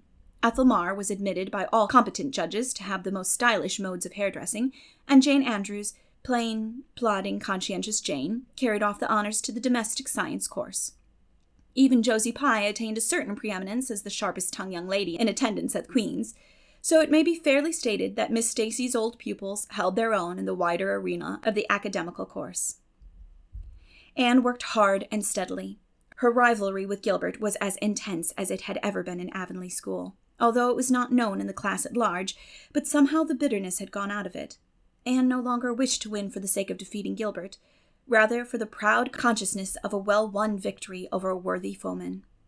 It would be worthwhile to win, but she no longer thought life would be insupportable if she did not. In spite of lessons, the students found opportunities for pleasant times. Anne spent many of her spare hours at Beechwood, and generally ate her Sunday dinners there, and went to church with Miss Barry. The latter was, as she admitted, growing old, but her black eyes were not dim, nor the vigor of her tongue in the least abated. But she never sharpened the latter on Anne, who continued to be a prime favorite with the critical old lady. "That Anne girl improves all the time," she said. "I get tired of other girls. There's such a provoking and eternal sameness about them. Anne has as many shades as a rainbow, and every shade is the prettiest while it lasts. I don't know that she is as amusing as she was when she was a child, but she makes me love her, and I like people who make me love them. It saves me so much trouble in making myself love them." Then, almost before anybody realized it, spring had come. Out in Avonlea, the Mayflowers were peeping pinkly out on the sere barrens, where snow wreaths lingered, and the mist of green was on the woods and in the valleys. But in Charlottetown, harassed Queen's students thought and talked only of examinations. "It doesn't seem possible that the term is nearly over," said Anne. "Why, last fall it seemed so long to look forward to, a whole winter of studies and classes, and here we are, with the exams looming up next week. Girls, sometimes I feel as if those exams meant everything, but when I look at the big buds swelling on those chestnut trees in the misty blue air at the end of the streets, they don't seem half so important." Jane and Ruby and Josie, who had dropped in, did not take this view of it. To them, the coming examinations were constantly very important indeed, far more important than chestnut buds or Maytime hazes. It was all very well for Anne, who was sure of passing at least, to have her moments of belittling them, but when your whole future depended on them, as the girls truly thought theirs did, you could not regard them philosophically. "I've lost 7 pounds in the last 2 weeks, sighed Jane. "It's no use to say don't worry. I will worry. Worrying helps you some. It seems as if you were doing something when you're worrying. It would be dreadful if I failed to get my license after going to Queen's all winter and spending so much money." "I don't care," said Josie Pye. "If I don't pass this year, I'm coming back next. My father can afford to send me. Anne, Frank Stockley says that Professor Tremaine said Gilbert Blythe was sure to get the medal, and that Emily Clay would likely win the Avery Scholarship." That may make me feel badly tomorrow, Josie, laughed Anne. But just now, I honestly feel that as long as I know the violets are coming out all purple, down in the hollow below Green Gables, and that little ferns are poking their heads up in Lover's Lane, it's not a great deal of difference whether I win the Avery or not. I've done my best, and I begin to understand what is meant by the joy of the strife. Next to trying and winning, the best thing is trying and failing. Girls, don't talk about exams. Look at that arch of pale green sky over those houses, and picture to yourselves what it must look like over the purply dark beechwoods back of Avonlea. What are you going to wear for commencement, Jane? Asked Ruby practically. Jane and Josie both answered at once, and the chatter drifted into a side eddy of fashions. But Anne, with her elbows on the windowsill, her soft cheeks laid against her clasped hands, and her eyes filled with visions, looked out unheedingly across city roof and spire to that glorious dome of sunset sky, and wove her dreams of a possible future from the golden tissue of youth's own optimism. All the beyond was hers, with its possibilities lurking rosily on the oncoming years, each year a rose of promise to be woven into an immortal chaplet. Chapter 36. The Glory and the Dream. On the morning when the final results of all the examinations were to be posted on the bulletin board at Queen's, Anne and Jane walked down the street together. Anne was smiling and happy. Examinations were over, and she was comfortably sure she had made a pass at least. Further considerations troubled Jane not at all. She had no soaring ambitions, and consequently was not affected with the unrest attendant thereon. For we pay a price for everything we get or take in this world, and although ambitions are well worth having, they are not to be cheaply won, but exact their dues of work and self-denial, anxiety and discouragement. Anne was pale and quiet. In 10 more minutes she would know who had won the medal, and who the Avery. Beyond those 10 minutes there did not seem just then to be anything worth being called time. "Of course you'll win one of them anyhow," said Jane, who couldn't understand how the faculty could be so unfair as to order it otherwise. "I have no hope of the Avery," said Anne. "Everybody says Emily Clay will win it, and I'm not going to march up to that bulletin board and look at it before everybody. I haven't the moral courage. I'm going straight to the girls' dressing room. You must read the announcements and then come and tell me, Jane, and I implore you in the name of our old friendship to do it as quickly as possible. If I have failed, just say so without trying to break it gently, and whatever you do, don't sympathize with me. Promise me this, Jane." Jane promised solemnly, but as it happened, there was no necessity for such a promise. When they went up the entrance steps of Queen's, they found the hall full of boys who were carrying Gilbert Blythe around on their shoulders and yelling at the tops of their voices, "Hurrah for Blythe, medalist!" For a moment, Anne felt one sickening pang of defeat and disappointment. So, she had failed, and Gilbert had won. Well, Matthew would be sorry. He had been so sure she would win. And then somebody called out, "3 cheers for Miss Shirley, winner of the Avery!" "Oh, Anne!" gasped Jane as they fled to the girls' dressing room amid hearty cheers. "Oh, Anne, I'm so proud! Isn't it splendid?" And then the girls were around them, and Anne was the center of a laughing, congratulating group. Her shoulders were thumped and her hands shaken vigorously. She was pushed and pulled and hugged, and among it all she managed to whisper to Jane, "Oh, won't Matthew and Marilla be pleased? I must write the news home right away." Commencement was the next important happening. The exercises were held in the big assembly hall of the academy. Addresses were given, essays read, songs sung, the public award of diplomas, prizes, and medals made. Matthew and Marilla were there, with eyes and ears for only one student on the platform, a tall girl in pale green, with faintly flushed cheeks and starry eyes, who read the best essay and was pointed out and whispered about as the Avery winner. "Reckon you're glad we kept her, Marilla," whispered Matthew, speaking for the first time since he had entered the hall when Anne had finished her essay. "It's not the first time I've been glad," retorted Marilla. "You do like to rub things in, Matthew Cuthbert." Miss Barry, who was sitting behind them, leaned forward and poked Marilla in the back with her parasol. "Aren't you proud of that Anne girl? I am," she said. Anne went home to Avonlea with Matthew and Marilla that evening. She had not been home since April, and she felt that she could not wait another day. The apple blossoms were out, and the world was fresh and young. Diana was at Green Gables to meet her. In her own white room, where Marilla had set a flowering house rose on the windowsill, Anne looked about her and drew a long breath of happiness. "Oh, Diana, it's so good to be back again. It's so good to see those pointed firs coming out against the pinky sky, and that white orchard, and the old Snow Queen. Isn't the breath of the mint delicious? And that tea rose, why, it's a song and a hope and a prayer all in one.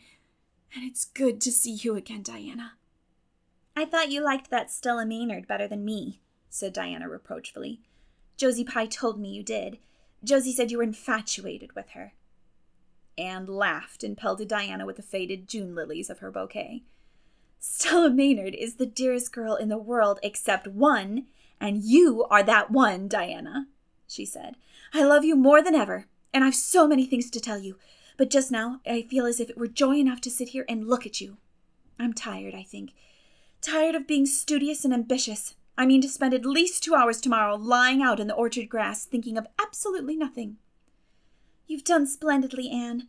I suppose you won't be teaching now that you've won the Avery?" "No, I'm going to Redmond in September. Doesn't it seem wonderful? I'll have a brand new stock of ambition laid in by that time after 3 glorious golden months of vacation.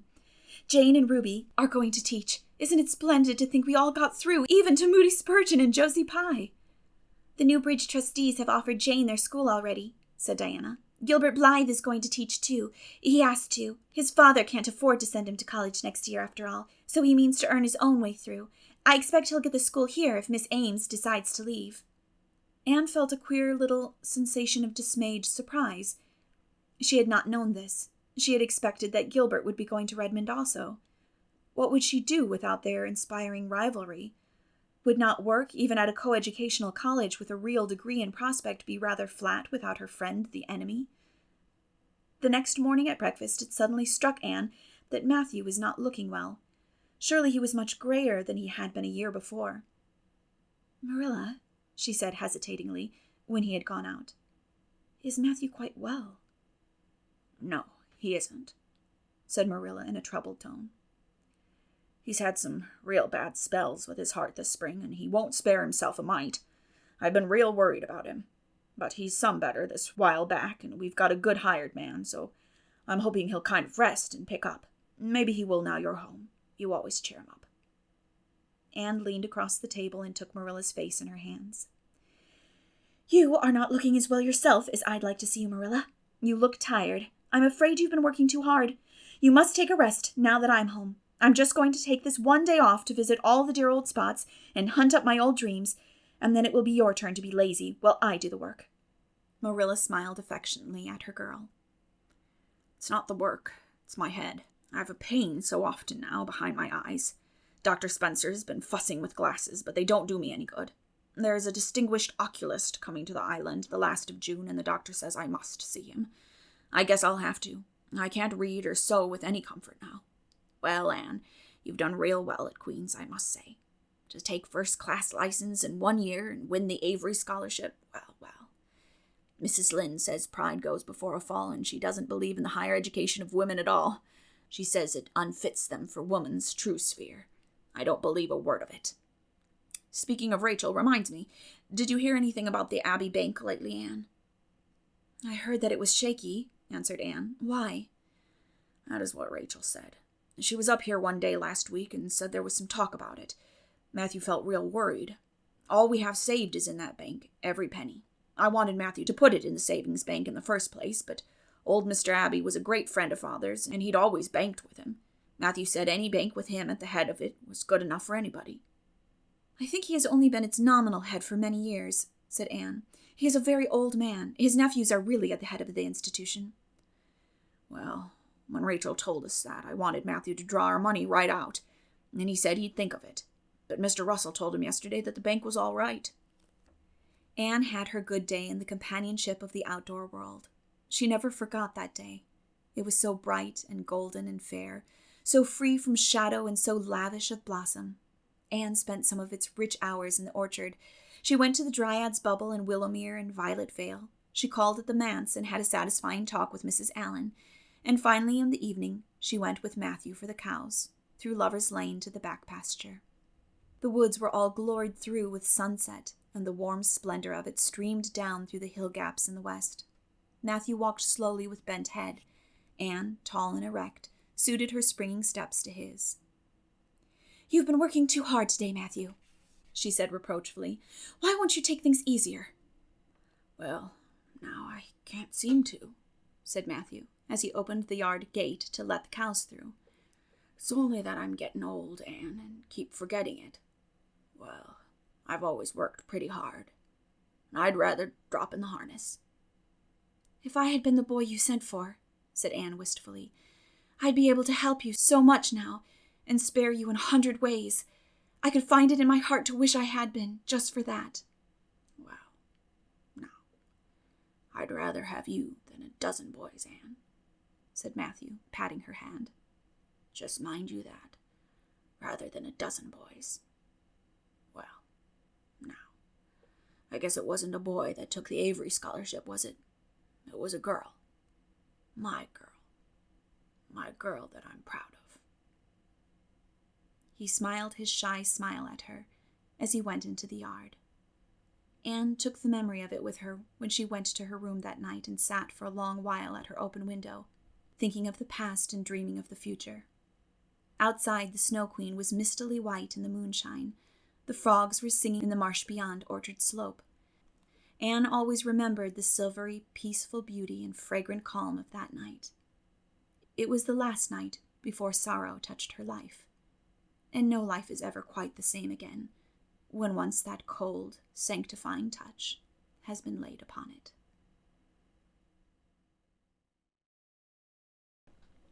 Chapter 37. The Reaper, whose name is Death. "Matthew! Matthew, what is the matter? Matthew, are you sick?" It was Marilla who spoke, alarm in every jerky word. Anne came through the hall, her hands full of white narcissus. It was long before Anne could love the sight or odor of white narcissus again. In time to hear her, and to see Matthew standing in the porch doorway, a folded paper in his hand, and his face strangely drawn and gray. Anne dropped her flowers and sprang across the kitchen to him at the same moment as Marilla. They were both too late. Before they could reach him, Matthew had fallen across the threshold. "He's fainted," gasped Marilla. "Anne, run for Martin. Quick! Quick! He's at the barn." Martin, the hired man, who had just driven home from the post office, started at once for the doctor, calling at Orchard Slope on his way to send Mr. and Mrs. Barry over. Mrs. Lynde, who was there on an errand, came too. They found Anne and Marilla distractedly trying to restore Matthew to consciousness. Mrs. Lynde pushed them gently aside, tried his pulse, and then laid her ear over his heart. She looked at their anxious faces sorrowfully, and the tears came into her eyes. "Oh, Marilla," she said gravely, "I don't think we can do anything for him." "Mrs. Lynde, you can't think Matthew is... Anne could not say the dreadful word. She turned sick and pallid. "Child, yes, I'm afraid of it. Look at his face. When you've seen that look as often as I have, you'll know what it means." Anne looked at the still face, and there beheld the seal of the Great Presence. When the doctor came, he said that death had been instantaneous and probably painless, caused in all likelihood by some sudden shock. The secret of the shock was discovered to be the paper Matthew had held, and which Martin had brought from the office that morning. It contained an account of the failure of the Abbey Bank. The news spread quickly through Avonlea, and all day friends and neighbors thronged Green Gables and came and went on errands of kindness for the dead and living. For the first time, shy, quiet Matthew Cuthbert was a person of central importance. The white majesty of death had fallen on him and set him apart as one crowned. When the calm night came softly down over Green Gables, the old house was hushed and tranquil. In the parlor lay Matthew Cuthbert in his coffin, his long gray hair framing his placid face, on which there was a little kindly smile, as if he but slept, dreaming pleasant dreams. There were flowers about him, sweet, old-fashioned flowers, which his mother had planted in the homestead garden in her bridal days, and for which Matthew had always had a secret, wordless love. Anne had gathered them and brought them to him, her anguished, tearless eyes burning in her white face. It was the last thing she could do for him. The Barrys and Mrs. Lynde stayed with them that night. Diana, going to the east gable where Anne was standing at her window, said gently, "Anne, dear, would you like to have me sleep with you tonight?" "Thank you, Diana." Anne looked earnestly into her friend's face. "I think you won't misunderstand me when I say that. I want to be alone. I'm not afraid. I haven't been alone 1 minute since it happened, and I want to be. I want to be quite silent and quiet and try to realize it. I can't realize it. Half the time it seems to me that Matthew can't be dead, and the other half it seems as if he must have been dead for a long time, and I've had this horrible dull ache ever since." Diana did not quite understand. Marilla's impassioned grief, breaking all the bounds of natural reserve and lifelong habit in its stormy rush, she could comprehend better than Anne's tearless agony. But she went away kindly, leaving Anne alone to keep her first vigil with sorrow. Anne hoped that tears would come in solitude. It seemed to her a terrible thing that she could not shed a tear for Matthew, whom she had loved so much and who had been so kind to her. Matthew, who had walked with her last evening at sunset and was now lying in the dim room below with that awful peace on his brow. But no tears came at first, even when she knelt by her window in the darkness and prayed, looking up at the stars beyond the hills. No tears, only the same horrible, dull ache of misery that kept on aching until she fell asleep, worn out with the day's pain and excitement. In the night she awakened, with the stillness and the darkness about her, and the recollection of the day came over her like a wave of sorrow. She could see Matthew's face smiling at her, as he had smiled when they parted at the gate that last evening. She could hear his voice saying, my girl that I'm proud of." Then the tears came, and Anne wept her heart out. Marilla heard her and crept in to comfort her. There. Don't cry so, dearie. It can't bring him back. It isn't right to cry so. I knew that today, but I couldn't help it then. He'd always been such a good, kind brother to me. But God knows best." "Oh, just let me cry, Marilla," sobbed Anne. "The tears don't hurt me like that ache did. Stay here for a little while with me and keep your arm around me so I couldn't have Diana stay. She's good and kind and sweet, but it's not her sorrow. She's outside of it, and she couldn't come close enough to my heart to help me. It's our sorrow, yours and mine. Oh, Marilla, what will we do without him?" "We've got each other, Anne. I don't know what I'd do if you weren't here. If you'd never come. Oh, Anne, I know I've been kind of strict and harsh with you, maybe. But you mustn't think I didn't love you as well as Matthew did, for all that. I want to tell you now when I can. It's never been easy for me to say things out of my heart, but at times like this, it's easier. I love you as dear as if you were my own flesh and blood, and you've been my joy and comfort ever since you came to Green Gables." 2 days afterwards, they carried Matthew Cuthbert over his homestead threshold, and away from the fields he had tilled, and the orchards he had loved, and the trees he had planted. And then Avonlea settled back to its usual placidity, and even at Green Gables affairs slipped into their old groove, and work was done and duties fulfilled with regularity as before, although always with the aching sense of loss in all familiar things. Anne, new to grief, thought it almost sad that it could be so, that they could go on in the old way without Matthew. She felt something like shame and remorse when she discovered that the sunrises behind the firs and the pale pink buds opening in the garden gave her the old inrush of gladness when she saw them, that Diana's visits were pleasant to her, and that Diana's merry words and ways moved her to laughter and smiles. That, in brief, The beautiful world of blossom and love and friendship had lost none of its power to please her fancy and thrill her heart, that life still called to her with many insistent voices.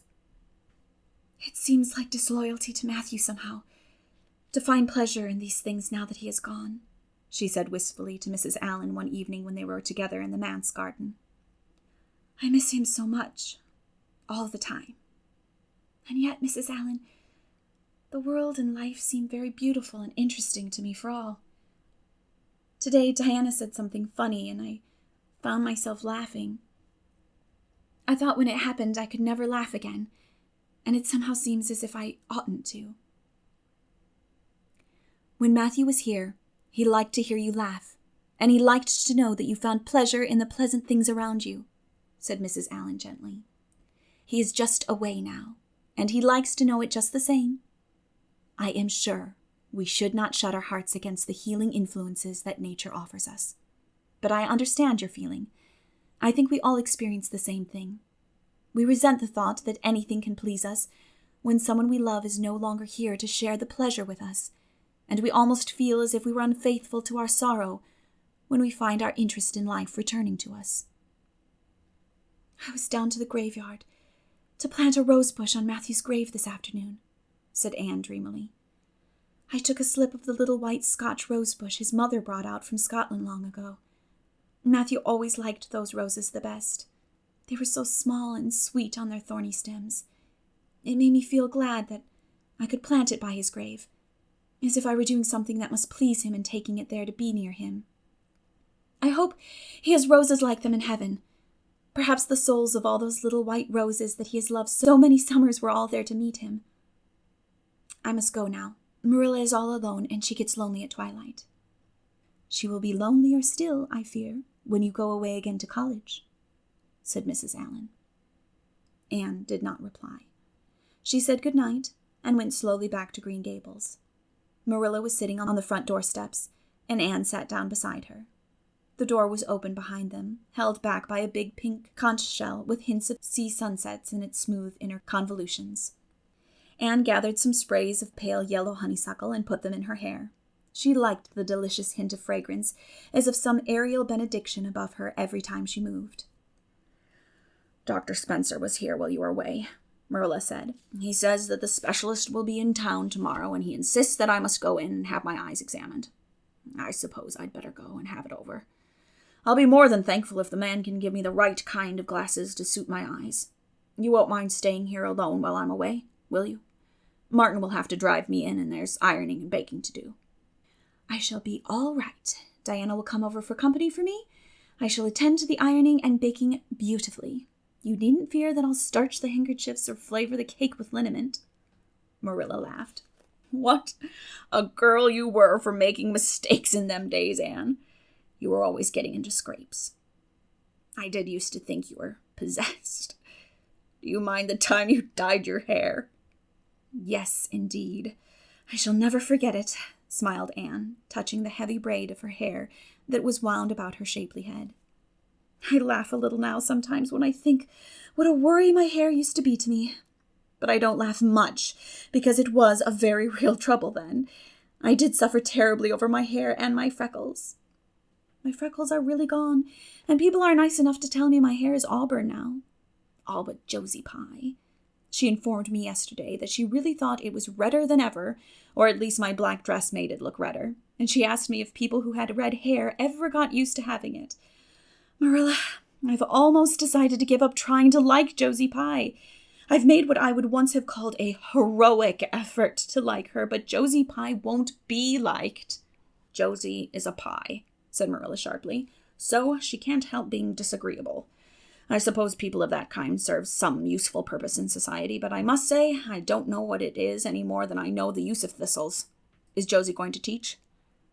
No, she's going back to Queen's next year. So are Moody Spurgeon and Charlie Sloane. Jane and Ruby are going to teach, and they have both got schools, Jane at Newbridge and Ruby at some place up west. Gilbert Blythe is going to teach too, isn't he? Yes, briefly. What a nice-looking young fellow he is, said Marilla absently. I saw him in church last Sunday, and he seemed so tall and manly. He looks a lot like his father did at the same age, John Blythe was a nice boy. We used to be real good friends, he and I. People called him my beau." Anne looked up with swift interest. "Oh, Marilla! And what happened? Why didn't you—" "We had a quarrel. I wouldn't forgive him when he asked me to. I meant to, after a while. But I was sulky and angry, and I wanted to punish him first. He never came back. The Blythes were all mighty independent, but I always felt rather sorry. I've always kind of wished I'd forgiven him when I had the chance." "So you've had a bit of romance in your life, too," said Anne softly. "Yes, I suppose you might call it that. You wouldn't think so to look at me, would you? But you never can tell about people from their outsides. Everybody has forgot about me and John. I'd forgotten myself. But it all came back to me when I saw Gilbert last Sunday."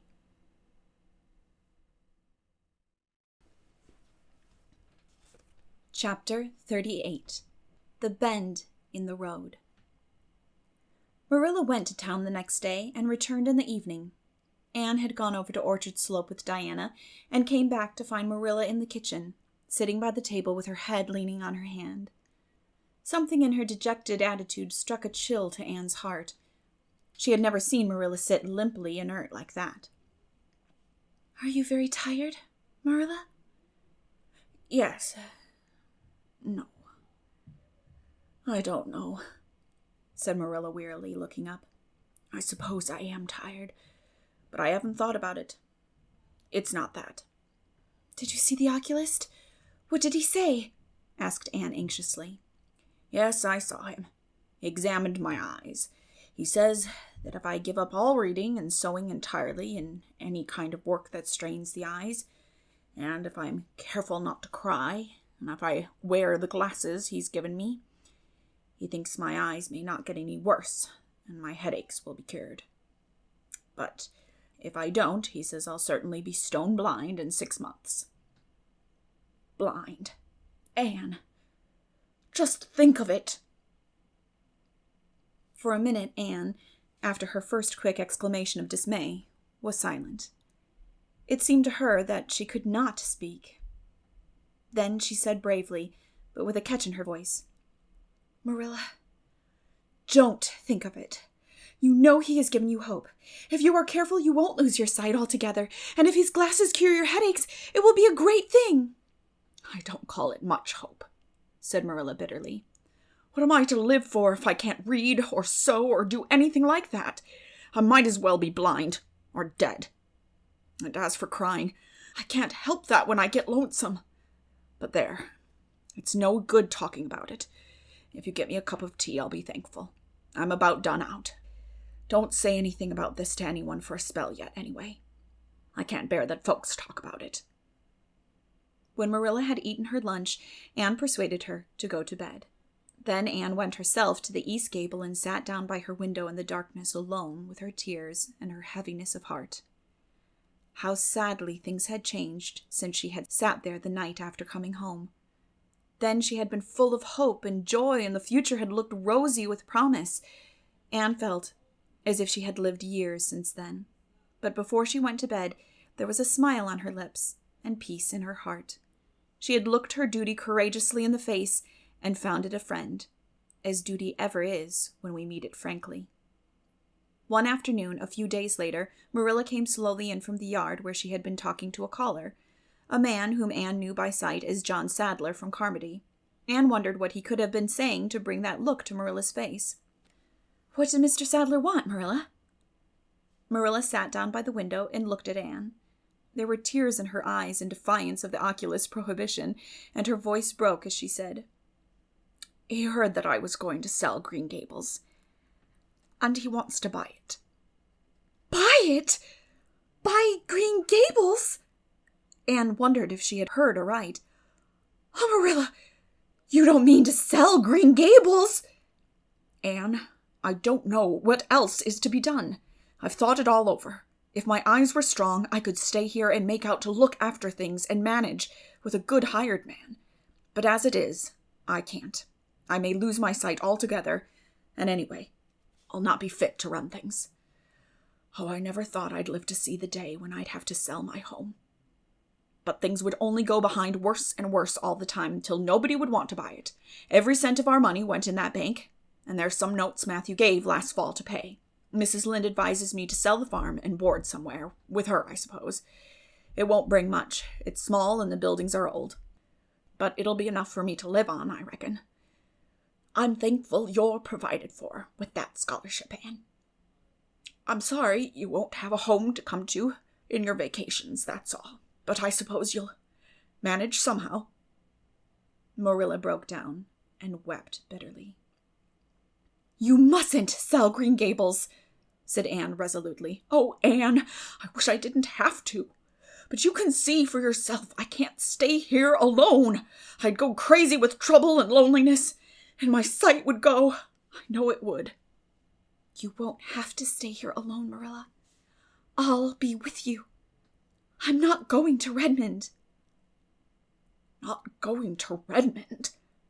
Marilla lifted her worn face from her hands and looked at Anne. Why? What do you mean? Just what I say. I'm not going to take the scholarship.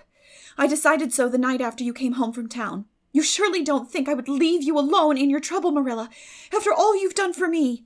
I've been thinking and planning. Let me tell you my plans. Mr. Barry wants to rent the farm for next year, so you won't have any bother over that. And I'm going to teach. I've applied for the school here, but I don't expect to get it, for I understand the trustees have promised it to Gilbert Blythe. But I can have the Carmody school. Mr. Blair told me so last night at the store. Of course, that won't be quite as nice or convenient as if I had the Avonlea school. But I can board home and drive myself over to Carmody and back, in the warm weather at least. And even in the winter, I can come home Fridays. We'll keep a horse for that. Oh, I have it all planned out, Marilla, and I'll read to you and keep you cheered up. You shan't be dull or lonesome, and we'll be real cozy and happy here together, you and I. Marilla had listened like a woman in a dream. Oh, Anne, I could get on real well if you were here, I know, but I can't let you sacrifice yourself for me. It would be terrible. Nonsense, Anne laughed merrily. There is no sacrifice. Nothing could be worse than giving up Green Gables. Nothing could hurt me more. We must keep the dear old place. My mind is quite made up, Marilla. I'm not going to Redmond, and I am going to stay here and teach. Don't you worry about me a bit. But your ambitions and... I'm just as ambitious as ever. Only I've changed the object of my ambitions. I'm going to be a good teacher, and I'm going to save your eyesight. Besides, I mean to study at home here and take a little college course all by myself. Oh, I've dozens of plans, Marilla. I've been thinking them out for a week. I shall give life here my best, and I believe it will give its best to me in return. When I left Queen's, my future seemed to stretch out before me like a straight road. I thought I could see along it for many a milestone. Now there is a bend in it. I don't know what lies around the bend, but I'm going to believe that the best does. It has a fascination of its own, that bend, Marilla. I wonder how the road beyond it goes, what there is of green glory and soft checkered light and shadows, what new landscapes, what new beauties, what curves and hills and valleys further on. I don't feel as if I ought to let you give it up, said Marilla, referring to the scholarship. But you can't prevent me. I'm 16 and a half, obstinate as a mule, as Mrs. Lynde once told me, laughed Anne. Oh, Marilla, don't you go pitying me. I don't like to be pitied, and there is no need for it. I'm heart glad over the very thought of staying at dear Green Gables. Nobody could love it as you and I do, so we must keep it. You blessed girl, said Marilla, yielding. I feel as if you'd given me new life. I guess I ought to stick out and make you go to college, but I know I can't. So I ain't going to try. I'll make it up to you, though, Anne. When it became noised abroad in Avonlea that Anne Shirley had given up the idea of going to college and intended to stay home and teach, there was a good deal of discussion over it. Most of the good folks, not knowing about Marilla's eyes, thought she was foolish. Mrs. Allan did not. She told Anne so in approving words that brought tears of pleasure to the girl's eyes. Neither did good Mrs. Lynde. She came up one evening and found Anne and Marilla sitting at the front door in the warm, scented summer dusk. They liked to sit there when the twilight came down and the white moths flew about in the garden, and the odor of mint filled the dewy air. Mrs. Rachel deposited her substantial person upon the stone bench by the door, behind which grew a row of tall pink and yellow hollyhocks with a long breath of mingled weariness and relief. "I declare, I'm glad to sit down. I've been on my feet all day, and 200 pounds is a good bit for 2 feet to carry round. It's a great blessing not to be fat, Marilla. I hope you appreciate it. Well, Anne, I hear you've given up your notion of going to college. I was real glad to hear it. You've got as much education now as a woman can be comfortable with. I don't believe in girls going to college with the men and cramming their heads full of Latin and Greek and all that nonsense." "But I'm going to study Latin and Greek just the same, Mrs. Lynde," said Anne, laughing. "I'm going to take my arts course right here at Green Gables and study everything that I would at college." Mrs. Lynde lifted her hands in holy horror. "Anne Shirley, you'll kill yourself." "Not a bit of it. I shall thrive on. Oh, I'm not going to overdo things, as Josiah Allen's wife says. I shall be medium. But I'll have lots of spare time in the long winter evenings, and I've no vocation for fancy work. I'm going to teach over at Carmody, you know." "I don't know it. I guess you're going to teach right here in Avonlea. The trustees have decided to give you the school." "Mrs. Lynde!" cried Anne, springing to her feet in surprise. "Why, I thought they had promised it to Gilbert Blythe." "So they did. But as soon as Gilbert heard that you had applied for it, he went to them. They had a business meeting at the school last night, you know, and told them that he withdrew his application and suggested that they accept yours. He said he was going to teach at White Sands. Of course, he gave up the school just to oblige you, because he knew how much you wanted to stay with Marilla. And I must say, I think it was real kind and thoughtful in him. That's what, real self-sacrificing too. For he'll have his board to pay at White Sands, and everybody knows he's got to earn his own way through college. So the trustees decided to take you. I was tickled to death when Thomas came home and told me."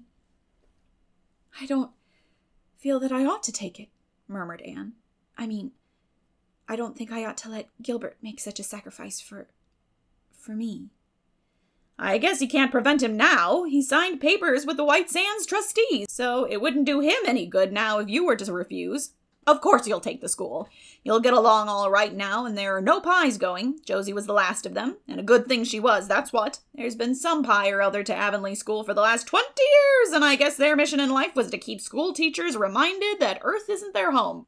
Bless my heart, what does all that winking and blinking at the Barry Gable mean?" "Diana is signaling for me to go over," laughed Anne. "You know we keep up the old custom. Excuse me while I run over and see what she wants." Anne ran down the clover slope like a deer and disappeared in the furry shadows of the haunted wood. Mrs. Lynde looked after her indulgently. "There's a good deal of the child about her yet in some ways. There's a good deal more of the woman about her in others," retorted Marilla, with a momentary return of her old crispness. But crispness was no longer Marilla's distinguishing characteristic, as Mrs. Lynde told her Thomas that night. "Marilla Cuthbert has got mellow, that's what." Anne went to the little Avonlea graveyard the next evening to put fresh flowers on Matthew's grave and water the Scotch rosebush. She lingered there until dusk, liking the peace and calm of the little place, with its poplars whose rustle was like low, friendly speech, and its whispering grasses growing at will among the graves. When she finally left it and walked down the long hill that sloped to the Lake of Shining Waters, it was past sunset, and all Avonlea lay before her in a dreamlike afterlight. A haunt of ancient peace. There was a freshness in the air as of a wind that had blown over honey-sweet fields of clover.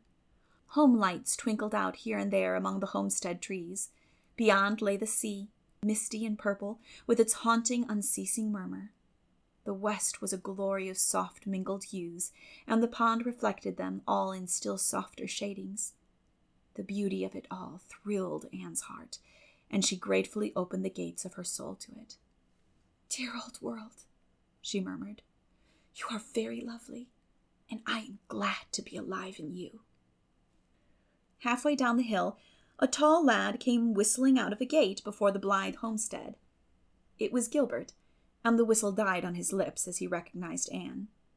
He lifted his cap courteously, but he would have passed on in silence if Anne had not stopped and held out her hand. "Gilbert," she said, with scarlet cheeks, "I want to thank you for giving up the school for me. It was very good of you, and I want you to know that I appreciate it." Gilbert took the offered hand eagerly. "It wasn't particularly good of me at all, Anne. I was pleased to be able to do you some small service. Are we going to be friends after this? Have you really forgiven me my old fault?" Anne laughed and tried unsuccessfully to withdraw her hand. "I forgave you that day by the pond landing, although I didn't know it. What a stubborn little goose I was. I may as well make a complete confession. I've been sorry ever since." "We are going to be the best of friends," said Gilbert jubilantly. "We were born to be good friends, Anne. You've thwarted destiny long enough. I know we can help each other in many ways. You're going to keep up your studies, aren't you? So am I. Come, I'm going to walk home with you." Marilla looked curiously at Anne when the latter entered the kitchen. "Who was that come up the lane with you, Anne?" "Gilbert Blythe," answered Anne, vexed to find herself blushing. "I met him on Berry's Hill." "I didn't think you and Gilbert Blythe were such good friends that you'd stand for half an hour at the gate talking to him," said Marilla with a dry smile. "We haven't been. We've been good enemies. But we have decided that it will be much more sensible to be good friends in future." "Were we really there half an hour? It seemed just a few minutes. But you see, we have 5 years lost conversation to catch up with, Marilla." Anne sat long at her window that night, companioned by a glad content. The wind purred softly in the cherry boughs, and the mint breaths came up to her. The stars twinkled over the pointed firs in the hollow, and Diana's light gleamed through the old gap.